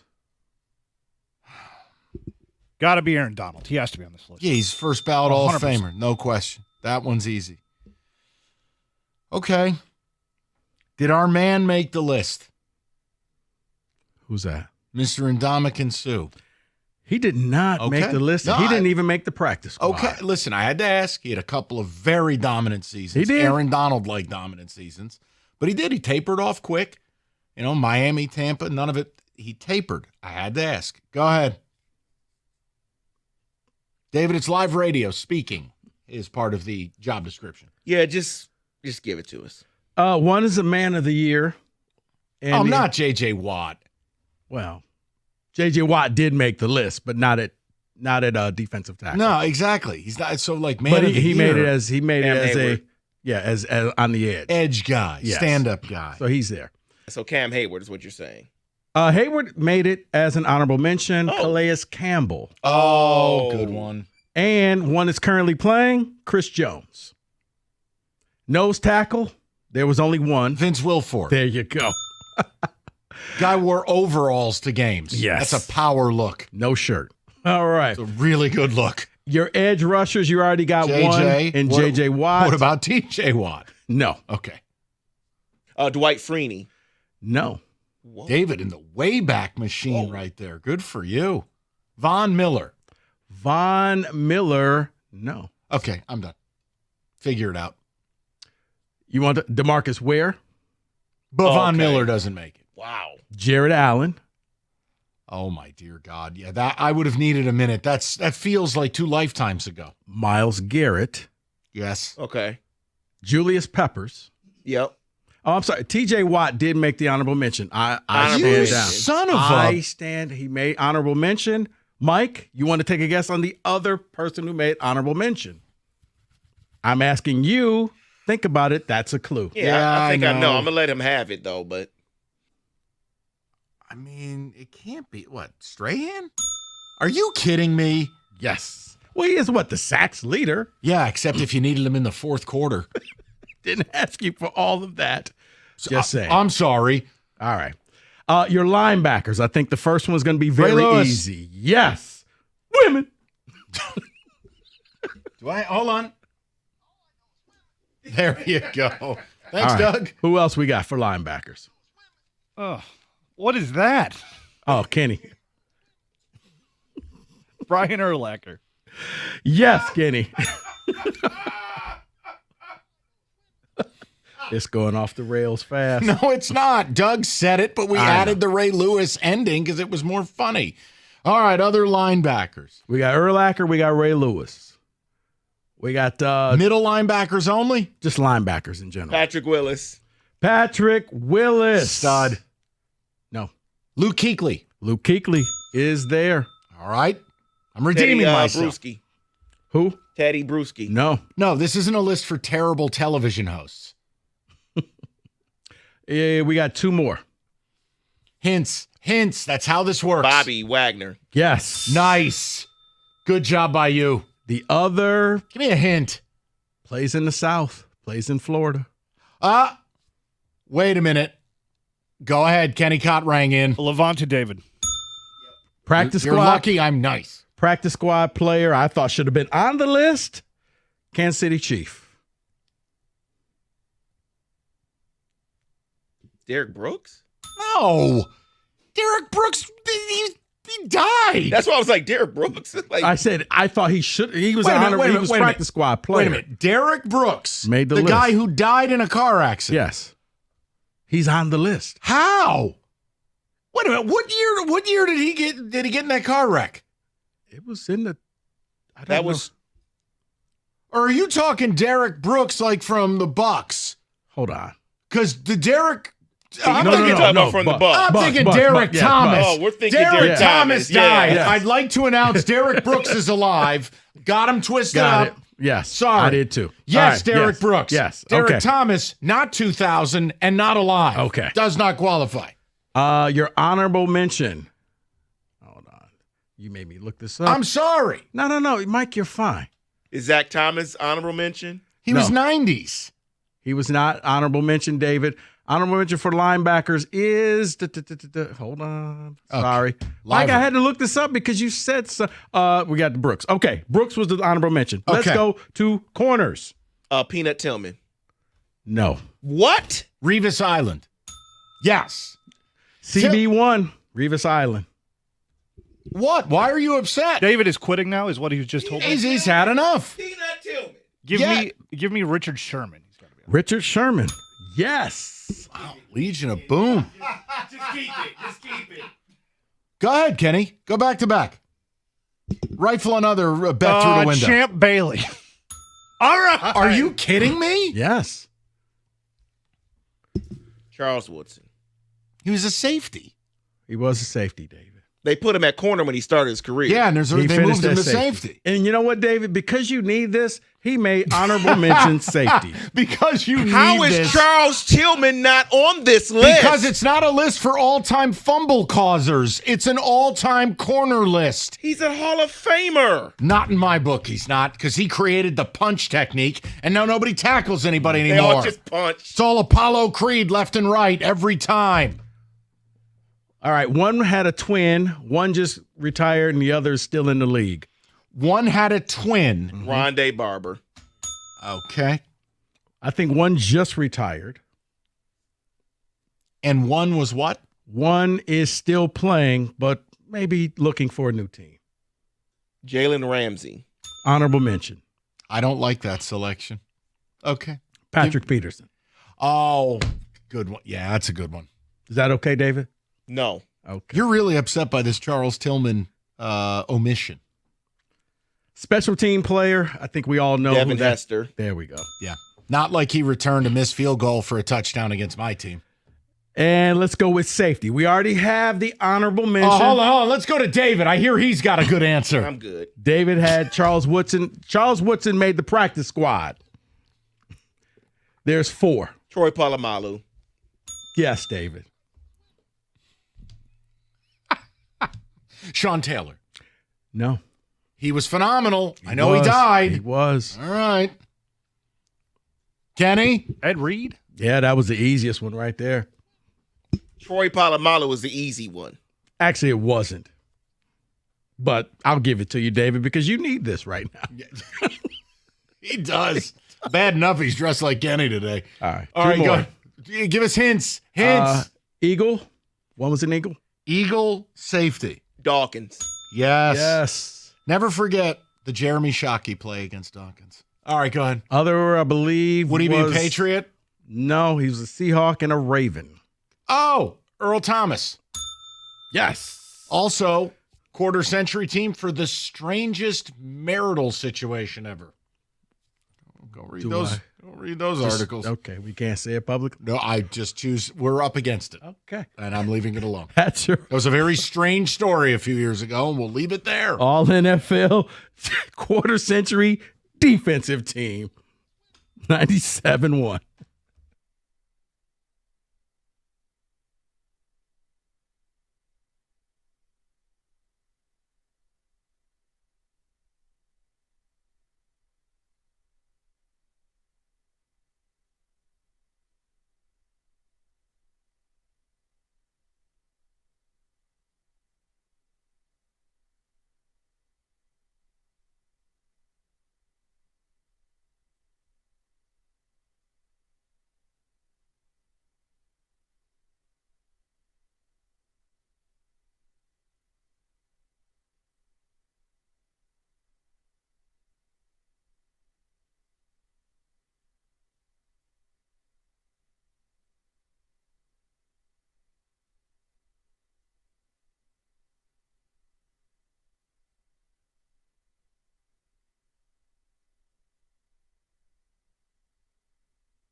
Okay, real quick, because we were up against it. Here's the Earl Thomas story. I'm surprised you don't remember this. This was like the height of the pandemic.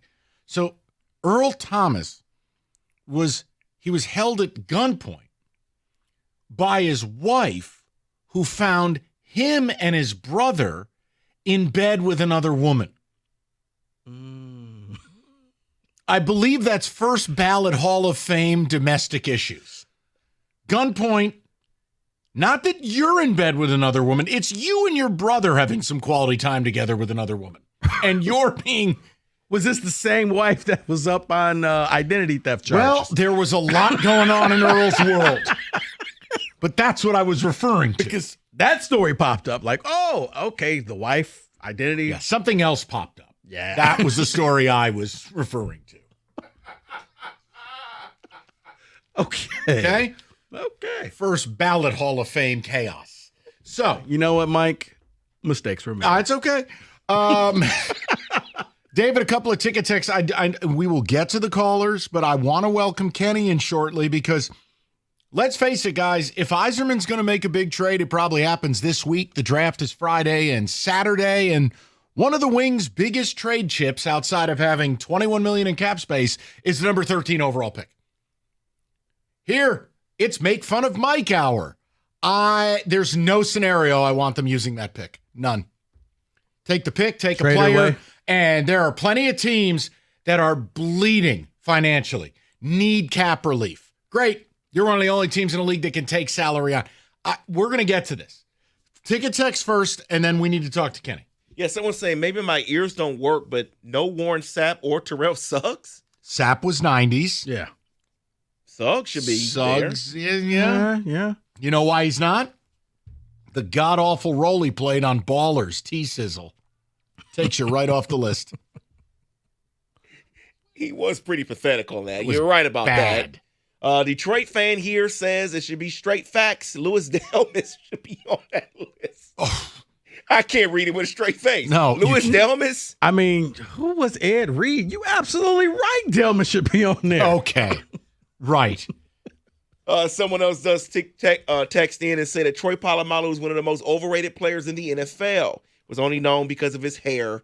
That's it. Very dirty player. Okay. David needed Polamalu. Okay. Let it go. I know. Just let it go. You're right. Right. He was a great player. And this was for you. No Trinity Benson? Okay.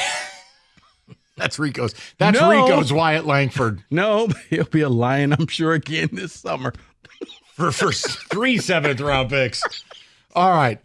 Let's bring Kenny into the mix because obviously we'll get to these Piston callers. I mean, again, Hallebertton's out all of next year. I don't know how you don't make a trade. For the Wings, this is a little different. This is a big week. NBA draft is Wednesday night. NHL draft Friday, Saturday. I don't think I'm out of line saying if you're going to make a trade, it happens this week. And I also don't think I'm out of line saying one of your biggest trade chips, the 13th overall pick, which I have no desire to use. Whoever I take in this draft might be here in 2030. I'm not interested. But, Kenny, you're back. We got into it with Wings fans, and one Wings fan in particular last week. Yeah, I heard about this. What happened there? So we did a topic after Florida won the championship, and I said, look, what can we learn? I said, here's what I am personally taking. Very little of that team was drafted. Zito has put a masterclass of obviously the tax code, but also pro scouting. I said the biggest thing I take away from this is the pro scouting and the fact that the Wings pro scouting is so bad is why they're mired with where they're at. You would have thought, I mean, I launched paintballs at Yzerman. The caller ended up agreeing with me after slandering me. But here's my point. You're back. I need to know from you, am I wrong in saying if there's a big trade, it's this week? Am I wrong in saying the 13th pick is one of their best assets and I have no desire to use it?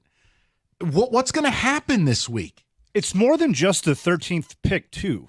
We have a bunch of blue chip prospects that we've been told how great they are. And I'm not saying trade the farm, but you can use them as trade bait. You also have an extra third and an extra seventh round pick this year. I mean, you have 9 picks in 7 rounds. So I think what should happen is weaponize, make yourself better for this year and next year. What I think will happen is the opposite, is more of the same. And the only reason I say that, it's not to demonize Steve Yzerman. It's more about what have we seen? It's more of the same. Every offseason, we seem to say the same thing, don't we? We seem to say, oh, well, this has to be the big splash offseason, right? We got to make the playoffs. We got to be a playoff team, right? It's approaching Scott Frost levels, where it used to be the bit on this show, this is the year Scott Frost gets it right.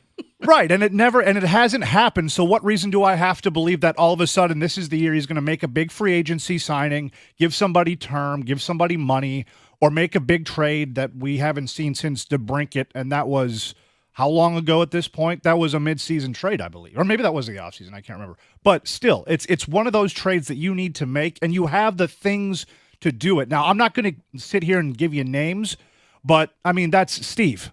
What do I say all the time? That's what the money's for. Figure it out at this point. Well, and again, I mean, if you want some names, I mean, it's like, for instance, Byram from Buffalo, the kid who I think he went 2 picks ahead of Mo Sider. You know, again, do you want to make a move there? The Islanders, it's in the New York papers all week. Noah Dobson. They might trade Noah Dobson, who's 25 years old. He's restricted. He's the Islanders' best defenseman. They're taking a defenseman number 1 overall, the Schaefer kid.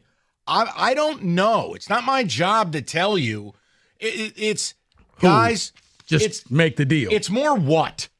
Like, it's similar to what we talked about with the Pistons, but for Red Wing fan, it's buyouts are eligible. The Wings bought anybody out? No. Trades are happening around the league. I was going to ask Kenny a question, but then people started calling. 248-539-9797. Like, look, Zegras got traded from Anaheim. First 2 years, electric. Last 2 years, injuries and also very not electric. But it's a buy low candidate. It's teams taking chances, teams doing things. Yeah. So if there's going to be a deal, it happens this week.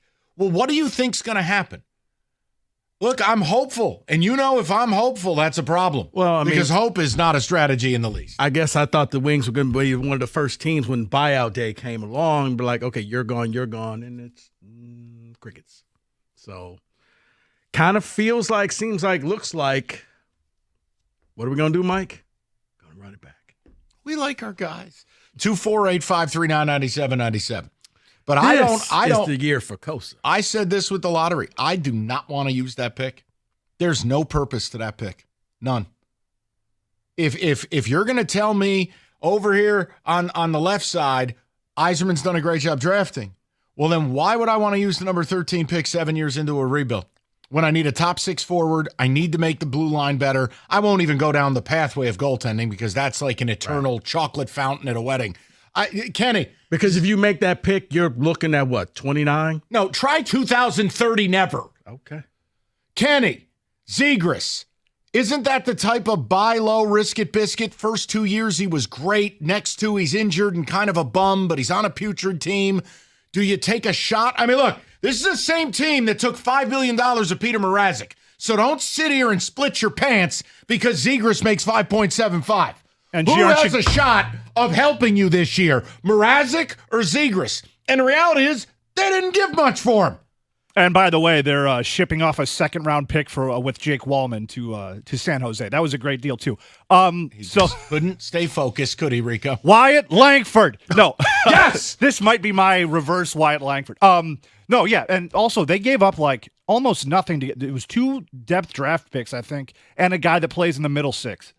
Like, we have all that. We have basically, all that and more. Here's Berggren, a sandwich, and a whoopee cushion. Correct. That's exactly right. But my point is, and Zegras, look, last 2 years have been dreadful and injury-filled. The point is there were problems within that Anaheim organization, though, with him. I think a change of scenery is going to do wonders for him. But it's just like Elias Pettersson. It's the same principle. Yep. The perfect players aren't available. You've watched too much of the Wayne Gretzky 30 for 30 if you think that's happening. Call up Peter Pocklington. Like, I want to understand from Wing fans what you want to happen versus what you think's going to happen. Because by the time they draft Friday night, I know how I am. And it doesn't mean I'm right. I'm going to be angry if they just sit there. Oh, Red Wings make another solid pick. Who cares? Right. That player won't be here to help us. Right, do you think they use all 9 of those draft picks? I don't know. I fear that they will? It's almost. I'm at Even the if point they where I'm use like, put it 7. on the board. I'll write it down. Lunch bet, whatever. I think he uses all 9 of those picks. Really? Oh no! Come on. Why? What reason do you have to believe otherwise? Hope. What is he? Yeah, hope is not a strategy here, Love. Mike. I've seen the last 3 off seasons. I have no hope. Come on, man. No way. I will not give Love a chance. Hold on. So all 9. All 9 of them. All right, hold on. Put it on the board. So you think they're drafting? Just use pick 13 for God's sakes. They're going to use pick 13. They will use pick 13. That's ridiculous. All right, buyouts. We going to get one? Nope. Okay. And a trade by. You know what? What did I say a couple of weeks ago? You get a comp for, and you get a comp for, and you get a comp. Kenny has officially given up. Yes, I have. Because what's the definition of insanity? Doing the same thing over and over, Okay, expecting different No results. and no. No and no. Exactly. No, and that's his attitude this whole offseason is no and no. Deep breath. You really believe what you're saying Yes, I right do. now. What? Give me a reason why. Tell me why. Give me one reason. Not to drop, I thought you were going to play.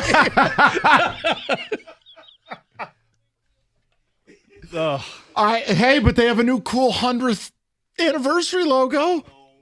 Oh, yeah. Did you see that, too, on their social media? Rico, you might have seen it because you're on social media. The Wings have this, cryptic thing that they posted about please stand by and, a maintenance type of a logo. Please stand by. That's what they should put up for the playoff chances. That's every offseason. Please stand by. Well, it's appropriate at this point. But here's the jokes thing. kind of write themselves. No, I know, but we desperately want this team to be good.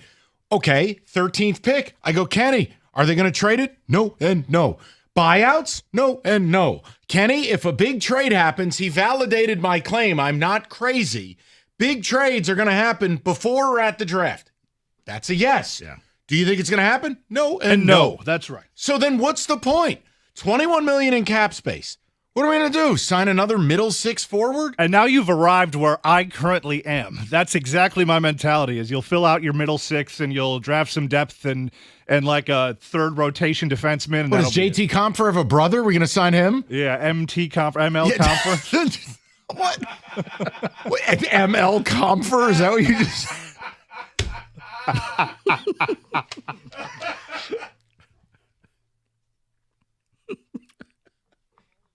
Oh, no. 248-539-9797. Wings fans, talk to me. I'm nervous. Kenny's just outright quit. We'll get to your phone calls next. 97.1.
All right, we get to the people, and it's just a question. It's a massive week for the Pistons and Red Wings. Red Wings we've turned our attention to, which is the draft is Friday and Saturday. It's just obvious trades are taking place now. If you're going to make a big trade, it's going to happen around the draft, before or at. And I've asked Kenny a multitude of questions, and Kenny's answer is essentially no and no to all of them. I want to know what your answer is. I don't want them picking 13th. There's no use for it. I'd move that pick in a heartbeat. I want to make a trade. I don't want to sign more middle six garbage. I want high-end players. And yes, you're going to have to pay to get them. But what are we doing here if that's not the goal? So let's talk to the hockey elite and see where they're at. Because I think what Kenny is saying, and I kind of feel like this, if you pick at 13th, it's telling you, I guess, the obvious that there's really no pressure. This guy has the longest runway ever. You're drafting a things player, done. and Yzerman may not even be here when he comes up. Yeah. Call it. Can you guarantee Yzerman's here in 2031? No. Okay, well, I have no interest in using that pick. Right. Like, what is the point? I'll use the pick to acquire someone. I'll use the pick to, here, take the 13th pick, and I'll dump all the crap, all the garbage on you. I don't know. I don't know. All I envision is a dump truck, and it's emptying a whole pallet of mulch onto the ground. Here's all our stuff, and it's in your driveway now. I don't know what else to do.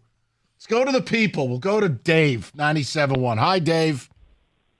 Hey, thanks for taking my call, guys. Sure. Yeah, Kenny, thank you, and I hope you guys are doing well. The thing with Kenny was spot on, and, I don't know, unless he's Jim Harbaugh who can deliver in 7 years, and it took that long, but I know it's harder in hockey. But I like Stevie, what he did in this town and everything, but, man, you got to get off the schneid. Like you said, get a good player or two in here, that could shore up the blue line and, have a good power play and, hopefully you get a decent goaltender and, do something right in this town, man. And it's just, they got the most Stanley Cups of any American team. He's got to be feeling the pressure. I mean, I would. I mean, I'm not Stevie, or it's Chris Illich. I don't know. So but anyway, just to be clear, so yeah, 13th pick Friday night, you believe they're using it, not weaponizing it, right? Yeah, unfortunately, I'd trade up. I'd get somebody else and package a deal. I wouldn't trade up. There's no. First of all, the cost of trading up is. I'm sorry, I wouldn't trade up. I would just use that pick and get another player that's good, an all-star, somebody that can play. It's a weapon. There's a lot of teams in the league that need financial help. They're up against the cap. Look, here's some of the players. I'll just give you a few of these. This is a list. You can do what you want. I mean, Kenny, you want to, I brought this up, you were screening a call. Any interest in Noah Dobson? New York papers, the Islanders may trade this kid. Yeah, sure. Now, again, production dipped from 70 to about 40 points, but he's 25, so you can't use the age thing. I think that actually works in your advantage because 25 is still marginally young for an NHL player. Right, but he's also, look, the Islanders are going to take a defenseman. They don't want to pay this guy $10 million a year. You can go that route.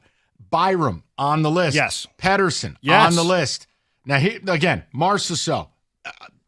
Yes. You were interested before knows how to win in playoffs. Right, yes. and again, older, but Predators signed him, and now the Predators are rebuilding. Evander Kane? Yeah, sure. He's a pain in the ass. He is a pain in the ass, and that's what teams like Edmonton and Florida, how they get to the finals is guys like Sam Bennett and Evander Kane. Yeah, another $5 million hit.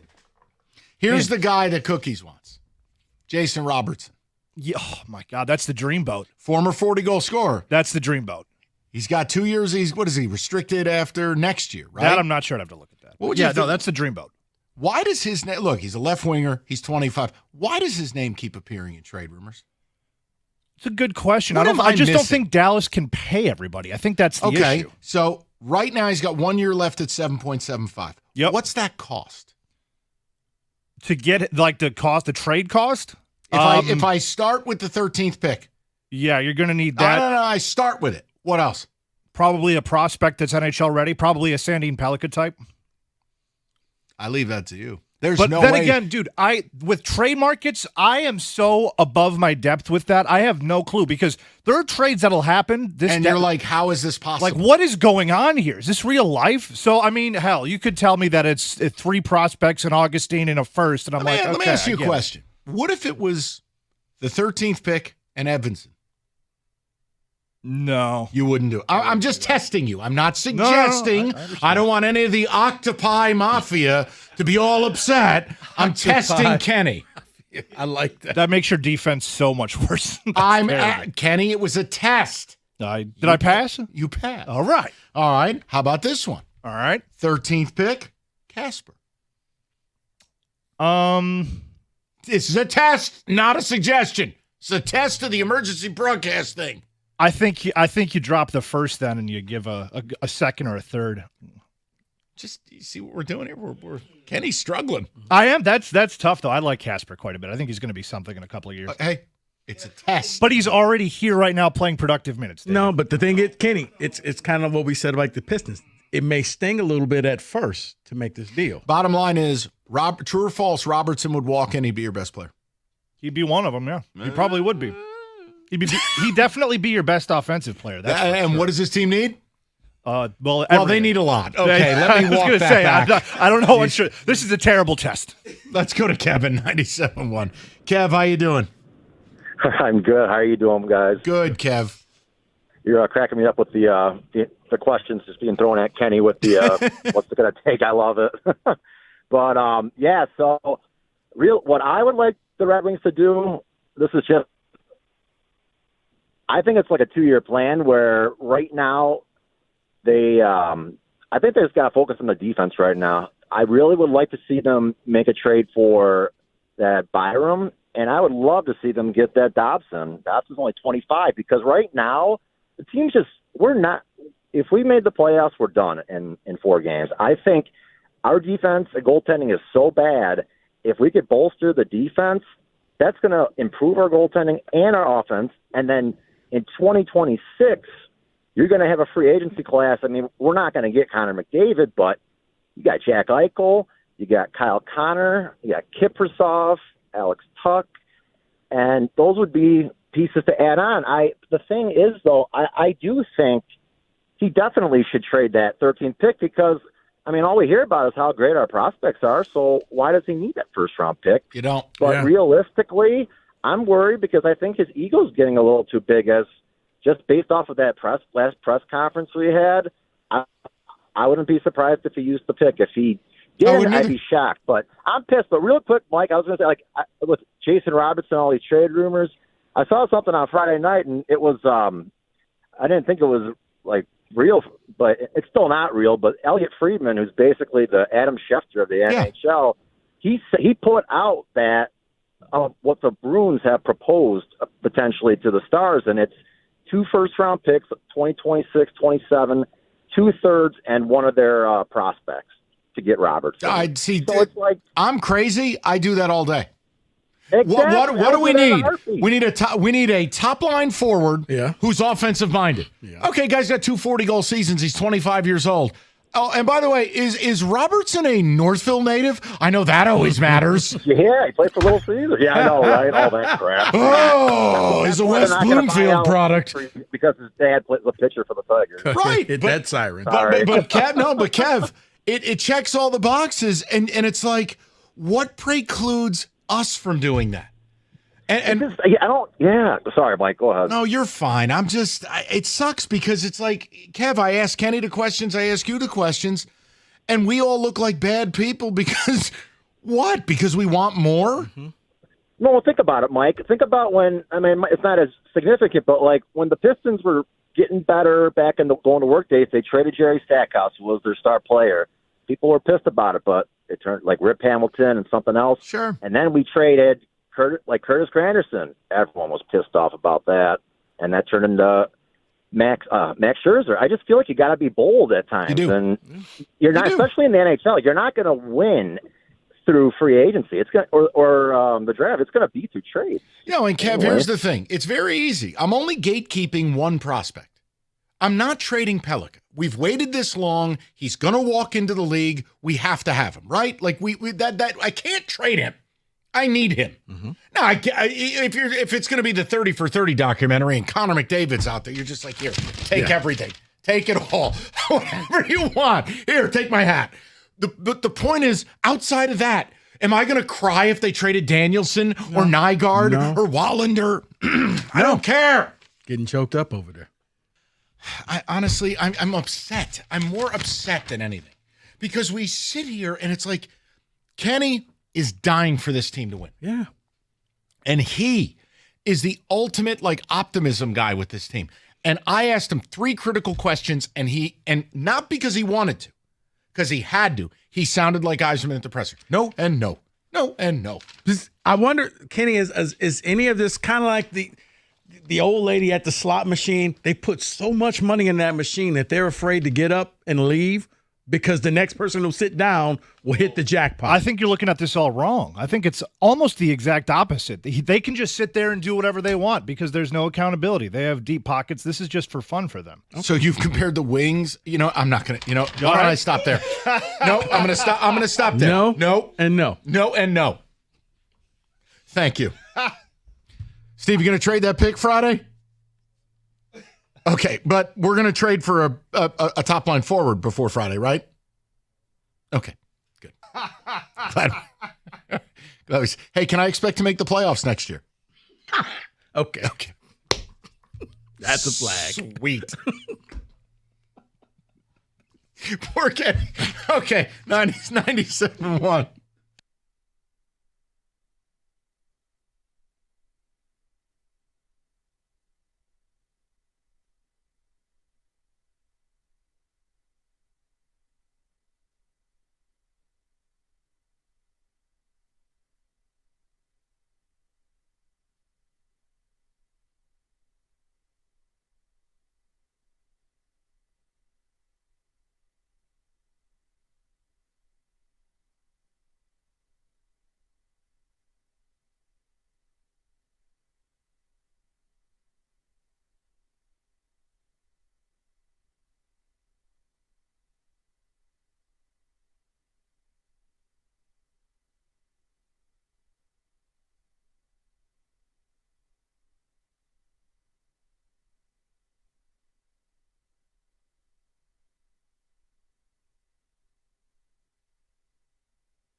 Okay. I have a trade proposal. Now, Odyssey.com rewind if this doesn't interest you, but this is a very substantial week for the Wings and the Pistons. Draft in the NBA Wednesday night. Yes, they're saying Thursday too, but who's watching the second round? Well, Pistons draft is technically in the second night unless they move up. Friday night, it's the NHL draft. Wings are picking 13th. I just brought up Jason Robertson. First line player, 2-time 40-goal scorer, 7.75 AAV, 1 more year. You're going to have to pay him. Dallas does not have a lot of cap. I think they have $4 million. They're a win-now team. This is a trade proposal, Kenny, from the New York Times. Wings land Jason Robertson. Now, I know I'm inclined to just say do it because I loathe this 13th pick. It's like this personal project of mine. But here's the trade offer, and I want you to tell me this isn't a yes on the phone without even checking with your owner. Ready? The Wings get Robertson. The Stars get the number 13 overall pick Friday night. They get a 26 second rounder, and they get former love child of yours, Mr. Elmer Soderblom. Yeah, in. 100% in. Right here, right now. Sign me up. Done. Sign the paper. Yes. Because what are any of those things doing to help you win right now? Wait, what are they giving up again? Pick 13. Okay. A 26 second rounder, and Kenny's former nephew, Elmer Soderblom. A very large man who doesn't do a whole lot. Yes, I'm in. Seems too easy. I like Soderblom. He's a good enough player, but I mean, at that for right here, right, you're getting a 40-goal score on the exchange. Yes, I'm in. Okay. No, without even thinking about it. I Yes, just wanted to put that out there to you because ultimately, anyone who writes and covers hockey, the mantra is if a big trade's going down, it goes down this week. Mm-hmm. You're seeing these trades happen. I mean, Kreider last week. Obviously, I'm not going to put Zegras in that category, but that is a risk-it-biscuit move by Philadelphia. You're seeing moves get made. If Yzerman's got a trade up his sleeve, it would be in the lead up to, and I still believe. Look, if you look at the Wings on an asset basis, first of all, Dylan Larkin has a no movement thingamabob. Fine. But whether it's Larkin, whether it's Raymond, whether it's DeBrincat, whether it's Casper, whether it's Sider, these are things they don't want to get rid of or can't get rid of, right? The 13th overall pick is one of the best things you have to offer anybody. I mean, I'm sorry. Figure it the F out. Why? Kenny? That's what the money's for. No and no. With intensity. Thank you. All right. Hey, Steve, you going to make that trade? Stop. Gratuitous. 5-yard penalty. All right. David, ticket text, and then we'll get back to football, and we'll kind of reset what we're doing here. Guys, I can't believe Yzerman didn't have the paperwork already ready for Hall as soon as the offseason officially started.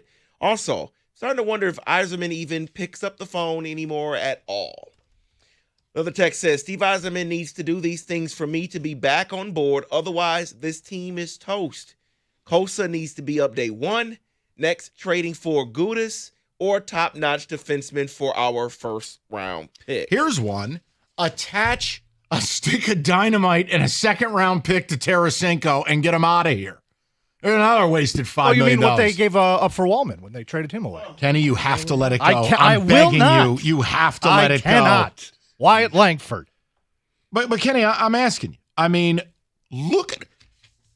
Buyouts are legal. Yes. The window's open. All right, ready? How many of these do I get away with? How many buyouts? I don't. I think you're asking a little much. But all right, hold on. Just take the trade. If they make the trade, you have to be okay with no buyouts. Would you buy out Mrazek? They're not going to buy out Mrazek. They just traded for him. He's terrible. All right, hold on. Work with me. Sherratt. I'd buy him out tomorrow. Okay, that's 4.75. Hall. Forget it. I don't even need your answer. Gustafson. I don't even need your answer. Okay. Whatever you think my answer is going to be, Mike, you might be right. This is so bad. Okay, here we go. Tarasenko. Yeah. There's another 4.75. Comfer. I don't know how many, if there's a limit on buyouts. That's my only. That's a great question. There might be. This is There's a limit on deferred salary. I have no idea how this league works. In the worlds works. of buyouts, I'd be James Harden at the strip club after Game 7. Whee! Making it rain. I'd have the Lil Wayne cash cannon. I have an answer for you. There are no limits on the number of buyouts a team can have at one time. Oh, baby. But I'm being serious. Buying everybody out. You get a buyout. It's a GTFO offseason. Hey, my locker's not here. I know. And you're gone. No, I'm being serious. Kenny, they have 21 in space. A tactical buyout, like a Tarasenko has no role here. No. Buy him out. Your cap is in a beautiful position. Kenny, how am I wrong here? You're not. I would start with Hull because I think he's just wasting space in a press box somewhere most games. So I'd ship his ass out of town. Is it true that Hull actually sits next to Jim Costa at games? I think he might. One problem. One's a radio host. The other guy's making 3.4. Okay, Kenny has spoken. No and no. No and no. All right, so Kenny said there will be no buyout. He's absolutely not trading pick 13, and we can't expect to trade I'm him. flexible on the buyout. Maybe there'll be one buyout. Maybe it'll be Hull. That would be my guess if I had to guess that he's going to buy somebody out. David, the text, please. We're going to put that up on the big board, too? No, Kenny doesn't have that confidence. God, how excited would we be to come on the air and be able to, like, applaud Yzerman and be like, man, awesome start to summer. This makes me want to watch. That's what we want to do. We don't want to have these type of conversations. It's just team by team, we have these expectations, and they just don't match the fan energy, or at least our energy. That's what it seems like. Someone texted in and says, we picked Gustav Lindstrom one pick before Jason Robertson. Isn't he from here? How did the scouts miss it? I always love how anyone you might be interested in for the Wings has to have a connection to playing for the Little Caesars program or grew up in Windsor, Northville, or like Garden Effin City. Yeah, there's a circle. Went to Michigan. Yeah. Well, he grew up in, I don't care. Dylan Larkin's from Waterford, Mike. Did you know that? Did you know that he went to school here, too? Did you know that? I don't care. Well, this player once shook Red Berenson's hand. Super. I don't care. This player's grandfather attended games at Olympia. Right. This guy would say, his family is from the lineage of the Oosterbonds. Why does it matter? It's an Original Six franchise. It's the best American franchise in the sport. It's supposed to matter. Metamora native. Right. Okay. It's like if the Wings are interested in you, you've had to have met Tom Milliken. That's the that's the pre-qualifier. Have you met Tom? No? Okay. Don't care for you. His brother played for Tom Milliken. Right, exactly. Well, I coached his third cousin in youth ball. Super. Add him to the list. David, go ahead, and then we'll be timely. Someone is asking you, Kenny, because there's a rumor out there, Dobson for Berggren, confirmed 13th pick. Is that a real? My head will explode as an Islander fan, but I'd be happy for you. Yeah, no, totally. That's fine with me. Hey, you're number one. Right. Are you kidding me? Noah Dobson's one of our three best players. He's 25 years old. Yeah. Berggren? Yeah. You may as well trade me a burger. Are you kidding me? You got to give me something, man. You get 13. Hey, Kenny. You said you wanted to trade 13. Kenny. Not like this. Hey, Kenny. No and no? No. That's what the money's for? I don't know. We don't pay running backs. I don't know. Stop pointing at me for things. Okay, good place to stop. All right, Moran Buick GMC right now, a 25 Sierra 4-wheel drive crew cab, $279 a month, 0 down. And if it's like Kenny's trade, they'll throw in Noah Dobson. A 25 Envision, $294 a month, 0 down. No employee discount needed. 24-month low mileage leases on both. MoranExpress.com, where you always get the best price period. It's Moran Buick GMC. On Telegraph, just north of Eureka and Taylor, or online anytime. MoranExpress.com. It's Moran Buick GMC. We are professional grade.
All right, gentlemen, I'm going to steal a page from what David has done.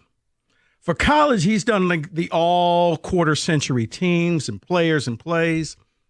How about we do a little NFL all quarter century team? Let's start with the offense. Guys, I'm going to let you pick between the quarterbacks, running backs, wide receivers, and tight ends. Who do you think made the ESPN all quarter NFL century team from 2000 to 2025? The quarterback, Tom Brady. I was going to say Peyton Manning, but what to be planet different. do you live on? No. It's an all team, so it's a 53-man roster is what they did. So there's multiple quarterbacks. You both are correct. Okay. There's one more quarterback that's still out there. Mahomes. Okay. That feels pretty on point, right? Like, I don't think who would be the honorable mention if we miss some? I would think Drew Brees would be honorable mention. David's on fire. Not a bad one. That's not bad. Mike, can you match? There's one other quarterback that they technically put on the practice squad. In a quarter of a century, practice squad. Okay.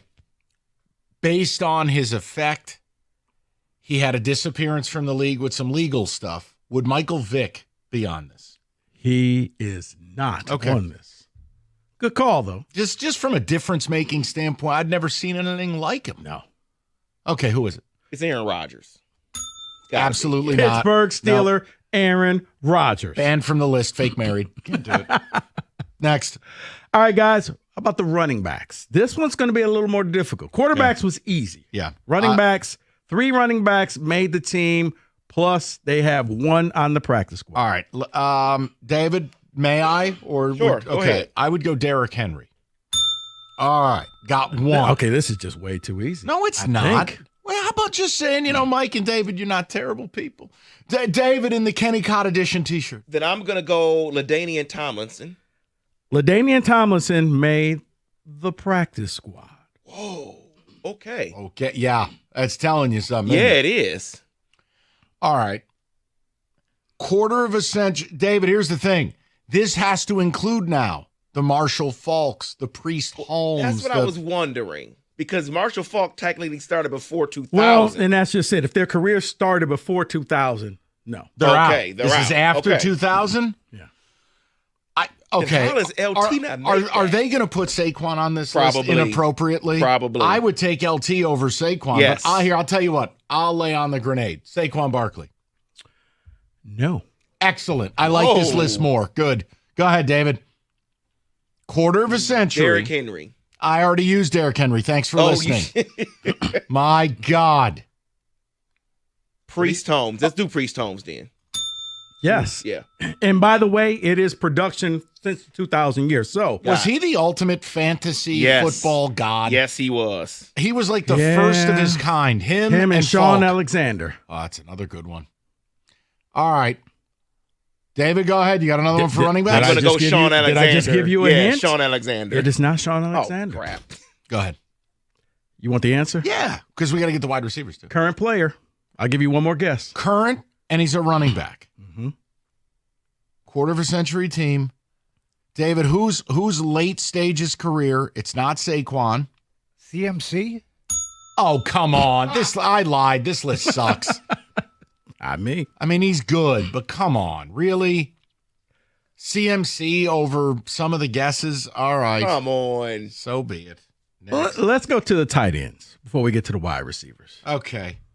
Jeremy Shockey. I'm kidding. No. It'll be Kelsey. You know they'll put him on there. Kelsey's on there, but he wasn't number 1. Tony Gonzalez. Gonzalez is on there. He was not number 1. Rob Gronkowski. There you go. That's number 1. There you go. He's half an idiot, but he's absolutely was a fabulous player. Would you guys like to guess the practice squad? Eric Ebron. Okay, you're done. Okay, you guys don't want to take this seriously. I am taking it seriously. Hold on now. Let's just think for a No second. love for Antonio Gates. Is he practice squad? All right. Oh, there you go. Kenneth, just from the 3-point line. Excellent. All right. Why couldn't his kid be good like him? He is. He's just smaller. Yeah. Where is he? Playing football. Yeah, in Tecumseh. All right, go ahead. wasn't blessed. He wasn't. I saw Antonio Gates this weekend. He wasn't blessed to be 6'6". It happens. Okay, next. Wide receiver. Larry Fitzgerald. Larry Fitzgerald did not. This is blasphemous. Make the What? list. Come on. That's a Hall of Famer. I understand. Go Like I ahead, said, David. This is the I'm ESPN afraid list. to even suggest this because he may not be on the list. Calvin Johnson. Calvin made it. 6 wide receivers made it. But it wasn't. Larry Fitzgerald was not one. Career started before 2000, so I can't use TO. No. It's career. No. It's not career before 2000. It's what you did 2000 and beyond. So if you want to use T.O.? I love T.O. I think he's absolutely on the list. T.O. is on the list. Okay. David. Well, then Randy Moss should be on the list. Oh, there it is right Yes. Yeah. there. How about- That's wide receiver 1. Now, do they factor character into this? Can the player be a complete scumbag but Yes. still be on the list? Yes. Is there a scumbag in the wide receivers? Yes. How about Antonio Brown? Yeah. Good guess. Currently riding a bike in the Middle East as he's up on attempted murder charges in America. Antonio Brown is on the practice squad. Okay, so I wasn't off, but there was a couple years he was absolutely the best player in the NFL, or borderline. Mm-hmm. And then Vontez Burfict happened. Go ahead. If we're talking about stats, Marvin Harrison probably on the list, right? Kenny is 3 Great job. for 3. Great job, He Kenneth came Scott. back recharged. They say, how about Andre Johnson? Andre Johnson, Michael, is Yes. on the practice squad. All right. Okay, Okay. but he's there. David? Jamar Chase. No. Oh, It okay. hasn't done enough Okay. yet. Hasn't done enough. Tyreek Hill? Tyreek Hill is not on there. Okay, who is? Did Kenny- anybody say Julio? I feel like he was a fantasy stud for a long time. Julio made it, huh? Yeah. Well, Kenny's recharged. Kenny is recharged. There's still one left. Give us a hint. You got to give us something in the name of time. I'm surprised David has not said this name. That's your hint. I mean, it wouldn't be. No, it's not saying no. It's Antonio Holmes? No. What are you on No. crack? David talks about this guy all the time. Justin Jefferson. Already? All Okay. right. Yeah, already. He's Listen, if you're still productive with a ginger idiot at quarterback, you are truly first ballot. See, I thought when Chase wasn't on there that he wouldn't be. So All right, we got a little bit of time here. What do you got? We all know who's going to be the coach of this team, correct? Bill Bill Belichick. Belichick. Yes. All right, you guys want to have a little fun? Who's the offensive and defensive coordinators? Oh, for God's sakes. All right. Dick LeBeau. I have a DC who's been the DC for multiple teams and won multiple Super Bowls. Can I go Steve Spagnuolo? No. You can, but he's won it not with there. the Giants and he won it with the Chiefs. He's an outstanding defensive coordinator. He was a terrible head coach. All right, what do you got? Come on. Guys, want to guess? I'm good. One is currently a head coach. Kyle Shanahan? He's the offensive Oh, really? coordinator. Why don't we Well, pop on the tape at a fourth quarter up to the Super Bowl?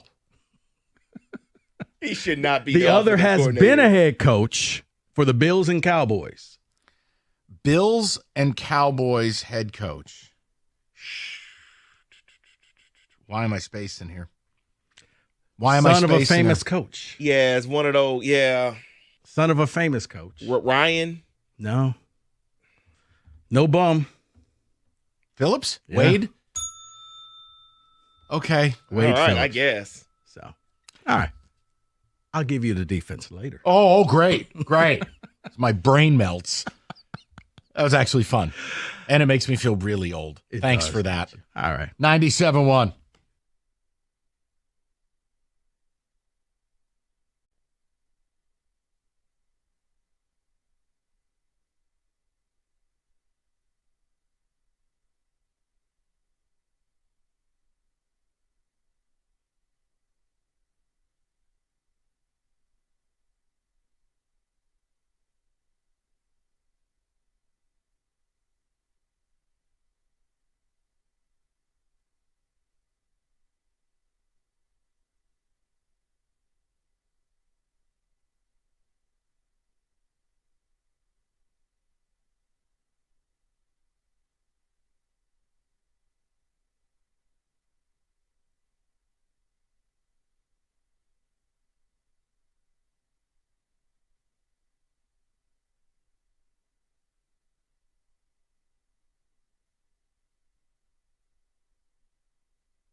5 o'clock.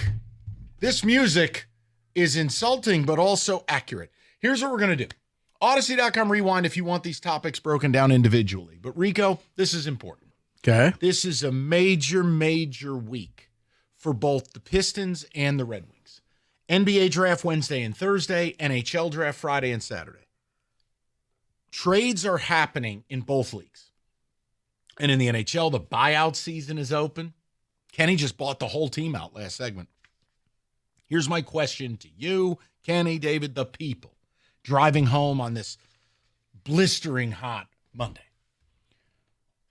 Anyone with a clue knows major trades, if your team's going to make one, they're going to happen this week, whether it's the Pistons or whether it is the Wings. Yeah, it was the Troy Weaver special. He always did something on draft night. And for the Wings, it's the same thing. Why? They have the number 13 overall pick. They have 21 in cap space, and teams want to be ready to roll for free agency pre-July 1.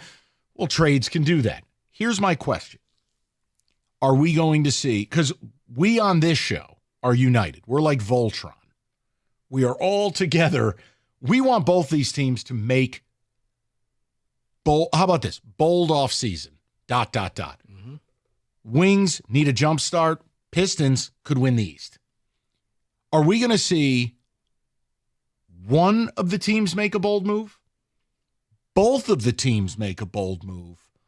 Or what we call the Yzerman special, neither team? No and no. No and no. Well played, my friend. Yes well and played. no? Or no and no? Or yes and yes. Or yes and yes, which never happens in this town. We don't get those things. Yes and no. Right. So, look, it's not about what you want to happen. It's about what do you think will happen. NBA, I mean, Bane's already been traded. Durant's been traded. The draft, this is per name and insider. Sham Charania, Brian Windhorst, a.k.a. Paul Serra, whomever. This is supposed to be an explosive week in the NBA. We'll see if their reporting is right. The NHL, every NHL writer is saying, if your team's making a big trade, it's going down this week. Kreider, Zegras. Look, Kenny really scared me because Kenny was just like Yzerman at the presser. No and no. They're not going to buy anybody out. They're not going to trade the 13th pick. And he doesn't expect a big move. Pistons, we can want all the things we want. Do we expect it this week? I don't. No? I'm going to say no and no and hope I'm wrong. But I want to know if one of them makes a bold move, both of them make a bold move, or neither. 248-539-9797. Now, if you disagree with wanting to make a big trade in either league, feel free to call and explain why. I just need the why. I'm going to go yes and no. I won't even ask you who's making the move. Okay. The fact that one of them does, I'd be happy enough. Yes and no. Who do you think's making the move? I lied. I think Trajan makes the move. What are we getting? I think he makes the move. I don't know. You breaking news? Should I play the sounder? No, this is not breaking news. No. Yeah, Zion and a medium. No, I have no idea. I have no idea. I just think that he has shown just in the year he's made moves. They've been smaller moves. They haven't been the major moves, but I think he needed a year to see what he has, to see how this worked out. You know the craziest part? What? Craziest part is the Wings are in such an easier spot to make a move. They have a farm system. Pistons don't. They have the 13th overall pick. Pistons don't. They have a ton of cap space. Pistons kind of do. The point is, the Wings would be the easiest of the two. See, to me, this is almost like the Stevie triple down. Like, no. My way will work. Trust me on this. Kenny, do you believe what Rico's saying there? Yeah, to an extent. And I also feel like the bigger issue is I think we've talked about this maybe a month ago at this point, but feels like Steve has no real pressure to do anything. He has not, I don't want to say a lifetime contract, but he'll be there as long as he wants to be there. So I don't see a reason why he'd force anything or go out of his, this is my way, we're going to do it my way, and it's probably going to stay that way. Maybe I'm giving Trajan just too much benefit of the doubt. No, I think you're actually right, Rico. I think he wanted to see, okay, let me see what I have here. I made some tweaks. He picked up Tobias Harris. That worked out. Schroeder, that worked out. Maybe now he goes a little bit bolder and says, okay, he sees what we see. Milwaukee, minus a player. Boston, minus a player. Indy, minus a player. You know what? I got money. I got some young talent here that I can move. Let me see what I can do. So that's my yes and no. 248-539-9797. Oh, boy. Let me ask you this, Kenny. Just hypothetical. If I said to you this was the offseason, any excitement, some excitement, or total excitement, just work with me on this, okay? All right. Buy out Tarasenko or Hall, your choice. Trade for Robertson, sign Ekblad. Yes and yes and Okay. yes and the third and fourth yes. Did you see what Ekblad had to say? No, about his I future did with not. the Panthers? What did he say? I thought it was interesting. He basically made a comment, look, they're working on stuff, but it's pretty clear it's going to come down to the last minute. We know Sam Bennett's going to stay for less money. Yep. That seems to be the consensus. Yep. But if Ekblad were the answer on the blue line, yes, and you make a trade for Robertson, who's got 7.75 for one more year, look, that trade proposal in the New York Times seems very light to me. That's an A+ offseason. Maybe not an A+, but that's So an what A precludes offseason. them from doing it? Well, because it seems too easy. That's it. I hate when you do it because it's like, yeah, that makes way too much sense. Never gonna Like, don't the answers for the Red Wings seem so much more obvious than the answers for the Pistons? Yes. And also they have the capital in draft capital to do it, along with blue chip prospects. I mean, we don't need both Kosa and August. One of them can be traded. You know, it's possible. You don't know puck. But see, what? See, I'm on Kenny's side. I mean, just that final press conference of the year by Yzerman, it really seemed like I'm doing this thing my way, and you will not force me to go any faster than I plan on going. Yeah, that's why I say no for him, because I don't think there's the fire. I don't think there's we got to do something right away. It's we've waited this long. What's one more year? We missed the playoffs last year, not this past year, but 2 years ago by a sneeze. And we said we are so close to the playoffs. We have you to. were all in this time last year. There's going to be a move. I And was it's so funny sure how of it. It's gone 180 degrees, and you're just like, nah. Because if it didn't happen last offseason, why would it happen this offseason? If you got rid of one, take your pick of the awful contracts the Wings have, and you did a buyout, right? Call it $25 million in cap space. No, I'm a knob when it comes to puck. Okay, let's fine. Ekblad is roughly going to be about a $7.58 million player. I don't think I'm off base in saying that. Call it 8. Go high side, $8 million a year AAV. Robertson is 7.5 for this year, and you will have to pay him next year. He's restricted. The point is, 15.5 would still leave you the better part of $10 million in cap space to do the things you need to do. Mm-hmm. Now, tell me, this is what kills me. That seems so easy, right? Mm-hmm. But yet, the team that's closer to actually making an appearance deep in the playoffs would be the Pistons. Because, again, Hallebertton, torn Achilles, dead. Jason Tatum, dead. Damian Lillard, dead. The East is wide open.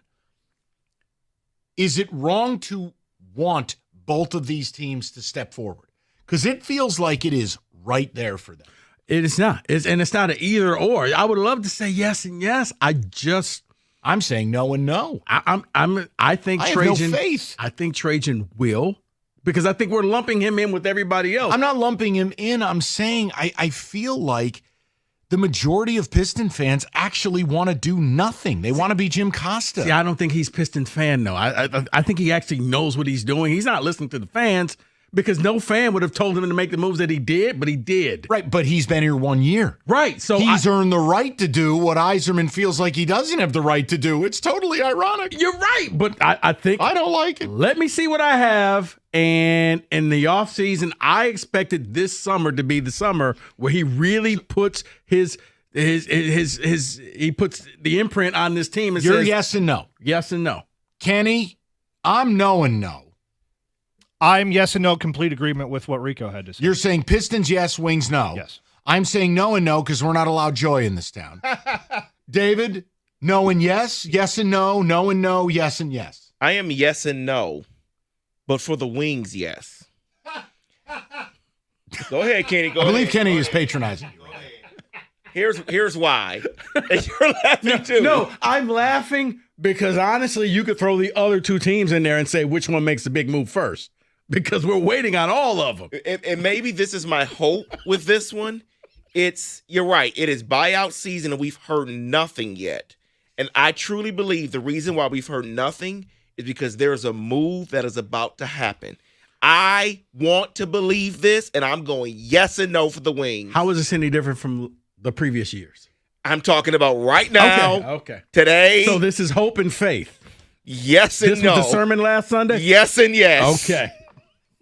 I was going to say, David, can I ask you the question of why do you believe this?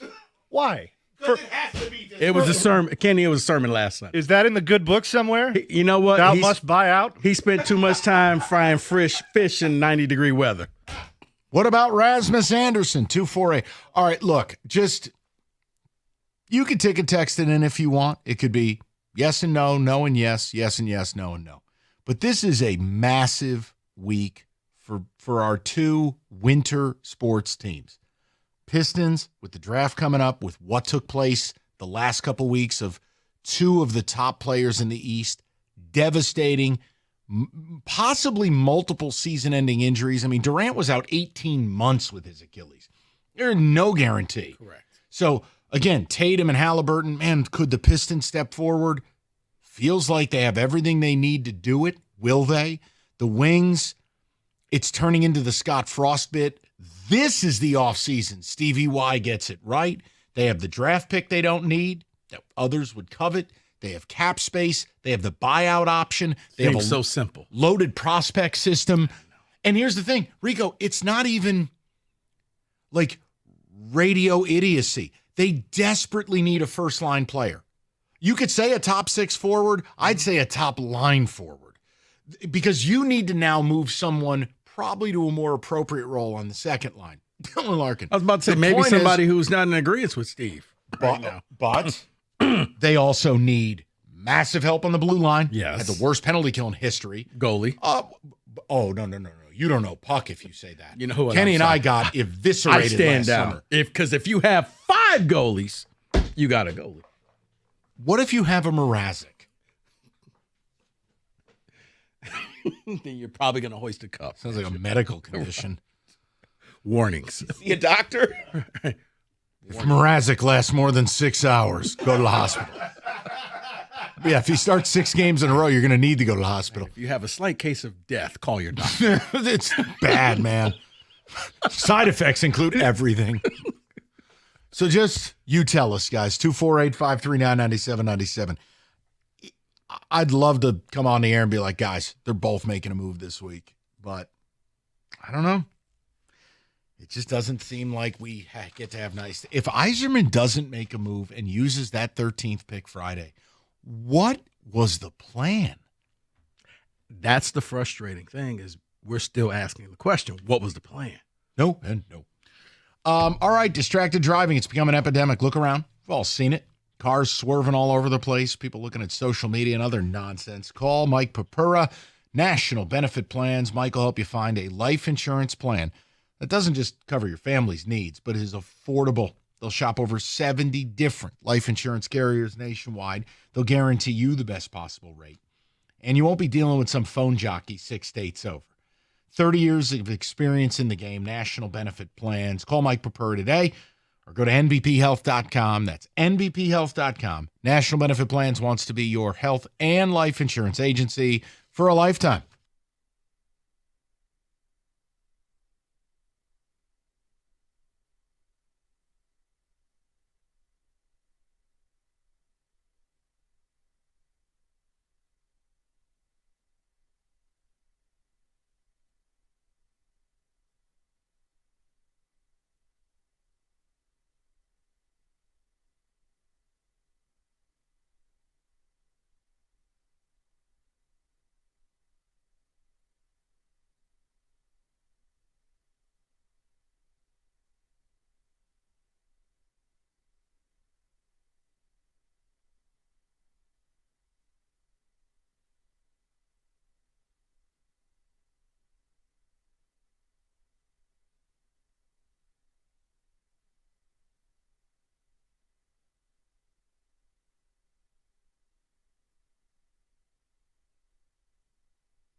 Coming up at 5:30, Kenny sits down with J.J. Peterka.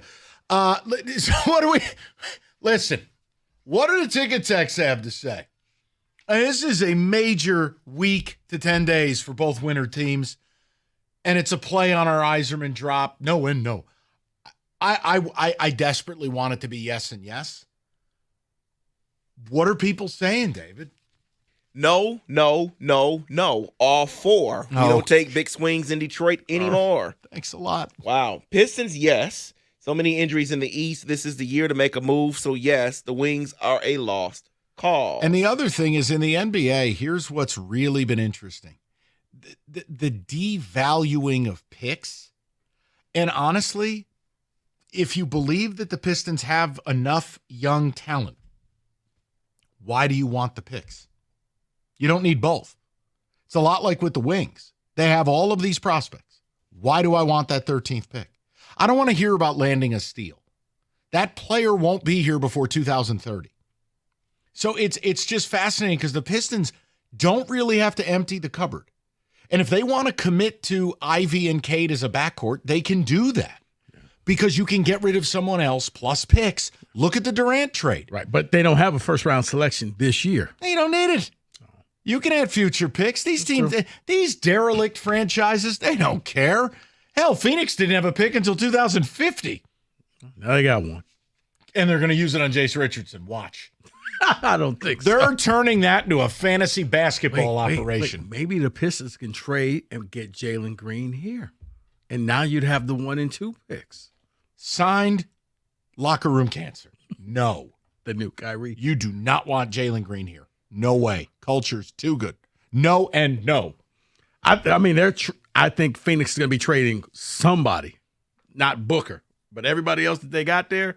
I saw Bradley Beal. They're trying to move him. You can. He's got the league's I said only. They're trying to what move him. What are they trying? They would need a gun and a ski mask. Well, they want him to consent and say, yes, I want to go there. Ready? Hey, Bradley, can we trade you? He has the league's only no trade clause. I don't know how that happened. Hey, I don't know how he got it. Let's put it that way. Because the Washington Wizards are asshats. Hey, Bradley, want to get traded? That's how the conversation goes. That guy has the only no trade call. Not Giannis. Welcome to the association. That's crazy. I mean, that's a bar bet you would win. Hey, name the only guy with a no trade clause. Bradley LeBron? Beal. No. Kobe didn't even have one. Right. All right. Ticket text. What are the people saying, David? No. Hope and Yzerman doing anything that moves the needle. Yes. The Pistons make a move. Wide open East. That's LC in a car. Someone says half yes and no. Pistons make a move to improve, but not the huge move. The Wings, well, they're the Wings. But see, this is what kills me. Okay. I want to speak with Kenny for one moment. Kenneth, if I may. Nobody else is listening. No. It's just I want to know, after our, we had run-ins with Wings fans last week. Tell me if any of these are knobbish opinions. Like, I don't think it's crazy to want Hull and Tarasenko both either bought out or pull a Wallman. Put a pick with one of them and send them down the line. Those are the types of players that you attach a pick to and ship out of town. Right. Not a guy who's starting in the Stanley Cup final, but Jake Wallman. Those two, that's not crazy, right? No, that's not crazy. Then you talk about a Robertson or a Peterka. My whole thing is you have so much to offer these teams. Am I crazy for going, okay, go get one of those guys? If you get outbid, but you try and you give them a reasonable offer, I can appreciate that because at least you tried for that big name, that splash move. And if you just got outbid, you got outbid. I can't be mad at that, but try. That's now my bar. Try. And I don't think they're going to try. That actually could be like, how like the Lions, it was one pride or grit. Red Wings 100. Try. It's like the people holding up the sign that just says believe. Try. I guess it's better than tried. Right. David? Yes and yes. But Steve will go bold in the wrong direction. So, but he's making a move, though. You gotta try something, What's right? bold in the wrong direction? He's saying it's going to go in the wrong direction. He'll be bold, but it'll go in the wrong direction. Oh, well, You got to try it though, right? If you live in fear, you're not living at all. Like, what are we doing? Like, I love how all these fans, like, this is the problem I have too. You only present one side of the argument. No, we can make a bold trade and it doesn't work. That's understood. But it's all these people who, we're just going to hold on to our people. And what if that doesn't? They never have that conversation. It's the same thing. Like, I got into an argument with Cookies about it the other day. It's like, okay, and what if your cute little plan of pretending you're Oklahoma City doesn't work? Like, I want to go get people who can play the game at a high level now. Because at that point, then potentially you've fallen behind, because I think there's some teams that are on the verge of becoming dynasties. Yeah, I mean, that part I can't change. You know my thoughts on OKC and San Antonio. I don't think anyone's beat them. But we got to get there to try. I'm looking also at Dallas. They have pieces as well. What I'm saying is the time is now. You got a 2-year window where you could possibly jump in there and get a title, and then maybe you get forgotten about like the bad boy Pistons. Kenny? And if you go get Paterka, if you go get a Byram, if you, God forbid, go get a Robertson and it blows up in your face one way or another, at least you did what? Tried. Yep, exactly. I mean, honestly, everyone hates playing in Buffalo. It's the worst city in America. Paterka, Byram, double dip. Go get them both. The players actively hate playing in Buffalo. Yeah. That's why so many of them have left. Because the franchise is terrible. They love the fans, but they know the franchise has got awful. You know who used to be a Buffalo Sabre? Sam Reinhart. You know what he is now? Champion. Miroslav Shatan. Okay. Alexander McGillney. Jack Eichel. What about Benoit Hogue? All right, we're done. Yeah, hey, I remember when I proposed to you getting Eichel and his Lego neck, and you laughed at me, but that's worked. I did laugh at you primarily because Lego neck. But that kind of a big sticking point for me. And you know what? It worked. Maybe we take this full circle. Take the victory lap. No, I didn't. Go ahead, take the victory lap for your Lego man. That wasn't. It fits the criteria. But I didn't pound the desk for it. I said, Kenny, this is a risk. I like risk-it-biscuit trades. Yeah. I think it is the key to getting out of a rut as an organization. No, I remember you were like, guys, his neck potentially could snap at any moment. Yeah, it's a Jenga tower, missing a few pieces, but I'm willing. They got it for very little. It's true. No, it was a good suggestion at the time. I didn't think it was, primarily because of Lego. I understand. But in the here and now, like, Kenny, it feels like the pathway to an offseason for the Wings that everyone would look and go, wow, this is really acceptable. This is good. It seems so easy. And before all of you get all butthurt, if it's so easy. Guys, Yzerman plays fantasy hockey. He's not curing pancreatic cancer down at Karmanos. Okay? You take billionaires' money and you buy millionaire players. You buy and sell players. We're not doing stem cell research. So just please miss me with the idea that we can't say elite farm system, 13th pick, cap space. It's actually pretty easy if you want to do it. If you try, because that's what the money is for. Simply. I'm not even saying it to be funny anymore. It's just frustrating to watch it happen off-season after off-season after off-season. The draft isn't until Friday. There's time. And it could very well be on draft night. So if they don't do anything by Thursday, yeah, but that doesn't help the radio show, Steve. I'm sorry. It's got to happen before the draft. We need it to happen tomorrow. Don't you dare pull a trade at 8 o'clock on a Friday night. Come on. What about 5:30 on a Friday? It'll be a news dump. It will be. And it won't be even that good of a trade. Oh, Kenny, come on, man. They're going to make a trade. It'll be for like a bottom 6 winger or something like that. 13th pick for Darius Kasparaitis. Who says no? Darius Kasparaitis. The Lord of the hip check. 248-539-90. Your favorite Rich Pilon memories. All right, we're done. Listen, keep hope alive. Rico says something's happening this week. You know what? I'm choosing to believe him, even though he's a liar. I'm choosing to believe him. I'm doing with what most people do with politics. I'm choosing to believe you. Okay. No and no. Okay. I don't know hoops. Say something I disagree with. You don't know what you're talking about. 248-539-9797. We'll get a football in the mix next. 97.1.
All right, touch table on some football.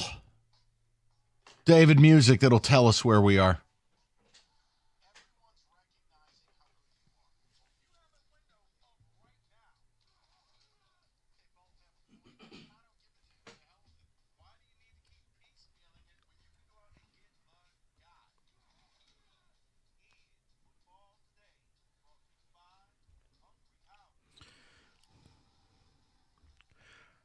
I gave you the offensive players in the NFL's quarter-century team. Okay. Let's go over to the defensive side of the ball, gentlemen. Sure. We starting on the D-line? Yeah, you'll start on D-line. Let's go with the defensive tackles. Defensive tackles, they have 3. 3. 3. For a quarter of a century. Defensive tackles. Got to be Aaron Donald. He has to be on this list. Yeah, he's first ballot Hall of 100%. Famer. No question. That one's easy. Okay. Did our man make the list? Who's that? Mr. Ndamukong Suh. He did not make the list. No, he didn't even make the practice squad. Okay, listen, I had to ask. He had a couple of very dominant seasons. He did. Aaron Donald liked dominant seasons. But he did. He tapered off quick. You know, Miami, Tampa, none of it. He tapered. I had to ask. Go ahead. David, it's live radio. Speaking is part of the job description. Yeah, just give it to us. One is a man of the year. And not J.J. Watt. Well, J.J. Watt did make the list, but not at defensive tackle. No, exactly. He's not so like man But of the he year. made it as Hayward. as on the edge. Edge guy, Yes. stand-up guy. So he's there. So Cam Hayward is what you're saying.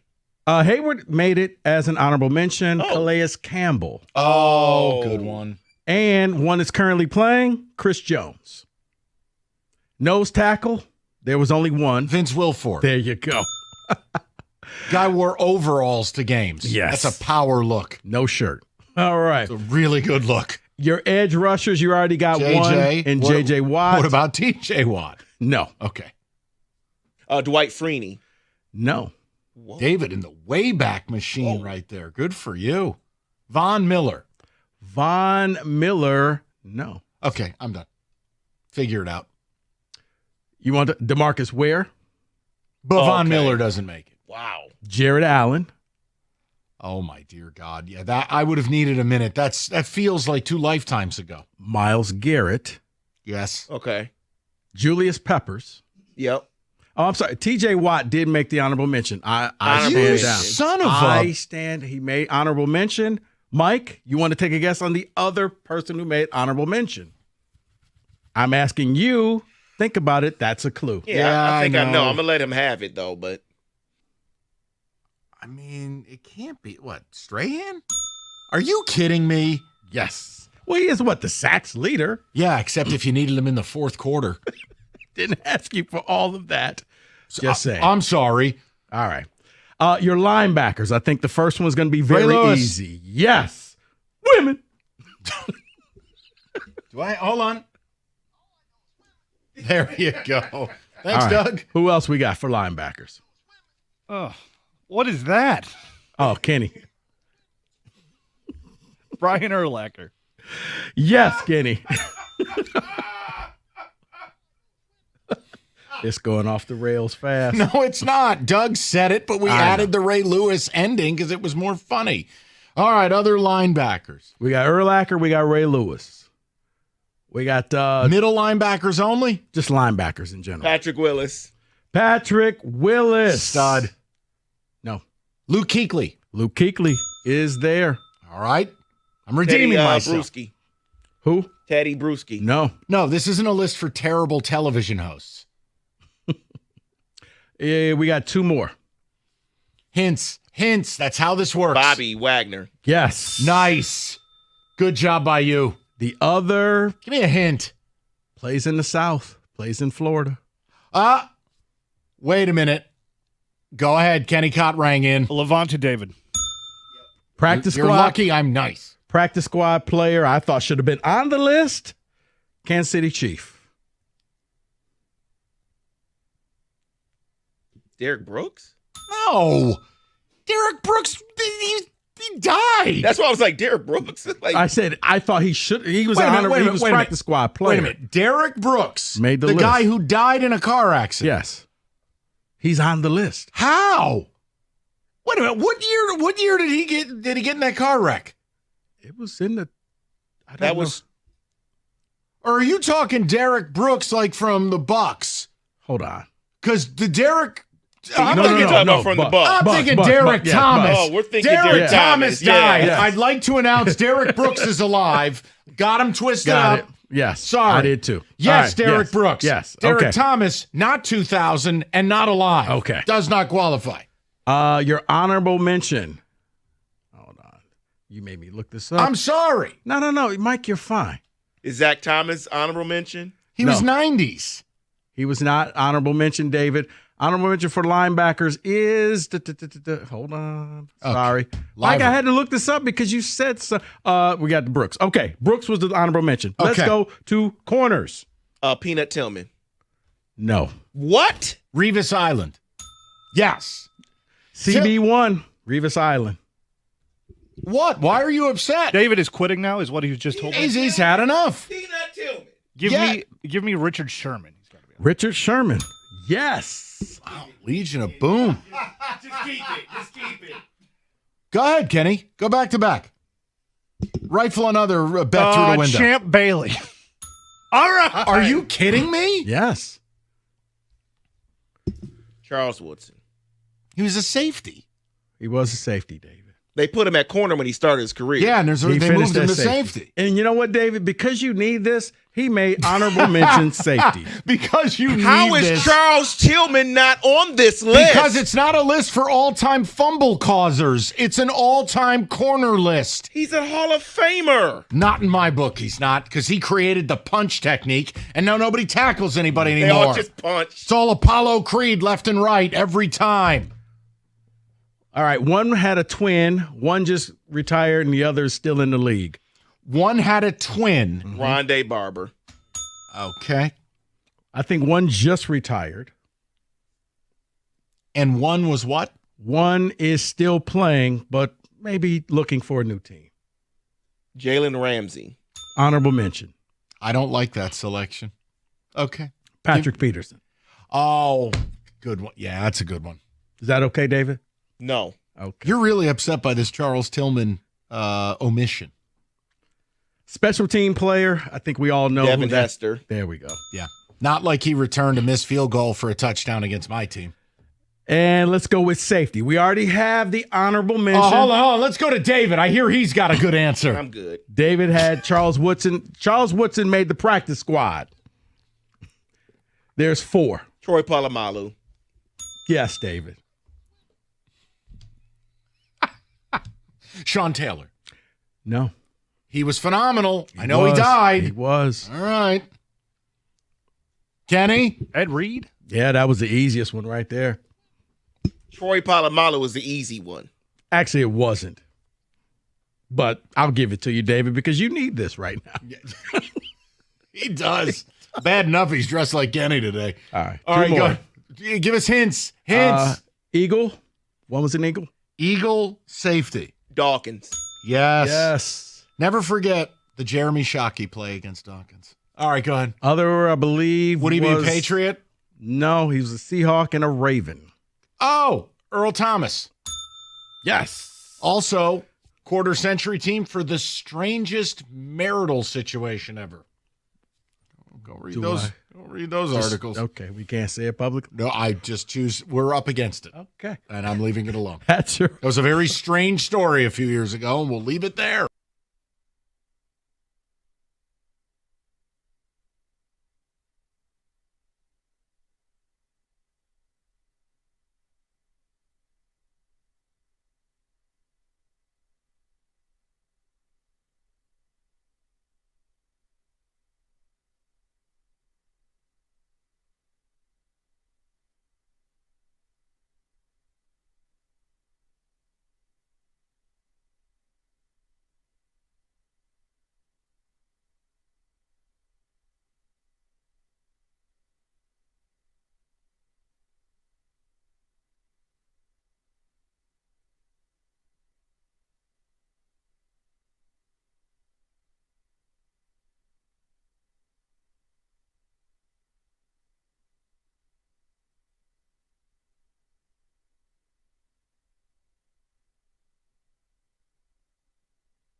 Hungry Howie's got a deal to start the week off right if you're not interested in cooking this evening.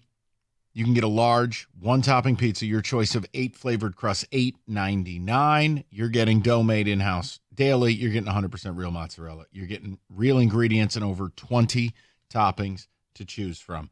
All you need to do to get the deal, you go to hungryhowies.com or you download the app. Place your order. It's online carryout only, though. So that's like the one sacrifice you got to make. It's online carryout only. You get a large one topping for $8.99, and you can even upgrade it to the stuffed crust for $3 more. It's limited time only at Hungry Howie's today.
All right. Before we get to Rieger and Wojo, we did our victory lap. People who you got assassinated for. You just got talked so down about. You don't know what you're talking about.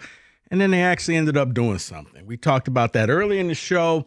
Hit the Odyssey Rewind if you missed any of that. Plus, we wanted to know, hey, this week you got the NBA draft followed by the NHL draft. Will either team make a bold move? Yes or no? No and no. Yes and yes. No. So hit that Odyssey Rewind if you missed any of that. Plus, we also gave you the quarter century NFL teams, all NFL teams. So, David, take a text. Yzerman makes the biggest move of his career and shocks this town. That is from Rick. Yes and yes. I think the issue for the Wings are guys like Ekblad. They wouldn't come here to the D because, well, it doesn't matter what we pay him. We don't win. He wants to win. Okay, but at a certain point, part of what you're paid for as a general manager, president of ops, is to recruit people to play for your team. That is a part of what the job is. I hate the idea that, recruitment isn't a part of it. No, it is. And look, I understand an original six team doesn't mean what it used to. I understand that the building is new-ish. It's not brand new. The point is, if Yzerman can't recruit someone to play here, why is he here? It's part of your job. I understand we're not a zero-tax state. Noted. I know that we're always going to lose to Florida or Vegas or Dallas. Fine. But for God's sakes, can we stop letting them off the hook? What are you paid for exactly? So, I know. In the Yzerbot land, well, he didn't get the number one pick, therefore rebuild invalid. So if the only way to rebuild a team is getting the number one pick, then what the hell are any of these guys worth? No and no. Also, listen for Rieger's sit down with JJ Peterka at 7:30. What? He's calling in.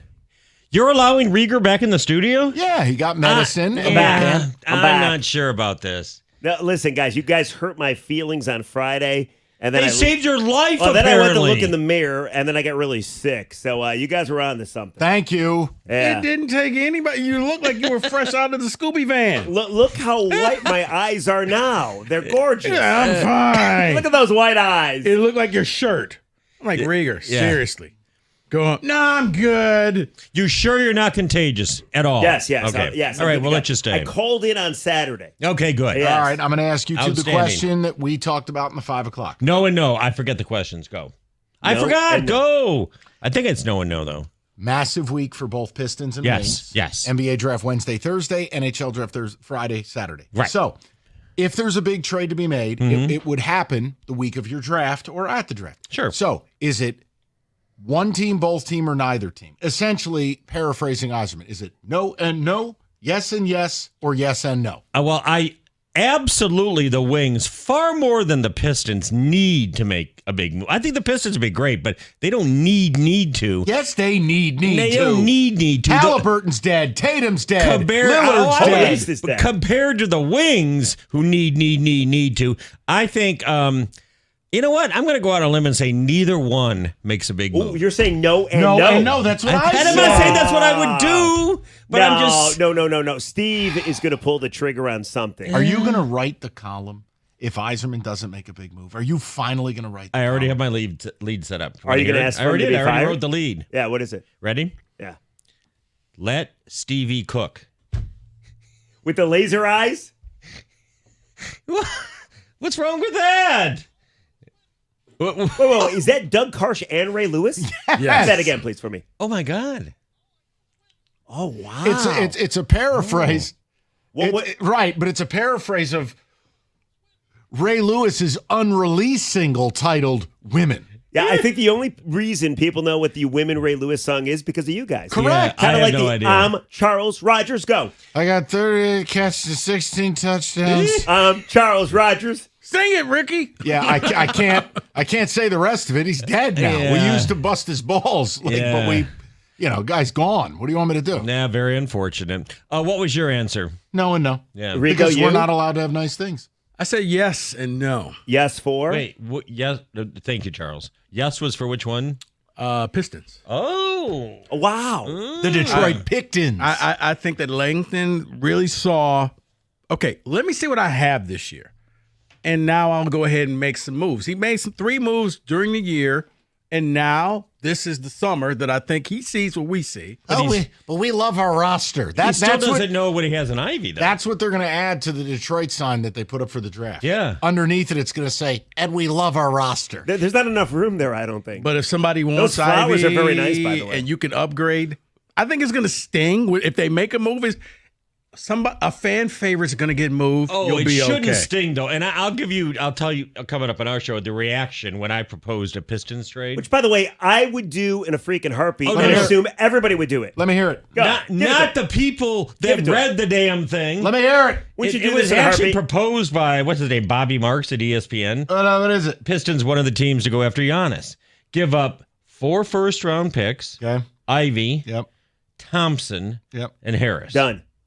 Where do I sign? Yeah. Done. Who's going to say no to You can't give that? up 4 first-round picks. Those Why? guys could end up being the next LeBron. That's what you have first-round picks for. The response based on Twitter and my email and comments was like 80% against it. I'm just curious. Who don't they want to give up? They love Asar that much? They don't want to give up any of them. They think Ivy is going to be a star. Look, Ivy might be. My point is, cool. Look, I don't think Giannis is happening. I think he stays in Milwaukee. The point is, what Bob puts out there, that's not crazy. It's the price of doing business for a Hall of Fame player in his prime who scores more effectively in the paint on an efficiency basis than Shaquille O'Neal in his prime. That actually seems light. I don't care. He could be the devil. I'm just the point saying, is, you I was put expecting Cade more. with Giannis. It's a 1-2 that can keep. I would do 5 first-round picks. Yes, I would do 6. Make Who it the hell 10. cares? Yeah. Exactly. It's not real anyway. And a bunch of pizzas. So that's why I always find it fruitless to suggest trade possibilities, because the only ones that are interesting are really like going for it ones. Did you see what the New York Times had for Robertson for the Wings?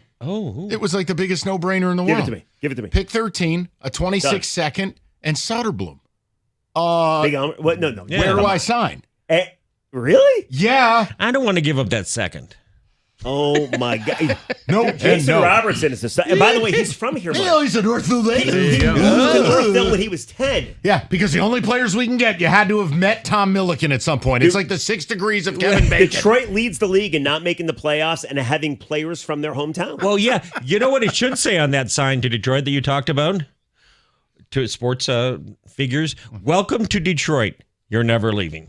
Welcome to Detroit. Because... we don't make trades. Well, no, because even when they love it here, except for you, Terry, they ended up living here longer, right? Okay. What is coming the rest up in of their your show? lives? We'll talk some Pistons and some Wings and some Tigers and women, sure. Why didn't we didn't get the vacuum? Hey, did we? David, Stevie, can we expect to make the playoffs this year? Okay, but what about... Guys, I copyrighted that audio. Can we buy out... That was towards me. Can I expect to buy out Hull and Tarasenko? What about a Robertson trade? All right, thanks. This was great. I'm pretty sure he said it twice. That was to your question? Yeah, that was about Wallman. That was Wallman. Do you want to expand upon it? Yeah. Do you want to explain? He's like, no and no. And I didn't hear him. So I'm like, what was that now? He's like, no and no. Well, I'm like, why not? I don't want to. Yeah. Okay. We'll talk to everybody tomorrow. We'll dive in. Rico is going to set the Scooble conversation ablaze tomorrow. I blame him. Look at my sexy eyes, guys. Look at these. Ew. Look at these. Good night. Look at my eyes. Is that They're gunk? gorgeous now. What is that gunk?